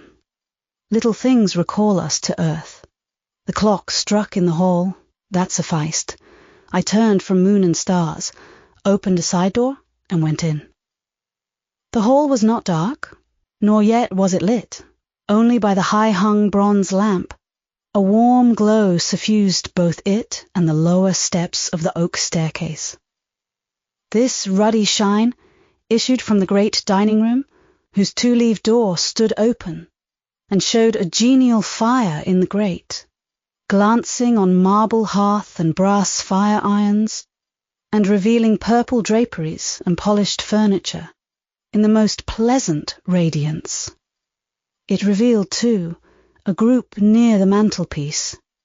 I had scarcely caught it, and scarcely become aware of a cheerful mingling of voices, amongst which I seemed to distinguish the tones of Adele when the door closed. I hastened to Mrs. Fairfax's room. There was a fire there, too, but no candle and no Mrs. Fairfax. Instead, all alone, sitting upright on the rug, and gazing with gravity at the blaze, I beheld a great black and white long-haired dog, just like the Gytrash of the lane. It was so like it that I went forward and said, "Pilot," and the thing got up and came to me and snuffed me. I caressed him, and he wagged his great tail. But he looked an eerie creature to be alone with, and I could not tell whence he had come. I rang the bell, for I wanted a candle, and I wanted, too, to get an account of this visitant. Leah entered. "What dog is this?" "He came with master." "With whom?" "With master, Mr. Rochester. He has just arrived." "Indeed, and is Mrs. Fairfax with him?" "Yes, and Miss Adele. They are in the dining-room, and John is gone for a surgeon, for master has had an accident. His horse fell, and his ankle is sprained." "Did the horse fall in Hay Lane?" "Yes, coming downhill. It slipped on some ice." "Ah, bring me a candle, will you, Leah?" Leah brought it. She entered, followed by Mrs. Fairfax, who repeated the news, adding that Mr. Carter the surgeon was come, and was now with Mr. Rochester. Then she hurried out to give orders about tea, and I went upstairs to take off my things. Chapter 13. Mr. Rochester, it seems, by the surgeon's orders, went to bed early that night, nor did he rise soon next morning. When he did come down, it was to attend to business. His agent and some of his tenants were arrived, and waiting to speak with him. Adele and I had now to vacate the library. It would be in daily requisition as a reception room for callers. A fire was lit in an apartment upstairs, and there I carried our books, and arranged it for the future schoolroom. I discerned in the course of the morning that Thornfield Hall was a changed place. No longer silent as a church, it echoed every hour or two to a knock at the door or a clang of the bell. Steps, too, often traversed the hall, and new voices spoke in different keys below. A rill from the outer world was flowing through it. It had a master. For my part, I liked it better. Adele was not easy to teach that day. She could not apply. She kept running to the door and looking over the banisters to see if she could get a glimpse of Mr. Rochester. Then she coined pretexts to go downstairs in order, as I shrewdly suspected, to visit the library, where I knew she was not wanted. Then, when I got a little angry and made her sit still, she continued to talk incessantly of her ami Monsieur Edouard Fairfax de Rochester, as she dubbed him. I had not before heard his prénommé, and to conjecture what presents he had brought her, for it appears he had intimated the night before that when his luggage came from Millcote, there would be found amongst it a little box in whose contents she had an interest. Et cela doit signifier, said she, qu'il y aura là-dedans un cadeau pour moi, et peut-être pour vous aussi, mademoiselle. Monsieur parle de vous. Il m'a demandé le nom de ma gouvernante, et si elle n'était pas une petite personne, assez mince et on peut parler. J'ai dit oui, car c'est vrai, n'est-ce pas, mademoiselle? I and my pupil dined as usual in Mrs. Fairfax's parlour. The afternoon was wild and snowy, and we passed it in the schoolroom. At dark, I allowed Adele to put away books and work and to run downstairs, for, from the comparative silence below, and from the cessation of appeals to the doorbell, I conjectured that Mr. Rochester was now at liberty. Left alone, I walked to the window, but nothing was to be seen thence. Twilight and snowflakes together thickened the air and hid the very shrubs on the lawn. I let down the curtain and went back to the fireside. In the clear embers I was tracing a view, not unlike a picture I remembered to have seen of the castle of Heidelberg, on the Rhine, when Mrs. Fairfax came in, breaking up by her entrance the fiery mosaic I had been piercing together, and scattering too some heavy, unwelcome thoughts that were beginning to throng on my solitude. Mr. Rochester would be glad if you and your pupil would take tea with him in the drawing-room this evening, said she. He has been so much engaged all day that he could not ask to see you before. When is his tea time? I inquired. Oh, at 6 o'clock. He keeps early hours in the country. You had better change your frock now. I will go with you and fasten it. Here is a candle. Is it necessary to change my frock? Yes, you had better. I always dress for the evening when Mr. Rochester is here. This additional ceremony seemed somewhat stately. However, I repaired to my room and, with Mrs. Fairfax's aid, replaced my black stuff dress by one of black silk. The best and the only additional one I had, except one of light grey, which, in my Lowood notions of the toilette, I thought too fine to be worn, except on first-rate occasions. You want a brooch, said Mrs. Fairfax. I had a single little pearl ornament, which Miss Temple gave me as a parting keepsake. I put it on, and then we went downstairs. Unused as I was to strangers, it was rather a trial to appear thus formally summoned in Mr. Rochester's presence. I let Mrs. Fairfax precede me into the dining-room, and kept in her shade as we crossed that apartment, and, passing the arch whose curtain was now dropped, entered the elegant recess beyond. 2 wax candles stood lighted on the table, and 2 on the mantelpiece. Basking in the light and heat of a superb fire lay Pilot. Adele knelt near him. Half reclined on a couch appeared Mr. Rochester, his foot supported by the cushion. He was looking at Adele and the dog. The fire shone full on his face. I knew my traveller with his broad and jetty eyebrows, his square forehead, made squarer by the horizontal sweep of his black hair. I recognized his decisive nose, more remarkable for character than beauty. His full nostrils, denoting, I thought, choler. His grim mouth, chin, and jaw, yes, all three were very grim, and no mistake. His shape, now divested of cloak, I perceived harmonized in squareness with his physiognomy.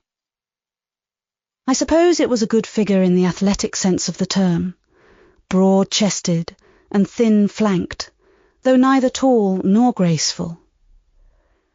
Mr. Rochester must have been aware of the entrance of Mrs. Fairfax and myself, but it appeared he was not in the mood to notice us, for he never lifted his head as we approached. "Here is Miss Eyre, sir," said Mrs. Fairfax, in her quiet way. He bowed, still not taking his eyes from the group of the dog and child. "Let Miss Eyre be seated," said he. And there was something in the forced, stiff bow, in the impatient yet formal tone, which seemed further to express, "What the deuce is it to me whether Miss Eyre be there or not? At this moment I am not disposed to accost her." I sat down quite disembarrassed. A reception of finished politeness would probably have confused me. I could not have returned or repaid it by answering grace and elegance on my part.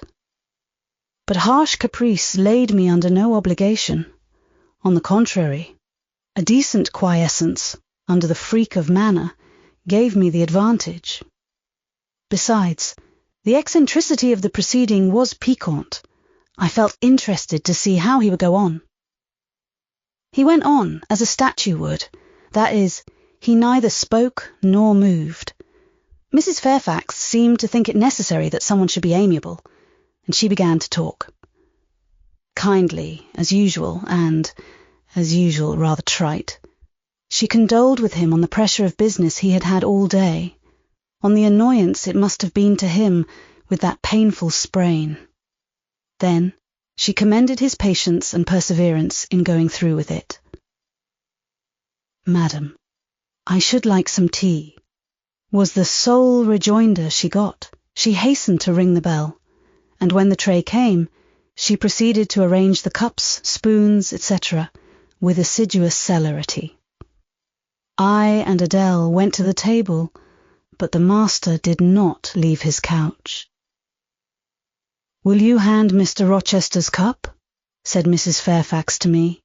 "Adele might perhaps spill it." I did as requested. As he took the cup from my hand, Adele, thinking the moment propitious for making a request in my favour, cried out, "N'est-ce pas, monsieur, qu'il y a un cadeau pour Mademoiselle Eyre dans votre petit coffret?" "Who talks of cadeaux?" said he gruffly. "Did you expect a present, Miss Eyre? Are you fond of presents?" And he searched my face with eyes that I saw were dark, irate, and piercing. "I hardly know, sir. I have little experience of them. They are generally thought pleasant things." "Generally thought? But what do you think?" "I should be obliged to take time, sir, before I could give you an answer worthy of your acceptance. A present has many faces to it, has it not?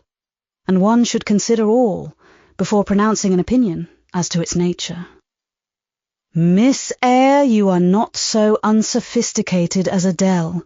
She demands a cadeau, clamorously, the moment she sees me. You beat about the bush." "Because I have less confidence in my deserts than Adele has. She can prefer the claim of old acquaintance, and the right, too, of custom, for she says you have always been in the habit of giving her playthings. But if I had to make out a case, I should be puzzled, since I am a stranger, and have done nothing to entitle me to an acknowledgment." Oh, don't fall back on over-modesty. I have examined Adele and find you have taken great pains with her. She is not bright, she has no talents, yet in a short time she has made much improvement. Sir, you have now given me my cadeau. I am obliged to you. It is the meed teachers most covet, praise of their pupils' progress. Humph, said Mr. Rochester, and he took his tea in silence. Come to the fire, said the master, when the tray was taken away, and Mrs. Fairfax had settled into a corner with her knitting, while Adele was leading me by the hand round the room, showing me the beautiful books and ornaments on the consoles and chiffoniers. We obeyed, as in duty bound. Adele wanted to take a seat on my knee, but she was ordered to amuse herself with Pilot. You have been resident in my house 3 months? Yes, sir. And you came from Lowood School, in Shire. Ah, a charitable concern. How long were you there? 8 years? 8 years. You must be tenacious of life. I thought half the time in such a place would have done up any constitution. No wonder you have rather the look of another world. I marvelled where you had got that sort of face. When you came on me in Hay Lane last night, I thought unaccountably of fairy tales, and had half a mind to demand whether you had bewitched my horse. I'm not sure yet. Who are your parents? I have none. Nor ever had, I suppose. Do you remember them? No, I thought not. And so you were waiting for your people when you sat on that stile. For whom, sir? For the men in green. It was a proper moonlight evening for them. Did I break through one of your rings, that you spread that damned ice on the causeway? I shook my head. The men in green all forsook England 100 years ago, said I, speaking as seriously as he had done. And not even in Hay Lane, or the fields about it, could you find a trace of them. I don't think either summer or harvest or winter moon will ever shine on their revels more. Mrs. Fairfax had dropped her knitting, and with raised eyebrows seemed wondering what sort of talk this was. Well, resumed Mr. Rochester, if you disown parents, you must have some sort of kinsfolk, uncles and aunts. No, none that I ever saw. And your home? I have none. Where do your brothers and sisters live? I have no brothers or sisters. Who recommended you to come here? I advertised, and Mrs. Fairfax answered my advertisement. Yes, said the good lady, who now knew what ground we were upon, and I am daily thankful for the choice Providence led me to make. Miss Eyre has been an invaluable companion to me, and a kind and careful teacher to Adele. Don't trouble yourself to give her a character, returned Mr. Rochester. Eulogiums will not bias me. I shall judge for myself. She began by felling my horse. Sir, said Mrs. Fairfax, I have to thank her for this sprain. The widow looked bewildered. Miss Eyre, have you ever lived in a town? No, sir. Have you seen much society? None but the pupils and teachers of Lowood, and now the inmates of Thornfield. Have you read much? Only such books as came in my way, and they have not been numerous or very learned. You have lived the life of a nun. No doubt you are well drilled in religious forms. Brocklehurst, who I understand directs Lowood, is a parson, is he not? Yes, sir. And you girls probably worshipped him, as a convent full of religiouses would worship their director. Oh, no. You are very cool. No. What? A novice not worship her priest? That sounds blasphemous. I disliked Mr. Brocklehurst, and I was not alone in the feeling. He is a harsh man, at once pompous and meddling. He cut off our hair. and for economy's sake bought us bad needles and thread, with which we could hardly sew. That was very false economy, remarked Mrs. Fairfax, who now again caught the drift of the dialogue. And was that the head and front of his offending? Demanded Mr. Rochester.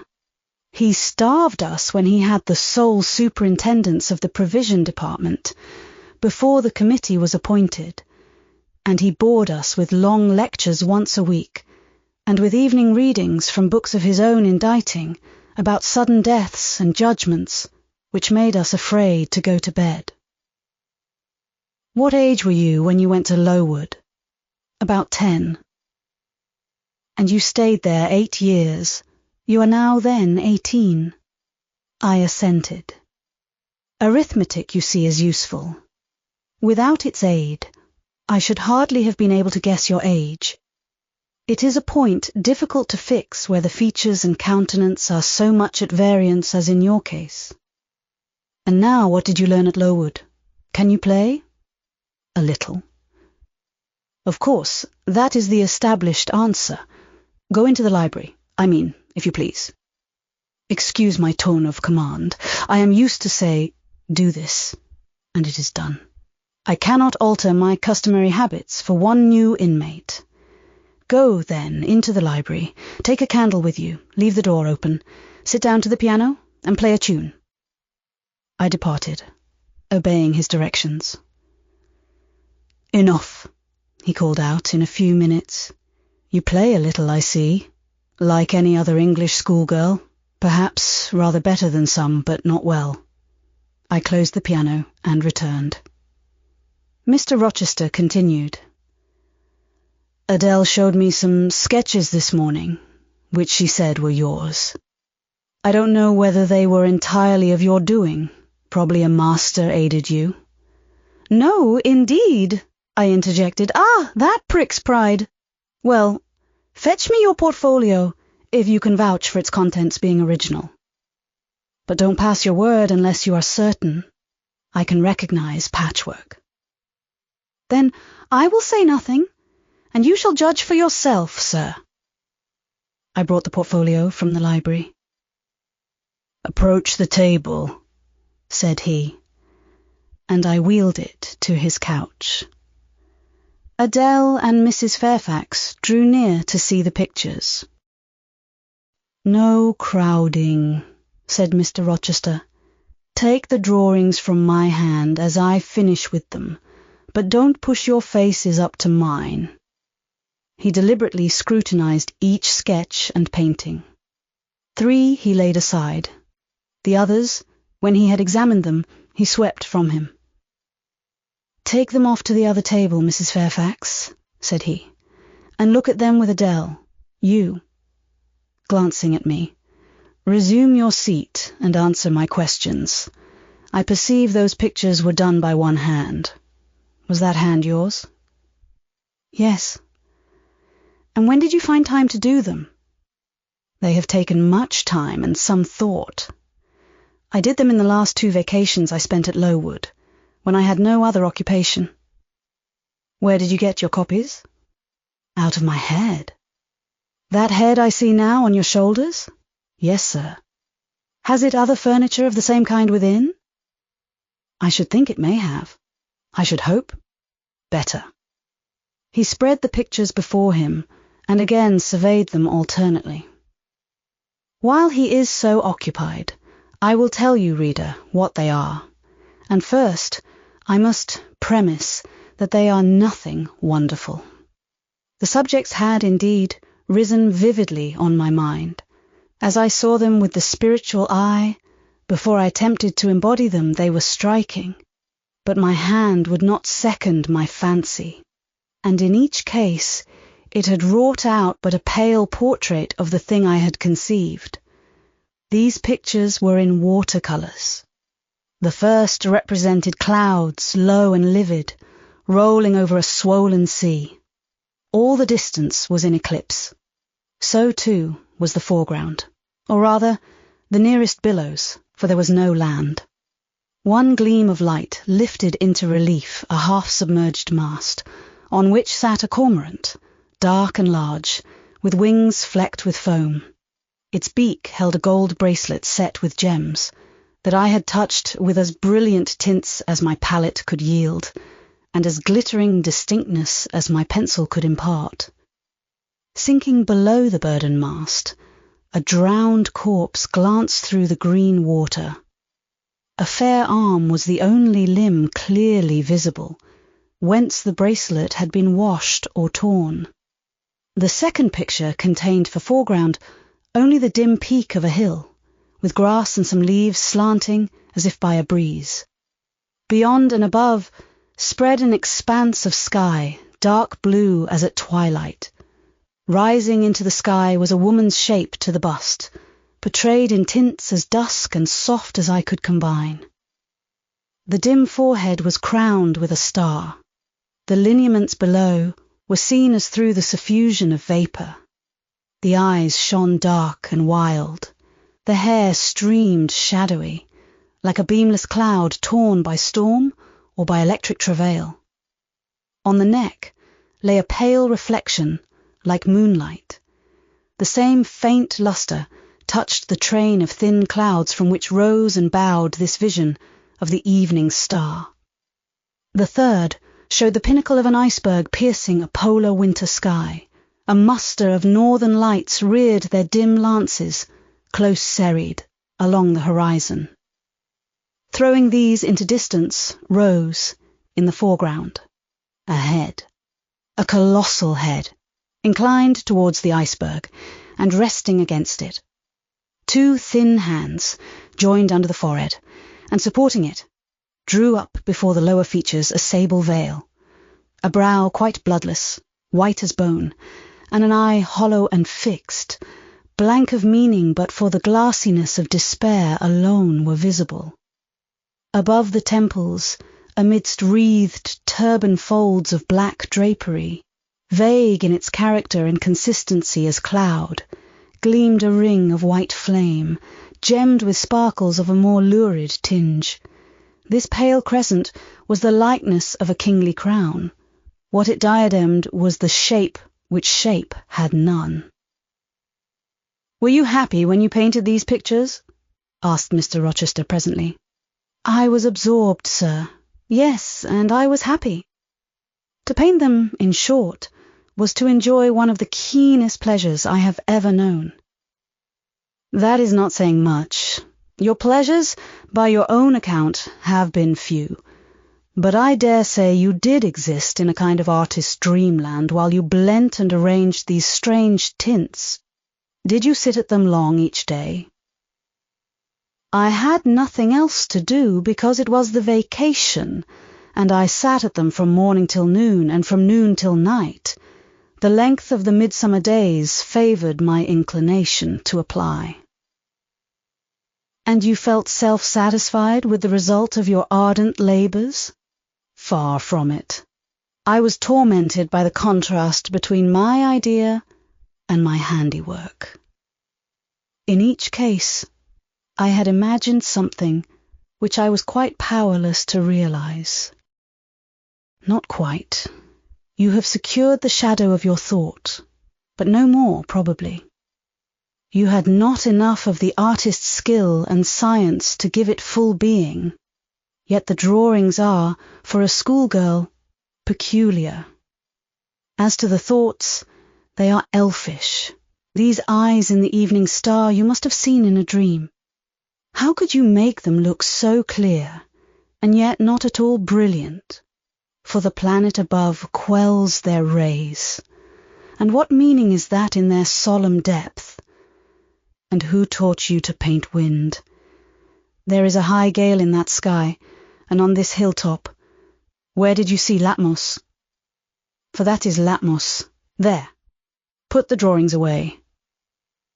I had scarce tied the strings of the portfolio when, looking at his watch, he said abruptly, "It is 9 o'clock. What are you about, Miss Eyre, to let Adele sit up so long? Take her to bed." Adele went to kiss him before quitting the room. He endured the caress, but scarcely seemed to relish it, more than Pilate would have done. nor so much. "I wish you all good night, now," said he, making a movement of the hand towards the door, in token that he was tired of our company and wished to dismiss us. Mrs. Fairfax folded up her knitting. I took my portfolio. We curtsied to him, received a frigid bow in return, and so withdrew. "You said Mr. Rochester was not strikingly peculiar, Mrs. Fairfax," I observed, when I rejoined her in her room, after putting Adele to bed. "Well, is he?" "I think so. He is very changeful and abrupt." "True. No doubt he may appear so to a stranger, but I am so accustomed to his manner, I never think of it. And then, if he has peculiarities of temper, allowance should be made." "Why?" "Partly because it is his nature, and we can none of us help our nature, and partly because he has painful thoughts, no doubt, to harass him and make his spirits unequal." "What about?" "Family troubles, for one thing." "But he has no family." "Not now, but he has had, or at least relatives. He lost his elder brother a few years since." "His elder brother?" "Yes. The present Mr. Rochester has not been very long in possession of the property, only about 9 years. 9 years is a tolerable time. Was he so very fond of his brother as to be still inconsolable for his loss?" "Why, no, perhaps not. I believe there were some misunderstandings between them. Mr. Rowland Rochester was not quite just to Mr. Edward, and perhaps he prejudiced his father against him. The old gentleman was fond of money and anxious to keep the family estate together. He did not like to diminish the property by division, and yet he was anxious that Mr. Edward should have wealth too, to keep up the consequence of the name, and, soon after he was of age, some steps were taken that were not quite fair, and made a great deal of mischief. Old Mr. Rochester and Mr. Rowland combined to bring Mr. Edward into what he considered a painful position, for the sake of making his fortune. What the precise nature of that position was I never clearly knew, but his spirit could not brook what he had to suffer in it. He is not very forgiving. He broke with his family, and now for many years he has led an unsettled kind of life. I don't think he has ever been resident at Thornfield for a fortnight together, since the death of his brother without a will left him master of the estate, and indeed, no wonder he shuns the old place." "Why should he shun it?" "Perhaps he thinks it gloomy." The answer was evasive. I should have liked something clearer, but Mrs. Fairfax either could not or would not give me more explicit information of the origin and nature of Mr. Rochester's trials. She averred they were a mystery to herself, and that what she knew was chiefly from conjecture. It was evident, indeed, that she wished me to drop the subject, which I did accordingly. Chapter 14. For several subsequent days I saw little of Mr. Rochester. In the mornings he seemed much engaged with business, and in the afternoon gentlemen from Millcote or the neighbourhood called, and sometimes stayed to dine with him. When his sprain was well enough to admit of horse exercise, he rode out a good deal, probably to return these visits, as he generally did not come back till late at night. During this interval, even Adele was seldom sent for to his presence, and all my acquaintance with him was confined to an occasional rencontre in the hall, on the stairs, or in the gallery, when he would sometimes pass me haughtily and coldly, just acknowledging my presence by a distant nod or a cool glance, and sometimes bow and smile with gentlemanlike affability. His changes of mood did not offend me, because I saw that I had nothing to do with their alternation. The ebb and flow depended on causes quite disconnected with me. One day, he had had company to dinner, and had sent for my portfolio, in order, doubtless, to exhibit its contents. The gentleman went away early to attend a public meeting at Millcote, as Mrs. Fairfax informed me. But the night being wet and inclement, Mr. Rochester did not accompany them. Soon after they were gone, he rang the bell. A message came that I and Adele were to go downstairs.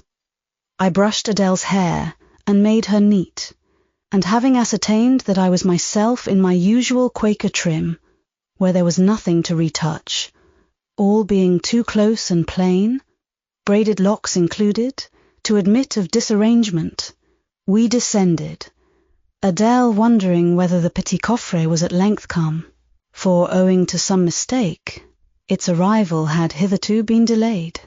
She was gratified. There it stood, a little carton, on the table, when we entered the dining room. She appeared to know it by instinct. Ma boîte, exclaimed she, running towards it. Yes, there is your boîte at last.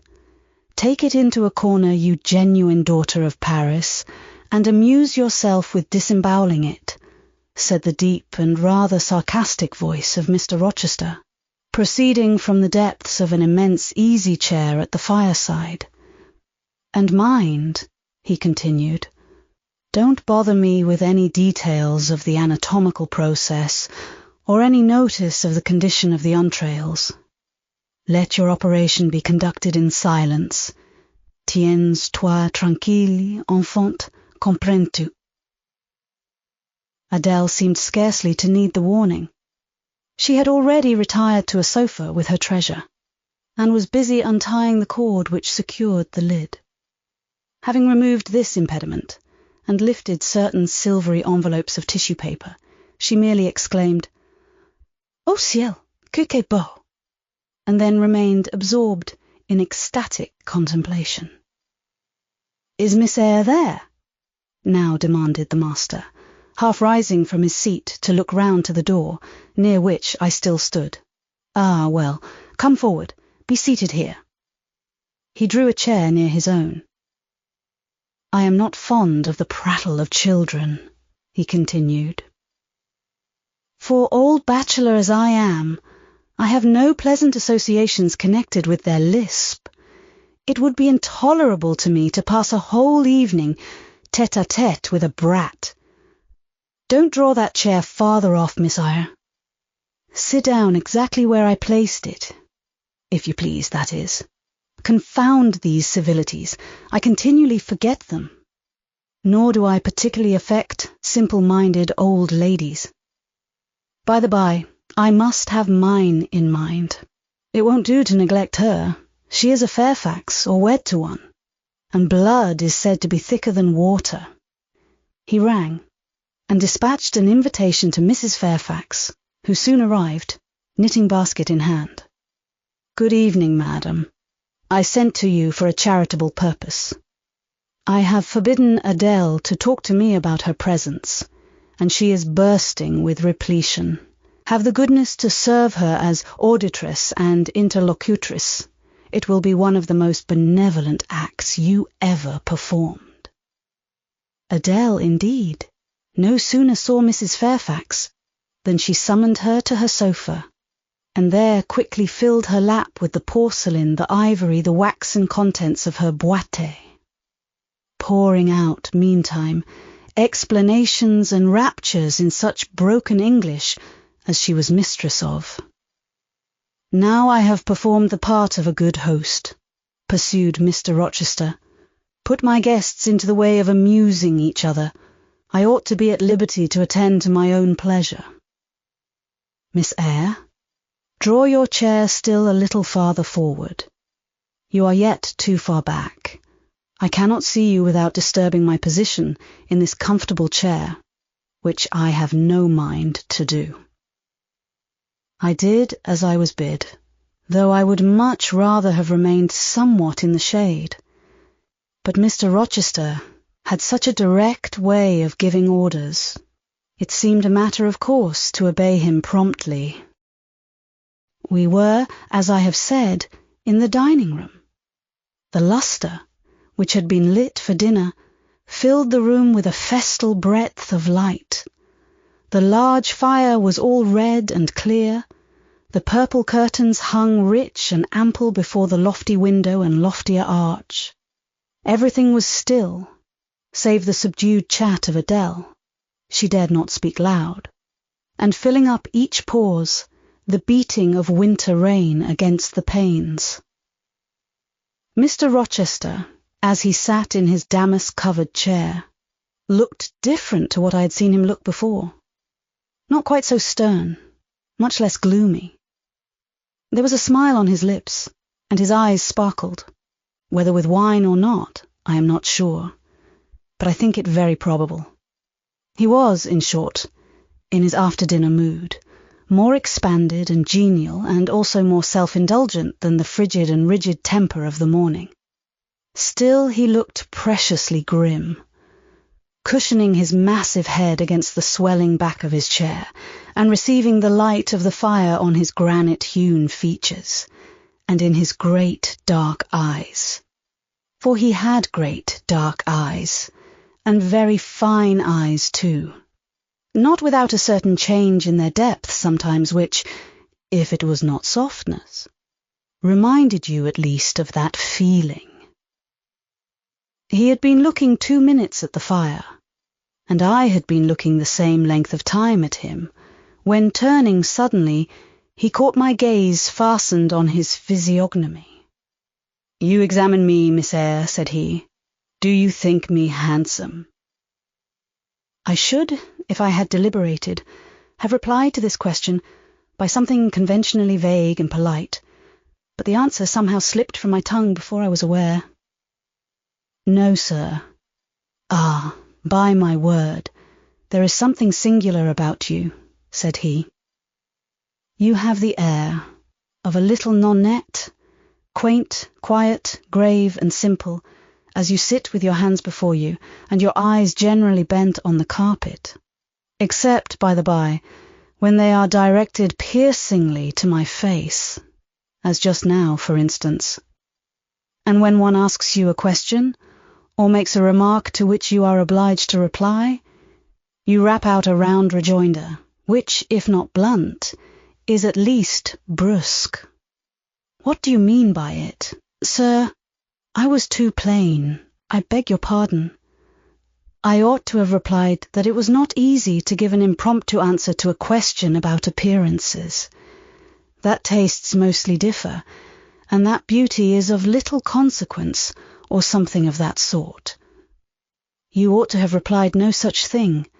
Beauty of little consequence indeed, and so, under pretense of softening the previous outrage, of stroking and soothing me into placidity, you stick a sly penknife under my ear. Go on. What fault do you find with me, pray? I suppose I have all my limbs and all my features like any other man. Mr. Rochester, allow me to disown my first answer. I intended no pointed repartee. It was only a blunder. Just so. I think so. And you shall be answerable for it. Criticize me. Does my forehead not please you? He lifted up the sable waves of hair which lay horizontally over his brow, and showed a solid enough mass of intellectual organs, but an abrupt deficiency where the suave sign of benevolence should have risen. Now, ma'am, am I a fool? Far from it, sir. You would perhaps think me rude if I inquired in return whether you are a philanthropist? There again, another stick of the penknife when she pretended to pat my head. And that is because I said I did not like the society of children and old women, low be it spoken. No, young lady, I am not a general philanthropist, but I bear a conscience. And he pointed to the prominences which are said to indicate that faculty, and which, fortunately for him, was sufficiently conspicuous, giving indeed a marked breadth to the upper part of his head. And besides, I once had a kind of rude tenderness of heart. When I was as old as you, I was a feeling fellow enough, partial to the unfledged, unfostered, and unlucky, but fortune has knocked me about since. She has even kneaded me with her knuckles, and now I flatter myself I am hard and tough as an india-rubber ball, pervious though through a chink or two still, and with one sentient point in the middle of the lump. Yes. Does that leave hope for me? Hope of what, sir? Of my final retransformation from India, rubber back to flesh. Decidedly, he has had too much wine, I thought, and I did not know what answer to make to his queer question. How could I tell whether he was capable of being retransformed? You looked very much puzzled, Miss Eyre, and though you are not pretty any more than I am handsome, yet a puzzled air becomes you. Besides, it is convenient, for it keeps those searching eyes of yours away from my physiognomy, and busies them with the worsted flowers of the rug. So puzzle on. Young lady, I am disposed to be gregarious and communicative tonight. With this announcement, he rose from his chair and stood, leaning his arm on the marble mantelpiece. In that attitude, his shape was seen plainly as well as his face. His unusual breadth of chest, disproportionate almost to his length of limb. I am sure most people would have thought him an ugly man, yet there was so much unconscious pride in his port, so much ease in his demeanour, such a look of complete indifference to his own external appearance, so haughty a reliance on the power of other qualities, intrinsic or adventitious, to atone for the lack of mere personal attractiveness, that, in looking at him, one inevitably shared the indifference, and, even in a blind, imperfect sense, put faith in the confidence. I am disposed to be gregarious and communicative tonight, he repeated, and that is why I sent for you. The fire and the chandelier were not sufficient company for me, nor would Pilo have been, for none of these can talk.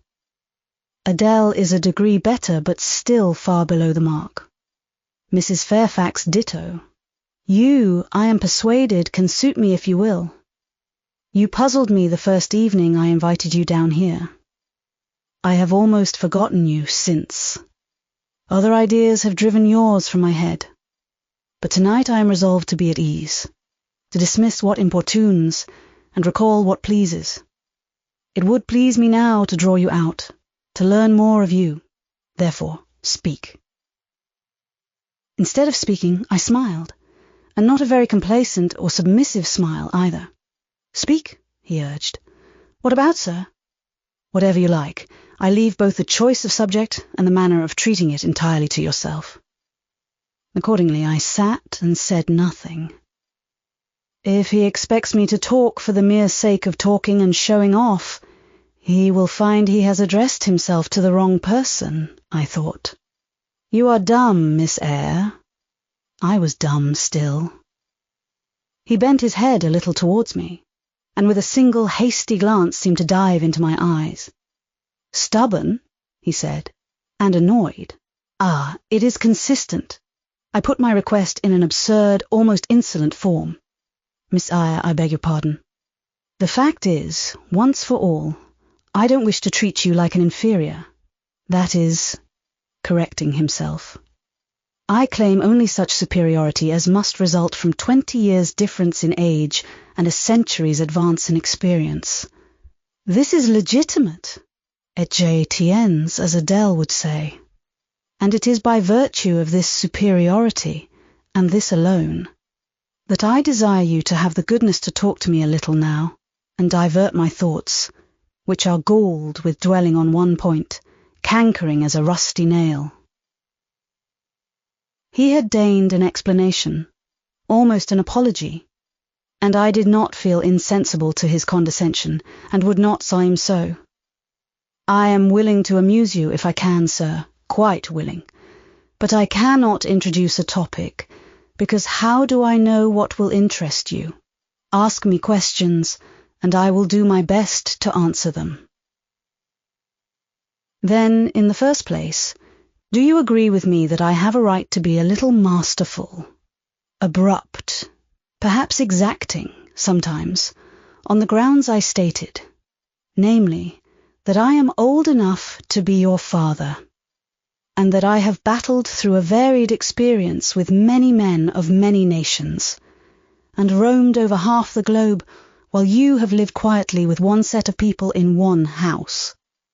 Do as you please, sir. That is no answer, or rather it is a very irritating, because a very evasive one. Reply clearly. I don't think, sir, you have a right to command me, merely because you are older than I, or because you have seen more of the world than I have. Your claim to superiority depends on the use you have made of your time and experience. Humph, promptly spoken. But I won't allow that, seeing that it would never suit my case, as I have made an indifferent, not to say a bad, use of both advantages. Leaving superiority out of the question, then, you must still agree to receive my orders now and then, without being piqued or hurt by the tone of command. Will you? I smiled.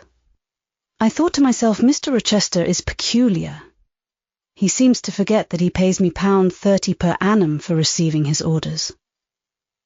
The smile is very well, said he, catching instantly the passing expression, but speak too. I was thinking, sir, that very few masters would trouble themselves to inquire whether or not their paid subordinates were piqued and hurt by their orders. Paid subordinates? What? You are my paid subordinate, are you? Oh, yes, I'd forgotten the salary. Well, then, on that mercenary ground, will you agree to let me hector a little? No, sir, not on that ground, but on the ground that you did forget it, and that you care whether or not a dependent is comfortable in his dependency, I agree heartily. And will you consent to dispense with a great many conventional forms and phrases, without thinking that the omission arises from insolence? I am sure, sir, I should never mistake informality for insolence. One I rather like, the other nothing freeborn would submit to, even for a salary. Humbug! Most things freeborn will submit to anything for a salary. Therefore, keep to yourself, and don't venture on generalities of which you are intensely ignorant. However, I mentally shake hands with you for your answer, despite its inaccuracy, and as much for the manner in which it was said as for the substance of the speech. The manner was frank and sincere. One does not often see such a manner. No, on the contrary, affectation or coldness or stupid, coarse-minded misapprehension of one's meaning are the usual rewards of candour. Not 3 in 3,000 raw schoolgirl governesses would have answered me as you have just done. But I don't mean to flatter you. If you are cast in a different mould to the majority, it is no merit of yours. Nature did it, and then, after all, I go too fast in my conclusions. For what I yet know, you may be no better than the rest. You may have intolerable defects to counterbalance your few good points. And so may you, I thought. My eye met his, as the idea crossed my mind. He seemed to read the glance, answering as if its import had been spoken as well as imagined. Yes, yes, you are right, said he. I have plenty of faults of my own. I know it, and I don't wish to palliate them, I assure you. God wot I need not be too severe about others. I have a past existence, a series of deeds, a colour of life to contemplate within my own breast, which might well call my sneers and censures from my neighbours to myself. I started, or rather, for like other defaulters, I like to lay half the blame on ill fortune and adverse circumstances, was thrust onto a wrong tack at the age of 21, and have never recovered the right course since. But I might have been very different. I might have been as good as you, wiser, almost as stainless. I envy you your peace of mind, your clean conscience, your unpolluted memory. Little girl, a memory without blot or contamination must be an exquisite treasure, an inexhaustible source of pure refreshment, is it not? How was your memory when you were 18, sir? All right then, limpid, salubrious. No gush of bilge water had turned it to fetid puddle. I was your equal at 18, quite your equal. Nature meant me to be, on the whole, a good man, Miss Eyre, one of the better kind, and you see I am not so. You would say you don't see it. At least I flatter myself I read as much in your eye. Beware, by the by, what you express with that organ. I am quick at interpreting its language. Then, take my word for it. I am not a villain. You are not to suppose that, not to attribute to me any such bad eminence, but owing, I verily believe, rather to circumstances than to my natural bent. I am a trite, commonplace sinner, hackneyed in all the poor petty dissipations with which the rich and worthless try to put on life. Do you wonder that I avow this to you? Know that in the course of your future life, you will often find yourself elected the involuntary confidant of your acquaintances' secrets. People will instinctively find out, as I have done, that it is not your forte to tell of yourself, but to listen while others talk of themselves. They will feel, too, that you listen with no malevolent scorn of their indiscretion, but with a kind of innate sympathy, not the less comforting and encouraging because it is very unobtrusive in its manifestations. How do you know? How can you guess all this, sir? I know it well. Therefore, I proceed almost as freely as if I were writing my thoughts in a diary. You would say, I should have been superior to circumstances. So I should. But you see, I was not. When fate wronged me, I had not the wisdom to remain cool. I turned desperate. Then I degenerated. Now, when any vicious simpleton excites my disgust by his paltry ribaldry, I cannot flatter myself that I am better than he. I am forced to confess that he and I are on a level. I wish I had stood firm. God knows I do. Dread remorse when you are tempted to err, Miss Eyre.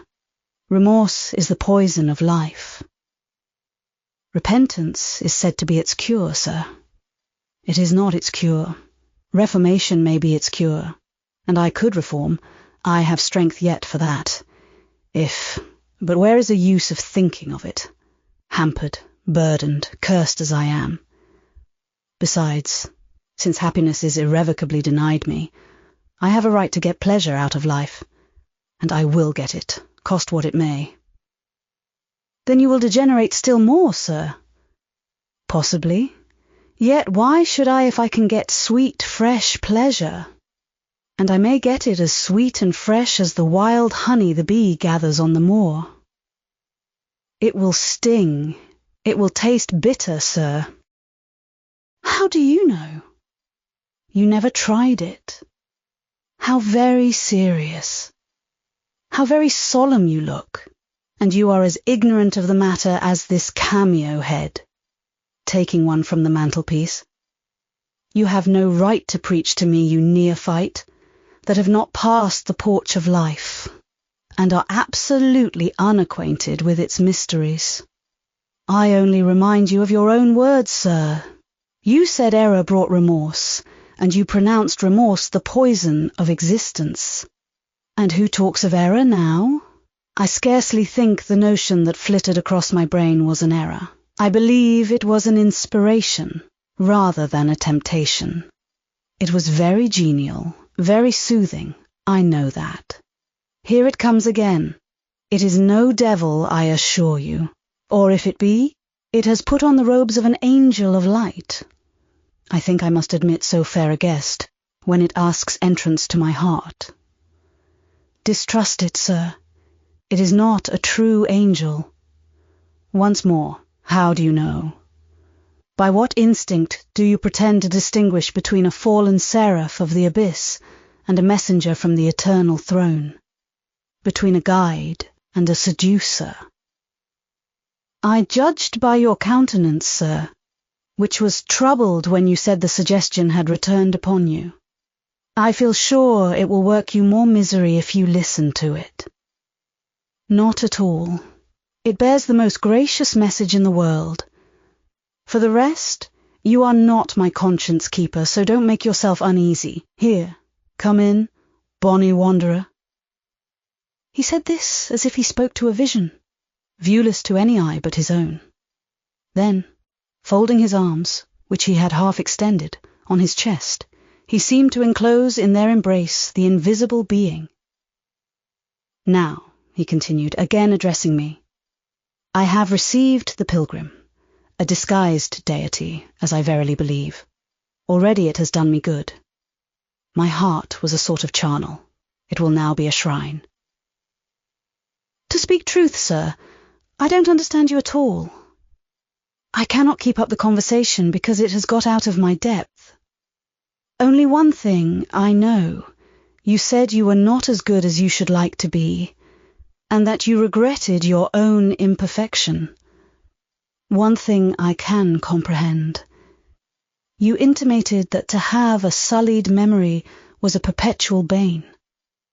It seems to me that if you tried hard, you would in time find it possible to become what you yourself would approve, and that if, from this day, you began with resolution to correct your thoughts and actions, you would in a few years have laid up a new and stainless store of recollections, to which you might revert with pleasure. Justly thought, rightly said, Miss Eyre, and at this moment I am paving hell with energy. Sir? I am laying down good intentions, which I believe durable as flint. Certainly, my associates and pursuits shall be other than they have been. And better? And better. So much better as pure ore is than foul dross. You seem to doubt me. I don't doubt myself. I know what my aim is, what my motives are. And at this moment, I pass a law, unalterable as that of the Medes and Persians, that both are right. They cannot be, sir, if they require a new statute to legalize them. They are, Miss Eyre, though they absolutely require a new statute. Unheard of combinations of circumstances demand unheard of rules. That sounds a dangerous maxim, sir, because one can see at once that it is liable to abuse. Sententious sage, so it is, but I swear by my household gods not to abuse it. You are human and fallible. I am. So are you. What then? The human and fallible should not arrogate a power with which the divine and perfect alone can be safely entrusted. What power? That of saying, of any strange, unsanctioned line of action, let it be right. Let it be right. The very words. You have pronounced them. May it be right then, I said as I rose, deeming it useless to continue a discourse which was all darkness to me, and, besides, sensible that the character of my interlocutor was beyond my penetration, at least beyond its present reach, and feeling the uncertainty, the vague sense of insecurity which accompanies a conviction of ignorance. Where are you going? To put Adele to bed. It is past her bedtime. You are afraid of me because I talk like a sphinx. Your language is enigmatical, sir. But though I am bewildered, I am certainly not afraid.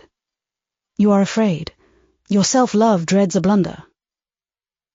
In that sense, I do feel apprehensive. I have no wish to talk nonsense. If you did, it would be in such a grave, quiet manner, I should mistake it for sense. Do you never laugh, Miss Eyre? Don't trouble yourself to answer.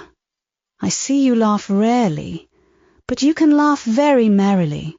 Believe me, you are not naturally austere, any more than I am naturally vicious.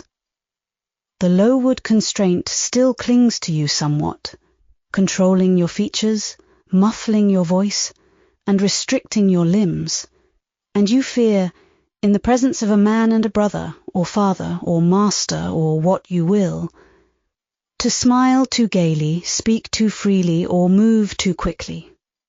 But, in time, I think you will learn to be natural with me, as I find it impossible to be conventional with you, and then your looks and movements will have more vivacity and variety than they dare offer now. I see at intervals the glance of a curious sort of bird through the close-set bars of a cage. A vivid, restless, resolute captive is there. Were it but free, it would soar cloud high. You are still bent on going. It has struck 9, sir. Never mind. Wait a minute. Adele is not ready to go to bed yet. My position, Miss Eyre, with my back to the fire and my face to the room, favours observation. While talking to you, I have also occasionally watched Adele. I have my own reasons for thinking her a curious study, reasons that I may, nay, that I shall, impart to you some day. She pulled out of her box, about 10 minutes ago, a little pink silk frock. Rapture lit her face as she unfolded it. Coquetry runs in her blood, blends with her brains, and seasons the marrow of her bones. Il faut que je l'essaie, cried she, et à l'instant même. And she rushed out of the room. She is now with Sophie, undergoing a robing process. In a few minutes she will re-enter, and I know what I shall see. A miniature of Céline Varens, as she used to appear on the boards at the rising of... But never mind that. However, my tenderest feelings are about to receive a shock. Such is my presentiment. Stay now, to see whether it will be realized. Ere long, Adele's little foot was heard tripping across the hall. She entered, transformed as her guardian had predicted. A dress of rose-coloured satin, very short, and as full in the skirt as it could be gathered, replaced the brown frock she had previously worn. A wreath of rosebuds circled her forehead. Her feet were dressed in silk stockings and small white satin sandals. Est-ce que ma robe va bien? Cried she, bounding forwards. Et mes souliers, et mes bas, tenez, je crois que je vais danser. And spreading out her dress, she chassed across the room till, having reached Mr. Rochester, she wheeled lightly round before him, on tiptoe, then dropped on one knee at his feet, exclaiming, Monsieur, je vous remercie 1000 fois de votre bonté. Then rising, she added, C'est comme celle que maman faisait, n'est-ce pas, monsieur? Precisely, was the answer, and, comme celle. She charmed my English gold out of my British breeches pocket. I have been green too, Miss Eyre, aye, grass green. Not a more vernal tint freshens you now than once freshened me. My spring is gone, however, but it has left me that French floweret on my hands, which, in some moods, I would fain be rid of. Not valuing now the root whence it sprang, having found that it was of a sort which nothing but gold dust could manure, I have but half a liking to the blossom, especially when it looks so artificial as just now. I keep it and rear it rather on the Roman Catholic principle of expiating numerous sins, great or small, by one good work. I'll explain all this some day. Good night. Chapter 15. Mr. Rochester did, on a future occasion, explain it. It was one afternoon, when he chanced to meet me and Adele in the grounds, and while she played with Pilot and her shuttlecock, he asked me to walk up and down a long beech avenue within sight of her. He then said that she was the daughter of a French opera dancer, Céline Varens, towards whom he had once cherished what he called a grande passion. This passion Céline had professed to return with even superior ardour. He thought himself her idol, ugly as he was. He believed, as he said, that she preferred his taille d'athlète to the elegance of the Apollo Belvedere. And Miss Eyre, so much was I flattered by this preference of the Gallic sylph for her British gnome, that I installed her in an hotel, gave her a complete establishment of servants, a carriage, cashmeres, diamonds, dentelles, etc. In short, I began the process of ruining myself in the received style, like any other spoonie. I had not, it seems, the originality to chalk out a new road to shame and destruction, but trode the old track with stupid exactness not to deviate an inch from the beaten centre. I had, as I deserved to have, the fate of all other spoonies. Happening to call one evening when Céline did not expect me, I found her out. But it was a warm night, and I was tired with strolling through Paris, so I sat down in her boudoir, happy to breathe the air consecrated so lately by her presence. No, I exaggerate. I never thought there was any consecrating virtue about her. It was rather a sort of pastille perfume she had left, a scent of musk and amber than an odour of sanctity. I was just beginning to stifle with the fumes of conservatory flowers and sprinkled essences, when I bethought myself to open the window and step out onto the balcony. It was moonlight and gaslight besides, and very still and serene. The balcony was furnished with a chair or two. I sat down and took out a cigar. I will take one now, if you will excuse me. Here ensued a pause, filled up by the producing and lighting of a cigar. Having placed it to his lips, and breathed a trail of Havana incense on the freezing and sunless air, he went on. I liked bonbon too in those days, Miss Eyre, and I was croquante. Overlook the barbarism. Croquant chocolate confites, and smoking alternately, watching meantime the equipages that rolled along the fashionable streets towards the neighbouring opera house, when in an elegant close carriage drawn by a beautiful pair of English horses, and distinctly seen in the brilliant city night, I recognized the voiture I had given Céline. She was returning. Of course my heart thumped with impatience against the iron rails I leant upon. The carriage stopped, as I had expected, at the hotel door. My flame, that is the very word for an opera inamorata, alighted.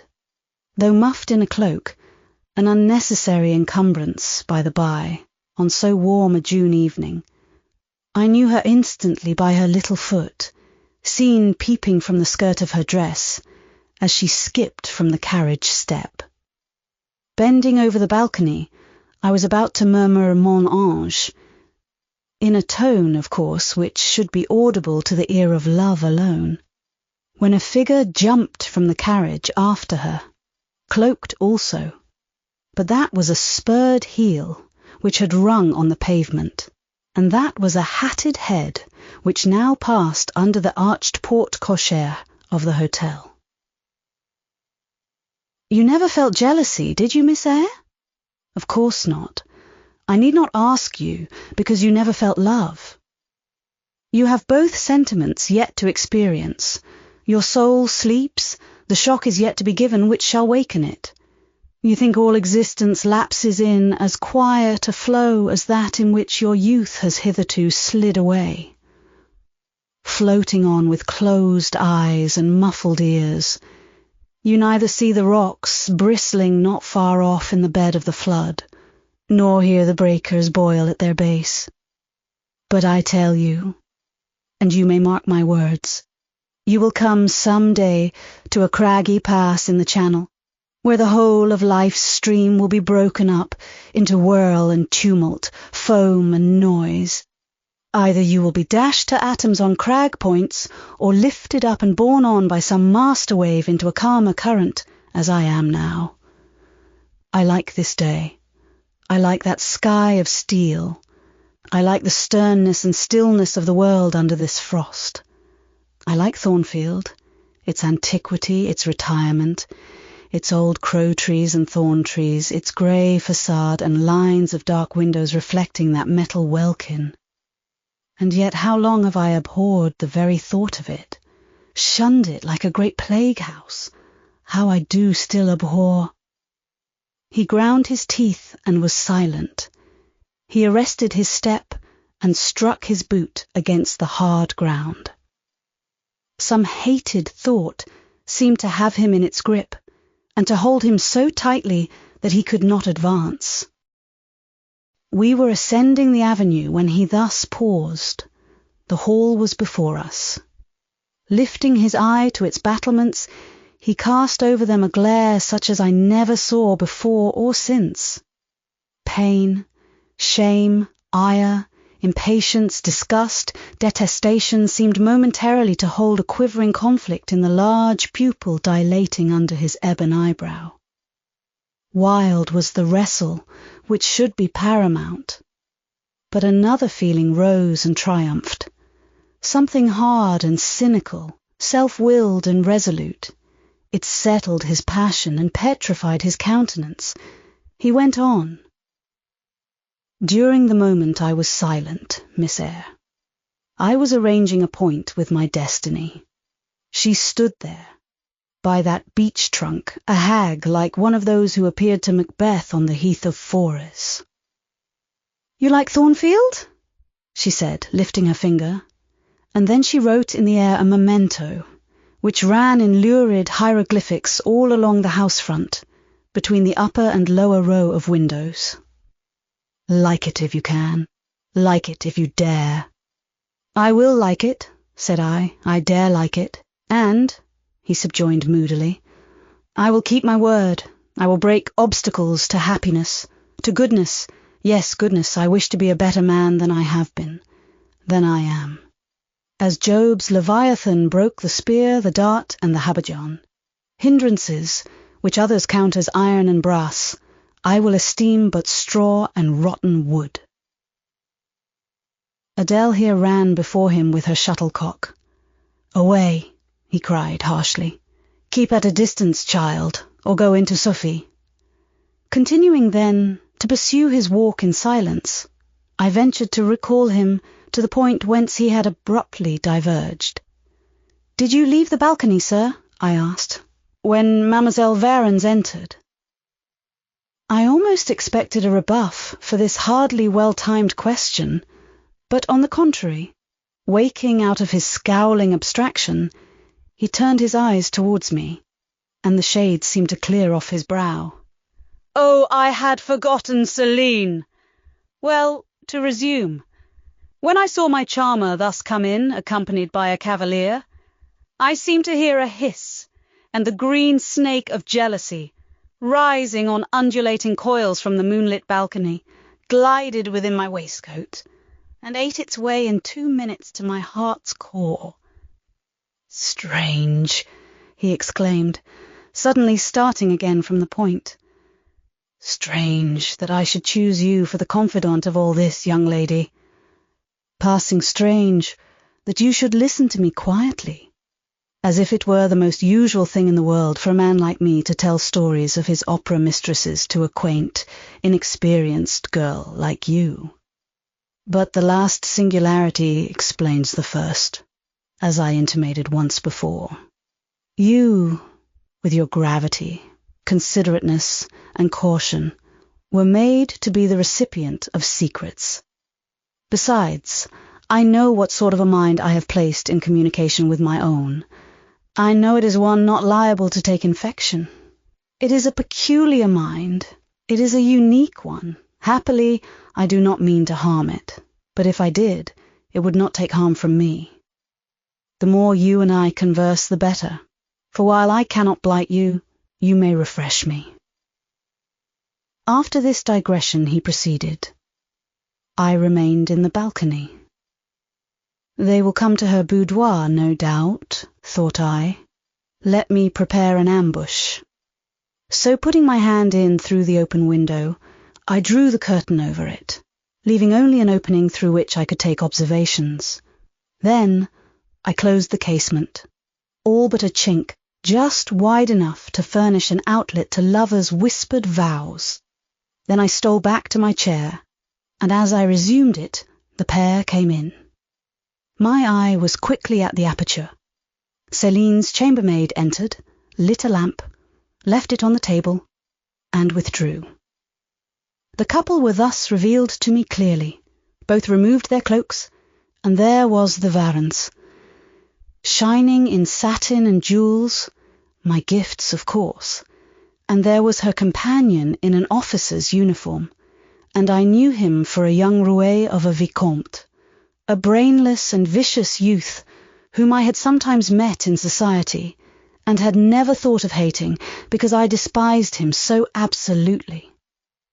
On recognizing him, the fang of the snake jealousy was instantly broken, because at the same moment my love for Céline sank under an extinguisher.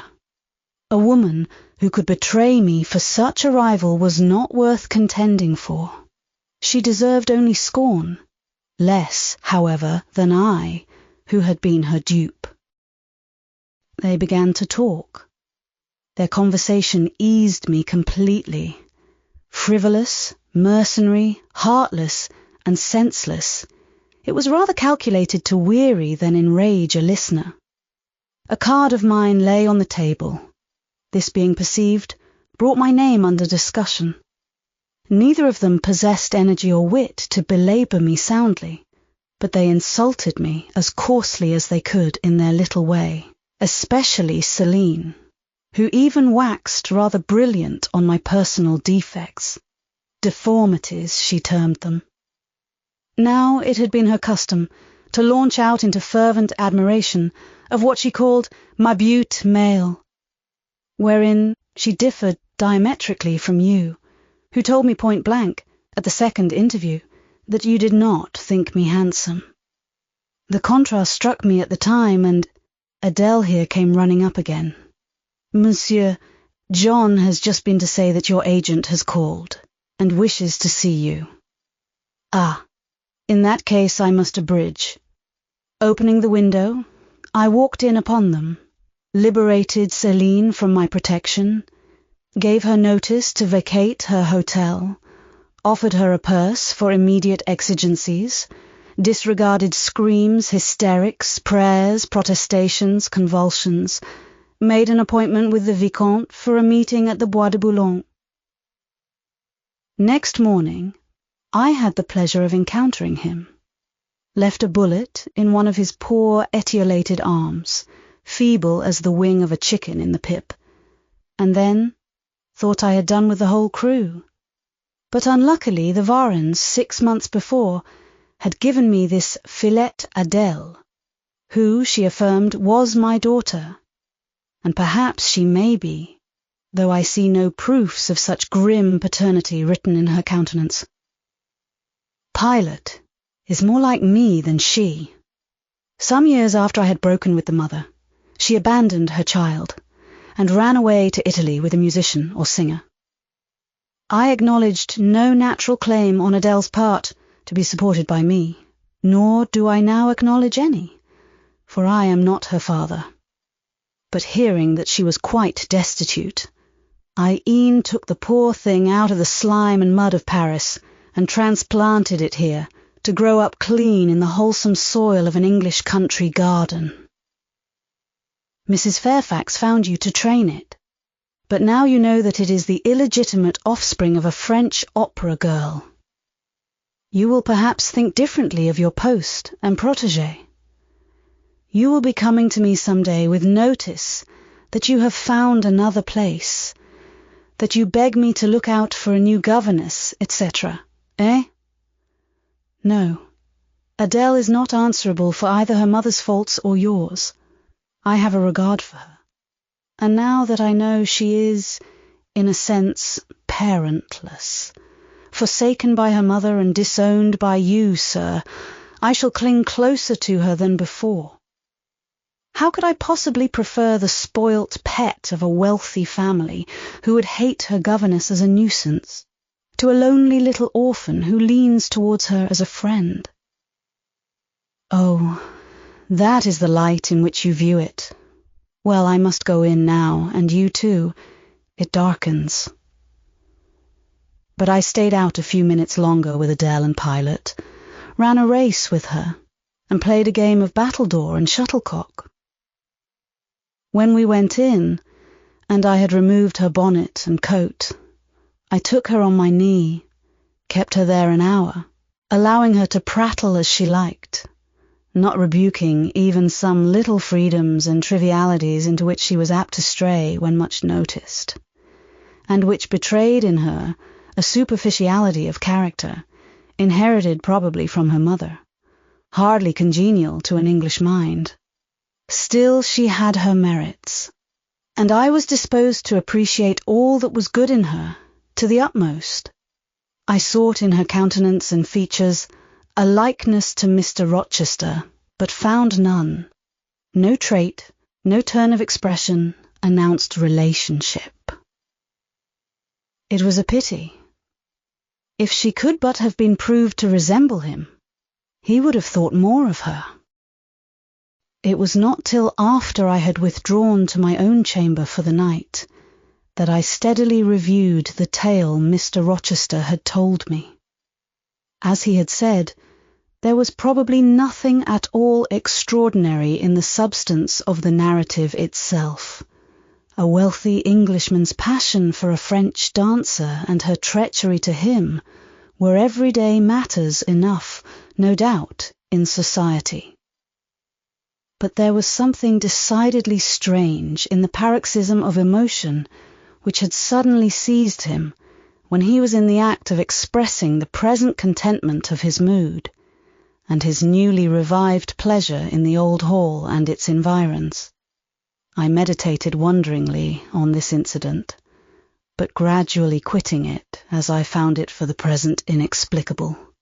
I turned to the consideration of my master's manner to myself. The confidence he had thought fit to repose in me seemed a tribute to my discretion. I regarded and accepted it as such. His deportment had now for some weeks been more uniform towards me than at the first. I never seemed in his way. He did not take fits of chilling hauteur. When he met me unexpectedly, the encounter seemed welcome. He had always a word and sometimes a smile for me.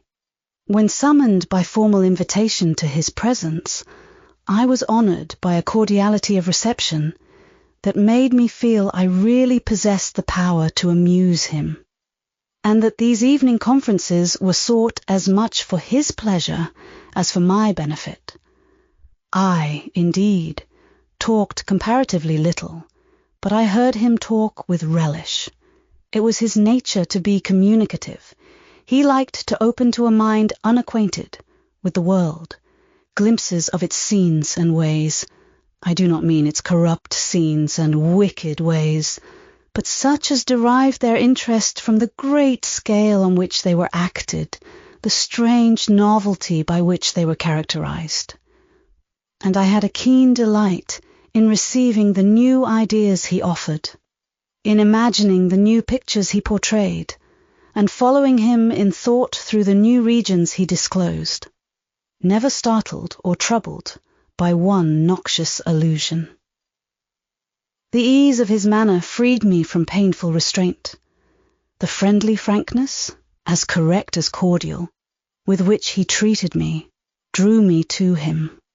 I felt at times as if he were my relation rather than my master. Yet he was imperious sometimes still, but I did not mind that. I saw it was his way. So happy, so gratified did I become with this new interest added to life, that I ceased to pine after kindred. My thin crescent destiny seemed to enlarge. The blanks of existence were filled up. My bodily health improved. I gathered flesh and strength. And was Mr. Rochester now ugly in my eyes? No, reader. Gratitude, and many associations, all pleasurable and genial, made his face the object I best liked to see. His presence in a room was more cheering than the brightest fire. Yet I had not forgotten his faults. Indeed, I could not, for he brought them frequently before me. He was proud, sardonic, harsh, to inferiority of every description. In my secret soul, I knew that his great kindness to me was balanced by unjust severity to many others. He was moody too, unaccountably so. I more than once, when sent for to read to him, found him sitting in his library alone, with his head bent on his folded arms, and, when he looked up, a morose, almost a malignant scowl blackened his features. But I believed that his moodiness, his harshness, and his former faults of morality, I say former, for now he seemed corrected of them, had their source in some cruel cross of fate. I believed he was naturally a man of better tendencies, higher principles, and purer tastes than such as circumstances had developed, education instilled, or destiny encouraged. I thought there were excellent materials in him, though for the present they hung together somewhat spoiled and tangled. I cannot deny that I grieved for his grief, whatever that was, and would have given much to assuage it. Though I had now extinguished my candle and was laid down in bed, I could not sleep for thinking of his look when he paused in the avenue, and told how his destiny had risen up before him, and dared him to be happy at Thornfield. Why not? I asked myself. What alienates him from the house? Will he leave it again soon? Mrs. Fairfax said he seldom stayed here longer than a fortnight at a time, and he has now been resident 8 weeks. If he does go, the change will be doleful. Suppose he should be absent spring, summer, and autumn, how joyless sunshine and fine days will seem. I hardly know whether I had slept or not after this musing. At any rate, I started wide awake on hearing a vague murmur, peculiar and lugubrious, which sounded, I thought, just above me. I wished I had kept my candle burning. The night was drearily dark. My spirits were depressed. I rose and sat up in bed, listening. The sound was hushed. I tried again to sleep, but my heart beat anxiously. My inward tranquillity was broken. The clock, far down in the hall, struck 2. Just then it seemed my chamber door was touched, as if fingers had swept the panels in groping away along the dark gallery outside. I said, "Who is there?" Nothing answered. I was chilled with fear. All at once I remembered that it might be Pilot, who, when the kitchen door chanced to be left open, not unfrequently found his way up to the threshold of Mr. Rochester's chamber. I had seen him lying there myself in the mornings.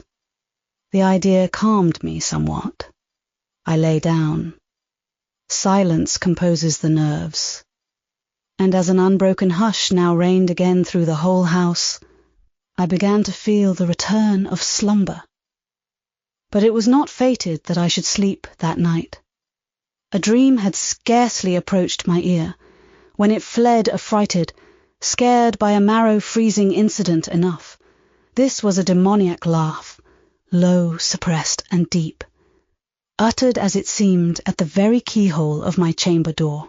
The head of my bed was near the door, and I thought at first the goblin laugher stood at my bedside, or rather crouched by my pillow.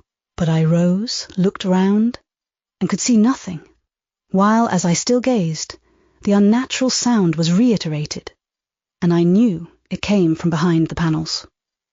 My first impulse was to rise and fasten the bolt. My next, again, to cry out, "Who is there?" Something gurgled and moaned. Ere long, steps retreated up the gallery towards the third-story staircase. A door had lately been made to shut in that staircase. I heard it open and close, and all was still. Was that Grace Poole? And is she possessed with a devil? Thought I. Impossible now to remain longer by myself. I must go to Mrs. Fairfax. I hurried on my frock and a shawl. I withdrew the bolt and opened the door with a trembling hand. There was a candle burning just outside, and on the matting in the gallery. I was surprised at this circumstance, but still more was I amazed to perceive the air quite dim, as if filled with smoke, and while looking to the right hand and left, to find whence these blue wreaths issued, I became further aware of a strong smell of burning. Something creaked. It was a door ajar, and that door was Mr. Rochester's, and the smoke rushed in a cloud from thence. I thought no more of Mrs. Fairfax. I thought no more of Grace Poole, or the laugh. In an instant I was within the chamber. Tongues of flame darted around the bed. The curtains were on fire. In the midst of blaze and vapour, Mr. Rochester lay stretched motionless, in deep sleep. "Wake! Wake!" I cried. I shook him, but he only murmured and turned. The smoke had stupefied him. Not a moment could be lost. The very sheets were kindling. I rushed to his basin and ewer. Fortunately, one was wide and the other deep, and both were filled with water. I heaved them up, deluged the bed and its occupant, flew back to my own room, brought my own water jug, baptized the couch afresh, and by God's aid, succeeded in extinguishing the flames which were devouring it. The hiss of the quenched element, the breakage of a pitcher which I flung from my hand when I had emptied it, and above all, the splash of the shower bath I had liberally bestowed, roused Mr. Rochester at last. Though it was now dark, I knew he was awake, because I heard him fulminating strange anathemas at finding himself lying in a pool of water. "Is there a flood?" he cried. "No, sir," I answered, "but there has been a fire. Get up, do, you are quenched now. I will fetch you a candle." "In the name of all the elves in Christendom, is that Jane Eyre?" he demanded. "What have you done with me, witch sorceress? Who is in the room besides you? Have you plotted to drown me?"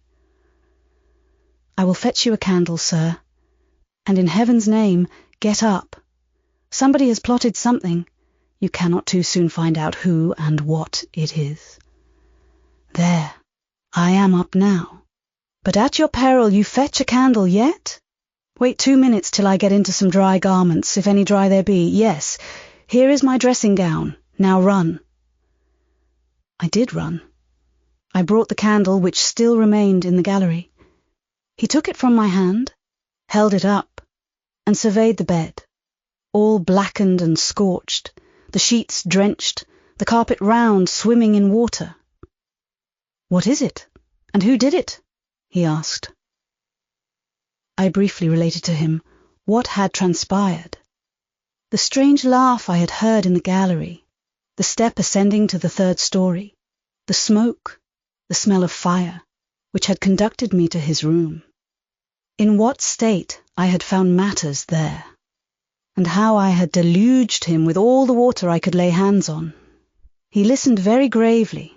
His face, as I went on, expressed more concern than astonishment. He did not immediately speak when I had concluded. "Shall I call Mrs. Fairfax?" I asked. "Mrs. Fairfax? No! What the deuce would you call her for? What can she do? Let her sleep unmolested." "Then I will fetch Leah, and wake John and his wife." "Not at all. Just be still. You have a shawl on. If you are not warm enough, you may take my cloak yonder, wrap it about you, and sit down in the armchair. There, I will put it on. Now place your feet on the stool to keep them out of the wet. I'm going to leave you a few minutes. I shall take the candle. Remain where you are till I return. Be as still as a mouse. I must pay a visit to the second story. Don't move, remember, or call anyone. He went. I watched the light withdraw. He passed up the gallery very softly, unclosed the staircase door with as little noise as possible, shut it after him, and the last ray vanished. I was left in total darkness. I listened for some noise, but heard nothing. A very long time elapsed. I grew weary. It was cold, in spite of the cloak. And then I did not see the use of staying, as I was not to rouse the house. I was on the point of risking Mr. Rochester's displeasure by disobeying his orders, when the light once more gleamed dimly on the gallery wall, and I heard his unshod feet tread the matting. I hope it is he, thought I, and not something worse. He re-entered, pale and very gloomy. I have found it all out, said he, setting his candle down on the washstand. It is as I thought. How, sir? He made no reply, but stood with his arms folded, looking on the ground. At the end of a few minutes, he inquired in rather a peculiar tone, I forget whether you said you saw anything when you opened your chamber door. No, sir, only the candlestick on the ground. But you heard an odd laugh. You have heard that laugh before, I should think, or something like it? Yes, sir. There is a woman who sews here called Grace Poole. She laughs in that way. She is a singular person. Just so. Grace Poole. You have guessed it. She is, as you say, singular. Very. Well, I shall reflect on the subject. Meantime, I'm glad that you are the only person, besides myself, acquainted with the precise details of tonight's incident. You are no talking fool. Say nothing about it. I will account for this state of affairs, pointing to the bed. And now return to your own room. I shall do very well on the sofa in the library for the rest of the night. It is near 4. In 2 hours the servants will be up. Good night then, sir, said I, departing. He seemed surprised, very inconsistently so, as he had just told me to go. What? He exclaimed. Are you quitting me already, and in that way? You said I might go, sir, but not without taking leave, not without a word or two of acknowledgment and goodwill, not, in short, in that brief, dry fashion. Why, you have saved my life, snatched me from a horrible and excruciating death, and you walk past me as if we were mutual strangers. At least shake hands. He held out his hand. I gave him mine. He took it first in one, then in both his own. You have saved my life. I have a pleasure in owing you so immense a debt. I cannot say more. Nothing else that has being would have been tolerable to me in the character of creditor for such an obligation. But you, it is different. I feel your benefits no burden, Jane. He paused, gazed at me. Words almost visible trembled on his lips, but his voice was checked. Good night again, sir. There is no debt, benefit, burden, obligation in the case. I knew, he continued, you would do me good in some way, at some time. I saw it in your eyes when I first beheld you. Their expression and smile did not... Again he stopped. Did not, he proceeded hastily, strike delight to my very inmost heart so for nothing. People talk of natural sympathies. I have heard of good genii. There are grains of truth in the wildest fable. My cherished preserver, good night. Strange energy was in his voice, strange fire in his look. I'm glad I happened to be awake, I said, and then I was going. What? You will go? I'm cold, sir. Cold? Yes! And standing in a pool. "Go then, Jane, go." But he still retained my hand, and I could not free it. I bethought myself of an expedient. "I think I hear Mrs. Fairfax move, sir," said I. "Well, leave me." He relaxed his fingers, and I was gone. I regained my couch, but never thought of sleep. Till morning dawned, I was tossed on a buoyant but unquiet sea, where billows of trouble rolled under surges of joy. I thought sometimes I saw beyond its wild waters a shore, sweet as the hills of Beulah, and now and then a freshening gale, wakened by hope, bore my spirit triumphantly towards the bourne. But I could not reach it, even in fancy. A counteracting breeze blew off land and continually drove me back. Sense would resist delirium, judgment would warn passion. Too feverish to rest, I rose as soon as day dawned. Chapter 16. I both wished and feared to see Mr. Rochester on the day which followed this sleepless night. I wanted to hear his voice again, yet feared to meet his eye. During the early part of the morning, I momentarily expected his coming. He was not in the frequent habit of entering the schoolroom, but he did step in for a few minutes sometimes, and I had the impression that he was sure to visit it that day. But the morning passed just as usual. Nothing happened to interrupt the quiet course of Adele's studies. Only soon after breakfast, I heard some bustle in the neighbourhood of Mr. Rochester's chamber. Mrs. Fairfax's voice and Leah's and the cook's, that is, John's wife.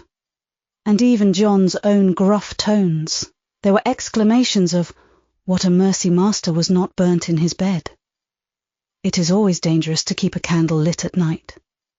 How providential that he had presence of mind to think of the water jug. I wonder he waked nobody.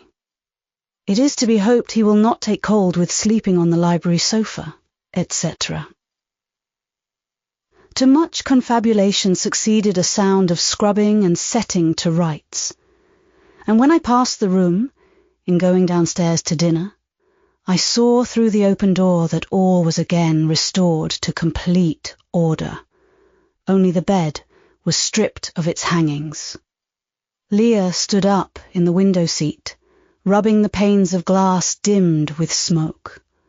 I was about to address her, for I wished to know what account had been given of the affair. But on advancing, I saw a second person in the chamber, a woman sitting on a chair by the bedside and sewing rings to new curtains. That woman was no other than Grace Poole. There she sat, staid and taciturn-looking, as usual, in her brown stuff gown, her check apron, white handkerchief and cap. She was intent on her work, in which her whole thoughts seemed absorbed. On her hard forehead, and in her commonplace features, was nothing either of the paleness or desperation one would have expected to see marking the countenance of a woman who had attempted murder, and whose intended victim had followed her last night to her lair, and, as I believed, charged her with the crime she wished to perpetrate. I was amazed, confounded. She looked up, while I still gazed at her. No start, no increase or failure of colour betrayed emotion, consciousness of guilt, or fear of detection. She said, "Good morning, miss," in her usual phlegmatic and brief manner, and taking up another ring and more tape, went on with her sewing. I will put her to some test, thought I. Such absolute impenetrability is past comprehension. "Good morning, Grace," I said. "Has anything happened here? I thought I heard the servants all talking together a while ago." Only Master had been reading in his bed last night. He fell asleep with his candle lit, and the curtains got on fire. But, fortunately, he awoke before the bedclothes or the woodwork caught, and contrived to quench the flames with the water in the ewer. "A strange affair," I said in a low voice. Then, looking at her fixedly, did Mr. Rochester wake nobody? Did no one hear him move? She again raised her eyes to me, and this time there was something of consciousness in their expression. She seemed to examine me warily. Then she answered, "The servants sleep so far off, you know, miss. They would not be likely to hear. Mrs. Fairfax's room and yours are the nearest to master's, but Mrs. Fairfax said she heard nothing. When people get elderly, they often sleep heavy." She paused, and then added, with a sort of assumed indifference, but still in a marked and significant tone, "But you are young, miss, and I should say a light sleeper. Perhaps you may have heard a noise." "I did," said I, dropping my voice, so that Leah, who was still polishing the panes, could not hear me, and at first I thought it was Pilot. But Pilot cannot laugh, and I am certain I heard a laugh, and a strange one. She took a new needleful of thread, waxed it carefully, threaded her needle with a steady hand, and then observed, with perfect composure, "It is hardly likely master would laugh, I should think, miss, when he was in such danger. You must have been dreaming." "I was not dreaming," I said, with some warmth, for her brazen coolness provoked me. Again she looked at me, and with the same scrutinizing and conscious eye. "Have you told master that you heard a laugh?" she inquired. "I have not had the opportunity of speaking to him this morning." "You did not think of opening your door and looking out into the gallery?" she further asked. She appeared to be cross-questioning me, attempting to draw from me information unawares. The idea struck me that if she discovered I knew or suspected her guilt, she would be playing of some of her malignant pranks on me. I thought it advisable to be on my guard. "On the contrary," said I bolted my door." "Then you are not in the habit of bolting your door every night before you get into bed?" Fiend! She wants to know my habits, that she may lay her plans accordingly. Indignation again prevailed over prudence. I replied sharply, "Hitherto I have often omitted to fasten the bolt. I did not think it necessary. I was not aware any danger or annoyance was to be dreaded at Thornfield Hall. But in future," and I laid marked stress on the words, "I shall take good care to make all secure before I venture to lie down." "It will be wise so to do," was her answer. "This neighborhood is as quiet as any I know, and I never heard of the hall being attempted by robbers since it was a house, though there are hundreds of pounds worth of plate in the plate closet, as is well known. And you see, for such a large house, there are very few servants, because master has never lived here much, and when he does come, being a bachelor, he needs little waiting on. But I always think it best to err on the safe side. A door is soon fastened, and it is as well to have a drawn bolt between one and any mischief that may be about. A deal of people, miss, are for trusting all to Providence, but I say Providence will not dispense with the means, though he often blesses them when they are used discreetly." And here she closed her harangue, a long one for her, and uttered with the demureness of a Quakeress.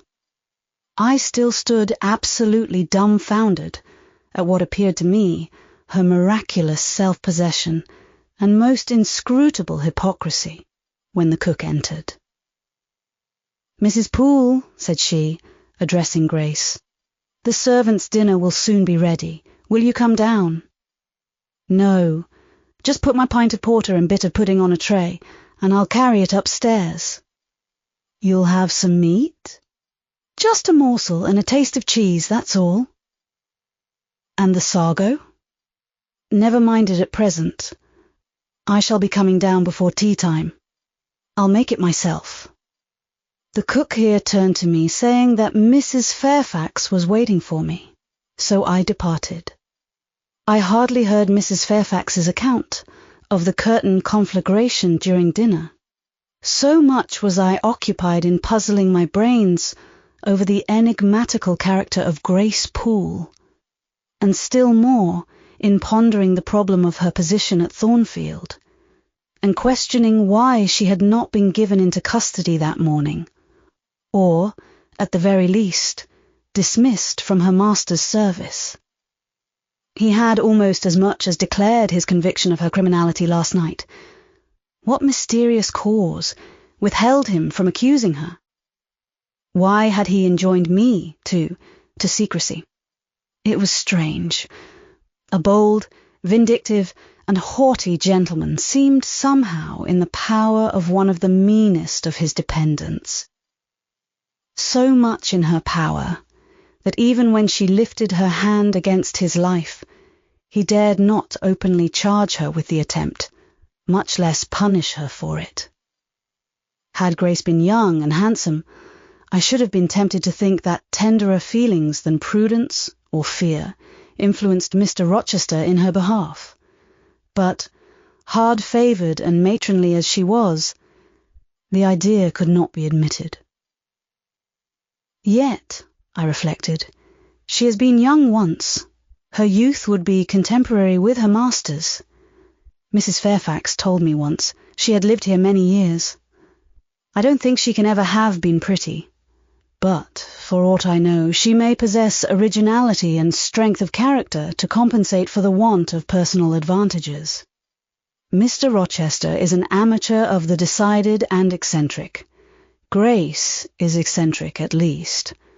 What if a former caprice, a freak very possible to a nature so sudden and headstrong as his, has delivered him into her power, and she now exercises over his actions a secret influence, the result of his own indiscretion, which he cannot shake off, and dare not disregard. But, having reached this point of conjecture, Mrs. Poole's square, flat figure, and uncomely, dry, even coarse face recurred so distinctly to my mind's eye that I thought, no, impossible, my supposition cannot be correct. Yet, suggested the secret voice which talks to us in our own hearts, you are not beautiful either, and perhaps Mr. Rochester approves you. At any rate, you have often felt as if he did. And last night, remember his words, remember his look, remember his voice. I well remembered all. Language, glance, and tone seemed at the moment vividly renewed. I was now in the schoolroom. Adele was drawing. I bent over her and directed her pencil. She looked up with a sort of start. "Qu'avez-vous, mademoiselle?" said she. "Vos doigts tremblent comme la feuille, et vos yeux sont rouges, mais rouges comme des cerises." I am hot, Adele, with stooping. She went on sketching, I went on thinking. I hastened to drive from my mind the hateful notion I had been conceiving respecting Grace Poole. It disgusted me. I compared myself with her, and found we were different. Bessie Leaven had said I was quite a lady, and she spoke truth. I was a lady, and now I looked much better than I did when Bessie saw me. I had more colour and more flesh, more life, more vivacity, because I had brighter hopes and keener enjoyments. "Evening approaches," said I, as I looked towards the window. I have never heard Mr. Rochester's voice or step in the house today, but surely I shall see him before night. I feared the meeting in the morning. Now I desire it, because expectation has been so long baffled that it is grown impatient. When dusk actually closed, and when Adele left me to go and play in the nursery with Sophie, I did most keenly desire it. I listened for the bell to ring below. I listened for Leah coming up with a message. I fancied sometimes I heard Mr. Rochester's own tread, and I turned to the door, expecting it to open and admit him. the door remained shut. Darkness only came in through the window. Still, it was not late. He often sent for me at 7 and 8 o'clock, and it was yet but 6. Surely I should not be wholly disappointed tonight, when I had so many things to say to him. I wanted again to introduce the subject of Grace Poole, and to hear what he would answer. I wanted to ask him plainly if he really believed it was she who had made last night's hideous attempt, and if so, why he kept her wickedness a secret. It little mattered whether my curiosity irritated him. I knew the pleasure of vexing and soothing him by turns. It was one I chiefly delighted in, and a sure instinct always prevented me from going too far. Beyond the verge of provocation, I never ventured.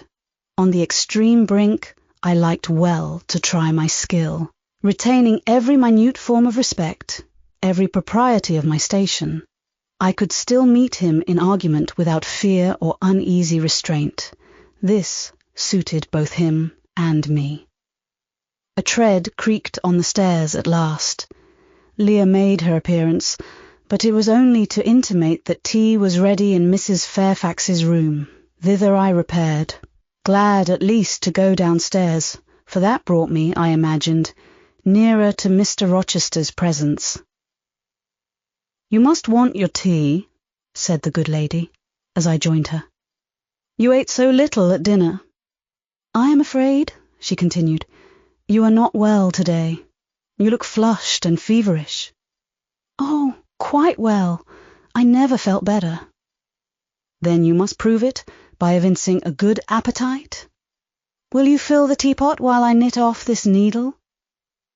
Having completed her task, she rose to draw down the blind, which she had hitherto kept up, by way, I suppose, of making the most of daylight, though dusk was now fast deepening into total obscurity. "It is fair tonight," said she, as she looked through the panes, "though not starlight. Mr. Rochester has, on the whole, had a favourable day for his journey." "Journey? Is Mr. Rochester gone anywhere?"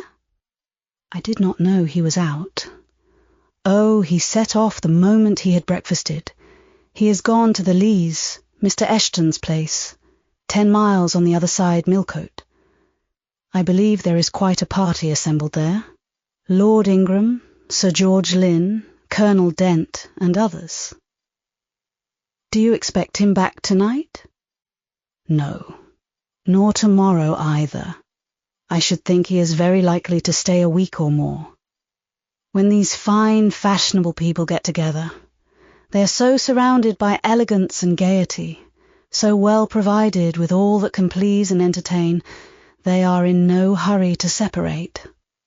Gentlemen, especially, are often in request on such occasions, and Mr. Rochester is so talented and so lively in society that I believe he is a general favourite. The ladies are very fond of him, though you would not think his appearance calculated to recommend him particularly in their eyes. But I suppose his acquirements and abilities, perhaps his wealth and good blood, make amends for any little fault of look." "Are there ladies at the Leas?" "There are Mrs. Eshton and her 3 daughters, very elegant young ladies indeed, and there are the Honourable Blanche and Mary Ingram, most beautiful women, I suppose. Indeed, I have seen Blanche 6 or 7 years since, when she was a girl of 18. She came here to a Christmas ball and party Mr. Rochester gave. You should have seen the dining room that day, how richly it was decorated, how brilliantly lit up. I should think there were 50 ladies and gentlemen present, all of the first county families, and Miss Ingram was considered the belle of the evening." "You saw her? You say Mrs. Fairfax. What was she like?" "Yes, I saw her. The dining-room doors were thrown open, and, As it was Christmas time, the servants were allowed to assemble in the hall to hear some of the ladies sing and play. Mr. Rochester would have me to come in, and I sat down in a quiet corner and watched them. I never saw a more splendid scene. The ladies were magnificently dressed, most of them. At least most of the younger ones looked handsome. But Miss Ingram was certainly the queen. And what was she like? Tall, fine bust, sloping shoulders, long graceful neck, olive complexion dark and clear, noble features, eyes rather like Mr. Rochester's, large and black, and as brilliant as her jewels. And then she had such a fine head of hair, raven black and so becomingly arranged. A crown of thick plaits behind, and in front the longest, the glossiest curls I ever saw. She was dressed in pure white. An amber-coloured scarf was passed over her shoulder and across her breast, tied at the side and descending in long fringed ends below her knee. She wore an amber-coloured flower, too, in her hair. It contrasted well with the jetty mass of her curls. She was greatly admired, of course. Yes, indeed, and not only for her beauty, but for her accomplishments. She was one of the ladies who sang. A gentleman accompanied her on the piano. She and Mr. Rochester sang a duet. Mr. Rochester? I was not aware he could sing. Oh, he has a fine bass voice and an excellent taste for music. And Miss Ingram, what sort of a voice had she? A very rich and powerful one. She sang delightfully. It was a treat to listen to her, and she played afterwards. I am no judge of music, but Mr. Rochester is, and I heard him say her execution was remarkably good. And this beautiful and accomplished lady, she is not yet married. It appears not. I fancy neither she nor her sister have very large fortunes. Old Lord Ingram's estates were chiefly entailed, and the eldest son came in for everything almost. But I wonder no wealthy nobleman or gentleman has taken a fancy to her. Mr. Rochester, for instance. He is rich, is he not? Oh, yes. But you see, there is a considerable difference in age. Mr. Rochester is nearly 40. She is but 25. What of that? More unequal matches are made every day. True. Yet I should scarcely fancy Mr. Rochester would entertain an idea of the sort. But you eat nothing. You have scarcely tasted since you began tea. No, I am too thirsty to eat. Will you let me have another cup? I was about again to revert to the probability of a union between Mr. Rochester and the beautiful Blanche. But Adele came in, and the conversation was turned into another channel. When once more alone, I reviewed the information I had got, looked into my heart, examined its thoughts and feelings, and endeavoured to bring back with a strict hand such as had been straying through imagination's boundless and trackless waste into the safe fold of common sense. Arraigned at my own bar, memory having given her evidence of the hopes, wishes, sentiments I had been cherishing since last night, of the general state of mind in which I had indulged for nearly a fortnight past. Reason having come forward and told in her own quiet way a plain, unvarnished tale, showing how I had rejected the real and rabidly devoured the ideal, I pronounced judgment to this effect, that a greater fool than Jane Eyre had never breathed the breath of life, that a more fantastic idiot had never surfeited herself on sweet lies, and swallowed poison as if it were nectar. You, I said, a favourite with Mr. Rochester, you gifted with the power of pleasing him, you of importance to him in any way? Go, your folly sickens me. And you have derived pleasure from occasional tokens of preference, equivocal tokens shown by a gentleman of family and a man of the world to a dependent and a novice, How dared you? Poor stupid dupe. Could not even self-interest make you wiser? You repeated to yourself this morning the brief scene of last night. Cover your face and be ashamed. He said something in praise of your eyes, did he? Blind puppy, open their bleared lids and look on your own accursed senselessness. It does good to no woman to be flattered by her superior, who cannot possibly intend to marry her, and it is madness in all women to let a secret love kindle within them, which, if unreturned and unknown, must devour the life that feeds it, and, if discovered and responded to, must lead, ignis, fatuous, like into miry wilds whence there is no extrication. Listen then, Jane Eyre, to your sentence. Tomorrow, place the glass before you, and draw in chalk your own picture, faithfully, without softening one defect, omit no harsh line, smooth away no displeasing irregularity. Write under it, portrait of a governess disconnected, poor and plain. Afterwards, take a piece of smooth ivory. You have one prepared in your drawing box. Take your palette, mix your freshest, finest, clearest tints. Choose your most delicate camel hair pencils. Delineate carefully the loveliest face you can imagine. Paint it in your softest shades and sweetest lines, according to the description given by Mrs. Fairfax of Blanche Ingram. Remember the raven ringlets, the oriental eye.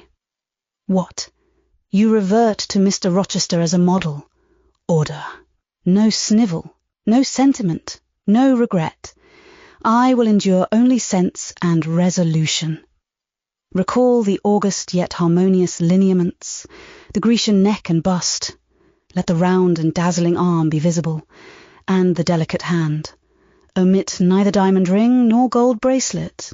Portray faithfully the attire, aerial lace and glistening satin, graceful scarf and golden rose. Call it Blanche, an accomplished lady of rank. Whenever in future you should chance to fancy Mr. Rochester thinks well of you, take out these two pictures and compare them. Say, Mr. Rochester might probably win that noble lady's love if he chose to strive for it. Is it likely he would waste a serious thought on this indigent and insignificant plebeian? I'll do it, I resolved, and having framed this determination, I grew calm and fell asleep. I kept my word. An hour or two sufficed to sketch my own portrait in crayons, and in less than a fortnight I had completed an ivory miniature of an imaginary Blanche Ingram. It looked a lovely face enough, and when compared with the real head in chalk, the contrast was as great as self-control could desire.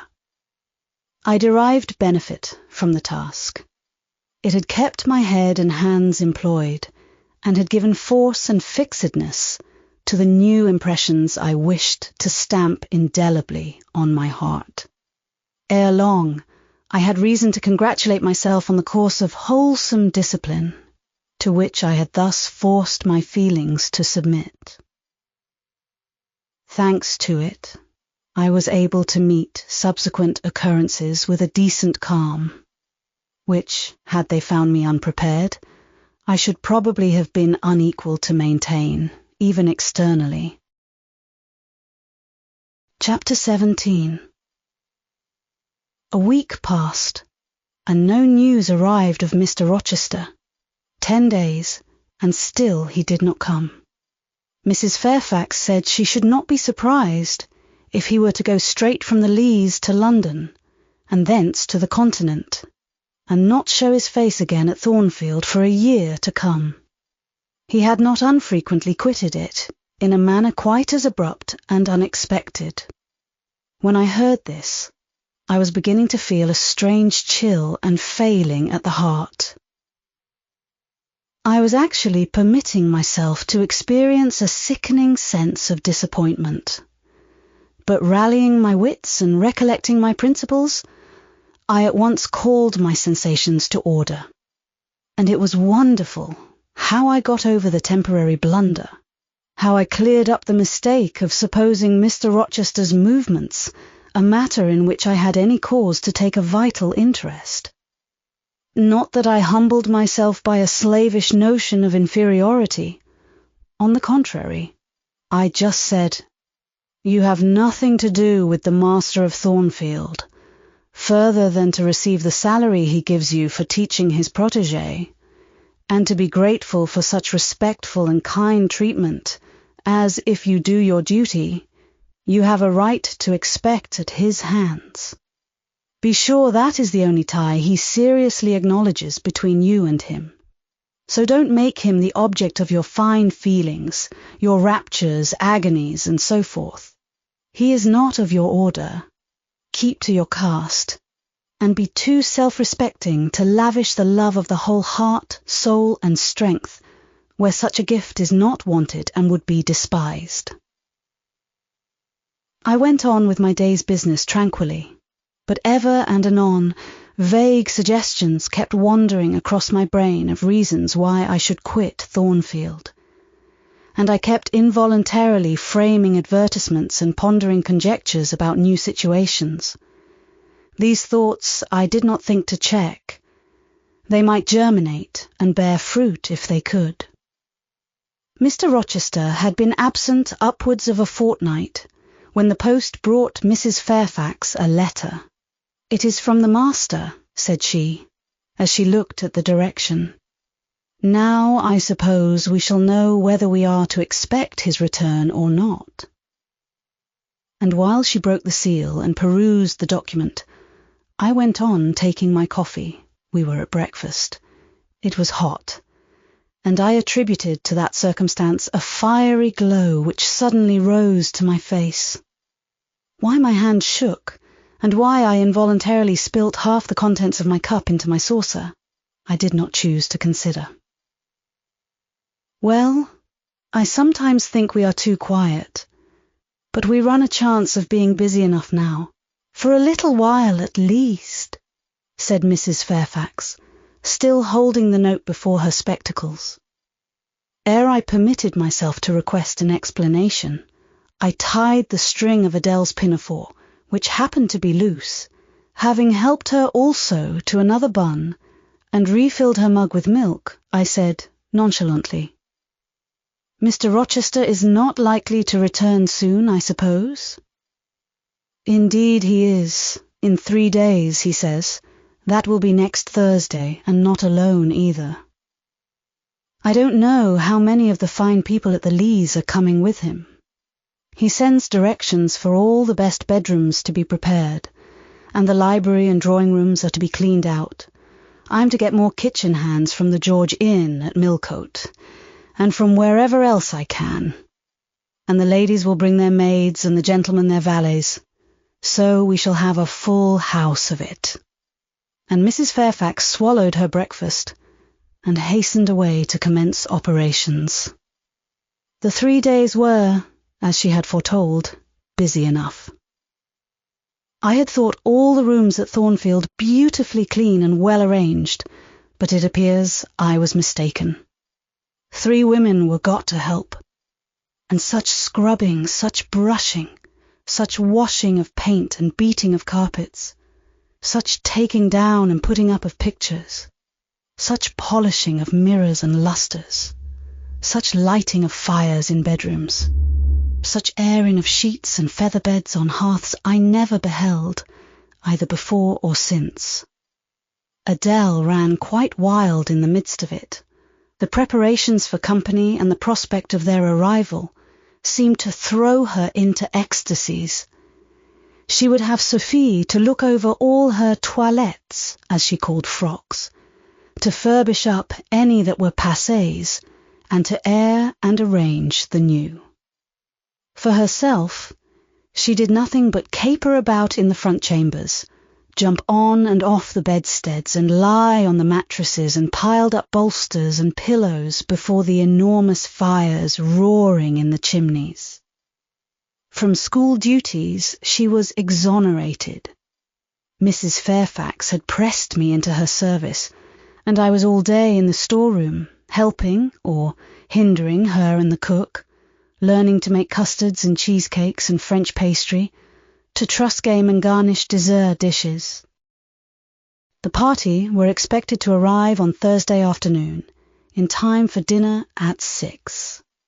During the intervening period, I had no time to nurse chimeras, and I believe I was as active and gay as anybody, Adele excepted.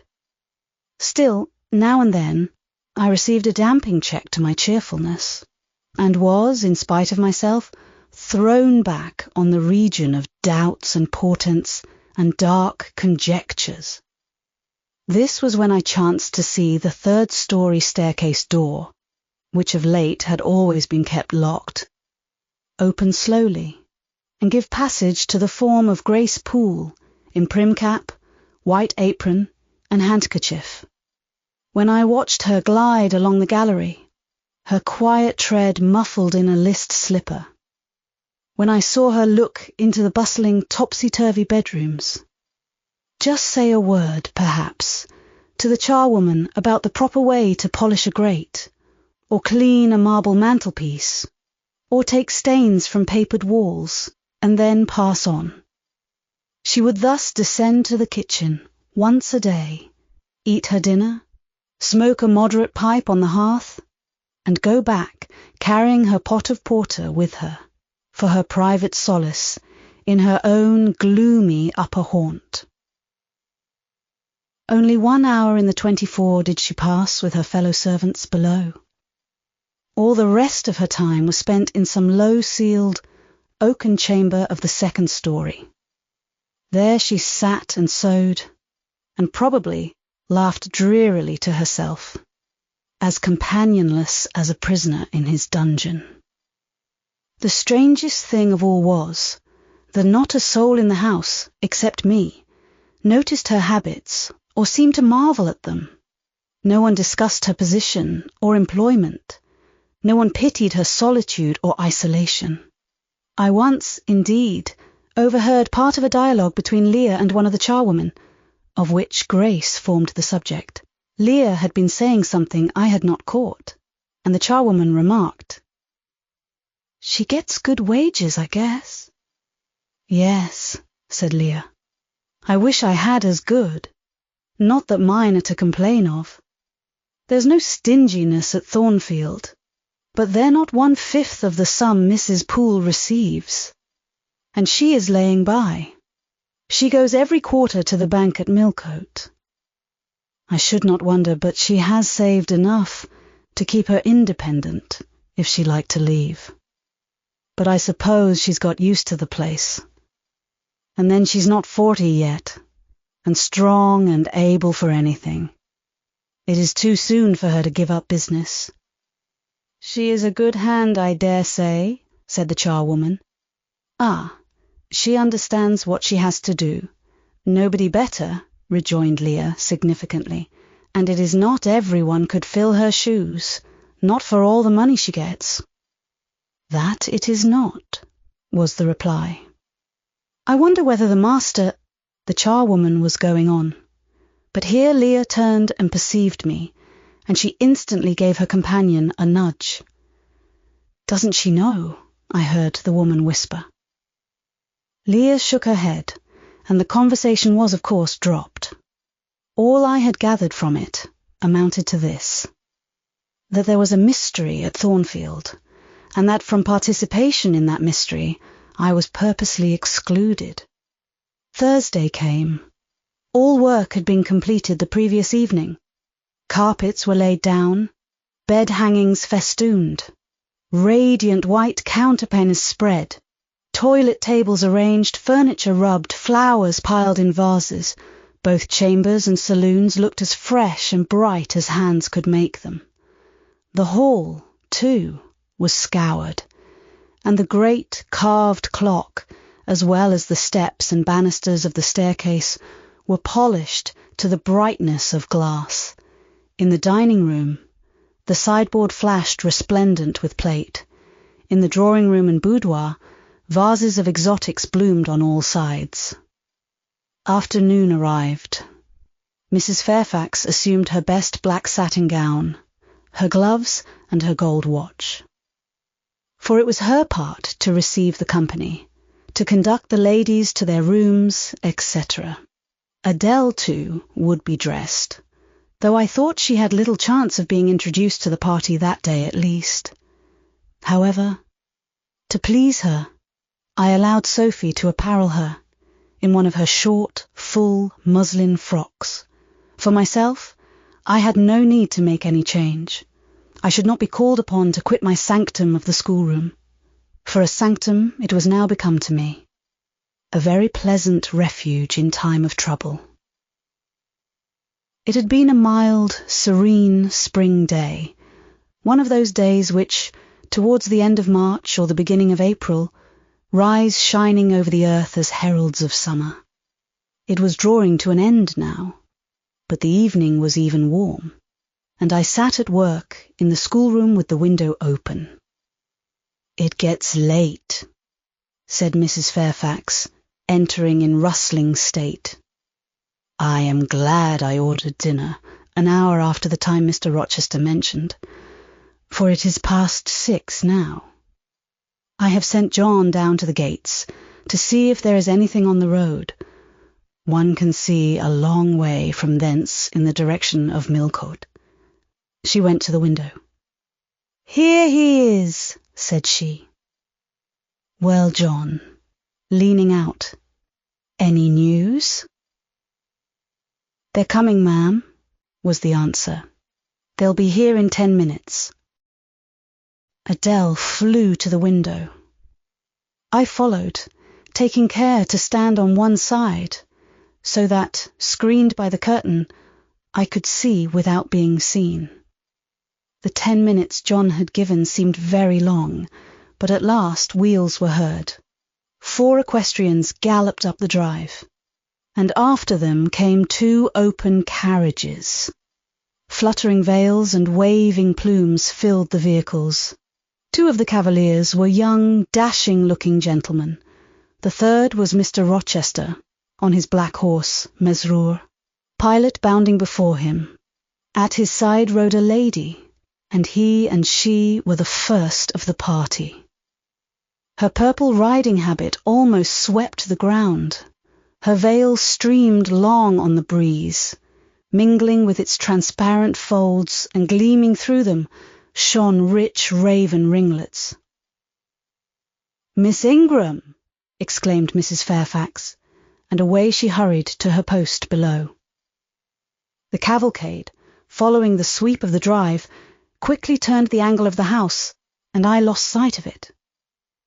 Adele now petitioned to go down, but I took her on my knee, and gave her to understand that she must not on any account think of venturing in sight of the ladies, either now or at any other time, unless expressly sent for, that Mr. Rochester would be very angry, etc. Some natural tears she shed on being told this, but as I began to look very grave, she consented at last to wipe them. A joyous stir was now audible in the hall. Gentlemen's deep tones and ladies' silvery accents blent harmoniously together, and distinguishable above all, though not loud, was the sonorous voice of the master of Thornfield Hall, welcoming his fair and gallant guests under its roof.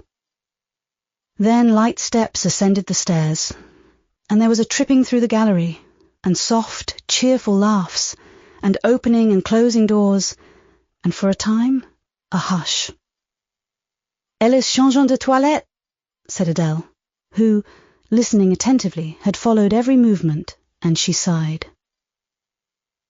"Chez maman," said she, "quand il y avait du monde, je le suivais partout, au salon et à leur chambre. Souvent je regardais les femmes de chambre coiffer et habiller les dames, et qu'était si amusant, comme cela on apprend." "Don't you feel hungry, Adele?" "Mais oui, mademoiselle. Voilà 5 ou 6 heures que nous n'avons pas mangé." "Well now, while the ladies are in their rooms, I will venture down and get you something to eat." and issuing from my asylum with precaution, I sought a back stairs which conducted directly to the kitchen. All in that region was fire and commotion. The soup and fish were in the last stage of projection, and the cook hung over her crucibles in a frame of mind and body threatening spontaneous combustion. In the servants' hall, 2 coachmen and 3 gentlemen's gentlemen stood or sat round the fire. The Abigails, I suppose, were upstairs with their mistresses. The new servants that had been hired from Millcote were bustling about everywhere. Threading this chaos, I at last reached the larder. There I took possession of a cold chicken, a roll of bread, some tarts, a plate or 2, and a knife and fork. With this booty I made a hasty retreat. I had regained the gallery, and was just shutting the back door behind me, when an accelerated hum warned me that the ladies were about to issue from their chambers. I could not proceed to the schoolroom without passing some of their doors, and running the risk of being surprised with my cargo of victuallage. So I stood still at this end, which, being windowless, was dark, quite dark now, for the sun was set and twilight gathering. Presently, the chambers gave up their fair tenants one after another. Each came out gaily and airily, with dress that gleamed lustrous through the dusk. For a moment, they stood grouped together at the other extremity of the gallery, conversing in a key of sweet, subdued vivacity. They then descended the staircase almost as noiselessly as a bright mist rolls down a hill. Their collective appearance had left on me an impression of high-born elegance, such as I had never before received. I found Adele peeping through the schoolroom door, which she held ajar. "What beautiful ladies!" cried she in English. "Oh, I wish I might go to them. Do you think Mr. Rochester will send for us by and by after dinner?" "No, indeed I don't. Mr. Rochester has something else to think about. Never mind the ladies tonight. Perhaps you will see them tomorrow. Here is your dinner." She was really hungry, so the chicken and tarts served to divert her attention for a time. It was well I secured this forage, or both she, I, and Sophie, to whom I conveyed a share of our repast, would have run a chance of getting no dinner at all. Everyone downstairs was too much engaged to think of us. The dessert was not carried out till after 9, and at 10, footmen were still running to and fro with trays and coffee cups. I allowed Adele to sit up much later than usual, for she declared she could not possibly go to sleep while the doors kept opening and shutting below, and people bustling about. Besides, she added, a message might possibly come from Mr. Rochester when she was undressed. I told her stories as long as she would listen to them, and then for a change, I took her out into the gallery. The hall lamp was now lit, and it amused her to look over the balustrade and watch the servants passing backwards and forwards. When the evening was far advanced, a sound of music issued from the drawing-room, whither the piano had been removed. Adele and I sat down on the top step of the stairs to listen. Presently, a voice blent with the rich tones of the instrument. It was a lady who sang, and very sweet her notes were. The solo over, a duet followed, and then a glee. A joyous conversational murmur filled up the intervals. I listened long. Suddenly I discovered that my ear was wholly intent on analysing the mingled sounds, and trying to discriminate amidst the confusion of accents those of Mr. Rochester. And when it caught them, which it soon did, it found a further task in framing the tones, rendered by distance inarticulate, into words. The clock struck 11. I looked at Adele, whose head leant against my shoulder. Her eyes were waxing heavy, so I took her up in my arms and carried her off to bed. It was near 1 before the gentlemen and ladies sought their chambers. The next day was as fine as its predecessor. It was devoted by the party to an excursion to some site in the neighbourhood. They set out early in the forenoon, some on horseback, the rest in carriages. I witnessed both the departure and the return.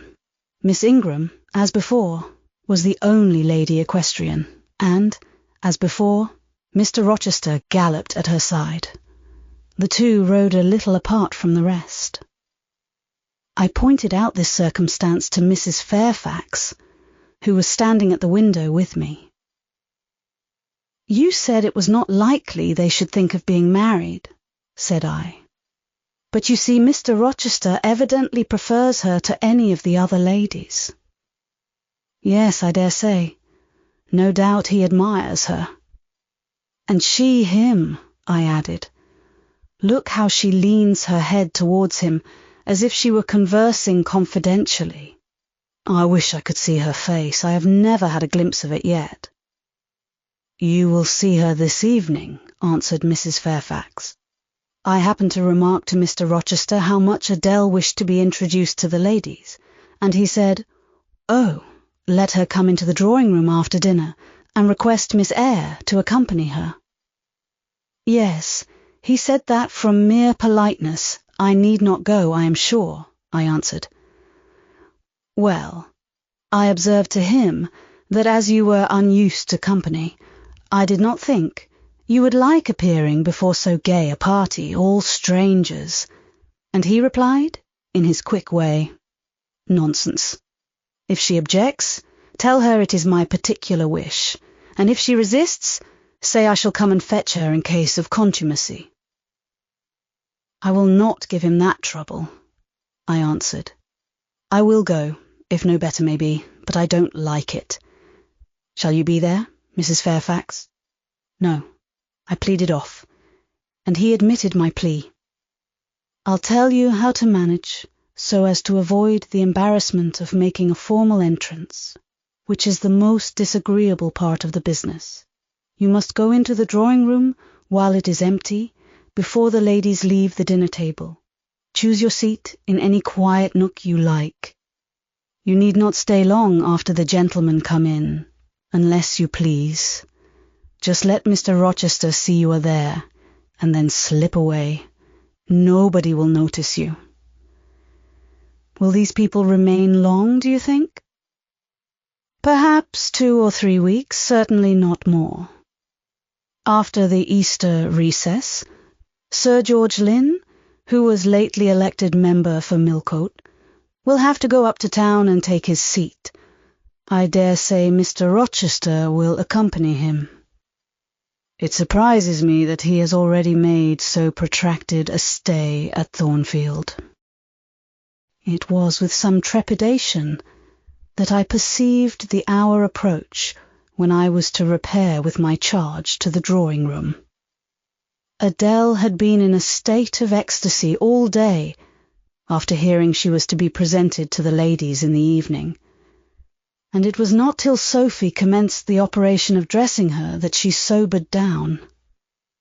Then the importance of the process quickly steadied her, and by the time she had her curls arranged in well-smoothed drooping clusters, her pink satin frock put on, her long sash tied, and her lace mittens adjusted, she looked as grave as any judge.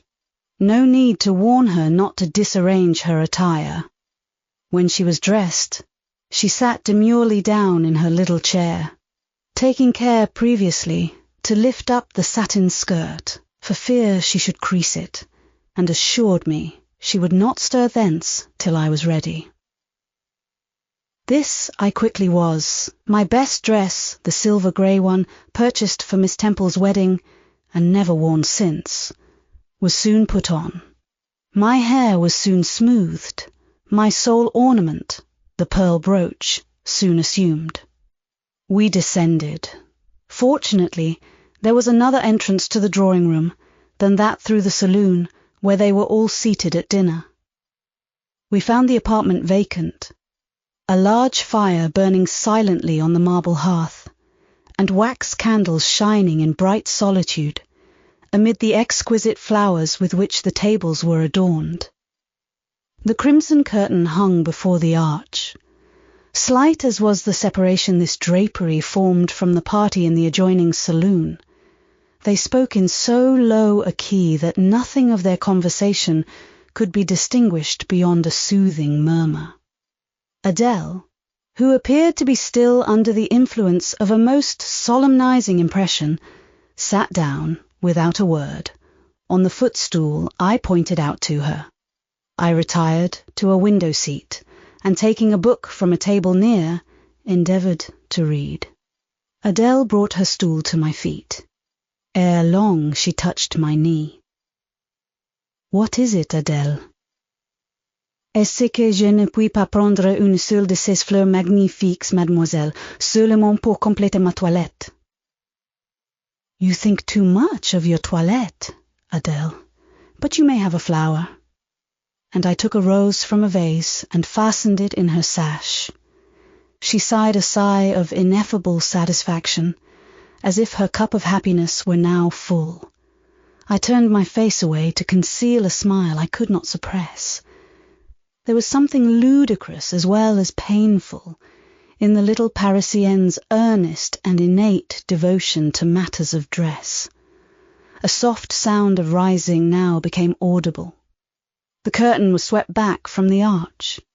Through it appeared the dining room, with its lit lustre pouring down light on the silver and glass of a magnificent dessert service covering a long table. A band of ladies stood in the opening.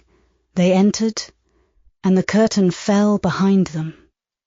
There were but 8, yet somehow, as they flocked in, they gave the impression of a much larger number. Some of them were very tall, many were dressed in white, and all had a sweeping amplitude of array that seemed to magnify their persons, as a mist magnifies the moon. I rose and curtsied to them. 1 or 2 bent their heads in return. The others only stared at me. They dispersed about the room, reminding me, by the lightness and buoyancy of their movements, of a flock of white, plumy birds. Some of them threw themselves in half-reclining positions on the sofas and ottomans. Some bent over the tables and examined the flowers and books. The rest gathered in a group round the fire. All talked in a low but clear tone, which seemed habitual to them. I knew their names afterwards, and may as well mention them now. First, there was Mrs. Eshton and 2 of her daughters. She had evidently been a handsome woman, and was well preserved still. Of her daughters, the eldest, Amy, was rather little, naive and childlike in face and manner, and piquant in form. Her white muslin dress and blue sash became her well. The second, Louisa, was taller and more elegant in figure, with a very pretty face, of that order the French term minois chiffon. Both sisters were fair as lilies. Lady Lynn was a large and stout personage of about 40, very erect, very haughty-looking, richly dressed in a satin robe of changeful sheen.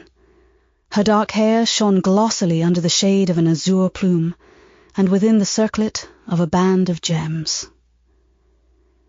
Mrs. Colonel Dent was less showy, but, I thought, more ladylike. She had a slight figure, a pale, gentle face, and fair hair. Her black satin dress, her scarf of rich foreign lace, and her pearl ornaments pleased me better than the rainbow radiance of the titled dame. But the 3 most distinguished, partly perhaps because the tallest figures of the band, were the Dowager Lady Ingram and her daughters, Blanche and Mary. They were all 3 of the loftiest stature of women. The Dowager might be between 40 and 50. Her shape was still fine. Her hair, by candlelight at least, still black. Her teeth, too, were still apparently perfect. Most people would have termed her a splendid woman of her age, and so she was, no doubt, physically speaking. But then, there was an expression of almost insupportable haughtiness in her bearing and countenance. She had Roman features and a double chin, disappearing into a throat like a pillar.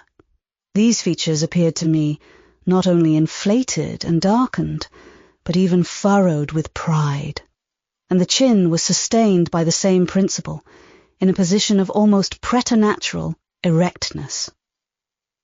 She had, likewise, a fierce and a hard eye. It reminded me of Mrs. Reed's. She mouthed her words in speaking. Her voice was deep, its inflections very pompous, very dogmatical, very intolerable, in short. A crimson velvet robe and a shawl turban of some gold-wrought Indian fabric invested her, I suppose she thought, with a truly imperial dignity. Blanche and Mary were of equal stature, straight and tall as poplars. Mary was too slim for her height, but Blanche was moulded like a Dian. I regarded her, of course, with special interest. First, I wished to see whether her appearance accorded with Mrs. Fairfax's description. Secondly, whether it at all resembled the fancy miniature I had painted of her. And thirdly, it will out, whether it were such as I should fancy likely to suit Mr. Rochester's taste. As far as person went, she answered point for point, both to my picture and Mrs. Fairfax's description. The noble bust, the sloping shoulders, the graceful neck, the dark eyes and black ringlets were all there. But her face was like her mother's, a youthful unfurrowed likeness, the same low brow, the same high features, the same pride. It was not, however, so saturnine a pride. She laughed continually. Her laugh was satirical, and so was the habitual expression of her arched and haughty lip. Genius is said to be self-conscious. I cannot tell whether Miss Ingram was a genius, but she was self-conscious, remarkably self-conscious indeed. She entered into a discourse on botany with the gentle Mrs. Dent. It seemed Mrs. Dent had not studied that science, though, as she said, she liked flowers, especially wild ones. Miss Ingram had, and she ran over its vocabulary with an air. I presently perceived she was what is vernacularly termed trailing Mrs. Dent, that is, playing on her ignorance. Her trail might be clever, but it was decidedly not good-natured. She played. Her execution was brilliant. She sang. Her voice was fine. She talked French apart to her mamma, and she talked it well, with fluency and with a good accent. Mary had a milder and more open countenance than Blanche. Softer features, too, and a skin some shades fairer. Miss Ingram was dark as a Spaniard, but Mary was deficient in life. Her face lacked expression, her eye lustre. She had nothing to say, and having once taken a seat, remained fixed like a statue in its niche. The sisters were both attired in spotless white, and did I now think Miss Ingram such a choice as Mr. Rochester would be likely to make? I could not tell. I did not know his taste in female beauty. If he liked the majestic, she was the very type of majesty. Then she was accomplished, sprightly. Most gentlemen would admire her, I thought, and that he did admire her, I already seemed to have obtained proof. To remove the last shade of doubt, it remained but to see them together. You are not to suppose, reader, that Adele has all this time been sitting motionless on the stool at my feet. No. When the ladies entered, she rose, advanced to meet them, made a stately reverence, and said with gravity, "Bonjour, mesdames." and Miss Ingram had looked down at her with a mocking air and exclaimed, "Oh, what a little puppet!" Lady Lynn had remarked, "It is Mr. Rochester's ward, I suppose, the little French girl he was speaking of." Mrs. Dent had kindly taken her hand and given her a kiss. Amy and Louisa Eshton had cried out simultaneously, "What a love of a child!" And then they had called her to a sofa, where she now sat, ensconced between them, chattering alternately in French and broken English, absorbing not only the young lady's attention, but that of Mrs. Eshton and Lady Lynn, and getting spoilt to her heart's content. At last coffee is brought in, and the gentlemen are summoned. I sit in the shade, if any shade there be in this brilliantly lit apartment. The window curtain half hides me. Again the arch yawns. They come. The collective appearance of the gentlemen, like that of the ladies, is very imposing. They are all costumed in black. Most of them are tall, some young. Henry and Frederick Lynn are very dashing sparks indeed, and Colonel Dent is a fine soldierly man. Mr. Eshton, the magistrate of the district, is gentlemanlike. His hair is quite white, his eyebrows and whiskers still dark, which gives him something of the appearance of a père noble de théâtre. Lord Ingram, like his sisters, is very tall. Like them also, he is handsome. But he shares Mary's apathetic and listless look. He seems to have more length of limb than vivacity of blood or vigour of brain. And where is Mr. Rochester? He comes in last. I am not looking at the arch, yet I see him enter. I try to concentrate my attention on those netting needles, on the meshes of the purse I am forming. I wish to think only of the work I have in my hands, to see only the silver beads and silk threads that lie in my lap, whereas I distinctly behold his figure, and I inevitably recall the moment when I last saw it, just after I had rendered him what he deemed an essential service, and he, holding my hand, and looking down on my face, surveyed me with eyes that revealed a heart full and eager to overflow, in whose emotions I had a part.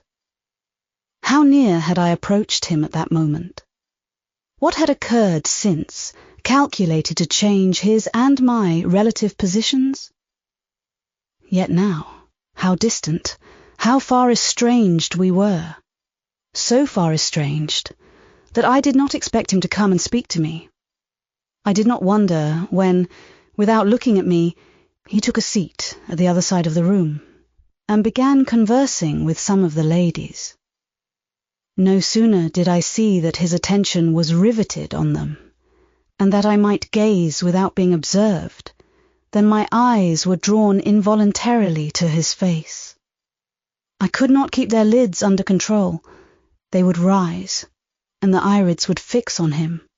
I looked, and had an acute pleasure in looking, a precious yet poignant pleasure, pure gold, with a steely point of agony, a pleasure like what the thirst-perishing man might feel who knows the well to which he has crept is poisoned, yet stoops and drinks divine draughts nevertheless. Most true is it that beauty is in the eye of the gazer. My master's colourless, olive face, square, massive brow, broad and jetty eyebrows, deep eyes, strong features, firm, grim mouth, all energy, decision, will, were not beautiful, according to rule, but they were more than beautiful to me. They were full of an interest, an influence that quite mastered me, that took my feelings from my own power and fettered them in his. I had not intended to love him. The reader knows I had wrought hard to extirpate from my soul the germs of love there detected. And now, at the first renewed view of him, they spontaneously arrived, green and strong. He made me love him without looking at me. I compared him with his guests. What was the gallant grace of the Lynns, the languid elegance of Lord Ingram, even the military distinction of Colonel Dent, contrasted with his look of native pith and genuine power? I had no sympathy in their appearance, their expression. Yet I could imagine that most observers would call them attractive, handsome, imposing, while they would pronounce Mr. Rochester at once harsh-featured and melancholy-looking. I saw them smile, laugh. It was nothing. The light of the candles had as much soul in it as their smile, the tinkle of the bell as much significance as their laugh. I saw Mr. Rochester smile. His stern features softened. His eye grew both brilliant and gentle, its ray both searching and sweet. He was talking at the moment to Louisa and Amy Eshton. I wondered to see them receive with calm that look which seemed to me so penetrating. I expected their eyes to fall, their colour to rise under it. Yet I was glad when I found they were in no sense moved. He is not to them what he is to me, I thought. He is not of their kind. I believe he is of mine. I am sure he is. I feel akin to him. I understand the language of his countenance and movements. Though rank and wealth sever us widely, I have something in my brain and heart, in my blood and nerves, that assimilates me mentally to him.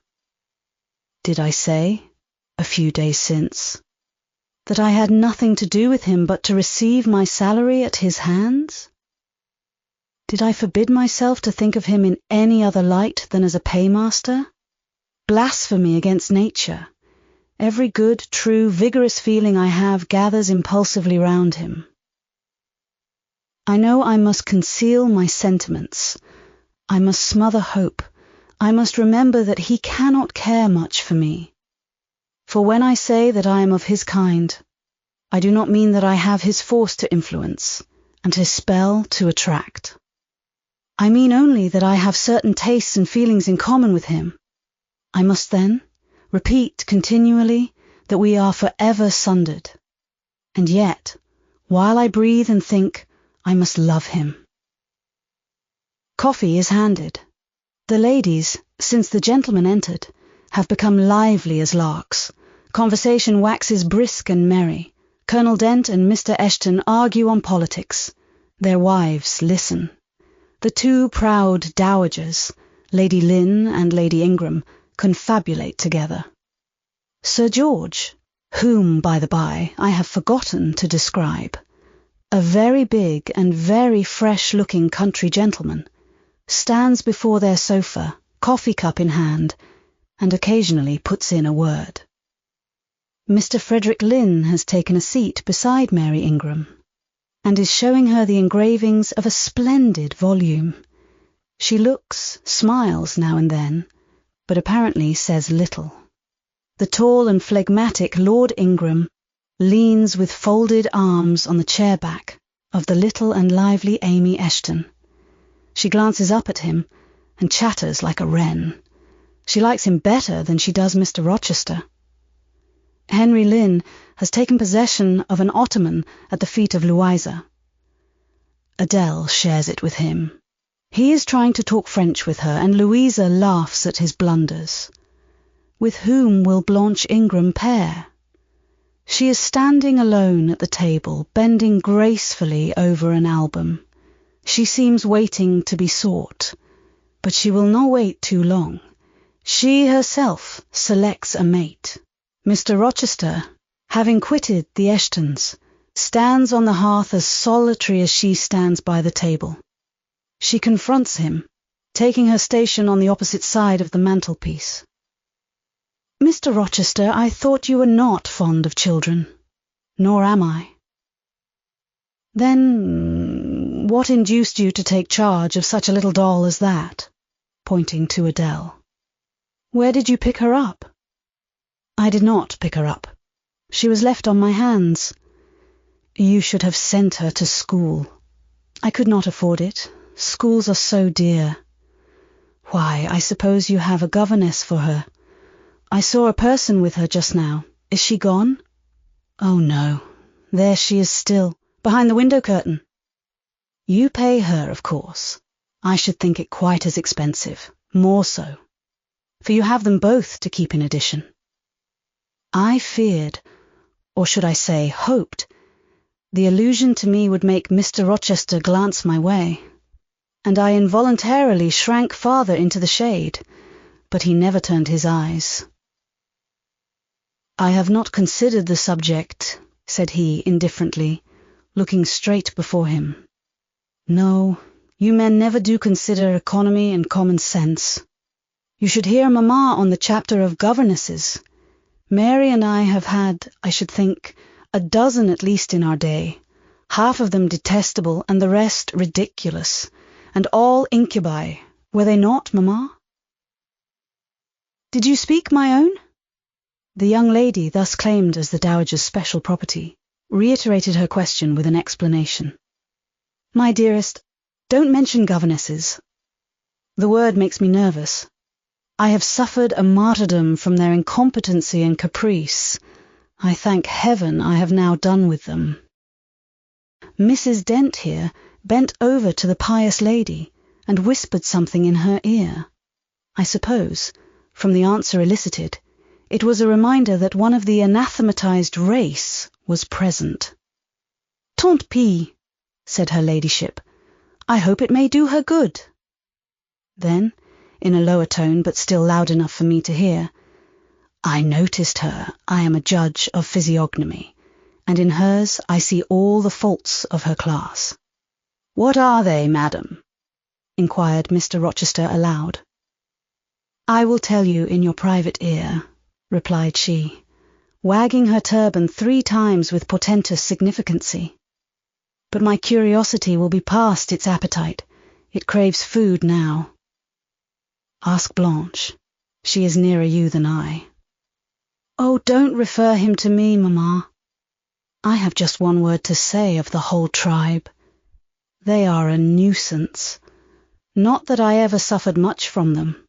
I took care to turn the tables. What tricks Theodore and I used to play on our Miss Wilsons and Mrs. Greys and Madame Jouberts. Mary was always too sleepy to join in a plot with spirit. The best fun was with Madame Joubert. Miss Wilson was a poor, sickly thing, lachrymose and low-spirited, not worth the trouble of vanquishing, in short. And Mrs. Grey was coarse and insensible. No blow took effect on her. But poor Madame Joubert. I see her yet in her raging passions, when we had driven her to extremities, spilt our tea, crumbled our bread and butter, tossed our books up to the ceiling, and played a charivari with the ruler and desk, the fender and fire irons. Theodore, do you remember those merry days? Yes, to be sure I do, drawled Lord Ingram. And the poor old stick used to cry out, Oh, you villains' childs! And then we sermonized her on the presumption of attempting to teach such clever blades as we were, when she was herself so ignorant. We did. And Théodore, you know, I helped you in prosecuting, or persecuting, your tutor. Way-faced Mr. Vining, the parson in the pip, as we used to call him. He and Miss Wilson took the liberty of falling in love with each other. At least Théodore and I thought so. We surprised sundry tender glances and sighs which we interpreted as tokens of la belle passion. And I promise you the public soon had the benefit of our discovery. We employed it as a sort of lever to hoist our dead weights from the house. Dear Mamma, there. As soon as she got an inkling of the business, found out that it was of an immoral tendency. Did you not, my lady mother? Certainly, my best. And I was quite right, depend on that.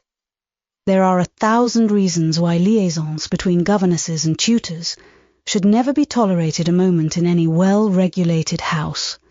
Firstly, oh, gracious Mamma, spare us the enumeration.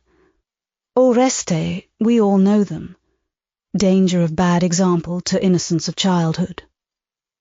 Distractions and consequent neglect of duty on the part of the attached, mutual alliance and reliance, confidence thence resulting, insolence accompanying, mutiny and general blow-up. Am I right, Baroness Ingram of Ingram Park? My lily flower, you are right now, as always. Then no more need be said. Change the subject. Amy Eshton, not hearing or not heeding this dictum, joined in with her soft, infantine tone. Louisa and I used to quiz our governess too, but she was such a good creature she would bear anything, nothing put her out. She was never cross with us, was she, Louisa? No, never. We might do what we pleased, ransack her desk and her workbox and turn her drawers inside out, and she was so good-natured, she would give us anything we asked for.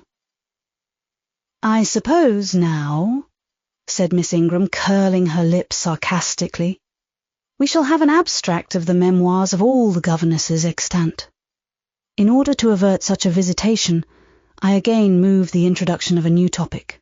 Mr. Rochester, do you second my motion? Madam, I support you on this point, as on every other. Then on me be the onus of bringing it forward. Signor Eduardo, are you in voice tonight? Donna Bianca, if you command it, I will be. Then, signor, I lay on you my sovereign behest to furbish up your lungs and other vocal organs, as they will be wanted on my royal service. Who would not be the Rizzio of so divine a Mary? A fig for Rizzio, cried she, tossing her head with all its curls, as she moved to the piano. It is my opinion, the fiddler David must have been an insipid sort of fellow. I like Black Bothwell better. To my mind, a man is nothing without a spice of the devil in him, and history may say what it will of James Hepburn, but I have a notion he was just the sort of wild, fierce, bandit hero whom I could have consented to gift with my hand. Gentlemen, you hear? Now, which of you most resembles Bothwell? Cried Mr. Rochester. I should say the preference lies with you, responded Colonel Dent. On my honour, I am much obliged to you, was the reply. Miss Ingram, who had now seated herself with proud grace at the piano, spreading out her snowy robes in queenly amplitude, commenced a brilliant prelude, talking meantime. She appeared to be on her high horse tonight. Both her words and her air seemed intended to excite not only the admiration, but the amazement of her auditors. She was evidently bent on striking them as something very dashing and daring indeed. "Oh, I am so sick of the young men of the present day," exclaimed she, rattling away at the instrument. "Poor puny things, not fit to stir a step beyond Papa's park gates, nor to go even so far without Mamma's permission and guardianship. Creatures so absorbed in care about their pretty faces and their white hands and their small feet. As if a man had anything to do with beauty. As if loveliness were not the special prerogative of woman, her legitimate appanage and heritage. I grant an ugly woman is a blot on the fair face of creation, but as to the gentlemen, let them be solicitous to possess only strength and valour. Let their motto be, hunt, shoot, and fight. The rest is not worth a fillip. Such should be my device, were I a man. Whenever I marry, she continued after a pause which none interrupted, I am resolved my husband shall not be a rival, but a foil to me. I will suffer no competitor near the throne. I shall exact an undivided homage. His devotions shall not be shared between me and the shape he sees in his mirror. Mr. Rochester, now sing, and I will play for you. I am all obedience, was the response. Here then is a corsair song. Know that I dote on corsairs, and for that reason sing it con spirito. Commands from Miss Ingram's lips would put spirit into a mug of milk and water. Take care, then. If you don't please me, I will shame you by showing how such things should be done. That is offering a premium on incapacity. I shall now endeavour to fail. Gardez-vous en bien. If you err wilfully, I shall devise a proportionate punishment. Miss Ingram ought to be clement, for she has it in her power to inflict a chastisement beyond mortal endurance. Ha! Explain, commanded the lady. Pardon me, madam. No need of explanation. Your own fine sense must inform you that one of your frowns would be a sufficient substitute for capital punishment. Sing, said she, and again touching the piano, she commenced an accompaniment in spirited style. Now is my time to slip away, thought I, but the tones that then severed the air arrested me. Mrs. Fairfax had said Mr. Rochester possessed a fine voice. He did. A mellow, powerful bass, into which he threw his own feeling, his own force, finding a way through the ear to the heart, and there waking sensations strangely.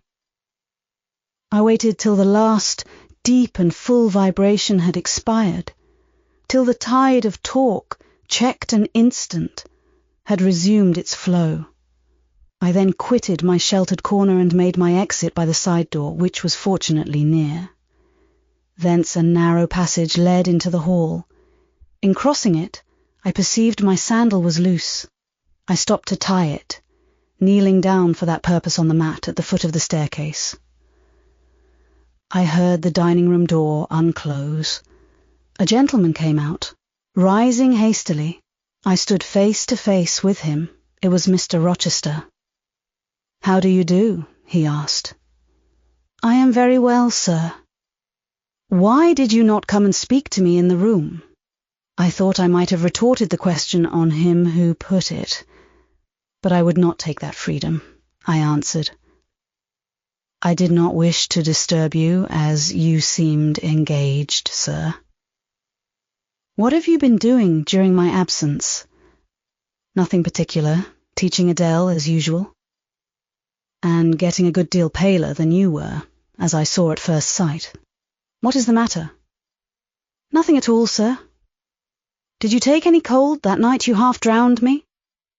"Not the least." "Return to the drawing-room. You are deserting too early." "I am tired, sir." He looked at me for a minute. "And a little depressed," he said. "What about? Tell me." "Nothing. Nothing, sir. I am not depressed." "But I affirm that you are, so much depressed that a few more words would bring tears to your eyes. Indeed, they are there now, shining and swimming, and a bead has slipped from the lash and fallen onto the flag.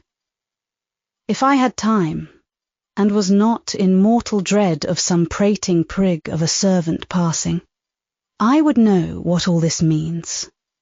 Well, tonight I excuse you, but understand that so long as my visitors stay, I expect you to appear in the drawing-room every evening. It is my wish. Don't neglect it. Now go, and send Sophie for Adele. Good night, my—" He stopped, bit his lip, and abruptly left me. Chapter 18. Merry days were these at Thornfield Hall, and busy days too. How different from the first 3 months of stillness, monotony, and solitude I had passed beneath its roof. All sad feelings seemed now driven from the house, all gloomy associations forgotten. There was life everywhere, movement all day long.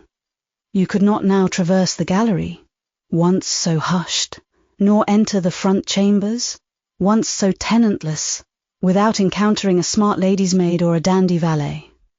The kitchen, the butler's pantry, the servants' hall, the entrance hall were equally alive, and the saloons were only left void and still when the blue sky and halcyon sunshine of the genial spring weather called their occupants out into the grounds.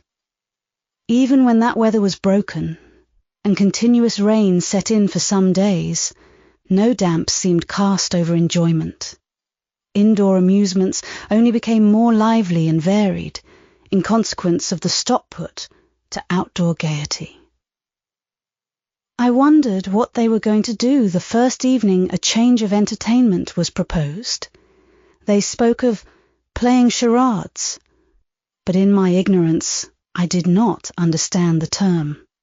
The servants were called in, the dining-room tables wheeled away, the lights otherwise disposed, the chairs placed in a semicircle opposite the arch. While Mr. Rochester and the other gentlemen directed these alterations, the ladies were running up and down stairs ringing for their maids. Mrs. Fairfax was summoned to give information respecting the resources of the house in shawls, dresses, draperies of any kind, and certain wardrobes of the third story were ransacked, and their contents, in the shape of brocaded and hooped petticoats, satin sacks, black modes, lace lappets, etc., were brought down in armfuls by the Abigails. Then a selection was made, and such things as were chosen were carried to the boudoir within the drawing-room. Meantime, Mr. Rochester had again summoned the ladies round him, and was selecting certain of their number to be of his party. "Miss Ingram is mine, of course," said he. Afterwards, he named the two Mrs. Eshton and Mrs. Dent. He looked at me. I happened to be near him, as I had been fastening the clasp of Mrs. Dent's bracelet, which had got loose. "Will you play?" he asked. I shook my head. He did not insist, which I rather feared he would have done. He allowed me to return quietly to my usual seat. He and his aides now withdrew behind the curtain. The other party, which was headed by Colonel Dent, sat down on the crescent of chairs. One of the gentlemen, Mr. Eshton, observing me, seemed to propose that I should be asked to join them, but Lady Ingram instantly negatived the notion. "No," I heard her say, "she looks too stupid for any game of the sort." Ere long a bell tinkled, and the curtain drew up. Within the arch, the bulky figure of Sir George Lynn, whom Mr. Rochester had likewise chosen, was seen enveloped in a white sheet. Before him, on a table, lay open a large book, and at his side stood Amy Eshton, draped in Mr. Rochester's cloak and holding a book in her hand. Somebody, unseen, rang the bell merrily. Then Adele, who had insisted on being one of her guardian's party, bounded forward, scattering round her the contents of a basket of flowers she carried on her arm. Then appeared the magnificent figure of Miss Ingram, clad in white, a long veil on her head, and a wreath of roses round her brow. By her side walked Mr. Rochester, and together they drew near the table. They knelt, while Mrs. Dent and Louisa Eshton, dressed also in white, took up their stations behind them.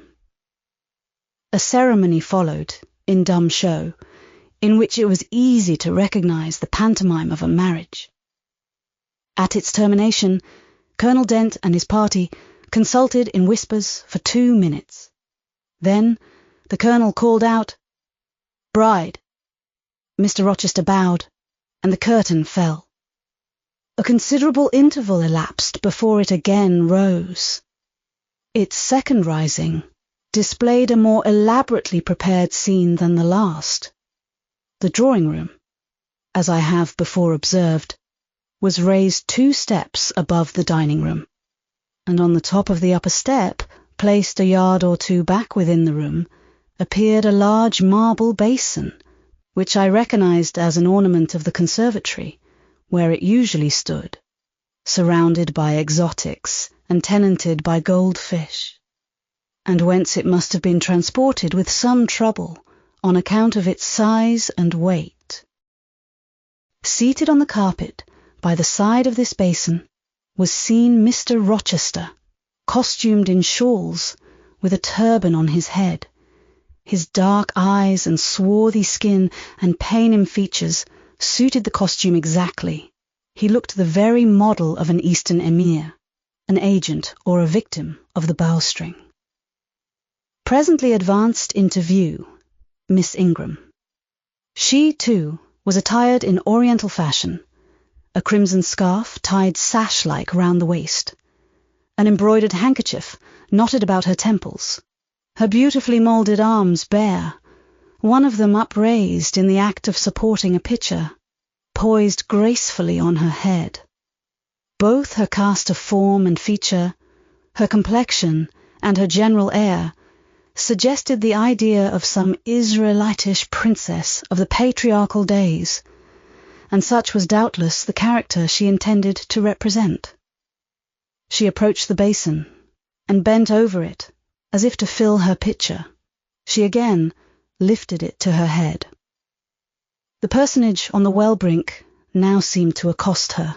To make some request, she hasted, let down her pitcher on her hand, and gave him to drink. From the bosom of his robe he then produced a casket, opened it, and showed magnificent bracelets and earrings. She acted astonishment and admiration. Kneeling, he laid the treasure at her feet. Incredulity and delight were expressed by her looks and gestures. The stranger fastened the bracelets on her arms and the rings in her ears. It was Eleazar and Rebecca. The camels only were wanting. The divining party again laid their heads together. Apparently, they could not agree about the word or syllable the scene illustrated. Colonel Dent, their spokesman, demanded the tableau of the whole, whereupon the curtain again descended. On its third rising, only a portion of the drawing-room was disclosed, the rest being concealed by a screen, hung with some sort of dark and coarse drapery. The marble basin was removed. In its place stood a deal table and a kitchen chair. These objects were visible by a very dim light proceeding from a horn lantern, the wax candles being all extinguished. Amidst this sordid scene sat a man with his clenched hands resting on his knees and his eyes bent on the ground. I knew Mr. Rochester, though the begrimed face, the disordered dress, his coat hanging loose from one arm, as if it had been almost torn from his back in a scuffle. The desperate and scowling countenance, the rough, bristling hair might well have disguised him. As he moved, a chain clanked. To his wrists were attached fetters. "Bridewell!" exclaimed Colonel Dent, and the charade was solved. A sufficient interval having elapsed for the performers to resume their ordinary costume, they re-entered the dining-room. Mr. Rochester led in Miss Ingram. She was complimenting him on his acting. "Do you know," said she, "that of the three characters, I liked you in the last best. Oh, had you but lived a few years earlier, what a gallant gentleman highwayman you would have made." "Is all the soot washed from my face?" he asked, turning it towards her. "Alas, yes, the more's the pity. Nothing could be more becoming to your complexion than that ruffian's rouge. You would like a hero of the road, then?" "An English hero of the road would be the next best thing to an Italian bandit, and that could only be surpassed by a Levantine pirate. Well, whatever I am, remember you are my wife. We were married an hour since, in the presence of all these witnesses." She giggled, and her colour rose. "Now, Dent," continued Mr. Rochester, "it is your turn." And as the other party withdrew, he and his band took the vacated seats. Miss Ingram placed herself at her leader's right hand. The other diviners filled the chairs on each side of him and her. I did not now watch the actors. I no longer waited with interest for the curtain to rise. My attention was absorbed by the spectators. My eyes, erewhile fixed on the arch, were now irresistibly attracted to the semicircle of chairs. What charade Colonel Dent and his party played, what word they chose, how they acquitted themselves, I no longer remember, but I still see the consultation which followed each scene. I see Mr. Rochester turn to Miss Ingram, and Miss Ingram to him. I see her incline her head towards him, till the jetty curls almost touch his shoulder and wave against his cheek. I hear their mutual whisperings. I recall their interchanged glances, and something even of the feeling roused by the spectacle returns in memory at this moment. I have told you, reader, that I had learnt to love Mr. Rochester.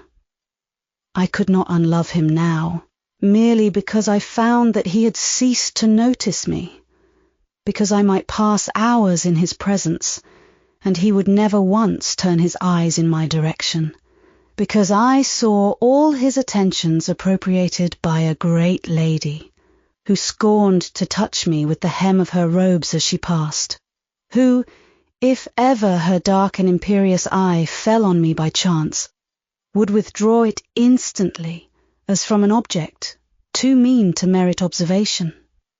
I could not unlove him, because I felt sure he would soon marry this very lady, because I read daily in her a proud security in his intentions respecting her, because I witnessed hourly in him a style of courtship which, if careless and choosing rather to be sought than to seek, was yet, in its very carelessness, captivating, and in its very pride, irresistible. There was nothing to cool or banish love in these circumstances, though much to create despair. Much, too, you will think, reader, to engender jealousy. If a woman, in my position, could presume to be jealous of a woman in Miss Ingram's. But I was not jealous, or very rarely. The nature of the pain I suffered could not be explained by that word. Miss Ingram was a mark beneath jealousy. She was too inferior to excite the feeling. Pardon the seeming paradox. I mean what I say. She was very showy, but she was not genuine. She had a fine person, many brilliant attainments, but her mind was poor, her heart barren by nature. Nothing bloomed spontaneously on that soil. No unforced natural fruit delighted by its freshness. She was not good. She was not original. She used to repeat sounding phrases from books. She never offered, nor had, an opinion of her own. She advocated a high tone of sentiment, but she did not know the sensations of sympathy and pity. Tenderness and truth were not in her. Too often she betrayed this, by the undue vent she gave to a spiteful antipathy she had conceived against little Adele, pushing her away with some contumelious epithet if she happened to approach her, sometimes ordering her from the room, and always treating her with coldness and acrimony. Other eyes besides mine watched these manifestations of character, watched them closely, keenly, shrewdly.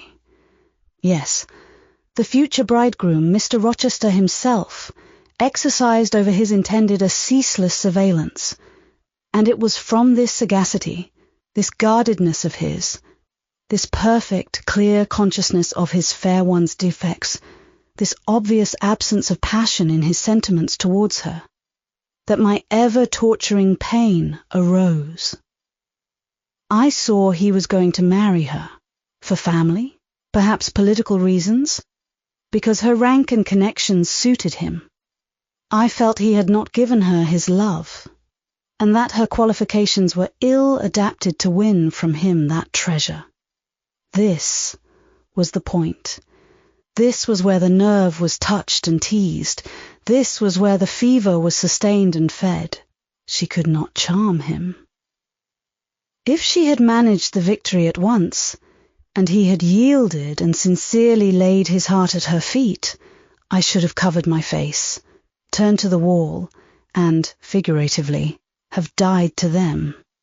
If Miss Ingram had been a good and noble woman, endowed with force, fervour, kindness, sense, I should have had one vital struggle with two tigers, jealousy and despair. Then, my heart torn out and devoured, I should have admired her, acknowledged her excellence, and been quiet for the rest of my days. And the more absolute her superiority, the deeper would have been my admiration, the more truly tranquil my quiescence. But as matters really stood, to watch Miss Ingram's efforts at fascinating Mr. Rochester, to witness their repeated failure, herself unconscious that they did fail, vainly fancying that each shaft launched hit the mark, and infatuatedly pluming herself on success, when her pride and self-complacency repelled further and further what she wished to allure, to witness this was to be at once under ceaseless excitation and ruthless restraint, because when she failed, I saw how she might have succeeded. Arrows that continually glanced off from Mr. Rochester's breast and fell harmless at his feet might, I knew, if shot by a surer hand, have quivered keen in his proud heart, have called love into his stern eye, and softness into his sardonic face.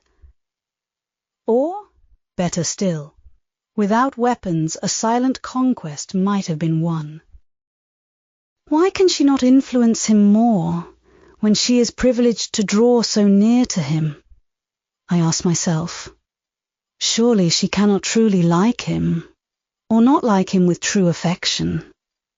If she did, she need not coin her smiles so lavishly, flash her glances so unremittingly, manufacture airs so elaborate, graces so multitudinous.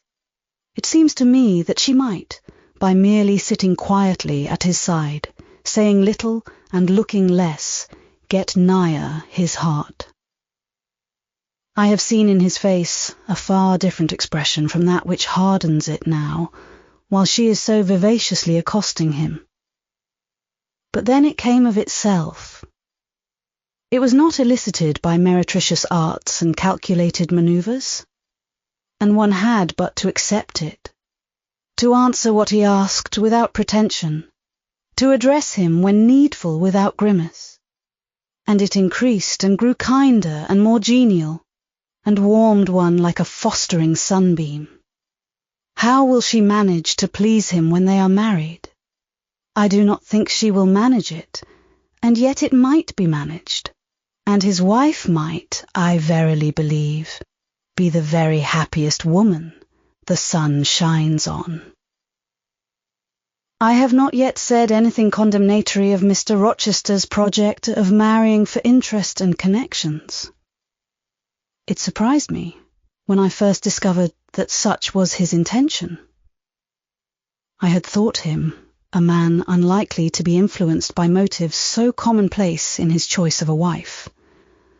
But the longer I considered the position, education, etc., of the parties, the less I felt justified in judging and blaming either him or Miss Ingram for acting in conformity to ideas and principles instilled into them, doubtless from their childhood. All their class held these principles. I supposed then they had reasons for holding them such as I could not fathom. It seemed to me that, were I a gentleman like him, I would take to my bosom only such a wife as I could love. But the very obviousness of the advantages to the husband's own happiness offered by this plan convinced me that there must be arguments against its general adoption of which I was quite ignorant. Otherwise, I felt sure all the world would act as I wished to act. But in other points, as well as this, I was growing very lenient to my master. I was forgetting all his faults, for which I had once kept a sharp lookout, It had formerly been my endeavour to study all sides of his character, to take the bad with the good, and from the just weighing of both, to form an equitable judgment. Now I saw no bad. The sarcasm that had repelled, the harshness that had startled me once, were only like keen condiments in a choice dish. Their presence was pungent, but their absence would be felt as comparatively insipid. And as for the vague something, was it a sinister or a sorrowful, a designing or a desponding expression? That opened upon a careful observer, now and then, in his eye, and closed again before one could fathom the strange depth partially disclosed. That something which used to make me fear and shrink, as if I had been wandering amongst volcanic-looking hills, and had suddenly felt the ground quiver and seen it gape, that something I, at intervals, beheld still, and with throbbing heart, but not with palsied nerves. Instead of wishing to shun, I longed only to dare, to divine it, and I thought Miss Ingram happy, because one day she might look into the abyss at her leisure, explore its secrets, and analyse their nature. Meantime, while I thought only of my master and his future bride, saw only them, heard only their discourse, and considered only their movements of importance, the rest of the party were occupied with their own separate interests and pleasures. The ladies Lynn and Ingram continued to consort in solemn conferences, where they nodded their two turbans at each other, and held up their four hands in confronting gestures of surprise or mystery or horror, according to the theme on which their gossip ran, like a pair of magnified puppets. Mild Mrs. Dent talked with good-natured Mrs. Eshton, and the two sometimes bestowed a courteous word or smile on me. Sir George Lynn, Colonel Dent, and Mr. Eshton discussed politics, or county affairs, or justice business. Lord Ingram flirted with Amy Eshton. Louisa played and sang to and with one of the Messrs. Lynn, and Mary Ingram listened languidly to the gallant speeches of the other. Sometimes all, as with one consent, suspended their byplay to observe and listen to the principal actors. For, after all, Mr. Rochester and, because closely connected with him, Miss Ingram were the life and soul of the party.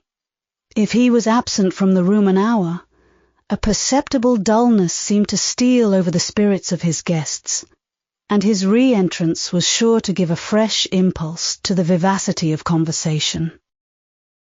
The want of his animating influence appeared to be peculiarly felt one day that he had been summoned to Millcote on business, and was not likely to return till late. The afternoon was wet. A walk the party had proposed to take to see a gypsy camp, lately pitched on a common beyond Hay, was consequently deferred. Some of the gentlemen were gone to the stables. The younger ones, together with the younger ladies, were playing billiards in the billiard-room. The dowagers, Ingram and Lynn, sought solace in a quiet game at cards. Blanche Ingram, after having repelled, by supercilious taciturnity, some efforts of Mrs. Dent and Mrs. Eshton to draw her into conversation, had first murmured over some sentimental tunes and airs on the piano, and then, having fetched a novel from the library, had flung herself in haughty listlessness on a sofa, and prepared to beguile, by the spell of fiction, the tedious hours of absence. The room and the house were silent. Only now and then the merriment of the billiard players was heard from above. It was verging on dusk, and the clock had already given warning of the hour to dress for dinner, when little Adele, who knelt by me in the drawing-room window-seat, suddenly exclaimed, "Voilà Monsieur Rochester qui revient." I turned, and Miss Ingram darted forwards from her sofa, The others, too, looked up from their several occupations, for at the same time a crunching of wheels and a splashing tramp of horse hoofs became audible on the wet gravel. A post-chaise was approaching. "What can possess him to come home in that style?" said Miss Ingram. "He rode Mesrour, the black horse, did he not, when he went out? And Pyla was with him. What has he done with the animals?" As she said this, she approached her tall person and ample garments so near the window that I was obliged to bend back almost to the breaking of my spine. In her eagerness, she did not observe me at first, but when she did, she curled her lip and moved to another casement. The post-chaise stopped, the driver rang the doorbell, and a gentleman alighted attired in travelling garb. But it was not Mr. Rochester.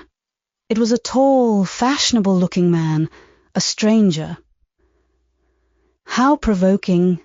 exclaimed Miss Ingram. "You tiresome monkey," apostrophizing Adele. "Who perched you up in the window to give false intelligence?" And she cast on me an angry glance, as if I were in fault. Some parleying was audible in the hall, and soon the newcomer entered. He bowed to Lady Ingram, as deeming her the eldest lady present.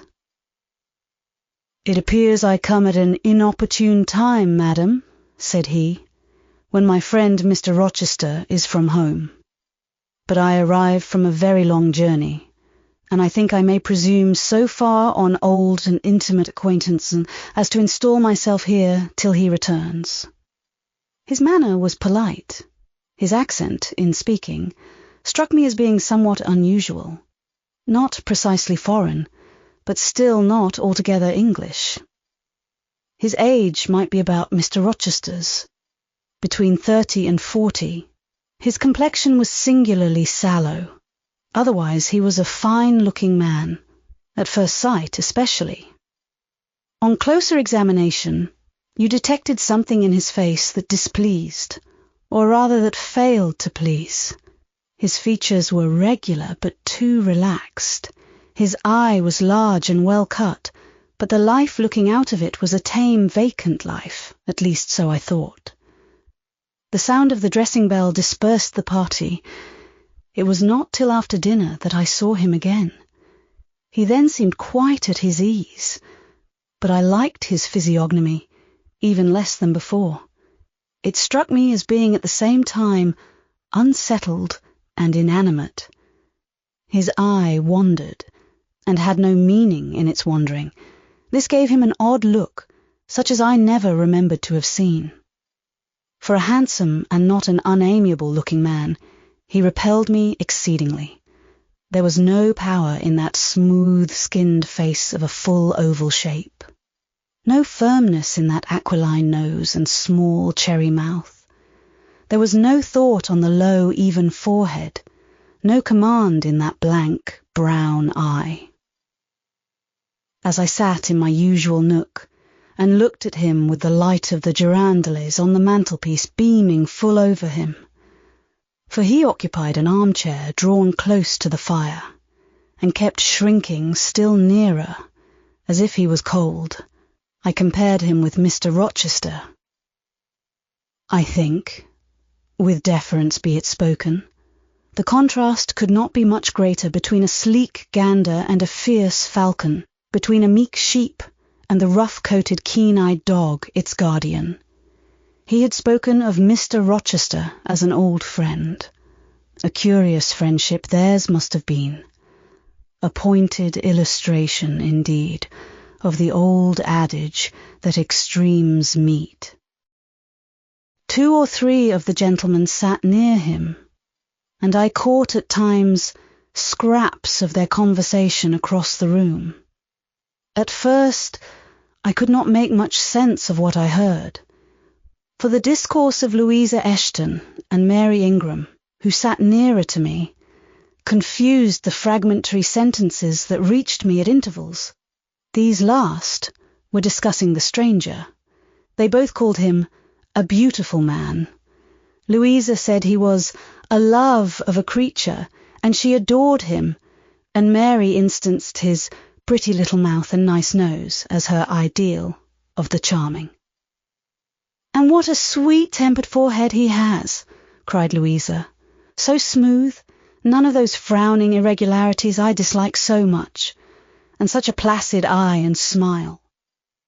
And then, to my great relief, Mr. Henry Lynn summoned them to the other side of the room to settle some point about the deferred excursion to Hay Common. I was now able to concentrate my attention on the group by the fire, and I presently gathered that the newcomer was called Mr. Mason. Then I learned that he was but just arrived in England, and that he came from some hot country, which was the reason, doubtless, his face was so sallow, and that he sat so near the hearth and wore a surtout in the house. Presently, the words Jamaica, Kingston, Spanish Town indicated the West Indies as his residence, and it was with no little surprise I gathered, ere long, that he had there first seen and become acquainted with Mr. Rochester. He spoke of his friend's dislike of the burning heats, the hurricanes, and rainy seasons of that region. I knew Mr. Rochester had been a traveller. Mrs. Fairfax had said so. But I thought the continent of Europe had bounded his wanderings. Till now, I had never heard a hint given of visits to more distant shores. I was pondering these things when an incident, and a somewhat unexpected one, broke the thread of my musings. Mr. Mason, shivering as someone chanced to open the door, asked for more coal to be put on the fire, which had burnt out its flame, though its mass of cinder still shone hot and red. The footman who brought the coal in going out stopped near Mr. Eshton's chair, and said something to him in a low voice, of which I heard only the words, "Old woman, quite troublesome." "Tell her she shall be put in the stocks if she does not take herself off," replied the magistrate. "No, stop," interrupted Colonel Dent. "Don't send her away, Eshton. We might turn the thing to account. Better consult the ladies." And speaking aloud, he continued, "Ladies, you talked of going to Hay Common to visit the gypsy camp. Sam here says that one of the old Mother Bunches is in the servants' hall at this moment, and insists upon being brought in before the quality, to tell them their fortunes. Would you like to see her?" "Surely, Colonel," cried Lady Ingram, "you would not encourage such a low impostor. Dismiss her by all means at once." "But I cannot persuade her to go away, my lady," said the footman, "nor can any of the servants. Mrs. Fairfax is with her just now, entreating her to be gone. But she has taken a chair in the chimney corner, and says nothing shall stir her from it till she gets leave to come in here." "What does she want?" asked Mrs. Eshton. "To tell the gentry their fortunes, she says, ma'am, and she swears she must and will do it." "What is she like?" inquired the Mrs. Eshton in a breath. "A shockingly ugly old creature, miss, almost as black as a crock." "Why, she's a real sorceress," cried Frederick Lynn. "Let us have her in, of course." "To be sure," rejoined his brother. "It would be 1,000 pities to throw away such a chance of fun." "My dear boys, what are you thinking about?" exclaimed Mrs. Lynn. "I cannot possibly countenance any such inconsistent proceeding," chimed in the Dowager Ingram. "Indeed, mamma, but you can, and will," pronounced the haughty voice of Blanche, as she turned round on the piano stool, where till now she had sat silent, apparently examining sundry sheets of music. "I have a curiosity to hear my fortune told. Therefore, Sam, order the beldame forward." "My darling Blanche, Recollect I do. I recollect all you can suggest, and I must have my will. Quick, Sam. Yes, yes, yes, cried all the juveniles, both ladies and gentlemen. Let her come. It will be excellent sport. The footman still lingered. She looks such a rough one, said he. Go, ejaculated Miss Ingram, and the man went. Excitement instantly seized the whole party. A running fire of raillery and jests was proceeding when Sam returned. She won't come now, said he. She says it's not her mission to appear before the vulgar herd, them's her words. I must show her into a room by herself, and then those who wish to consult her must go to her one by one. You see now, my queenly Blanche, began Lady Ingram. She encroaches. Be advised, my angel girl, and— Show her into the library, of course, cut in the angel girl. It is not my mission to listen to her before the vulgar herd either. I mean to have her all to myself. Is there a fire in the library? Yes, ma'am, but she looks such a tinkler. Cease that chatter, blockhead, and do my bidding. Again Sam vanished, and mystery, animation, expectation rose to full flow once more. She's ready now, said the footman, as he reappeared. She wishes to know who will be her first visitor. I think I had better just look in upon her before any of the ladies go, said Colonel Dent.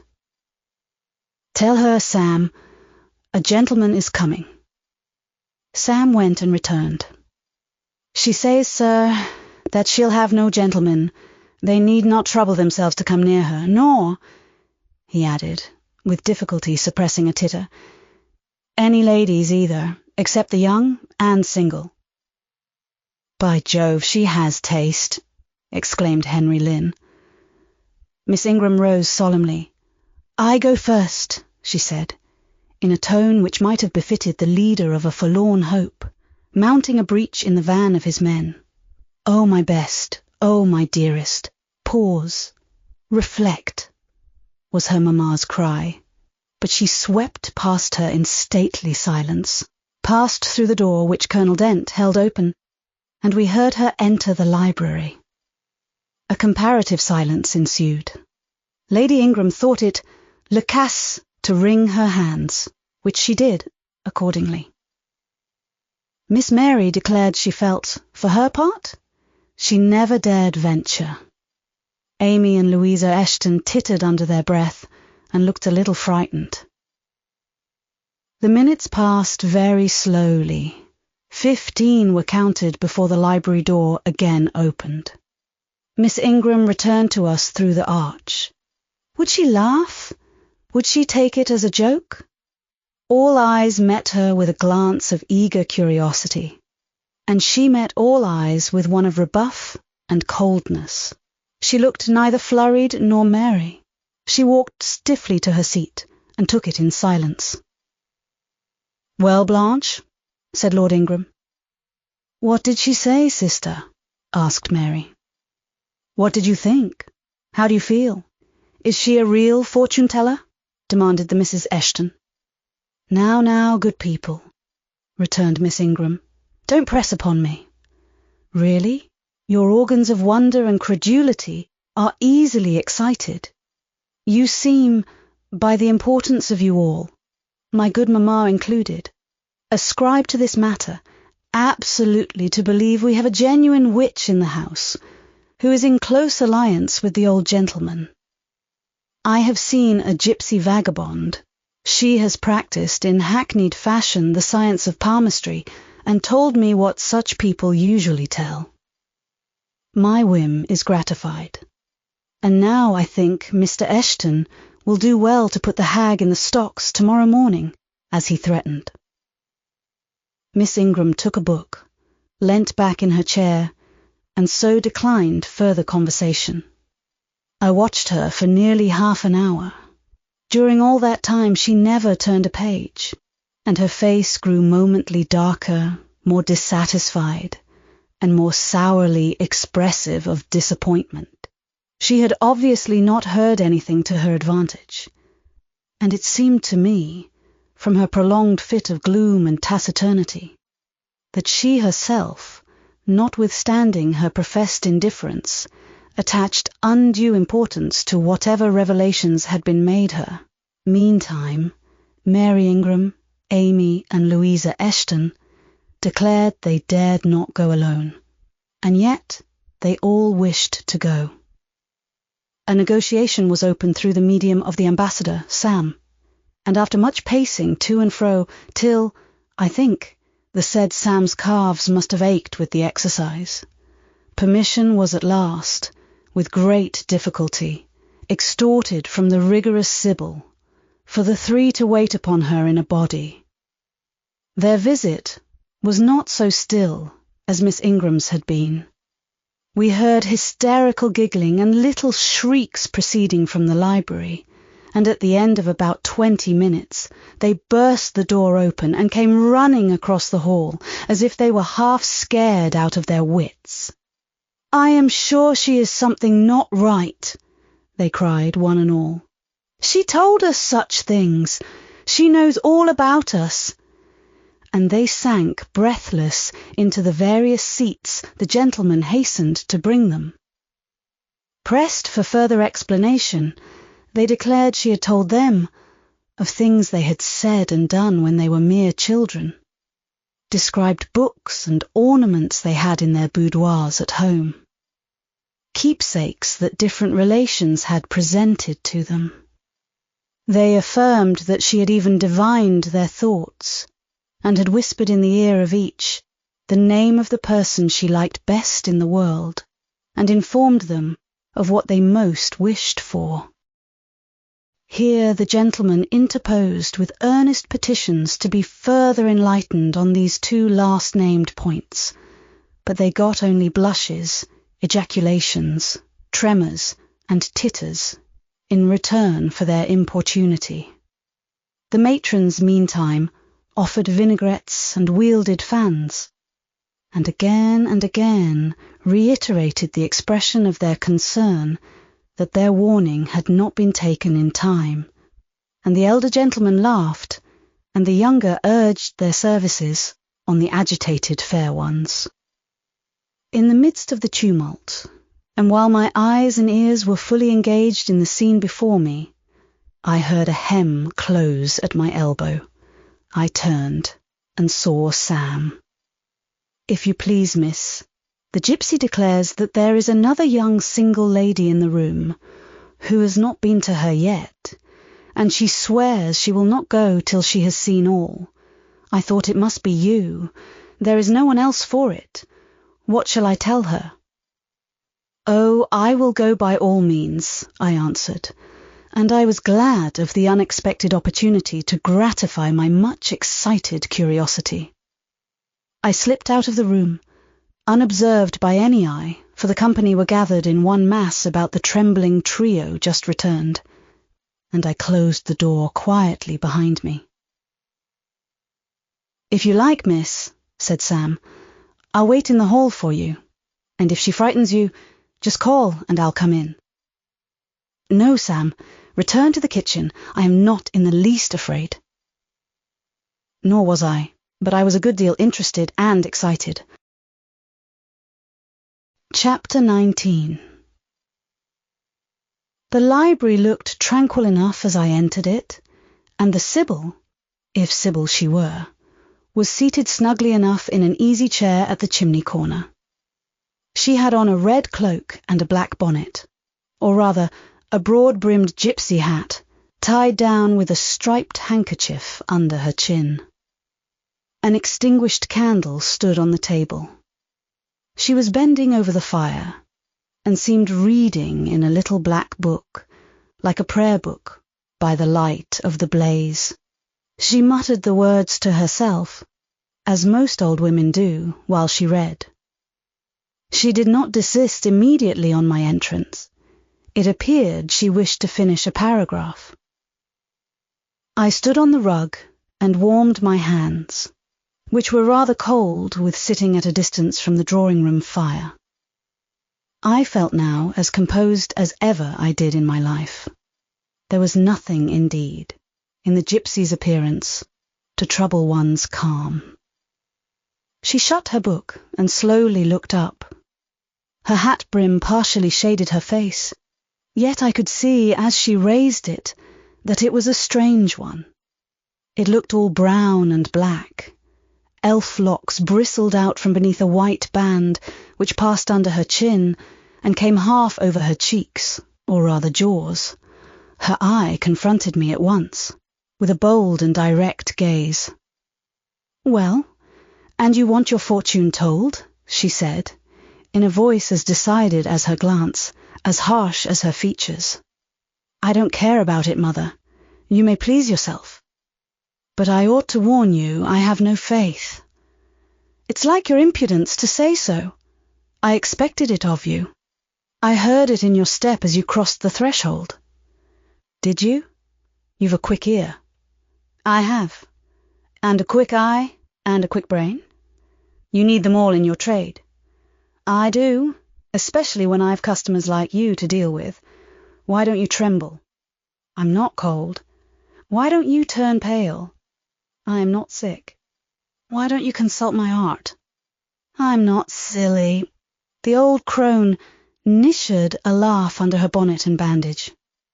She then drew out a short black pipe, and lighting it, began to smoke. Having indulged a while in this sedative, she raised her bent body, took the pipe from her lips, and while gazing steadily at the fire, said very deliberately, "You are cold, you are sick, and you are silly." "Prove it," I rejoined. "I will, in few words. You are cold, because you are alone. No contact strikes the fire from you that is in you. You are sick, because the best of feelings, the highest and the sweetest given to man, keeps far away from you. You are silly, because, suffer as you may, you will not beckon it to approach, nor will you stir one step to meet it where it waits you." She again put her short black pipe to her lips, and renewed her smoking with vigour. "You might say all that to almost anyone who you knew lived as a solitary dependent in a great house." "I might say it to almost anyone, but would it be true of almost anyone? In my circumstances, yes. Just so, in your circumstances. But find me another precisely placed as you are." "It would be easy to find you thousands." "You could scarcely find me one. If you knew it, you are peculiarly situated, very near happiness, yes, within reach of it. The materials are all prepared. There only wants a movement to combine them. Chance laid them somewhat apart. Let them be once approached, and bliss results. I don't understand enigmas. I never could guess a riddle in my life. If you wish me to speak more plainly, show me your palm. And I must cross it with silver, I suppose?" "To be sure." I gave her a shilling. She put it into an old stocking foot, which she took out of her pocket, and having tied it round and returned it, she told me to hold out my hand. I did. She approached her face to the palm, and pored over it without touching it. "It is too fine," said she. "I can make nothing of such a hand as that, almost without lines. Besides, what is in a palm? Destiny is not written there." "I believe you," said I. "No," she continued, "it is in the face, on the forehead, about the eyes, in the lines of the mouth. Kneel and lift up your head." "Ah, now you are coming to reality," I said, as I obeyed her. "I shall begin to put some faith in you presently." I knelt within half a yard of her. She stirred the fire, so that a ripple of light broke from the disturbed coal. The glare, however, as she sat, only threw her face into deeper shadow. Mine it illumined. "I wonder with what feelings you came to me tonight," she said, when she had examined me a while, I wonder what thoughts are busy in your heart during all the hours you sit in yonder room with the fine people flitting before you like shapes in a magic lantern. Just as little sympathetic communion passing between you and them, as if they were really mere shadows of human forms, and not the actual substance.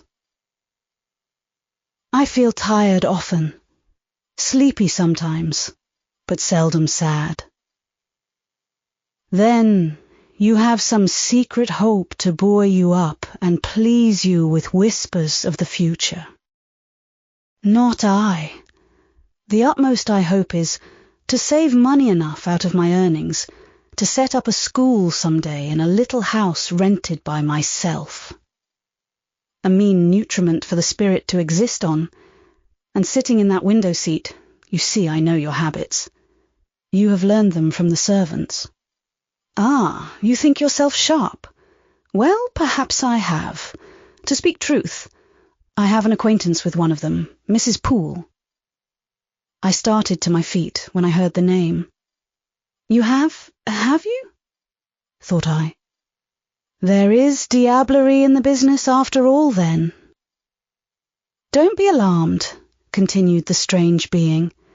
She's a safe hand, is Mrs. Poole, close and quiet. Anyone may repose confidence in her. But, as I was saying, sitting in that window seat, do you think of nothing but your future school? Have you no present interest in any of the company who occupy the sofas and chairs before you? Is there not one face you study, one figure whose movements you follow with at least curiosity? I like to observe all the faces and all the figures. But do you never single one from the rest, or it may be two? I do frequently. When the gestures or looks of a pair seem telling a tale, it amuses me to watch them. What tale do you like best to hear? Oh, I have not much choice. They generally run on the same theme, courtship, and promise to end in the same catastrophe, marriage. And do you like that monotonous theme? Positively, I don't care about it. It is nothing to me. Nothing to you. When a lady, young and full of life and health, charming with beauty and endowed with the gifts of rank and fortune, sits and smiles in the eyes of a gentleman I what? You know, and perhaps think well of. I don't know the gentlemen here. I have scarcely interchanged a syllable with one of them, and as to thinking well of them, I consider some respectable and stately and middle-aged, and others young, dashing, handsome, and lively. But certainly they are all at liberty to be the recipients of whose smiles they please, without my feeling disposed to consider the transaction of any moment to me. You don't know the gentlemen here? You have not exchanged a syllable with one of them? Will you say that of the master of the house? He is not at home. A profound remark, a most ingenious quibble. He went to Millcote this morning, and will be back here tonight or tomorrow. Does that circumstance exclude him from the list of your acquaintance? Blot him, as it were, out of existence? No, but I can scarcely see what Mr. Rochester has to do with the theme you had introduced. I was talking of ladies smiling in the eyes of gentlemen, and of late so many smiles have been shed into Mr. Rochester's eyes that they overflow, like two cups filled above the brim. Have you never remarked that? Mr. Rochester has a right to enjoy the society of his guests. No question about his right. But have you never observed that, of all the tales told here about matrimony, Mr. Rochester has been favoured with the most lively and the most continuous? The eagerness of a listener quickens the tongue of a narrator. I said this rather to myself than to the gypsy, whose strange talk, voice, manner, had by this time wrapped me in a kind of dream.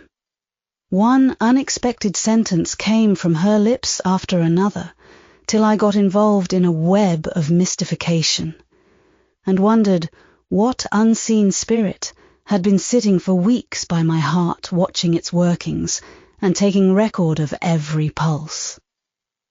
"Eagerness of a listener," repeated she. "Yes, Mr. Rochester has sat by the hour, his ear inclined to the fascinating lips that took such delight in their task of communicating. And Mr. Rochester was so willing to receive and looked so grateful for the pastime given him. You have noticed this? Grateful? I cannot remember detecting gratitude in his face." "Detecting? You have analysed, then. And what did you detect, if not gratitude?" I said nothing. "You have seen love, have you not? And looking forward, you have seen him married, and beheld his bride happy?" "Humph, not exactly. Your witch's skill is rather at fault sometimes." "What the devil have you seen, then?" "Never mind. I came here to inquire, not to confess. Is it known that Mr. Rochester is to be married?" "Yes, and to the beautiful Miss Ingram." "Shortly?" Appearances would warrant that conclusion, and, no doubt, though with an audacity that wants chastising out of you, you seem to question it, they will be a superlatively happy pair. He must love such a handsome, noble, witty, accomplished lady, and probably she loves him, or, if not his person, at least his purse. I know she considers the Rochester estate eligible to the last degree, though, God pardon me, I told her something on that point about an hour ago, which made her look wondrous grave. The corners of her mouth fell half an inch. I would advise her black-of-ice suitor to look out. If another comes, with a longer or clearer rent-roll, he's dished. "But, mother, I did not come to hear Mr. Rochester's fortune. I came to hear my own, and you have told me nothing of it." "Your fortune is yet doubtful. When I examined your face, one trait contradicted another. Chance has meted you a measure of happiness. That I know. I knew it before I came here this evening. She has laid it carefully on one side for you. I saw her do it. It depends on yourself to stretch out your hand and take it up. But whether you will do so is the problem I study. Kneel again on the rug. Don't keep me long. The fire scorches me." I knelt. She did not stoop towards me, but only gazed, leaning back in her chair. She began muttering. "The flame flickers in the eye shines like dew. It looks soft and full of feeling. It smiles at my jargon. It is susceptible. Impression follows impression through its clear sphere. Where it ceases to smile, it is sad. An unconscious lassitude weighs on the lid, that signifies melancholy resulting from loneliness. It turns from me. It will not suffer further scrutiny. It seems to deny, by a mocking glance, the truth of the discoveries I have already made, to disown the charge both of sensibility and chagrin. Its pride and reserve only confirm me in my opinion. The eye is favourable. As to the mouth, it delights at times in laughter. It is disposed to impart all that the brain conceives, though I dare say it would be silent on much the heart experiences. Mobile and flexible, it was never intended to be compressed in the eternal silence of solitude. It is a mouth which should speak much and smile often, and have human affection for its interlocutor. That feature, too, is propitious. I see no enemy to a fortunate issue but in the brow, and that brow professes to say, "I can live alone, if self-respect and circumstances require me so to do. I need not sell my soul to buy bliss. I have an inward treasure born with me, which can keep me alive if all extraneous delights should be withheld, or offered only at a price I cannot afford to give." the forehead declares. Reason sits firm and holds the reins, and she will not let the feelings burst away and hurry her to wild chasms. The passions may rage furiously, like true heathens as they are, and the desires may imagine all sorts of vain things, but judgment shall still have the last word in every argument, and the casting vote in every decision. Strong wind, earthquake shock, and fire may pass by, but I shall follow the guiding of that still small voice which interprets the dictates of conscience. Well said, forehead. Your declaration shall be respected. I have formed my plans, right plans I deem them, and in them I have attended to the claims of conscience, the counsels of reason.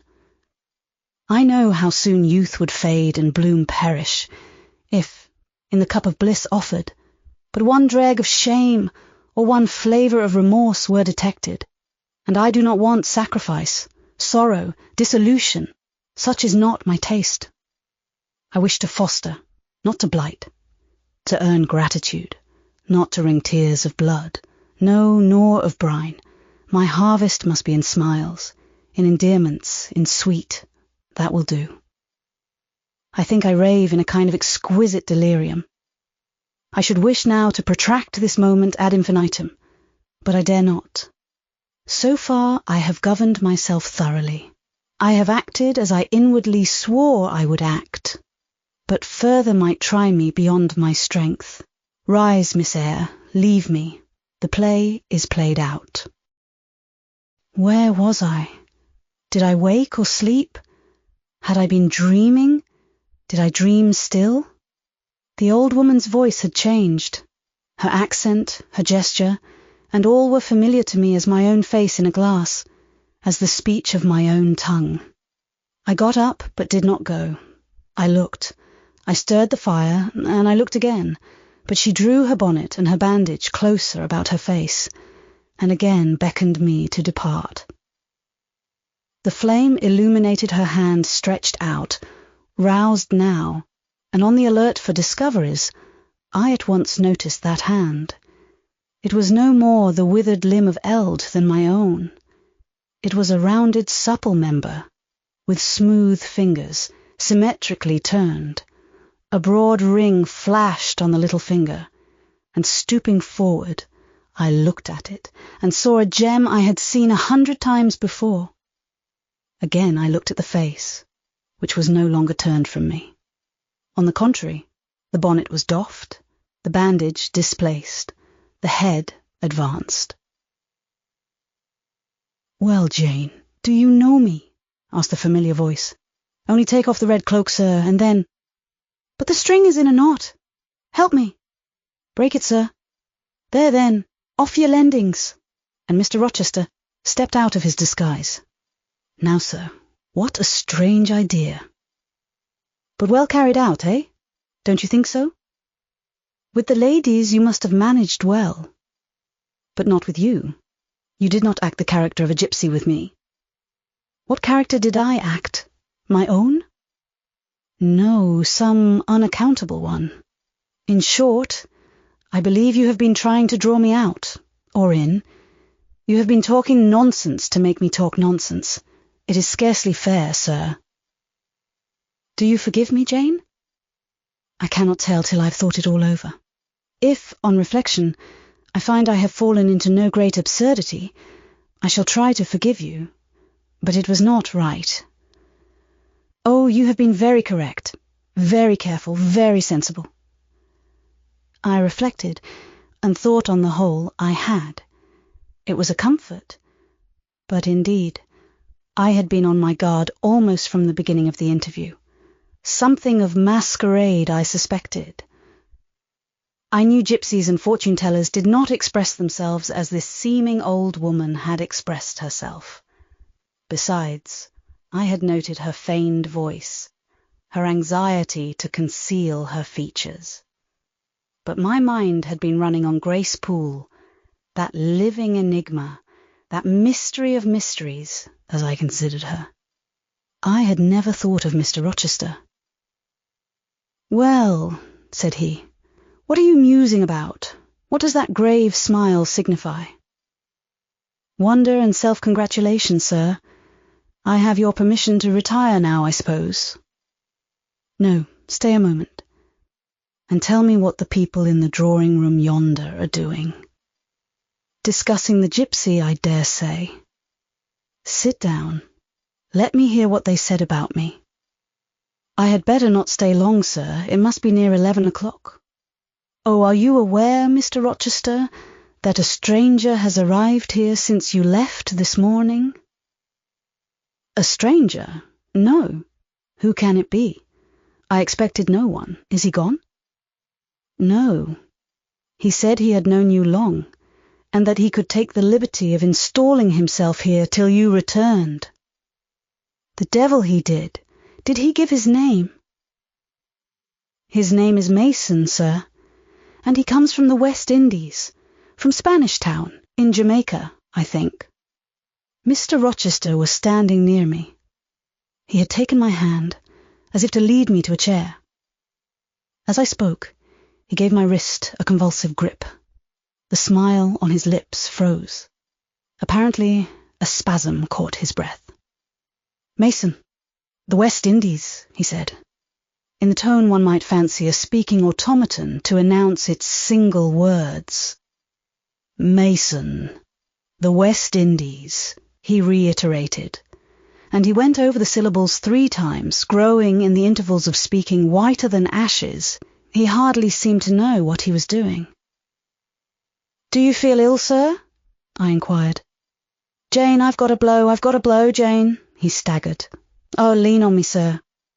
"Jane, you offered me your shoulder once before. Let me have it now." "Yes, sir, yes, and my arm." He sat down and made me sit beside him. Holding my hand in both his own, he chafed it, gazing on me at the same time with the most troubled and dreary look. "My little friend," said he, "I wish I were in a quiet island with only you, and trouble and danger and hideous recollections removed from me." "Can I help you, sir?" "I'd give my life to serve you." "Jane, if aid is wanted, I'll seek it at your hands. I promise you that." "Thank you, sir. Tell me what to do. I'll try, at least, to do it."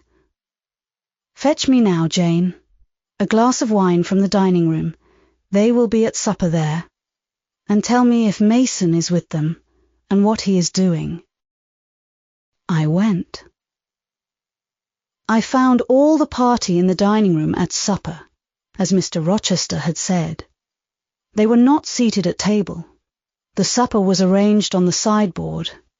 Each had taken what he chose, and they stood about here and there in groups, their plates and glasses in their hands. Everyone seemed in high glee. Laughter and conversation were general and animated.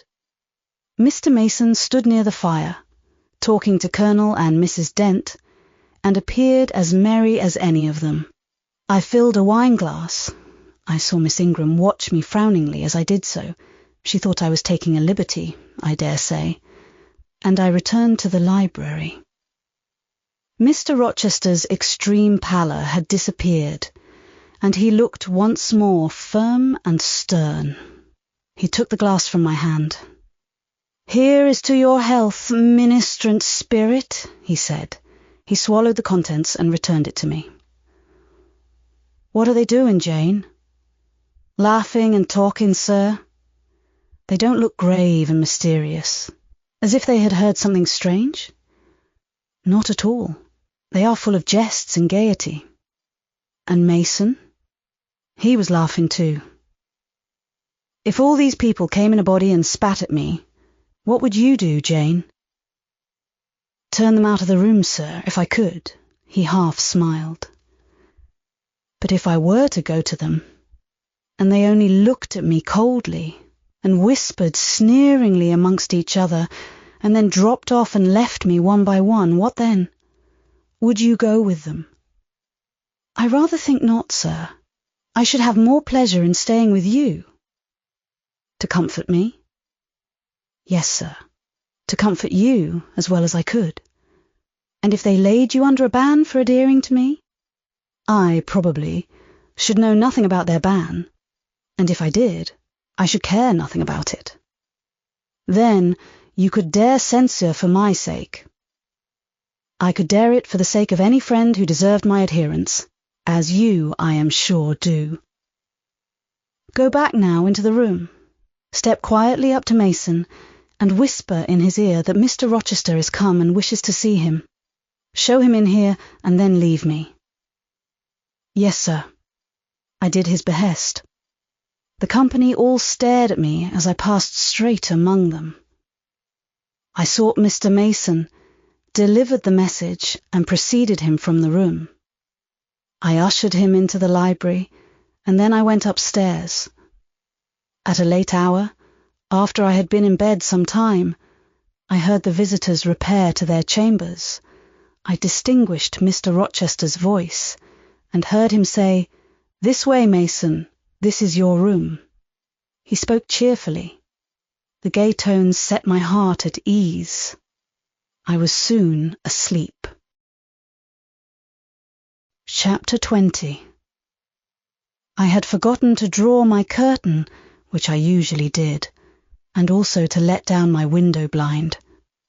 The consequence was that when the moon, which was full and bright, for the night was fine, came in her course to that space in the sky opposite my casement, and looked in at me through the unveiled panes, her glorious gaze roused me. Awaking in the dead of night, I opened my eyes on her disk, silver white and crystal clear. It was beautiful, but too solemn. I half rose, and stretched my arm to draw the curtain. Good God, what a cry! The night, its silence, its rest, was rent in twain by a savage, a sharp, a shrilly sound that ran from end to end of Thornfield Hall. My pulse stopped. My heart stood still. My stretched arm was paralyzed. The cry died, and was not renewed. Indeed, whatever being uttered that fearful shriek could not soon repeat it. Not the widest winged condor on the Andes could twice in succession send out such a yell from the cloud shrouding his eyrie. The thing delivering such utterance must rest ere it could repeat the effort. It came out of the third story, for it passed overhead. And overhead, yes, in the room just above my chamber ceiling, I now heard a struggle, a deadly one it seemed from the noise, and a half-smothered voice shouted, "Help! Help! Help!" 3 times rapidly. "Will no one come?" it cried. And then, while the staggering and stamping went on wildly, I distinguished through plank and plaster, "Rochester! Rochester! For God's sake, come!" A chamber door opened. Someone ran or rushed along the gallery. Another step stamped on the flooring above, and something fell, and there was silence. I had put on some clothes. Though horror shook all my limbs, I issued from my apartment. The sleepers were all aroused. Ejaculations, terrified murmurs sounded in every room. Door after door unclosed. One looked out and another looked out. The gallery filled. Gentlemen and ladies alike had quitted their beds, and, oh, what is it? Who is hurt? What has happened? Fetch a light. Is it fire? Are there robbers? Where shall we run? Was demanded confusedly on all hands, but for the moonlight they would have been in complete darkness. They ran to and fro, they crowded together, some sobbed, some stumbled. The confusion was inextricable. "Where the devil is Rochester?" cried Colonel Dent. "I cannot find him in his bed." "Here, here," was shouted in return. "Be composed, all of you. I'm coming." And the door at the end of the gallery opened, and Mr. Rochester advanced with a candle. He had just descended from the upper story. One of the ladies ran to him directly. She seized his arm. It was Miss Ingram. "What awful event has taken place?" said she. Speak. Let us know the worst at once. But don't pull me down or strangle me, he replied, for the Misses Eshton were clinging about him now, and the two dowagers, in vast white wrappers, were bearing down on him like ships in full sail. All's right, he cried. It's a mere rehearsal of Much Ado About Nothing. Ladies, keep off, or I shall wax dangerous. And dangerous he looked. His black eyes darted sparks. Calming himself by an effort, he added, A servant has had the nightmare, that is all. She's an excitable, nervous person. She construed her dream into an apparition, or something of that sort, no doubt, and has taken a fit with fright. Now then, I must see you all back into your rooms, for till the house is settled, she cannot be looked after. Gentlemen, have the goodness to set the ladies the example. Miss Ingram, I am sure you will not fail in evincing superiority to idle terrors. Amy and Louisa, return to your nests like a pair of doves as you are. Mesdames, to the dowagers, you will take cold to a dead certainty if you stay in this chill gallery any longer. And so, by dint of alternate coaxing and commanding, he contrived to get them all once more enclosed in their separate dormitories. I did not wait to be ordered back to mine, but retreated unnoticed, as unnoticed I had left it. Not, however, to go to bed. On the contrary, I began and dressed myself carefully. The sounds I had heard after the scream, and the words that had been uttered, had probably been heard only by me, for they had proceeded from the room above mine. But they assured me that it was not a servant's dream which had thus struck horror through the house, and that the explanation Mr. Rochester had given was merely an invention framed to pacify his guests. I dressed then to be ready for emergencies. When dressed, I sat a long time by the window looking out over the silent grounds and silvered fields, and waiting for I knew not what. It seemed to me that some event must follow the strange cry, struggle, and call. No. Stillness returned. Each murmur and movement ceased gradually, and in about an hour Thornfield Hall was again as hushed as a desert. It seemed that sleep and night had resumed their empire. Meantime the moon declined. She was about to set. Not liking to sit in the cold and darkness, I thought I would lie down on my bed, dressed as I was. I left the window, and moved with little noise across the carpet. As I stooped to take off my shoes, a cautious hand tapped low at the door. "Am I wanted?" I asked. "Are you up?" asked the voice I expected to hear, viz., my master's. "Yes, sir." "And dressed?" "Yes." "Come out then, quietly." I obeyed. Mr. Rochester stood in the gallery, holding a light. "I want you," he said. "Come this way. Take your time and make no noise." My slippers were thin. I could walk the matted floor as softly as a cat. He glided up the gallery and up the stairs, and stopped in the dark, low corridor of the fateful third story. I had followed and stood at his side. "Have you a sponge in your room?" he asked in a whisper. "Yes, sir." "Have you any salts, volatile salts?" "Yes." "Go back and fetch both." I returned, sought the sponge on the washstand, the salts in my drawer, and once more retraced my steps. He still waited. He held a key in his hand. Approaching one of the small black doors, he put it in the lock. He paused and addressed me again. "You don't turn sick at the sight of blood?" "I think I shall not. I have never been tried yet." I felt a thrill while I answered him, but no coldness and no faintness. "Just give me your hand," he said. "It will not do to risk a fainting fit." I put my fingers into his. "Warm and steady," was his remark. He turned the key and opened the door. I saw a room I remembered to have seen before, the day Mrs. Fairfax showed me over the house. It was hung with tapestry, but the tapestry was now looped up in one part, and there was a door apparent, which had then been concealed. This door was open. A light shone out of the room within. I heard thence a snarling, snatching sound, almost like a dog quarrelling. Mr. Rochester, putting down his candle, said to me, "Wait a minute," and he went forward to the inner apartment. A shout of laughter. To listen to the full audiobook, please download our app AudioNest and listen to the thousands of other audiobooks like this for free. To listen to the full audiobook, please download our app AudioNest and listen to the thousands of other audiobooks like this for free. To listen to the full audiobook, please download our app AudioNest and listen to the thousands of other audiobooks like this for free.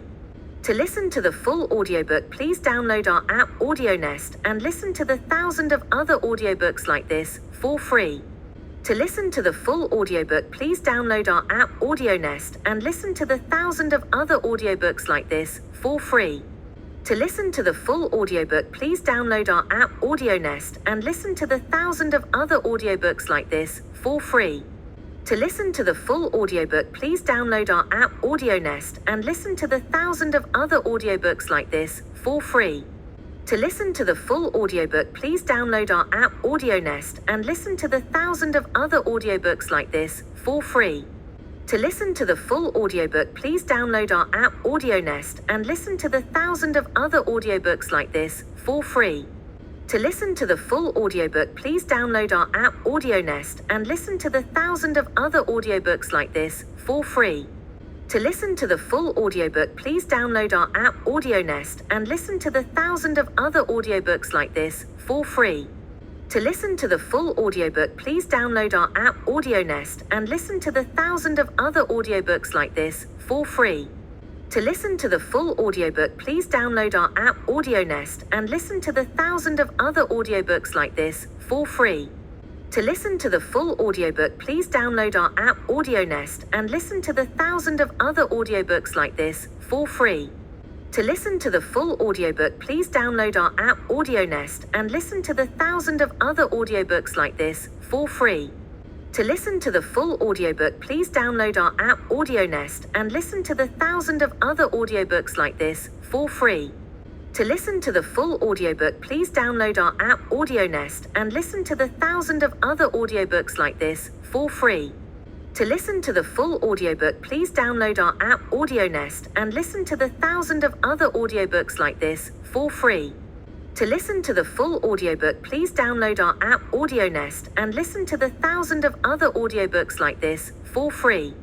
To listen to the full audiobook, please download our app AudioNest and listen to the thousands of other audiobooks like this for free. To listen to the full audiobook, please download our app AudioNest and listen to the thousands of other audiobooks like this for free. To listen to the full audiobook, please download our app AudioNest and listen to the thousands of other audiobooks like this for free. To listen to the full audiobook, please download our app AudioNest and listen to the thousands of other audiobooks like this for free. To listen to the full audiobook, please download our app AudioNest and listen to the thousands of other audiobooks like this for free. To listen to the full audiobook, please download our app AudioNest and listen to the thousands of other audiobooks like this for free.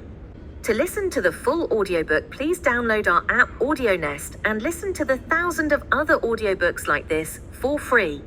To listen to the full audiobook, please download our app AudioNest and listen to the thousands of other audiobooks like this for free. To listen to the full audiobook, please download our app AudioNest and listen to the thousands of other audiobooks like this for free. To listen to the full audiobook, please download our app AudioNest and listen to the thousands of other audiobooks like this for free. To listen to the full audiobook, please download our app AudioNest and listen to the thousands of other audiobooks like this for free. To listen to the full audiobook, please download our app AudioNest and listen to the thousands of other audiobooks like this for free. To listen to the full audiobook, please download our app AudioNest and listen to the thousands of other audiobooks like this for free. To listen to the full audiobook, please download our app AudioNest and listen to the thousands of other audiobooks like this for free. To listen to the full audiobook, please download our app AudioNest and listen to the thousands of other audiobooks like this for free.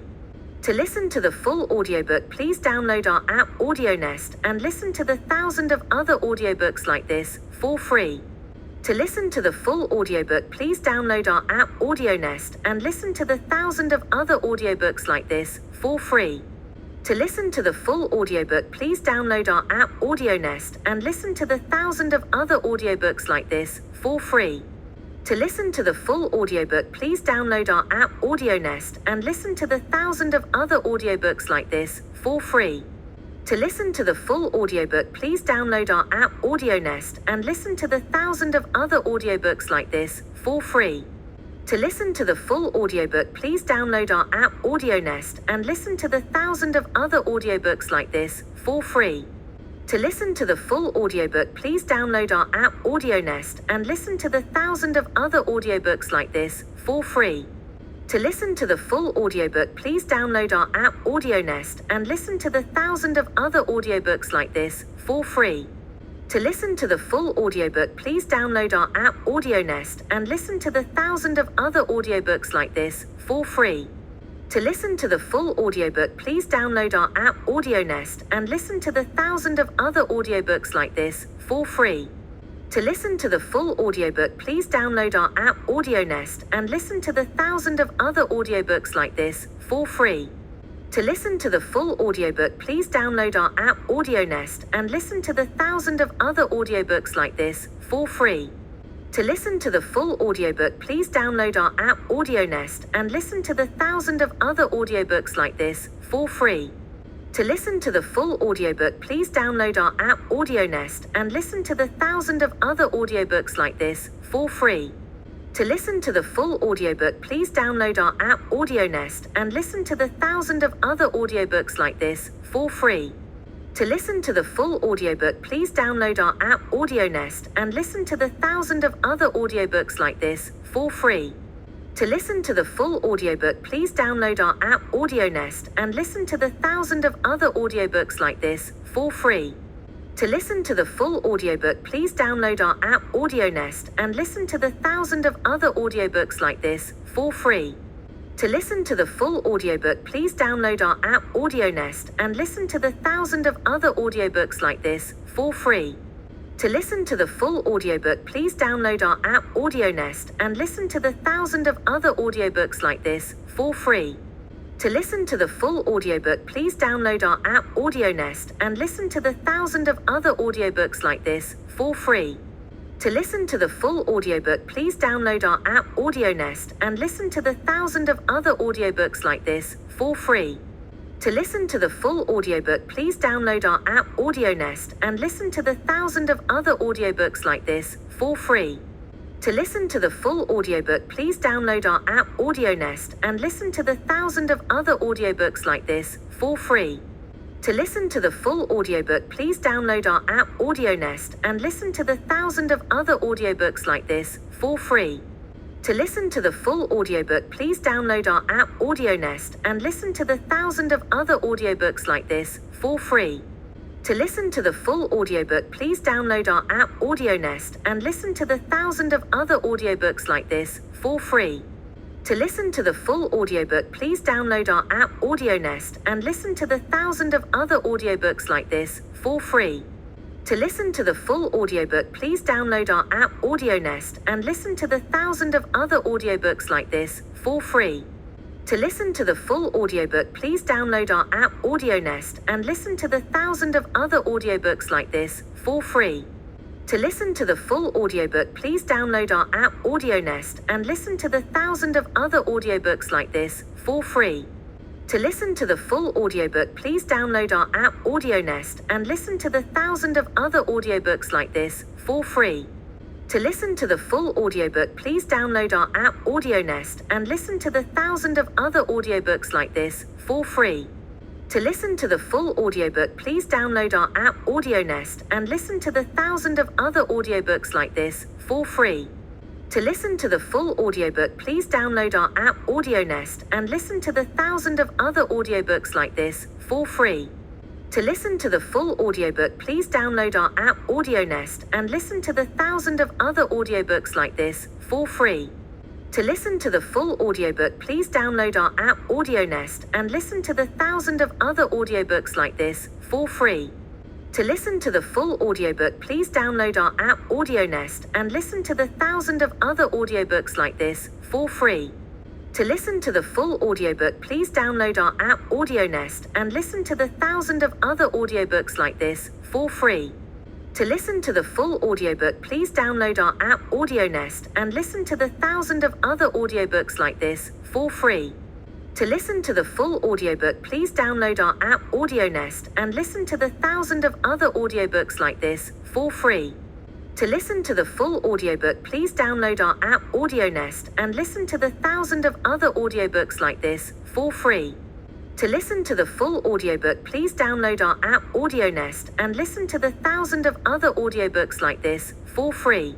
To listen to the full audiobook, please download our app AudioNest and listen to the thousands of other audiobooks like this for free. To listen to the full audiobook, please download our app AudioNest and listen to the thousands of other audiobooks like this for free. To listen to the full audiobook, please download our app AudioNest and listen to the thousands of other audiobooks like this for free. To listen to the full audiobook, please download our app AudioNest and listen to the thousands of other audiobooks like this for free. To listen to the full audiobook, please download our app AudioNest and listen to the thousands of other audiobooks like this for free. To listen to the full audiobook, please download our app AudioNest and listen to the thousands of other audiobooks like this for free. To listen to the full audiobook, please download our app AudioNest and listen to the thousands of other audiobooks like this for free. To listen to the full audiobook, please download our app AudioNest and listen to the thousands of other audiobooks like this for free. To listen to the full audiobook, please download our app AudioNest and listen to the thousands of other audiobooks like this for free. To listen to the full audiobook, please download our app AudioNest and listen to the thousands of other audiobooks like this for free. To listen to the full audiobook, please download our app AudioNest and listen to the thousands of other audiobooks like this for free. To listen to the full audiobook, please download our app AudioNest and listen to the thousands of other audiobooks like this for free. To listen to the full audiobook, please download our app AudioNest and listen to the thousands of other audiobooks like this for free. To listen to the full audiobook, please download our app AudioNest and listen to the thousands of other audiobooks like this for free. To listen to the full audiobook, please download our app AudioNest and listen to the thousands of other audiobooks like this for free. To listen to the full audiobook, please download our app AudioNest and listen to the thousands of other audiobooks like this for free. To listen to the full audiobook, please download our app AudioNest and listen to the thousands of other audiobooks like this for free. To listen to the full audiobook, please download our app AudioNest and listen to the thousands of other audiobooks like this for free.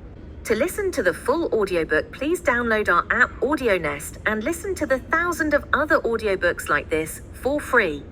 To listen to the full audiobook, please download our app AudioNest and listen to the thousands of other audiobooks like this for free.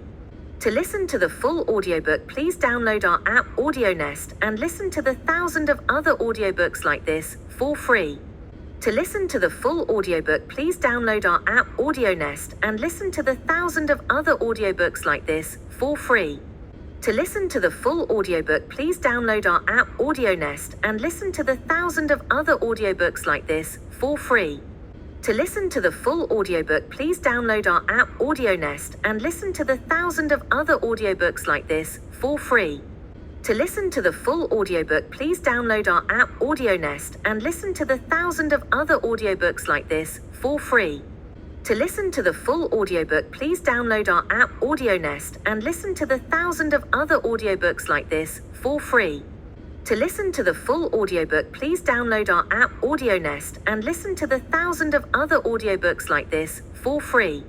To listen to the full audiobook, please download our app AudioNest and listen to the thousands of other audiobooks like this for free. To listen to the full audiobook, please download our app AudioNest and listen to the thousands of other audiobooks like this for free. To listen to the full audiobook, please download our app AudioNest and listen to the thousands of other audiobooks like this for free. To listen to the full audiobook, please download our app AudioNest and listen to the thousands of other audiobooks like this for free. To listen to the full audiobook, please download our app AudioNest and listen to the thousands of other audiobooks like this for free. To listen to the full audiobook, please download our app AudioNest and listen to the thousands of other audiobooks like this for free. To listen to the full audiobook, please download our app AudioNest and listen to the thousands of other audiobooks like this for free. To listen to the full audiobook, please download our app AudioNest and listen to the thousands of other audiobooks like this for free. To listen to the full audiobook, please download our app AudioNest and listen to the thousands of other audiobooks like this for free. To listen to the full audiobook, please download our app AudioNest and listen to the thousands of other audiobooks like this for free. To listen to the full audiobook, please download our app AudioNest and listen to the thousands of other audiobooks like this for free. To listen to the full audiobook, please download our app AudioNest and listen to the thousands of other audiobooks like this for free. To listen to the full audiobook, please download our app AudioNest and listen to the thousands of other audiobooks like this for free. To listen to the full audiobook, please download our app AudioNest and listen to the thousands of other audiobooks like this for free. To listen to the full audiobook, please download our app AudioNest and listen to the thousands of other audiobooks like this for free. To listen to the full audiobook, please download our app AudioNest and listen to the thousands of other audiobooks like this for free. To listen to the full audiobook, please download our app AudioNest and listen to the thousands of other audiobooks like this for free. To listen to the full audiobook, please download our app AudioNest and listen to the thousands of other audiobooks like this for free. To listen to the full audiobook, please download our app AudioNest and listen to the thousands of other audiobooks like this for free. To listen to the full audiobook, please download our app AudioNest and listen to the thousands of other audiobooks like this for free. To listen to the full audiobook, please download our app AudioNest and listen to the thousands of other audiobooks like this for free. To listen to the full audiobook, please download our app AudioNest and listen to the thousands of other audiobooks like this for free. To listen to the full audiobook, please download our app AudioNest and listen to the thousands of other audiobooks like this for free. To listen to the full audiobook, please download our app AudioNest and listen to the thousands of other audiobooks like this for free.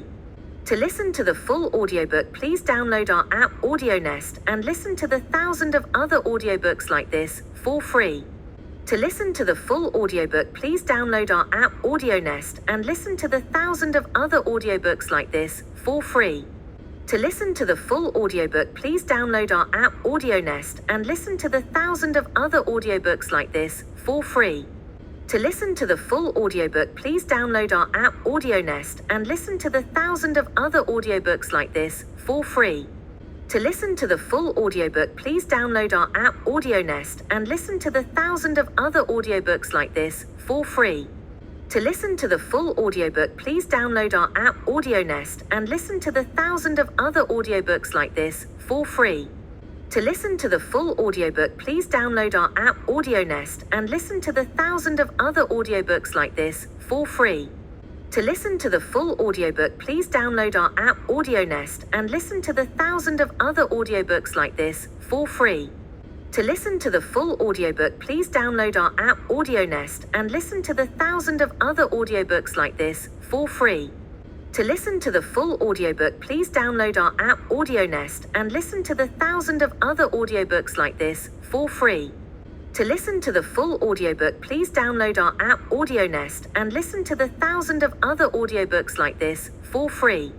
To listen to the full audiobook, please download our app AudioNest and listen to the thousands of other audiobooks like this for free.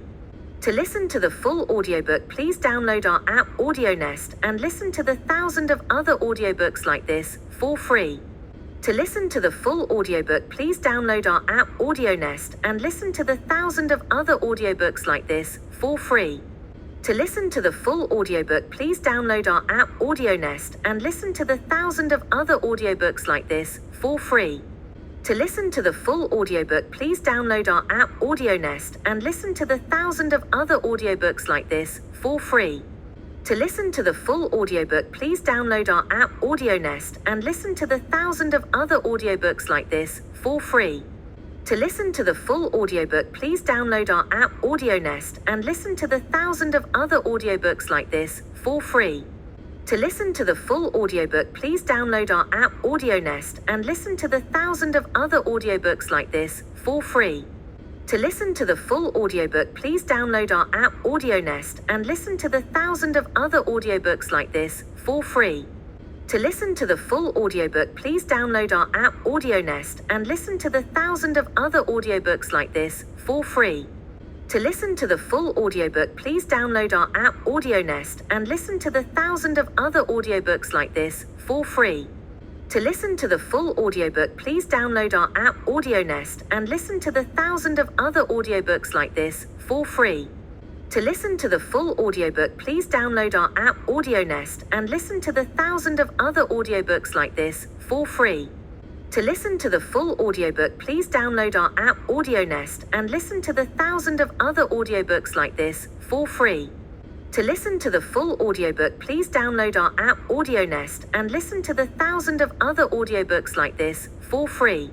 To listen to the full audiobook, please download our app AudioNest and listen to the thousands of other audiobooks like this for free. To listen to the full audiobook, please download our app AudioNest and listen to the thousands of other audiobooks like this for free. To listen to the full audiobook, please download our app AudioNest and listen to the thousands of other audiobooks like this for free. To listen to the full audiobook, please download our app AudioNest and listen to the thousands of other audiobooks like this for free. To listen to the full audiobook, please download our app AudioNest and listen to the thousands of other audiobooks like this for free. To listen to the full audiobook, please download our app AudioNest and listen to the thousands of other audiobooks like this for free.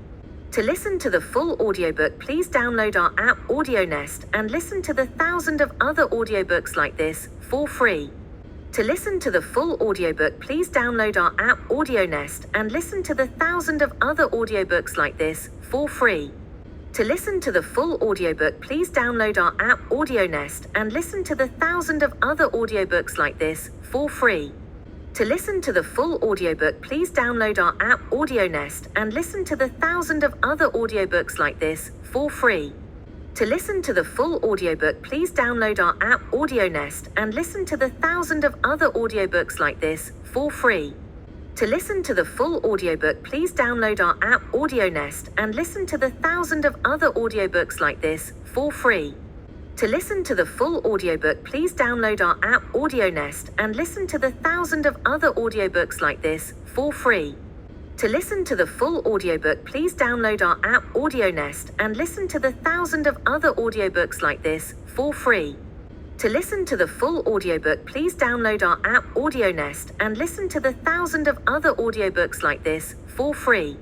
To listen to the full audiobook, please download our app AudioNest and listen to the thousands of other audiobooks like this for free. To listen to the full audiobook, please download our app AudioNest and listen to the thousands of other audiobooks like this for free. To listen to the full audiobook, please download our app AudioNest and listen to the thousands of other audiobooks like this for free. To listen to the full audiobook, please download our app AudioNest and listen to the thousands of other audiobooks like this for free. To listen to the full audiobook, please download our app AudioNest and listen to the thousands of other audiobooks like this for free. To listen to the full audiobook, please download our app AudioNest and listen to the thousands of other audiobooks like this for free. To listen to the full audiobook, please download our app AudioNest and listen to the thousands of other audiobooks like this for free.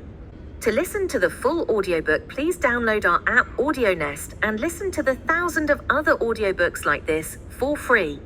To listen to the full audiobook, please download our app AudioNest and listen to the thousands of other audiobooks like this for free. To listen to the full audiobook, please download our app AudioNest and listen to the thousands of other audiobooks like this for free. To listen to the full audiobook, please download our app AudioNest and listen to the thousands of other audiobooks like this for free.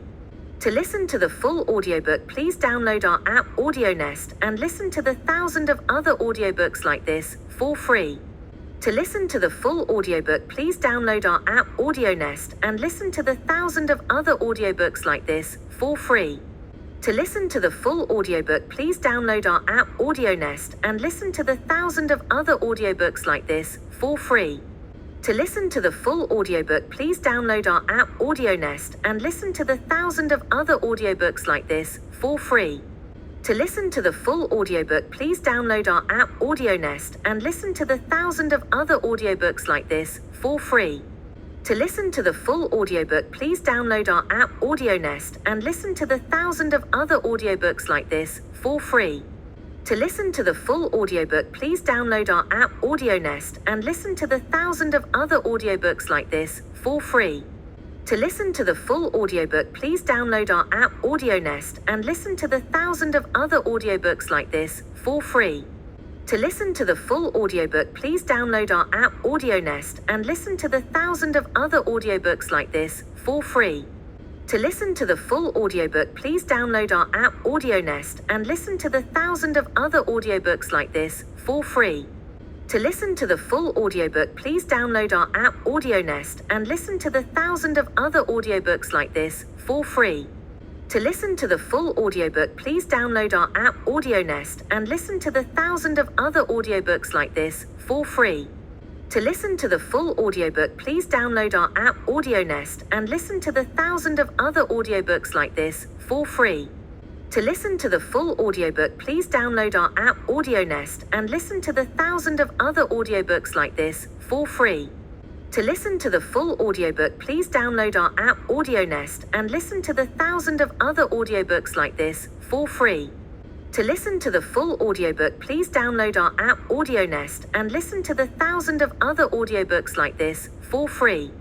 To listen to the full audiobook, please download our app AudioNest and listen to the thousands of other audiobooks like this for free. To listen to the full audiobook, please download our app AudioNest and listen to the thousands of other audiobooks like this for free.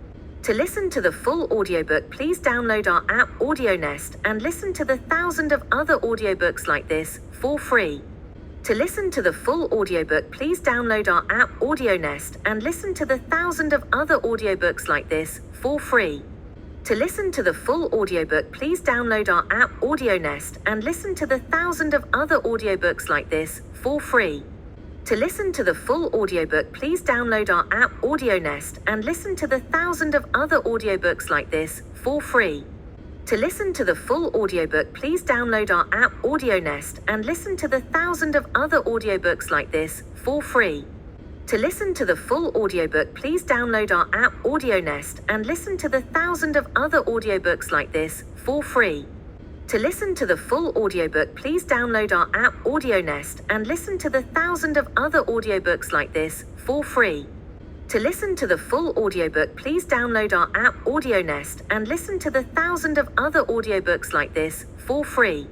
To listen to the full audiobook, please download our app AudioNest and listen to the thousands of other audiobooks like this for free. To listen to the full audiobook, please download our app AudioNest and listen to the thousands of other audiobooks like this for free. To listen to the full audiobook, please download our app AudioNest and listen to the thousands of other audiobooks like this for free. To listen to the full audiobook, please download our app AudioNest and listen to the thousands of other audiobooks like this for free. To listen to the full audiobook, please download our app AudioNest and listen to the thousands of other audiobooks like this for free. To listen to the full audiobook, please download our app AudioNest and listen to the thousands of other audiobooks like this for free.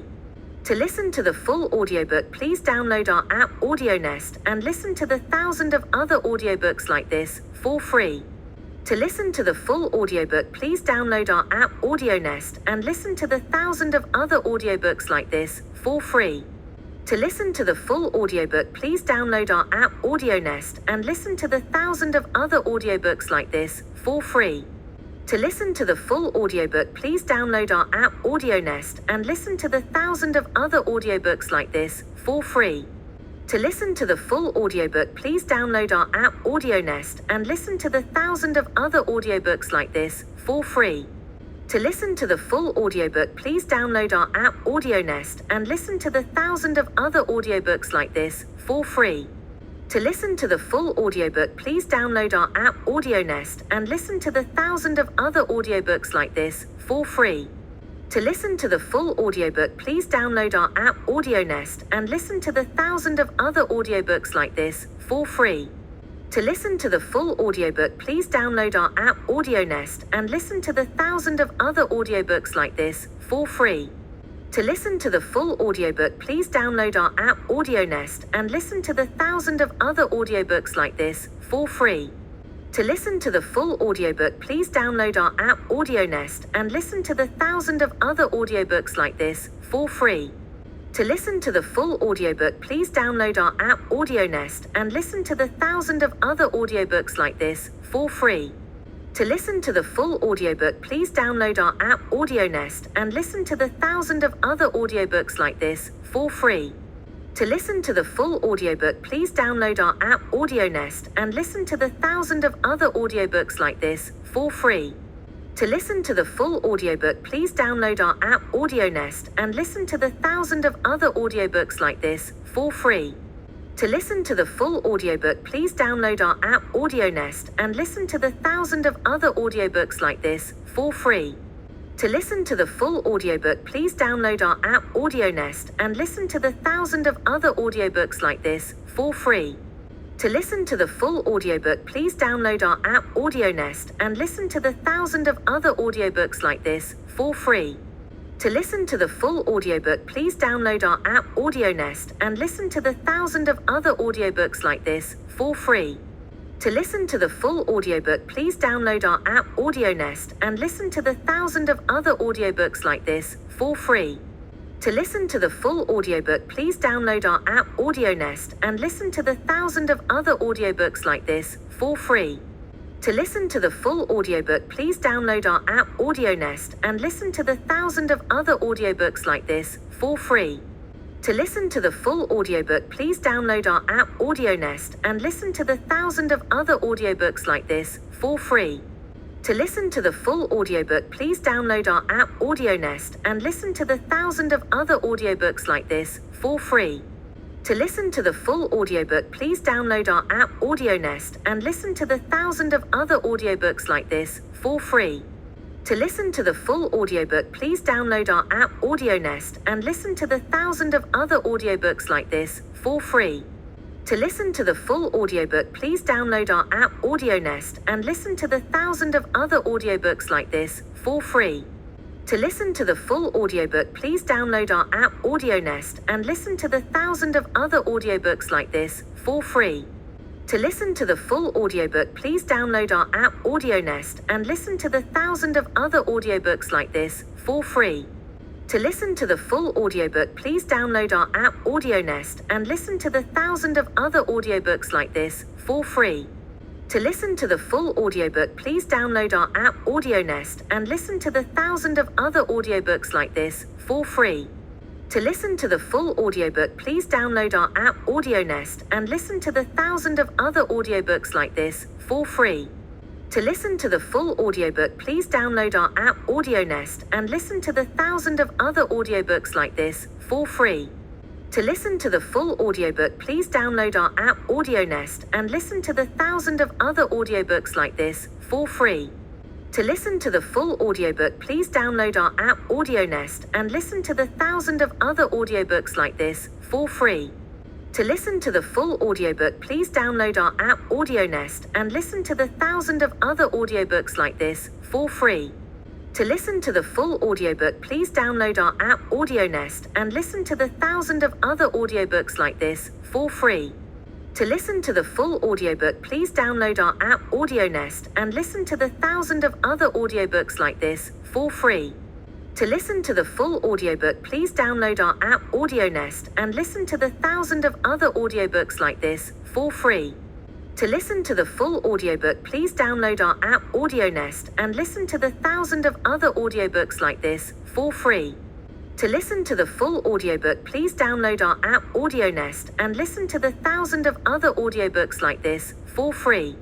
To listen to the full audiobook, please download our app AudioNest and listen to the thousands of other audiobooks like this for free. To listen to the full audiobook, please download our app AudioNest and listen to the thousands of other audiobooks like this for free. To listen to the full audiobook, please download our app AudioNest and listen to the thousands of other audiobooks like this for free. To listen to the full audiobook, please download our app AudioNest and listen to the thousands of other audiobooks like this for free. To listen to the full audiobook, please download our app AudioNest and listen to the thousands of other audiobooks like this for free. To listen to the full audiobook, please download our app AudioNest and listen to the thousands of other audiobooks like this for free. To listen to the full audiobook, please download our app AudioNest and listen to the thousands of other audiobooks like this for free. To listen to the full audiobook, please download our app AudioNest and listen to the thousands of other audiobooks like this for free. To listen to the full audiobook, please download our app AudioNest and listen to the thousands of other audiobooks like this for free. To listen to the full audiobook, please download our app AudioNest and listen to the thousands of other audiobooks like this for free. To listen to the full audiobook, please download our app AudioNest and listen to the thousands of other audiobooks like this for free. To listen to the full audiobook, please download our app AudioNest and listen to the thousands of other audiobooks like this for free. To listen to the full audiobook, please download our app AudioNest and listen to the thousands of other audiobooks like this for free. To listen to the full audiobook, please download our app AudioNest and listen to the thousands of other audiobooks like this for free. To listen to the full audiobook, please download our app AudioNest and listen to the thousands of other audiobooks like this for free. To listen to the full audiobook, please download our app AudioNest and listen to the thousands of other audiobooks like this for free. To listen to the full audiobook, please download our app AudioNest and listen to the thousands of other audiobooks like this for free. To listen to the full audiobook, please download our app AudioNest and listen to the thousands of other audiobooks like this for free. To listen to the full audiobook, please download our app AudioNest and listen to the thousands of other audiobooks like this for free. To listen to the full audiobook, please download our app AudioNest and listen to the thousands of other audiobooks like this for free. To listen to the full audiobook, please download our app AudioNest and listen to the thousands of other audiobooks like this for free. To listen to the full audiobook, please download our app AudioNest and listen to the thousands of other audiobooks like this for free. To listen to the full audiobook, please download our app AudioNest and listen to the thousands of other audiobooks like this for free. To listen to the full audiobook, please download our app AudioNest and listen to the thousands of other audiobooks like this for free. To listen to the full audiobook, please download our app AudioNest and listen to the thousands of other audiobooks like this for free. To listen to the full audiobook, please download our app AudioNest and listen to the thousands of other audiobooks like this for free. To listen to the full audiobook, please download our app AudioNest and listen to the thousands of other audiobooks like this for free. To listen to the full audiobook, please download our app AudioNest and listen to the thousands of other audiobooks like this for free. To listen to the full audiobook, please download our app AudioNest and listen to the thousands of other audiobooks like this for free. To listen to the full audiobook, please download our app AudioNest and listen to the thousands of other audiobooks like this for free. To listen to the full audiobook, please download our app AudioNest and listen to the thousands of other audiobooks like this for free. To listen to the full audiobook, please download our app AudioNest and listen to the thousands of other audiobooks like this for free. To listen to the full audiobook, please download our app AudioNest and listen to the thousands of other audiobooks like this for free. To listen to the full audiobook, please download our app AudioNest and listen to the thousands of other audiobooks like this for free. To listen to the full audiobook, please download our app AudioNest and listen to the thousands of other audiobooks like this for free. To listen to the full audiobook, please download our app AudioNest and listen to the thousands of other audiobooks like this for free. To listen to the full audiobook, please download our app AudioNest and listen to the thousands of other audiobooks like this for free. To listen to the full audiobook, please download our app AudioNest and listen to the thousands of other audiobooks like this for free. To listen to the full audiobook, please download our app AudioNest and listen to the thousands of other audiobooks like this for free. To listen to the full audiobook, please download our app AudioNest and listen to the thousands of other audiobooks like this for free. To listen to the full audiobook, please download our app AudioNest and listen to the thousands of other audiobooks like this for free. To listen to the full audiobook, please download our app AudioNest and listen to the thousands of other audiobooks like this for free. To listen to the full audiobook, please download our app AudioNest and listen to the thousands of other audiobooks like this for free. To listen to the full audiobook, please download our app AudioNest and listen to the thousands of other audiobooks like this for free. To listen to the full audiobook, please download our app AudioNest and listen to the thousands of other audiobooks like this for free. To listen to the full audiobook, please download our app AudioNest and listen to the thousands of other audiobooks like this for free. To listen to the full audiobook, please download our app AudioNest and listen to the thousands of other audiobooks like this for free. To listen to the full audiobook, please download our app AudioNest and listen to the thousands of other audiobooks like this for free. To listen to the full audiobook, please download our app AudioNest and listen to the thousands of other audiobooks like this for free. To listen to the full audiobook, please download our app AudioNest and listen to the thousands of other audiobooks like this for free. To listen to the full audiobook, please download our app AudioNest and listen to the thousands of other audiobooks like this for free. To listen to the full audiobook, please download our app AudioNest and listen to the thousands of other audiobooks like this for free. To listen to the full audiobook, please download our app AudioNest and listen to the thousands of other audiobooks like this for free. To listen to the full audiobook, please download our app AudioNest and listen to the thousands of other audiobooks like this for free. To listen to the full audiobook, please download our app AudioNest and listen to the thousands of other audiobooks like this for free. To listen to the full audiobook, please download our app AudioNest and listen to the thousands of other audiobooks like this for free. To listen to the full audiobook, please download our app AudioNest and listen to the thousands of other audiobooks like this for free.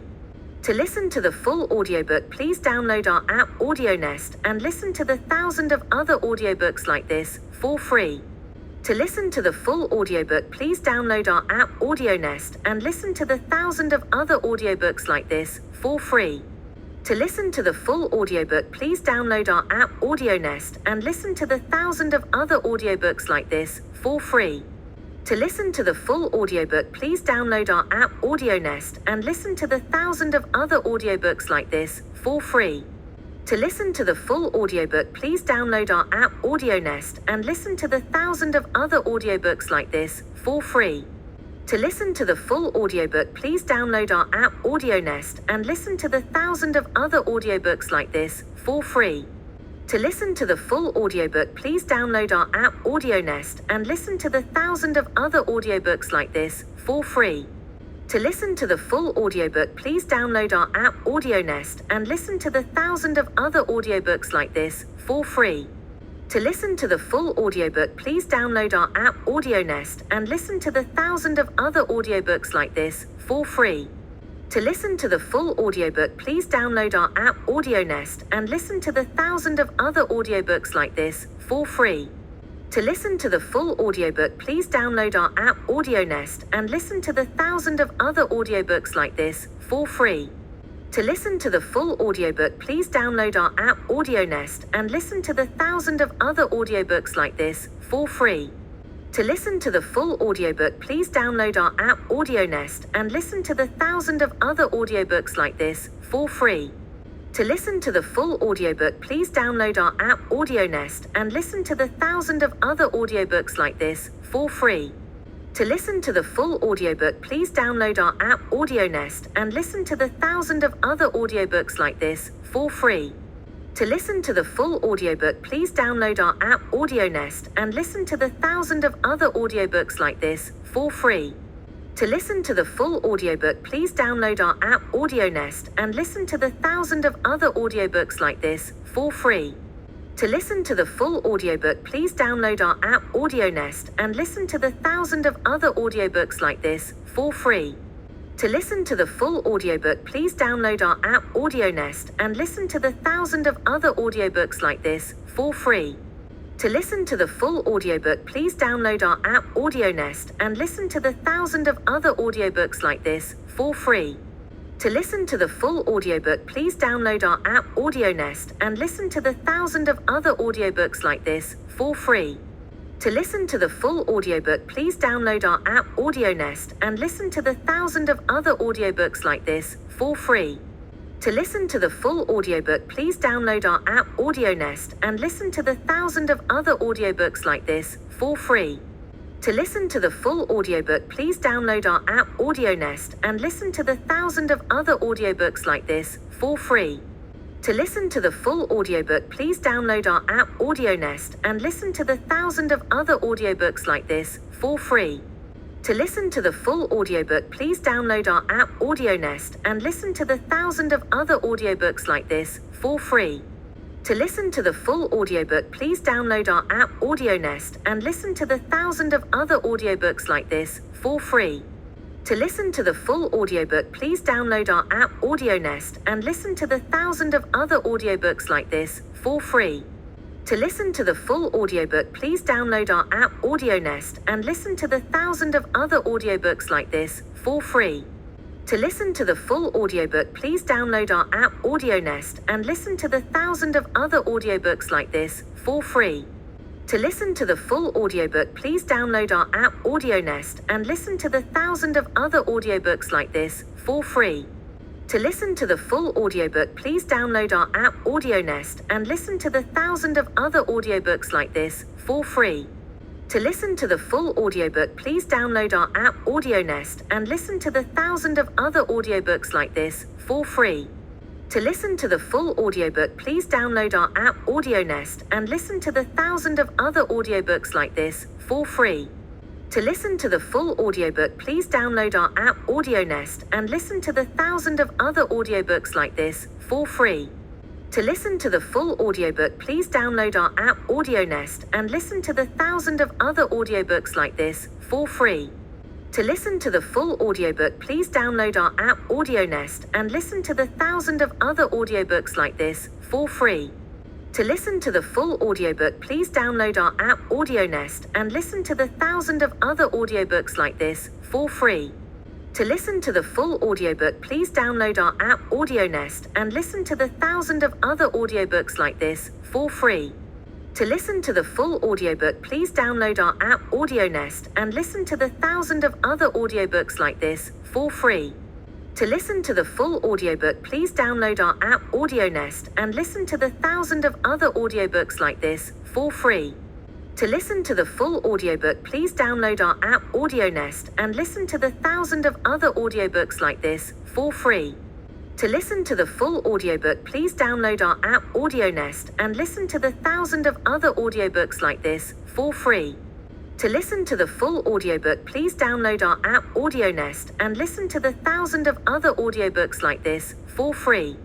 To listen to the full audiobook, please download our app AudioNest and listen to the thousands of other audiobooks like this for free. To listen to the full audiobook, please download our app AudioNest and listen to the 1,000 of other audiobooks like this for free. To listen to the full audiobook, please download our app AudioNest and listen to the 1,000 of other audiobooks like this for free. To listen to the full audiobook, please download our app AudioNest and listen to the 1,000 of other audiobooks like this for free. To listen to the full audiobook, please download our app AudioNest and listen to the 1,000 of other audiobooks like this for free. To listen to the full audiobook, please download our app AudioNest and listen to the 1,000 of other audiobooks like this for free. To listen to the full audiobook, please download our app AudioNest and listen to the 1,000 of other audiobooks like this for free. To listen to the full audiobook, please download our app AudioNest and listen to the 1,000 of other audiobooks like this for free. To listen to the full audiobook, please download our app AudioNest and listen to the 1,000 of other audiobooks like this for free. To listen to the full audiobook, please download our app AudioNest and listen to the 1,000 of other audiobooks like this for free. To listen to the full audiobook, please download our app AudioNest and listen to the 1,000 of other audiobooks like this for free. To listen to the full audiobook, please download our app AudioNest and listen to the 1,000 of other audiobooks like this for free. To listen to the full audiobook, please download our app AudioNest and listen to the 1,000 of other audiobooks like this for free. To listen to the full audiobook, please download our app AudioNest and listen to the 1,000 of other audiobooks like this for free. To listen to the full audiobook, please download our app AudioNest and listen to the 1,000 of other audiobooks like this for free. To listen to the full audiobook, please download our app AudioNest and listen to the 1,000 of other audiobooks like this for free. To listen to the full audiobook, please download our app AudioNest and listen to the 1,000 of other audiobooks like this for free. To listen to the full audiobook, please download our app AudioNest and listen to the 1,000 of other audiobooks like this for free. To listen to the full audiobook, please download our app AudioNest and listen to the 1,000 of other audiobooks like this for free. To listen to the full audiobook, please download our app AudioNest and listen to the 1,000 of other audiobooks like this for free.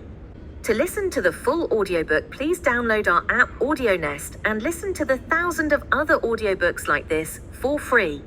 To listen to the full audiobook, please download our app AudioNest and listen to the 1,000 of other audiobooks like this for free. To listen to the full audiobook, please download our app AudioNest and listen to the 1,000 of other audiobooks like this for free. To listen to the full audiobook, please download our app AudioNest and listen to the 1,000 of other audiobooks like this for free. To listen to the full audiobook, please download our app AudioNest and listen to the 1,000 of other audiobooks like this for free. To listen to the full audiobook, please download our app AudioNest and listen to the 1,000 of other audiobooks like this for free. To listen to the full audiobook, please download our app AudioNest and listen to the 1,000 of other audiobooks like this for free. To listen to the full audiobook, please download our app AudioNest and listen to the 1,000 of other audiobooks like this for free. To listen to the full audiobook, please download our app AudioNest and listen to the 1,000 of other audiobooks like this for free. To listen to the full audiobook, please download our app AudioNest and listen to the 1,000 of other audiobooks like this for free.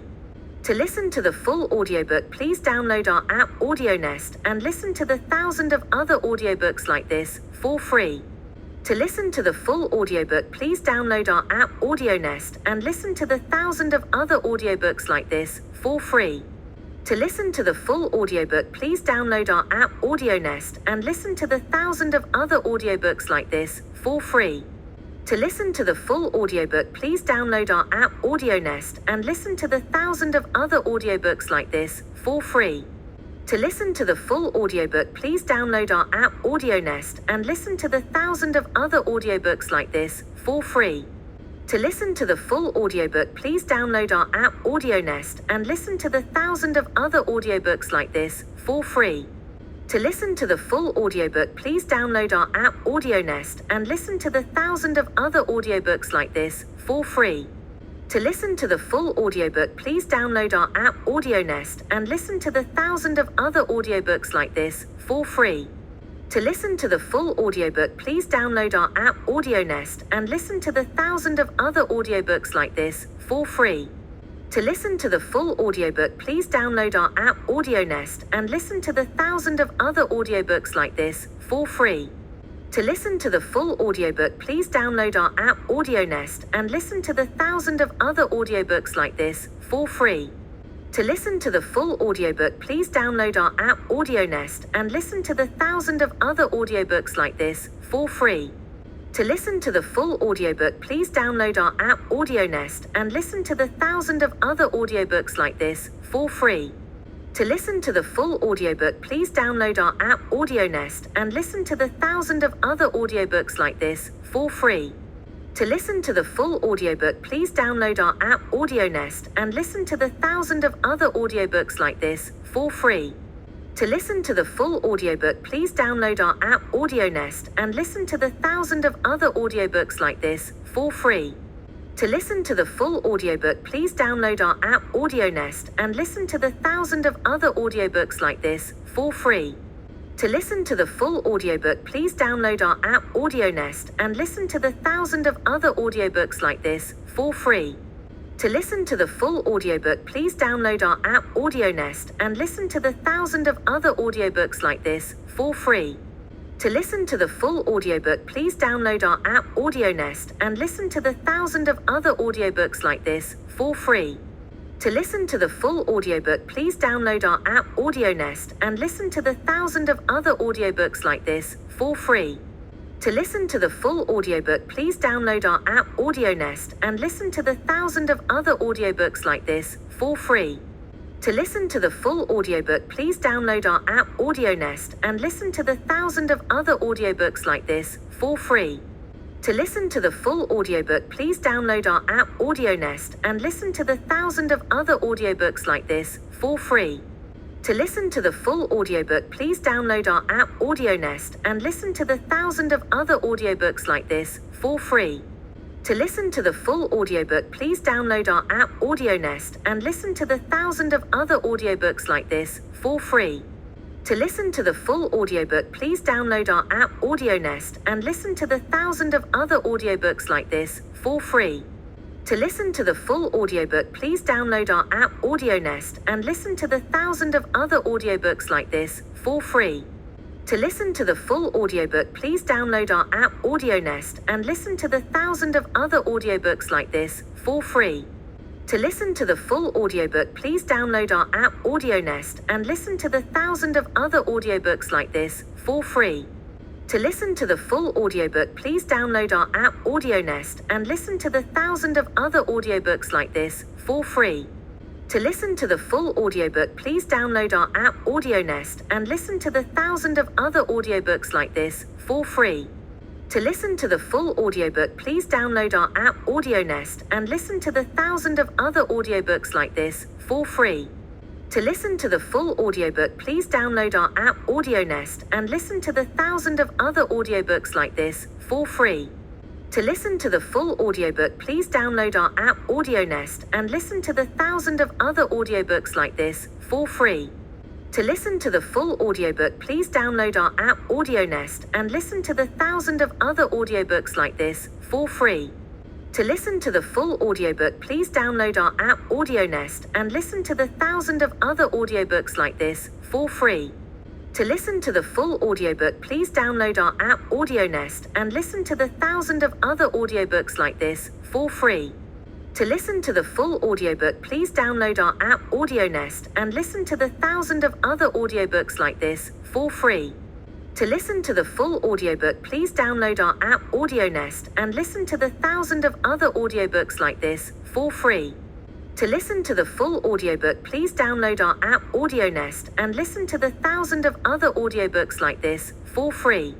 To listen to the full audiobook, please download our app AudioNest and listen to the thousands of other audiobooks like this for free. To listen to the full audiobook, please download our app AudioNest and listen to the thousands of other audiobooks like this for free. To listen to the full audiobook, please download our app AudioNest and listen to the thousands of other audiobooks like this for free. To listen to the full audiobook, please download our app AudioNest and listen to the thousands of other audiobooks like this for free. To listen to the full audiobook, please download our app AudioNest and listen to the thousands of other audiobooks like this for free.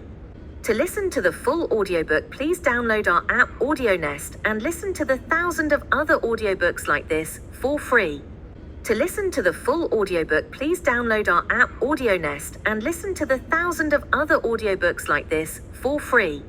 To listen to the full audiobook, please download our app AudioNest and listen to the thousands of other audiobooks like this for free. To listen to the full audiobook, please download our app AudioNest and listen to the thousands of other audiobooks like this for free.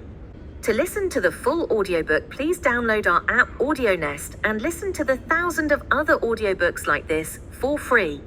To listen to the full audiobook, please download our app AudioNest and listen to the thousands of other audiobooks like this for free.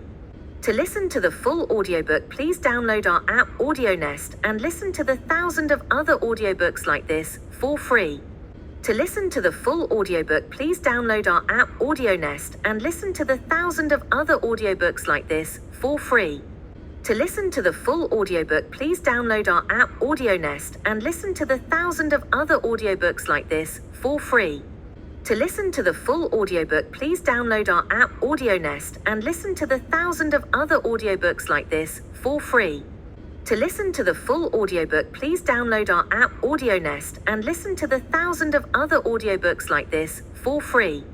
To listen to the full audiobook, please download our app AudioNest and listen to the thousands of other audiobooks like this for free. To listen to the full audiobook, please download our app AudioNest and listen to the thousands of other audiobooks like this for free. To listen to the full audiobook, please download our app AudioNest and listen to the thousands of other audiobooks like this for free. To listen to the full audiobook, please download our app AudioNest and listen to the thousands of other audiobooks like this for free. To listen to the full audiobook, please download our app AudioNest and listen to the thousands of other audiobooks like this for free. To listen to the full audiobook, please download our app AudioNest and listen to the thousands of other audiobooks like this for free. To listen to the full audiobook, please download our app AudioNest and listen to the thousands of other audiobooks like this for free. To listen to the full audiobook, please download our app AudioNest and listen to the thousands of other audiobooks like this for free. To listen to the full audiobook, please download our app AudioNest and listen to the thousands of other audiobooks like this for free. To listen to the full audiobook, please download our app AudioNest and listen to the thousands of other audiobooks like this for free. To listen to the full audiobook, please download our app AudioNest and listen to the thousands of other audiobooks like this for free. To listen to the full audiobook, please download our app AudioNest and listen to the thousands of other audiobooks like this for free. To listen to the full audiobook, please download our app AudioNest and listen to the thousands of other audiobooks like this for free. To listen to the full audiobook, please download our app AudioNest and listen to the thousands of other audiobooks like this for free. To listen to the full audiobook, please download our app AudioNest and listen to the thousands of other audiobooks like this for free. To listen to the full audiobook, please download our app AudioNest and listen to the thousands of other audiobooks like this for free. To listen to the full audiobook, please download our app AudioNest and listen to the thousands of other audiobooks like this for free. To listen to the full audiobook, please download our app AudioNest and listen to the thousands of other audiobooks like this for free. To listen to the full audiobook, please download our app AudioNest and listen to the thousands of other audiobooks like this for free. To listen to the full audiobook, please download our app AudioNest and listen to the thousands of other audiobooks like this for free. To listen to the full audiobook, please download our app AudioNest and listen to the thousands of other audiobooks like this for free. To listen to the full audiobook, please download our app AudioNest and listen to the thousands of other audiobooks like this for free. To listen to the full audiobook, please download our app AudioNest and listen to the thousands of other audiobooks like this for free. To listen to the full audiobook, please download our app AudioNest and listen to the thousands of other audiobooks like this for free. To listen to the full audiobook, please download our app AudioNest and listen to the thousands of other audiobooks like this for free. To listen to the full audiobook, please download our app AudioNest and listen to the thousands of other audiobooks like this for free. To listen to the full audiobook, please download our app AudioNest and listen to the thousands of other audiobooks like this for free. To listen to the full audiobook, please download our app AudioNest and listen to the thousands of other audiobooks like this for free. To listen to the full audiobook, please download our app AudioNest and listen to the thousands of other audiobooks like this for free. To listen to the full audiobook, please download our app AudioNest and listen to the thousands of other audiobooks like this for free. To listen to the full audiobook, please download our app AudioNest and listen to the thousands of other audiobooks like this for free. To listen to the full audiobook, please download our app AudioNest and listen to the thousands of other audiobooks like this for free. To listen to the full audiobook, please download our app AudioNest and listen to the thousands of other audiobooks like this for free. To listen to the full audiobook, please download our app AudioNest and listen to the thousands of other audiobooks like this for free. To listen to the full audiobook, please download our app AudioNest and listen to the thousands of other audiobooks like this for free. To listen to the full audiobook, please download our app AudioNest and listen to the thousands of other audiobooks like this for free. To listen to the full audiobook, please download our app AudioNest and listen to the thousands of other audiobooks like this for free. To listen to the full audiobook, please download our app AudioNest and listen to the thousands of other audiobooks like this for free. To listen to the full audiobook, please download our app AudioNest and listen to the thousands of other audiobooks like this for free. To listen to the full audiobook, please download our app AudioNest and listen to the thousands of other audiobooks like this for free. To listen to the full audiobook, please download our app AudioNest and listen to the thousands of other audiobooks like this for free. To listen to the full audiobook, please download our app AudioNest and listen to the thousands of other audiobooks like this for free. To listen to the full audiobook, please download our app AudioNest and listen to the thousands of other audiobooks like this for free. To listen to the full audiobook, please download our app AudioNest and listen to the thousands of other audiobooks like this for free. To listen to the full audiobook, please download our app AudioNest and listen to the thousands of other audiobooks like this for free. To listen to the full audiobook, please download our app AudioNest and listen to the thousands of other audiobooks like this for free. To listen to the full audiobook, please download our app AudioNest and listen to the thousands of other audiobooks like this for free. To listen to the full audiobook, please download our app AudioNest and listen to the thousands of other audiobooks like this for free. To listen to the full audiobook, please download our app AudioNest and listen to the thousands of other audiobooks like this for free. To listen to the full audiobook, please download our app AudioNest and listen to the thousands of other audiobooks like this for free. To listen to the full audiobook, please download our app AudioNest and listen to the thousands of other audiobooks like this for free. To listen to the full audiobook, please download our app AudioNest and listen to the thousands of other audiobooks like this for free. To listen to the full audiobook, please download our app AudioNest and listen to the thousands of other audiobooks like this for free. To listen to the full audiobook, please download our app AudioNest and listen to the thousands of other audiobooks like this for free. To listen to the full audiobook, please download our app AudioNest and listen to the thousands of other audiobooks like this for free. To listen to the full audiobook, please download our app AudioNest and listen to the thousands of other audiobooks like this for free. To listen to the full audiobook, please download our app AudioNest and listen to the thousands of other audiobooks like this for free. To listen to the full audiobook, please download our app AudioNest and listen to the thousands of other audiobooks like this for free. To listen to the full audiobook, please download our app AudioNest and listen to the thousands of other audiobooks like this for free. To listen to the full audiobook, please download our app AudioNest and listen to the thousands of other audiobooks like this for free. To listen to the full audiobook, please download our app AudioNest and listen to the thousands of other audiobooks like this for free. To listen to the full audiobook, please download our app AudioNest and listen to the thousands of other audiobooks like this for free. To listen to the full audiobook, please download our app AudioNest and listen to the thousands of other audiobooks like this for free. To listen to the full audiobook, please download our app AudioNest and listen to the thousands of other audiobooks like this for free. To listen to the full audiobook, please download our app AudioNest and listen to the thousands of other audiobooks like this for free. To listen to the full audiobook, please download our app AudioNest and listen to the thousands of other audiobooks like this for free. To listen to the full audiobook, please download our app AudioNest and listen to the thousands of other audiobooks like this for free. To listen to the full audiobook, please download our app AudioNest and listen to the thousands of other audiobooks like this for free. To listen to the full audiobook, please download our app AudioNest and listen to the thousands of other audiobooks like this for free.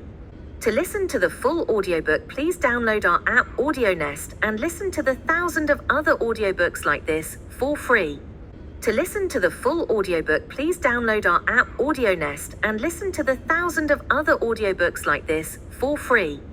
To listen to the full audiobook, please download our app AudioNest and listen to the thousands of other audiobooks like this for free. To listen to the full audiobook, please download our app AudioNest and listen to the thousands of other audiobooks like this for free.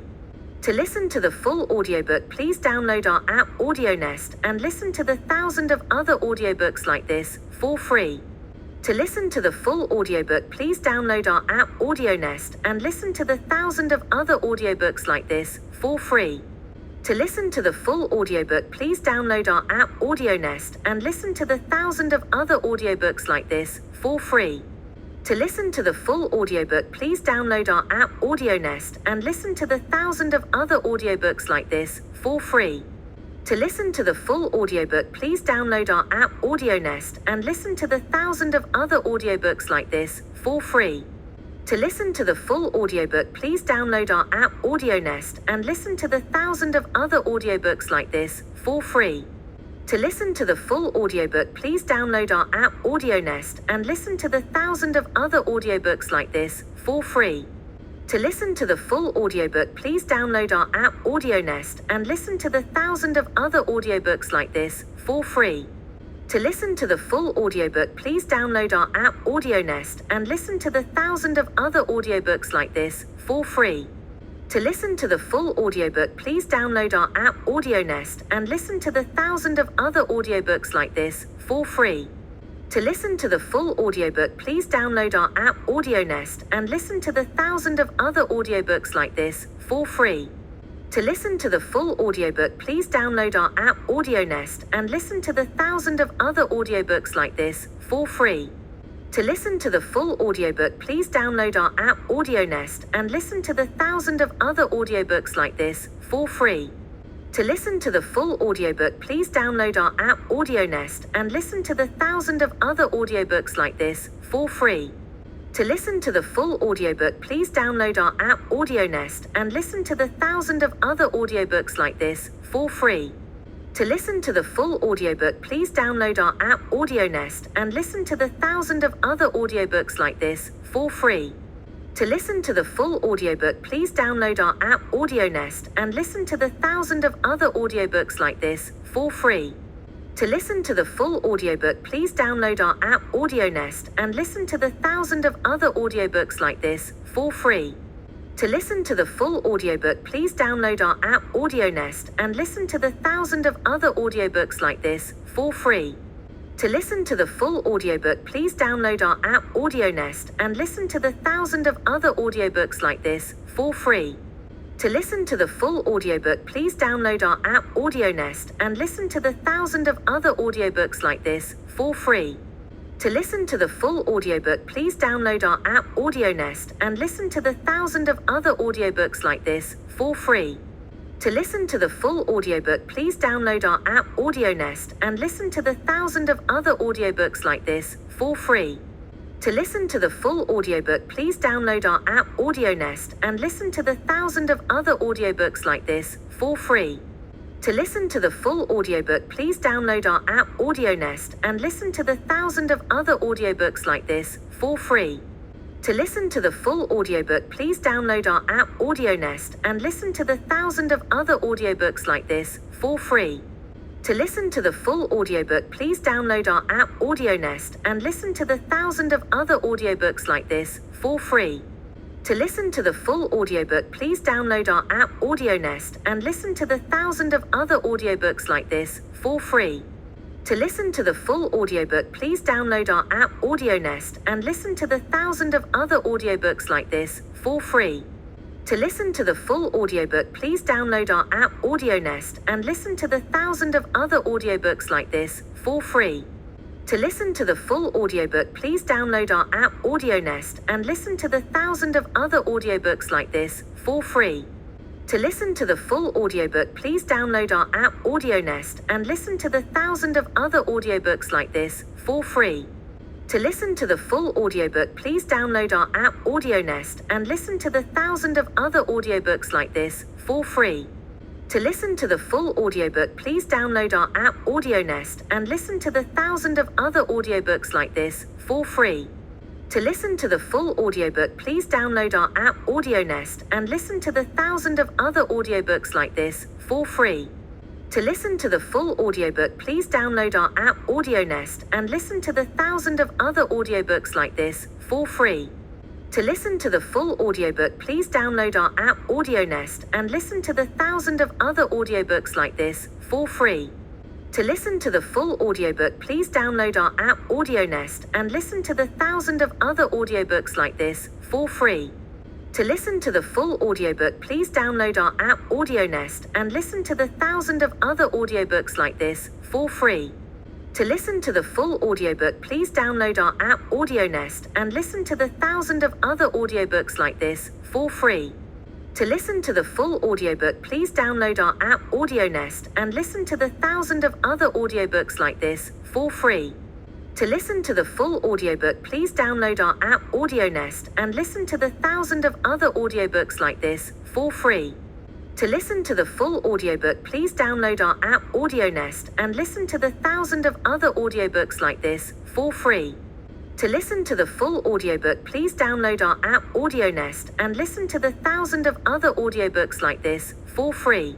To listen to the full audiobook, please download our app AudioNest and listen to the thousands of other audiobooks like this for free. To listen to the full audiobook, please download our app AudioNest and listen to the thousands of other audiobooks like this for free. To listen to the full audiobook, please download our app AudioNest and listen to the thousands of other audiobooks like this for free. To listen to the full audiobook, please download our app AudioNest and listen to the thousands of other audiobooks like this for free. To listen to the full audiobook, please download our app AudioNest and listen to the thousands of other audiobooks like this for free. To listen to the full audiobook, please download our app AudioNest and listen to the thousands of other audiobooks like this for free. To listen to the full audiobook, please download our app AudioNest and listen to the thousands of other audiobooks like this for free. To listen to the full audiobook, please download our app AudioNest and listen to the thousands of other audiobooks like this for free. To listen to the full audiobook, please download our app AudioNest and listen to the thousands of other audiobooks like this for free. To listen to the full audiobook, please download our app AudioNest and listen to the thousands of other audiobooks like this for free. To listen to the full audiobook, please download our app AudioNest and listen to the thousands of other audiobooks like this for free.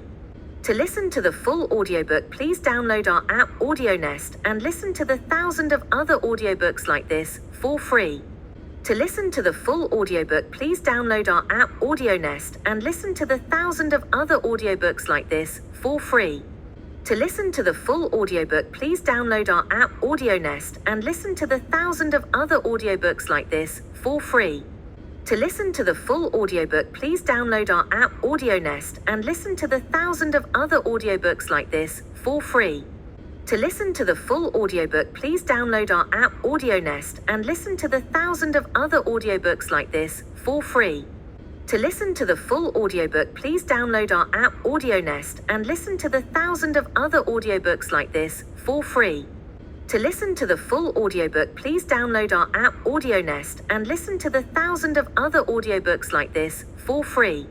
To listen to the full audiobook, please download our app AudioNest and listen to the thousands of other audiobooks like this for free. To listen to the full audiobook, please download our app AudioNest and listen to the thousands of other audiobooks like this for free. To listen to the full audiobook, please download our app AudioNest and listen to the thousands of other audiobooks like this for free. To listen to the full audiobook, please download our app AudioNest and listen to the thousands of other audiobooks like this for free. To listen to the full audiobook, please download our app AudioNest and listen to the thousands of other audiobooks like this for free. To listen to the full audiobook, please download our app AudioNest and listen to the thousands of other audiobooks like this for free. To listen to the full audiobook, please download our app AudioNest and listen to the thousands of other audiobooks like this for free. To listen to the full audiobook, please download our app AudioNest and listen to the thousands of other audiobooks like this for free. To listen to the full audiobook, please download our app AudioNest and listen to the thousands of other audiobooks like this for free. To listen to the full audiobook, please download our app AudioNest and listen to the thousands of other audiobooks like this for free. To listen to the full audiobook, please download our app AudioNest and listen to the thousands of other audiobooks like this for free. To listen to the full audiobook, please download our app AudioNest and listen to the thousands of other audiobooks like this for free. To listen to the full audiobook, please download our app AudioNest and listen to the thousands of other audiobooks like this for free. To listen to the full audiobook, please download our app AudioNest and listen to the thousands of other audiobooks like this for free. To listen to the full audiobook, please download our app AudioNest and listen to the thousands of other audiobooks like this for free. To listen to the full audiobook, please download our app AudioNest and listen to the thousands of other audiobooks like this for free.